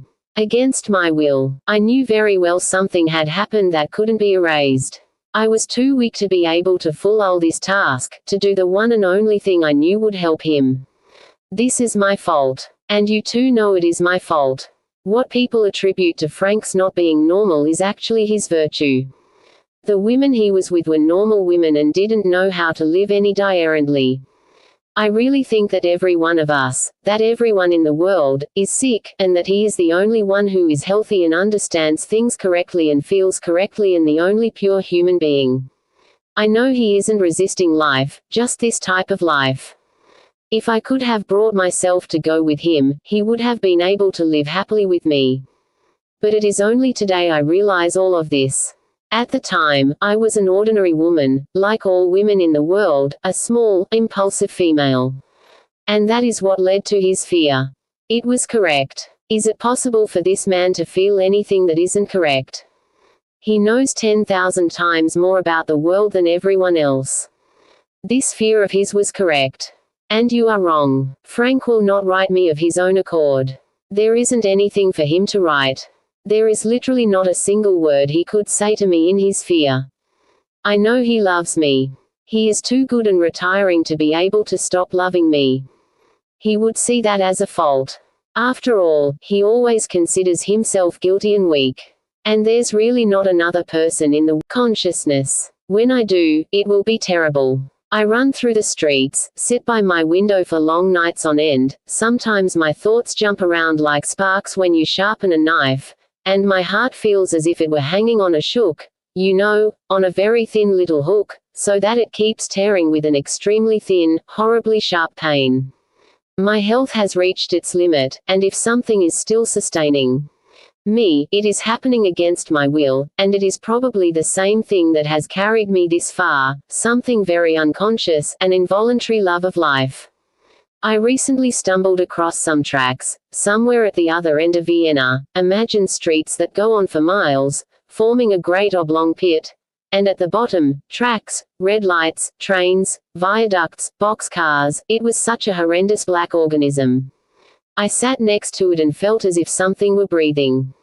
I thought I'd go crazy out of sheer grief, longing, and a terrible love of life. I am as alone as mute people are, and if I'm running on here telling you about myself, it is because I am merely regurgitating the words. They are rushing out against my will, since I simply can't be silent any longer. Forgive me. I won't write Frank, not a line, and I don't know what will happen. Further, I'm coming to Prague in the spring and I will visit you. And I'll be very happy if you write me now and then how he is doing. I go to the post OC daily. I can't break the habit. I thank you once again. MP. One more request. A very silly one. My translations of the Judgment, the Metamorphosis, the Stoker, Meditation are appearing with Newman in the Servan edition, in the same format as Charles Louis Philippe's Boo-Boo, which you probably know. Well, I'm nished with them. The last months have eaten away at both heart and soul. It was ghastly to be so forlorn, working on his books, but Newman wants me to send a few words about him for the Czech reading public. Jesus Christ, I'm supposed to write for people about him. I just can't. I don't know whether you have something against it politically. Servan is communist, but the series is nonpartisan. Newman is so willing and happy to volume, and he is looking forward to its appearance. But of course your name would be on it. Does that bother you? If not, then please do this. About 3 or 4 pages, I'll translate it and include it as a forward. I once read something similar you had written, an introduction to Laforgue, done very very beautifully. Would you like to do that for me? I would be very glad. The book has to be superb, don't you agree? The translation is good. And your introduction would certainly be good. Please, if you don't have any political reservations, do this for me. Naturally it has to be some sort of information for the Czech reader. But don't write it for them, just for yourself as you did this Laforgue prologue. Wherever you love something, you are frank and very clairvoyant. And then it is, as you say, very very beautiful. It should be very soon, Max, and I beg you, do this for me. I would like to step before the eyes of the world with this book perfected to the best of our ability. I feel as if I had to defend something, vindicate something. I beg you. And don't tell F anything. We'll surprise him, agreed. Perhaps it will bring him a little joy. Spring. Summer 1921. Dear Hair Doctor, forgive me for answering so late. Yesterday I got out of bed for the RST time. My lungs have managed their last. The doctor gives me only a few more months if I don't leave immediately. At the same time I am writing my father. If and when he sends me money I'll go, although I still don't know where or when. But I'm sure I'll come to Prague RST and will permit myself to look you up so I can ND out more about Frank. I'll write you again when I get in. However, I insist you don't mention anything about my sickness to F. I have no idea when the book will appear, evidently this winter. It will be published by K. Street, Newman, in the Baravi Press, as a volume in the series Servan, Stephens Gas 37. Perhaps you can inquire with him whether you may publish the prologue separately, before it appears in the book. There is a shortage of paper. I have the impression that you might somehow be annoyed with me. I don't know why I have an impression like this, from your letter. Forgive me for analyzing Frank. It is disgraceful and I'm ashamed I allowed myself to do it, but sometimes I feel I have to press my palms against my brain so it won't explode. I thank you for everything and goodbye for now. Sincerely yours, MP. Presumably mid-July 1924. Dear Hair Doctor, I'm returning the book to you with thanks. Please forgive me for not looking you up. I hardly think I could talk about Franz right now, and I'm sure you won't want to speak with me about him at this time either. With your permission, I'll let you know before I come to Prague in September. Please remember me kindly and please convey my best wishes to your wife, whom I once probably wronged without intending to. When you have the opportunity, please make sure my letters which belong to Franz are burned. I trust you will do so, although of course this is nothing important. His manuscripts and diaries not at all intended for me, since they were written before he knew me, about foot in large notebooks are here with me and, should you need them, are at your disposal. This is as he wished. He asked me not to show them to anyone but you and then only after he died. Perhaps you already know them in part. Most cordial greetings and I remain yours in friendship. Milena Pollack. July 27, 1924. Dear Hair Doctor, I was unable to travel to Prague to give you the manuscripts, despite the fact I would have been very glad to do so. Nor did I ND anyone I could entrust them to, and I trust the postal service even less. I will endeavor to postpone my trip to Prague until October, when, hopefully, you will be back and I'll be able to give you everything in person. I will also ask you to recover my letters from the Kafka family. You will be doing me a great favor. I don't want to ask him personally, I never was in good standing with his relative. Many thanks and, until after the RST of October in Prague, auf Wiedersehen. If it should happen you won't be in Prague then, please write me in Vienna when you return from Italy. Sincere greetings. 4 essays by Milena Jesenska. Vienna, December 27th. The best thing to do is crawl into bed, cover yourself up to your ears, and not come out until after the holidays. That's how I propose to celebrate Christmas. And it is odd. What would certainly have been considered a catastrophe in Prague, Berlin, or any other city, what elsewhere would trigger demonstrations, outcries, protests, and maybe even a revolution is tolerated here in perfect peace, with a dull, half-humorous resignation. If a Viennese is talking about it, his very language will joke about everything, each word rolls o his lips easily and drolly, even when he curses, threatens, or is angry, in the end it just isn't meant all that seriously. There is nothing to burn, no coal, no wood, no coke. The trains aren't running in the whole country, the factories stop every minute, businesses close at 8 o'clock, carbide lamps are in the restaurants and cafes from 8 o'clock on. They say electricity for private use will soon be cut so that we'll have to use candles, which are impossible to obtain. There's nothing for heating or eating. Every day thousands of people look for fuel in the Vienna woods and bring home wet branches which literally boil in the stove and, naturally, provide no warmth. At the tram terminals in the suburbs masses of people wait patiently with bags, sacks, and backpacks full of wood. Women, old people, children with heavy loads. In the darkness this throng looks so grotesque it makes you shudder, like a mysteriously moving forest.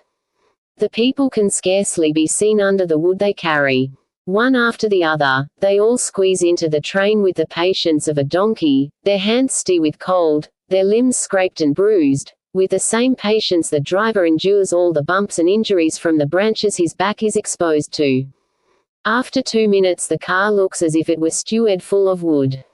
Of course people are yelling and cursing, they get mad and complain, but it is not all that bad, it is not meant like that, It is harmless in a neighborly routine, like singing while you work, so everything progresses more happily. The other half of the population sells the wood. For 2 krona kilo. Young men stand at the train stations with hand carts and sacks. Wagons loaded with wood drive through the streets. If you want to heat your room, go out on the street, stop the RST little cart that comes along and pay, bargain, pay, and pay. Of course the wood is uncut, unchopped. Pay again to have it split. And again to have it carried upstairs. Before it reaches your apartment the wood has shrunk in half. Then you pay the good man a tip, give him a glass of wine, shake his hand, and thank him. And be glad you have anything at all. It's the same with food. If you're extremely modest, with both quantity and quality, your weekly paycheck will cover a single, pitiful evening meal. There's 1 loaf of bread per person, and although I've been through 2 years hard schooling here, I have never succeeded in getting down this yellow, hard, old, moldy gift of God. There's no recourse but to buy food on the black market, which perhaps nourishes here more than elsewhere. There are delicatessens downtown with a few apples or some street John's bread in the display windows, for the sake of propriety. The counter is empty, the baskets and barrels are empty, and still the store is full of people. But these people don't approach the counter demanding, the way they usually would. Give me this and that. On the contrary, they whisper something to the seller, who whispers something back and, after a short while of whispering, fetches a small package, takes the money which has been counted in advance, and the client leaves. A stranger won't receive a thing. But if you know someone, you can get liqueurs, wine, chocolate, meat, ham, poultry, sausage, anything you like. Just don't ask how much it costs. Take the package, the price will be whispered, then pay and disappear. Not long ago I went on a pilgrimage for bread. I visited all the shopkeepers, bakers, milkmen, waiters, entirely in vain. Until a woman advised me to go, all standing. Now and then someone moved from one person to another. They were all talking, screaming, dealing. You can get anything here. You can get bread here. Just 1 loaf, of course.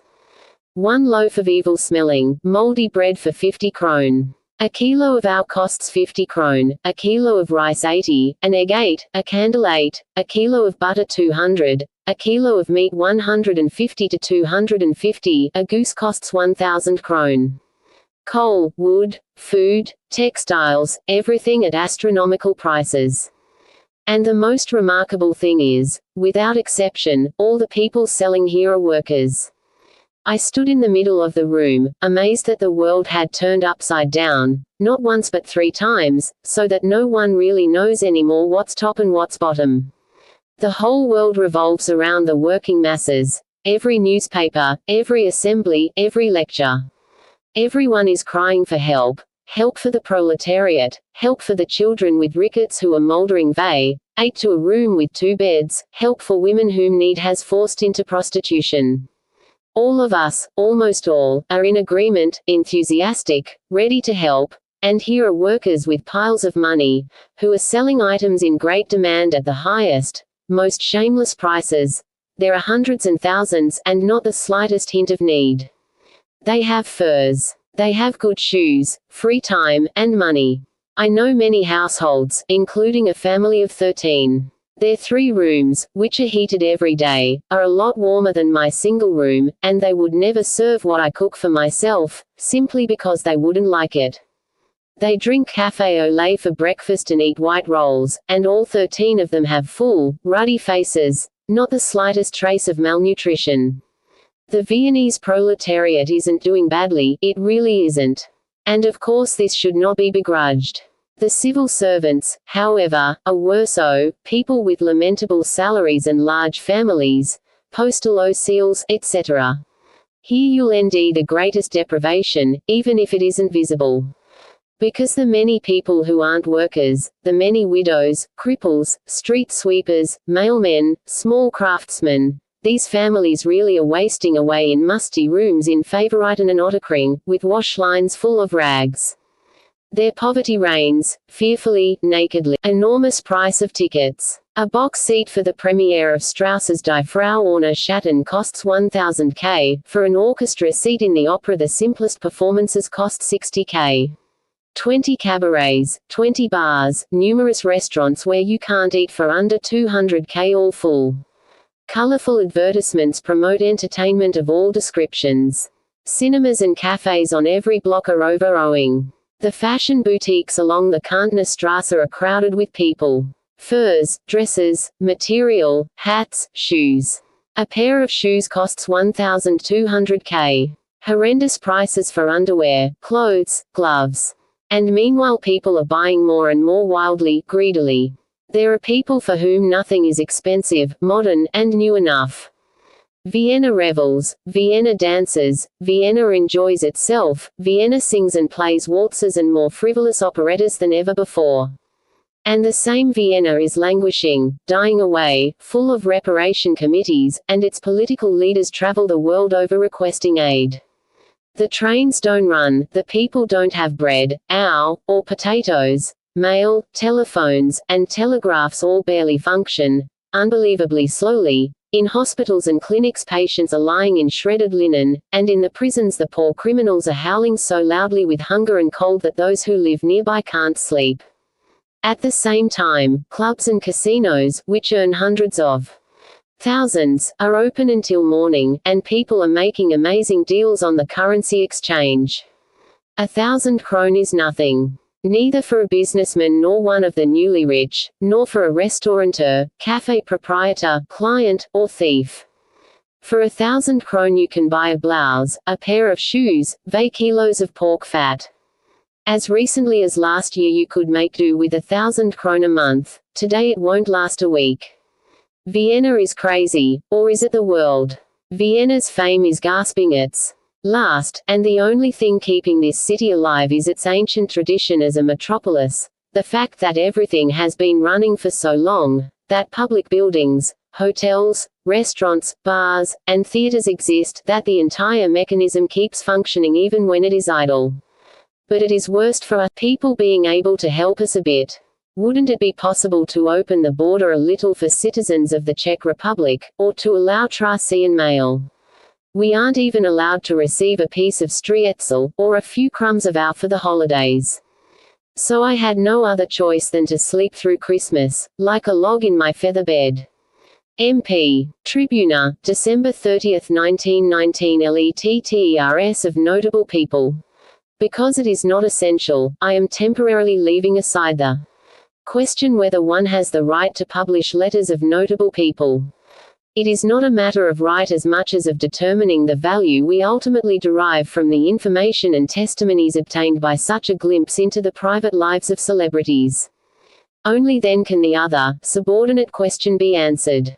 Very often one hears people say, "Getting to know an artist personally is dangerous because it is often disappointing. Anyone who has inspired others with his music, poems, paintings, is bound to be a very unusual person, and one who possesses certain inscrutable traits. For example, he may be as greedy as a hamster, as anxious as a hare, as uncouth as a bargehand, dirty and unshaven, even greasy, he may wear a nightcap or be enamored of his parrot.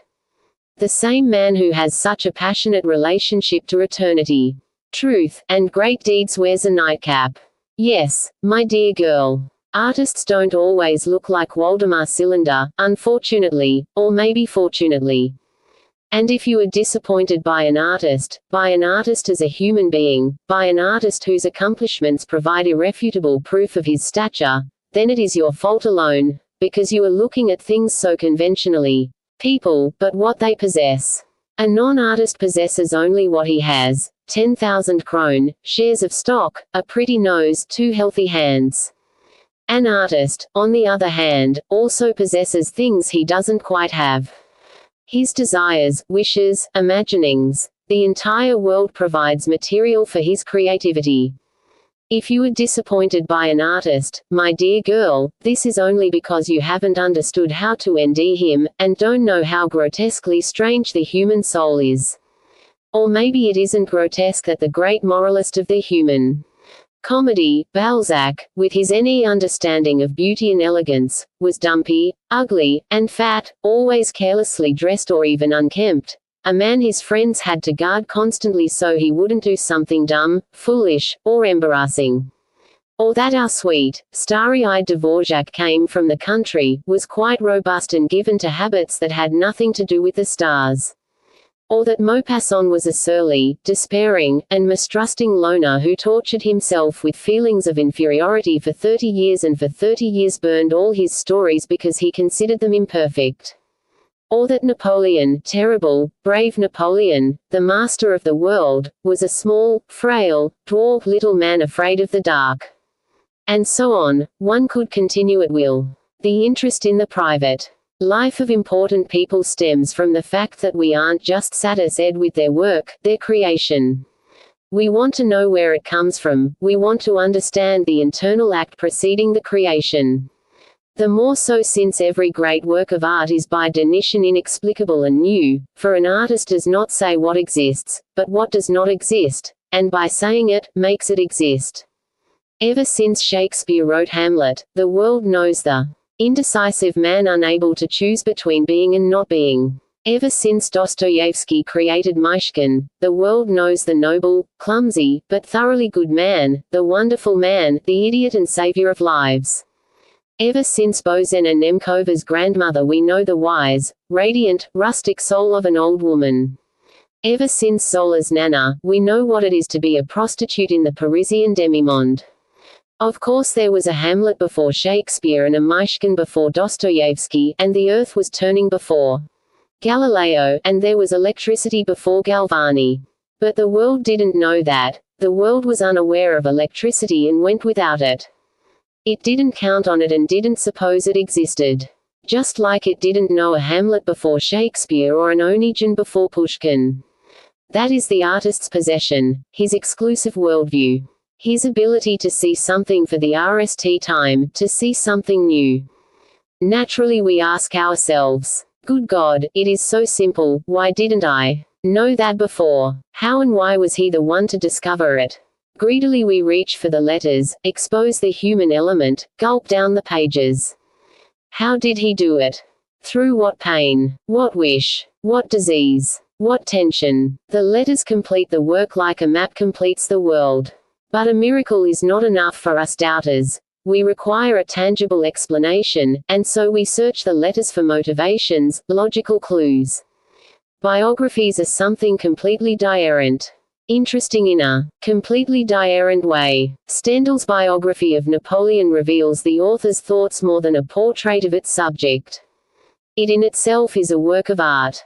We do not expect any art from letters, we expect something human. Of course the ideas some outstanding people have about others are valuable and very much worth knowing. But reports without any claim to artistic merit, written in order to interest the world, represent an absolute misunderstanding. The world shouldn't be interested in Miss Lola Setalikova, who deems it appropriate to give an exact account of what Milan Stefanik did, where he went, why he didn't marry, and what he said at someone's house. The simple facts cannot be interesting if they are not accompanied by some insight, some motivation, some explanation. The point is not to betray something to the world, but to enrich the individual, to provide the reader with a deeper understanding. The point is the logical connection between the world of the UN notable and the world of the chosen. But as long as we are not quite so perfect, as long as the statement alone does not see for faith and understanding, as long as we must play right to convince ourselves the wounds exist, and that they are deep. M.J. Tribuna, August 15, 1928. Dream. Anywhere, out of the world. I was in nightly far from my homeland, in America, in China, somewhere at the other end of the world, when a war or the plague broke out across the globe, or perhaps it was a deluge. I hadn't heard any details about the catastrophe. But I was torn away by a mad hurry, haste and excitement. I didn't know where we were going. Nor did I ask why. Endless trains pulled out from a station into the world, one after the other, all of them overloaded. Panic seized the railroad employees. No one wanted to be the last one left behind. People fought for seats as if they were fighting for their lives.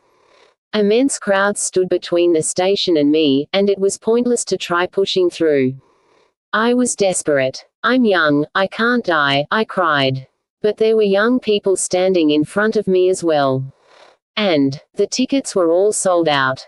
The train about to leave was the last one. The green and red lights of the station ashed in the daylight like omens of warning. There was no salvation. Someone touched me on the shoulder. When I turned around, a man I didn't know placed a piece of paper in my hand and said, "This will take you anywhere in the world.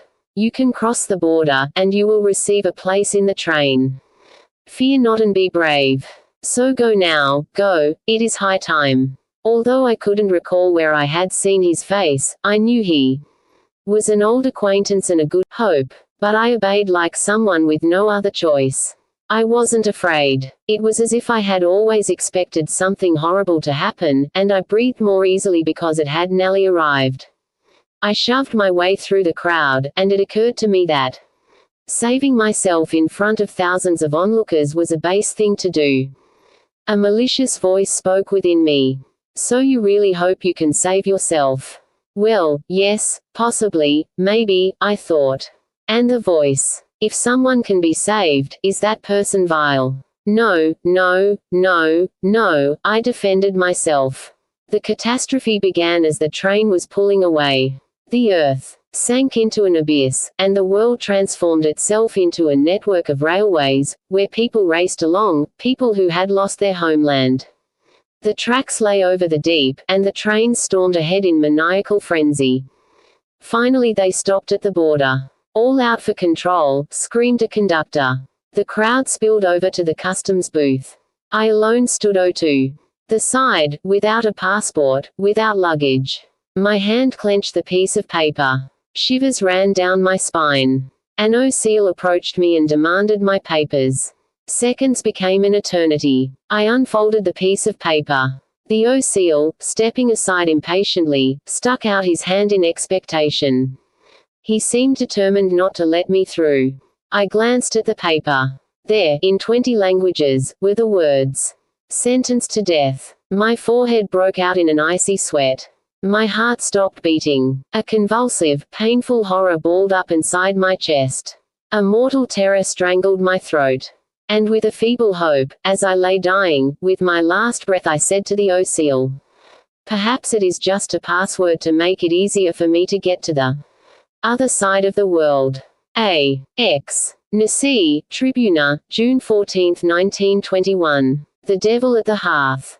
The question why all or almost all modern marriages are unhappy, as if only modern ones are unhappy and unmodern ones happy, is a question of style, a question at the center of a large, serious body of literature, and of every unserious chat at 8 tea. Any question in the world can be the topic of a casual conversation as well as the subject of a serious philosophical treatise, and we journalists, too, pick themes up, so to say, the streets. But this is a question I wonder about incessantly, not because I'm incapable of explaining why modern marriages are unhappy. What question would any journalist leave unchallenged? It's really because I keep asking myself, again and again, why should they be happy? This is where it begins. Two people, two small, lonely human lice. At the mercy of life's many erections, general despair, and absence of prospects, two tiny human beings on this unimaginably, horribly, and disquietingly enormous planet, each unhappy by birth, nature, and right, are supposed to suddenly, all at once, at about 9:30 a.m. while locked inside an apartment, a name, belongings, a fate, are supposed to be happy instantaneously, at a wave of the hand, simply because they are two. The minute two people marry in order to be happy together, they are robbing themselves of the chance to do so.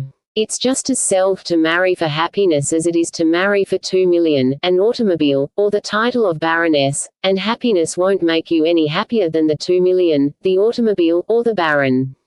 If there's anything that avenges itself in this world, it is calculation and accounting in spiritual arrears.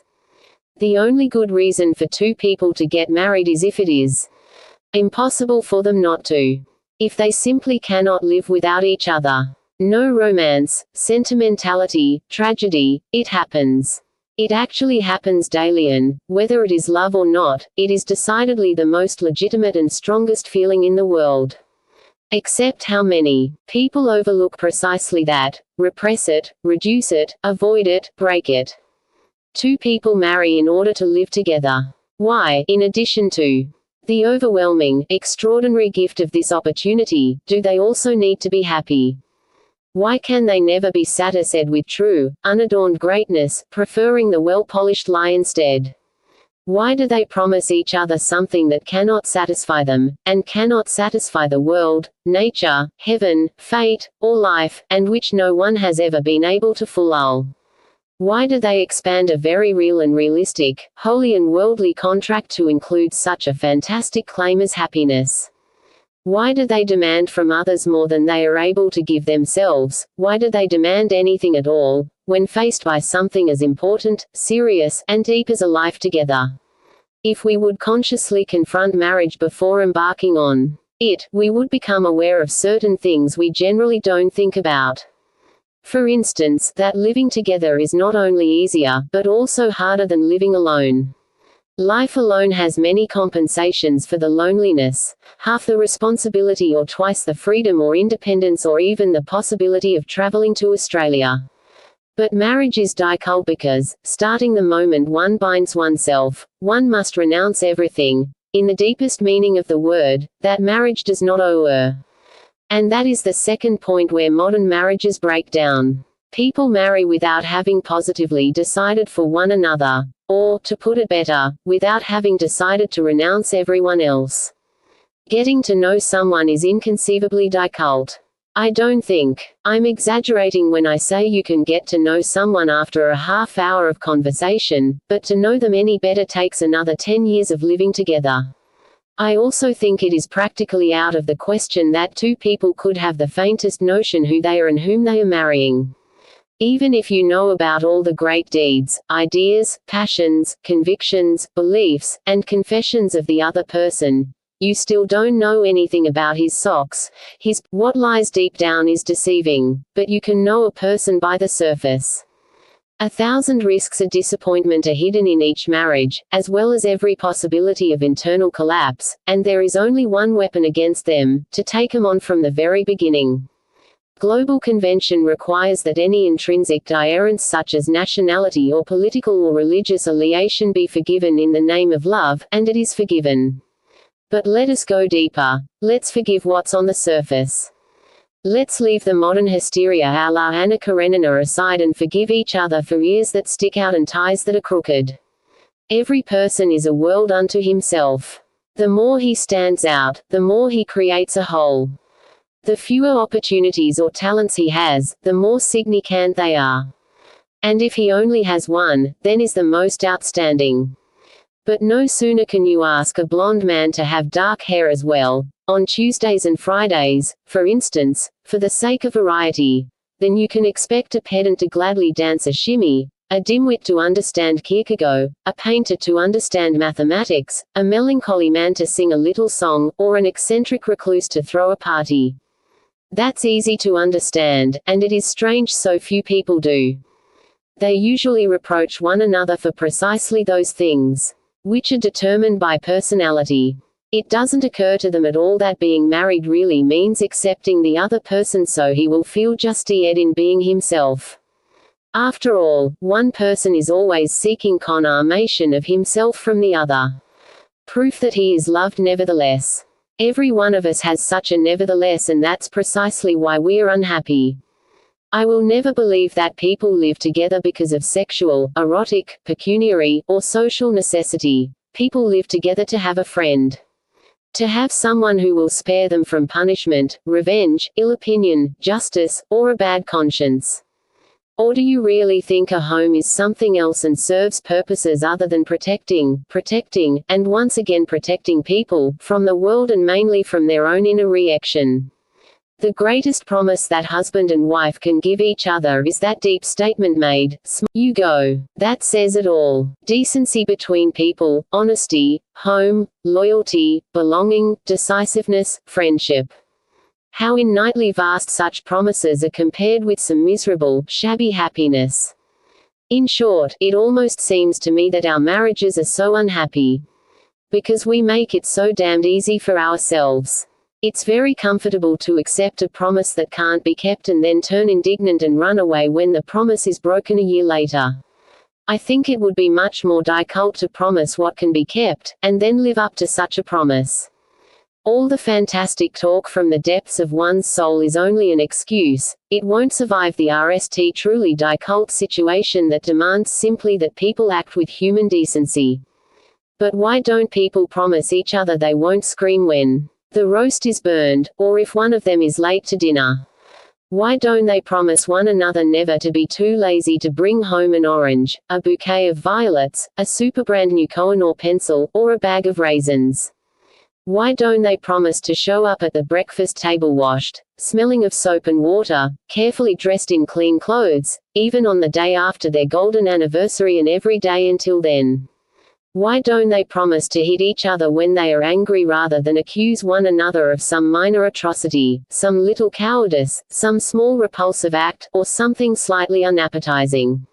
Why don't they promise each other they'll look out for themselves and their own interests, regardless of whether these interests are for art history, soccer, or collecting butterflies?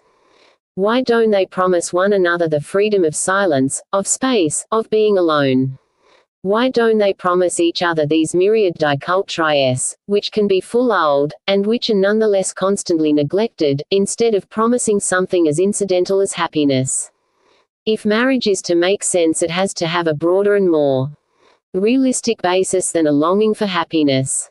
My God, let's not be afraid of a little bit of suffering, a little bit of pain and unhappiness. Try it. Go out some night and stand face to face with the stars, look up carefully, sincerely, strain for at least 5 minutes. Or climb up, you were in heaven. And after a while you'll end yourself believing in the importance of life, and in the insignificance of happiness. Happiness. As if being happy depended on usness alone. As if there weren't a talent for being happy, just like there's a talent for singing, writing, politics, making shoes. You can give a person everything he asks, overwhelm him with love, advantages, and anything he desires, and still he won't be happy. And you can beat someone else until he can hardly breathe, and no sooner does he see a bunch of carrots, dripping with dew and fresh, bright carrots with green leaves, and he's already happy. There are 2 ways to live. You can either accept your fate, make up your mind and cope with it, get to know your fate and bind yourself to its good sides and bad, to happiness and unhappiness, bravely, honestly, without bargaining, generously and humbly. Or you can seek your fate, but the search will not only consume your strength, time, illusions, instinct, and any proper, benevolent blindness, it will also consume your self-esteem. You will become poorer and poorer, because what lies ahead is always worse than what you had. Besides, seeking requires faith, and faith may require more strength than life. Milena Jesenska, Narodny Listy, January 18, 1923. Milena Jesenska's obituary for Franz Kafka. Drive. Franz Kafka, a German writer who lived in Prague, died the day before yesterday in the Keeling Sanatorium, near Klosterneuburg bei Wien. Few people knew him here, for he was a recluse, a wise man in dread of life. He had been suffering a lung disease for years, and although he worked to cure it, he also consciously nourished it, and fostered it in his thoughts. He once wrote in a letter, "When heart and soul can't bear it any longer, the lung takes on half the burden, so that it is distributed a little more evenly," and that's the way it was with his disease. It lent him an almost miraculous tenderness and an almost horribly uncompromising intellectual refinement. Physically, however, Franz Kafka loaded his entire intellectual fear of life onto the shoulders of his disease. He was shy, anxious, meek, and kind, yet the books he wrote are gruesome and painful. He saw the world as full of invisible demons, tearing apart and destroying defenseless humans.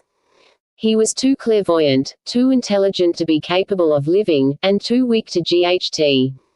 He was weak the way noble, beautiful people are, people incapable of struggling against their fear of misunderstanding, malice, or intellectual deceit because they recognize their own helplessness in advance. Their submission only shames the victor.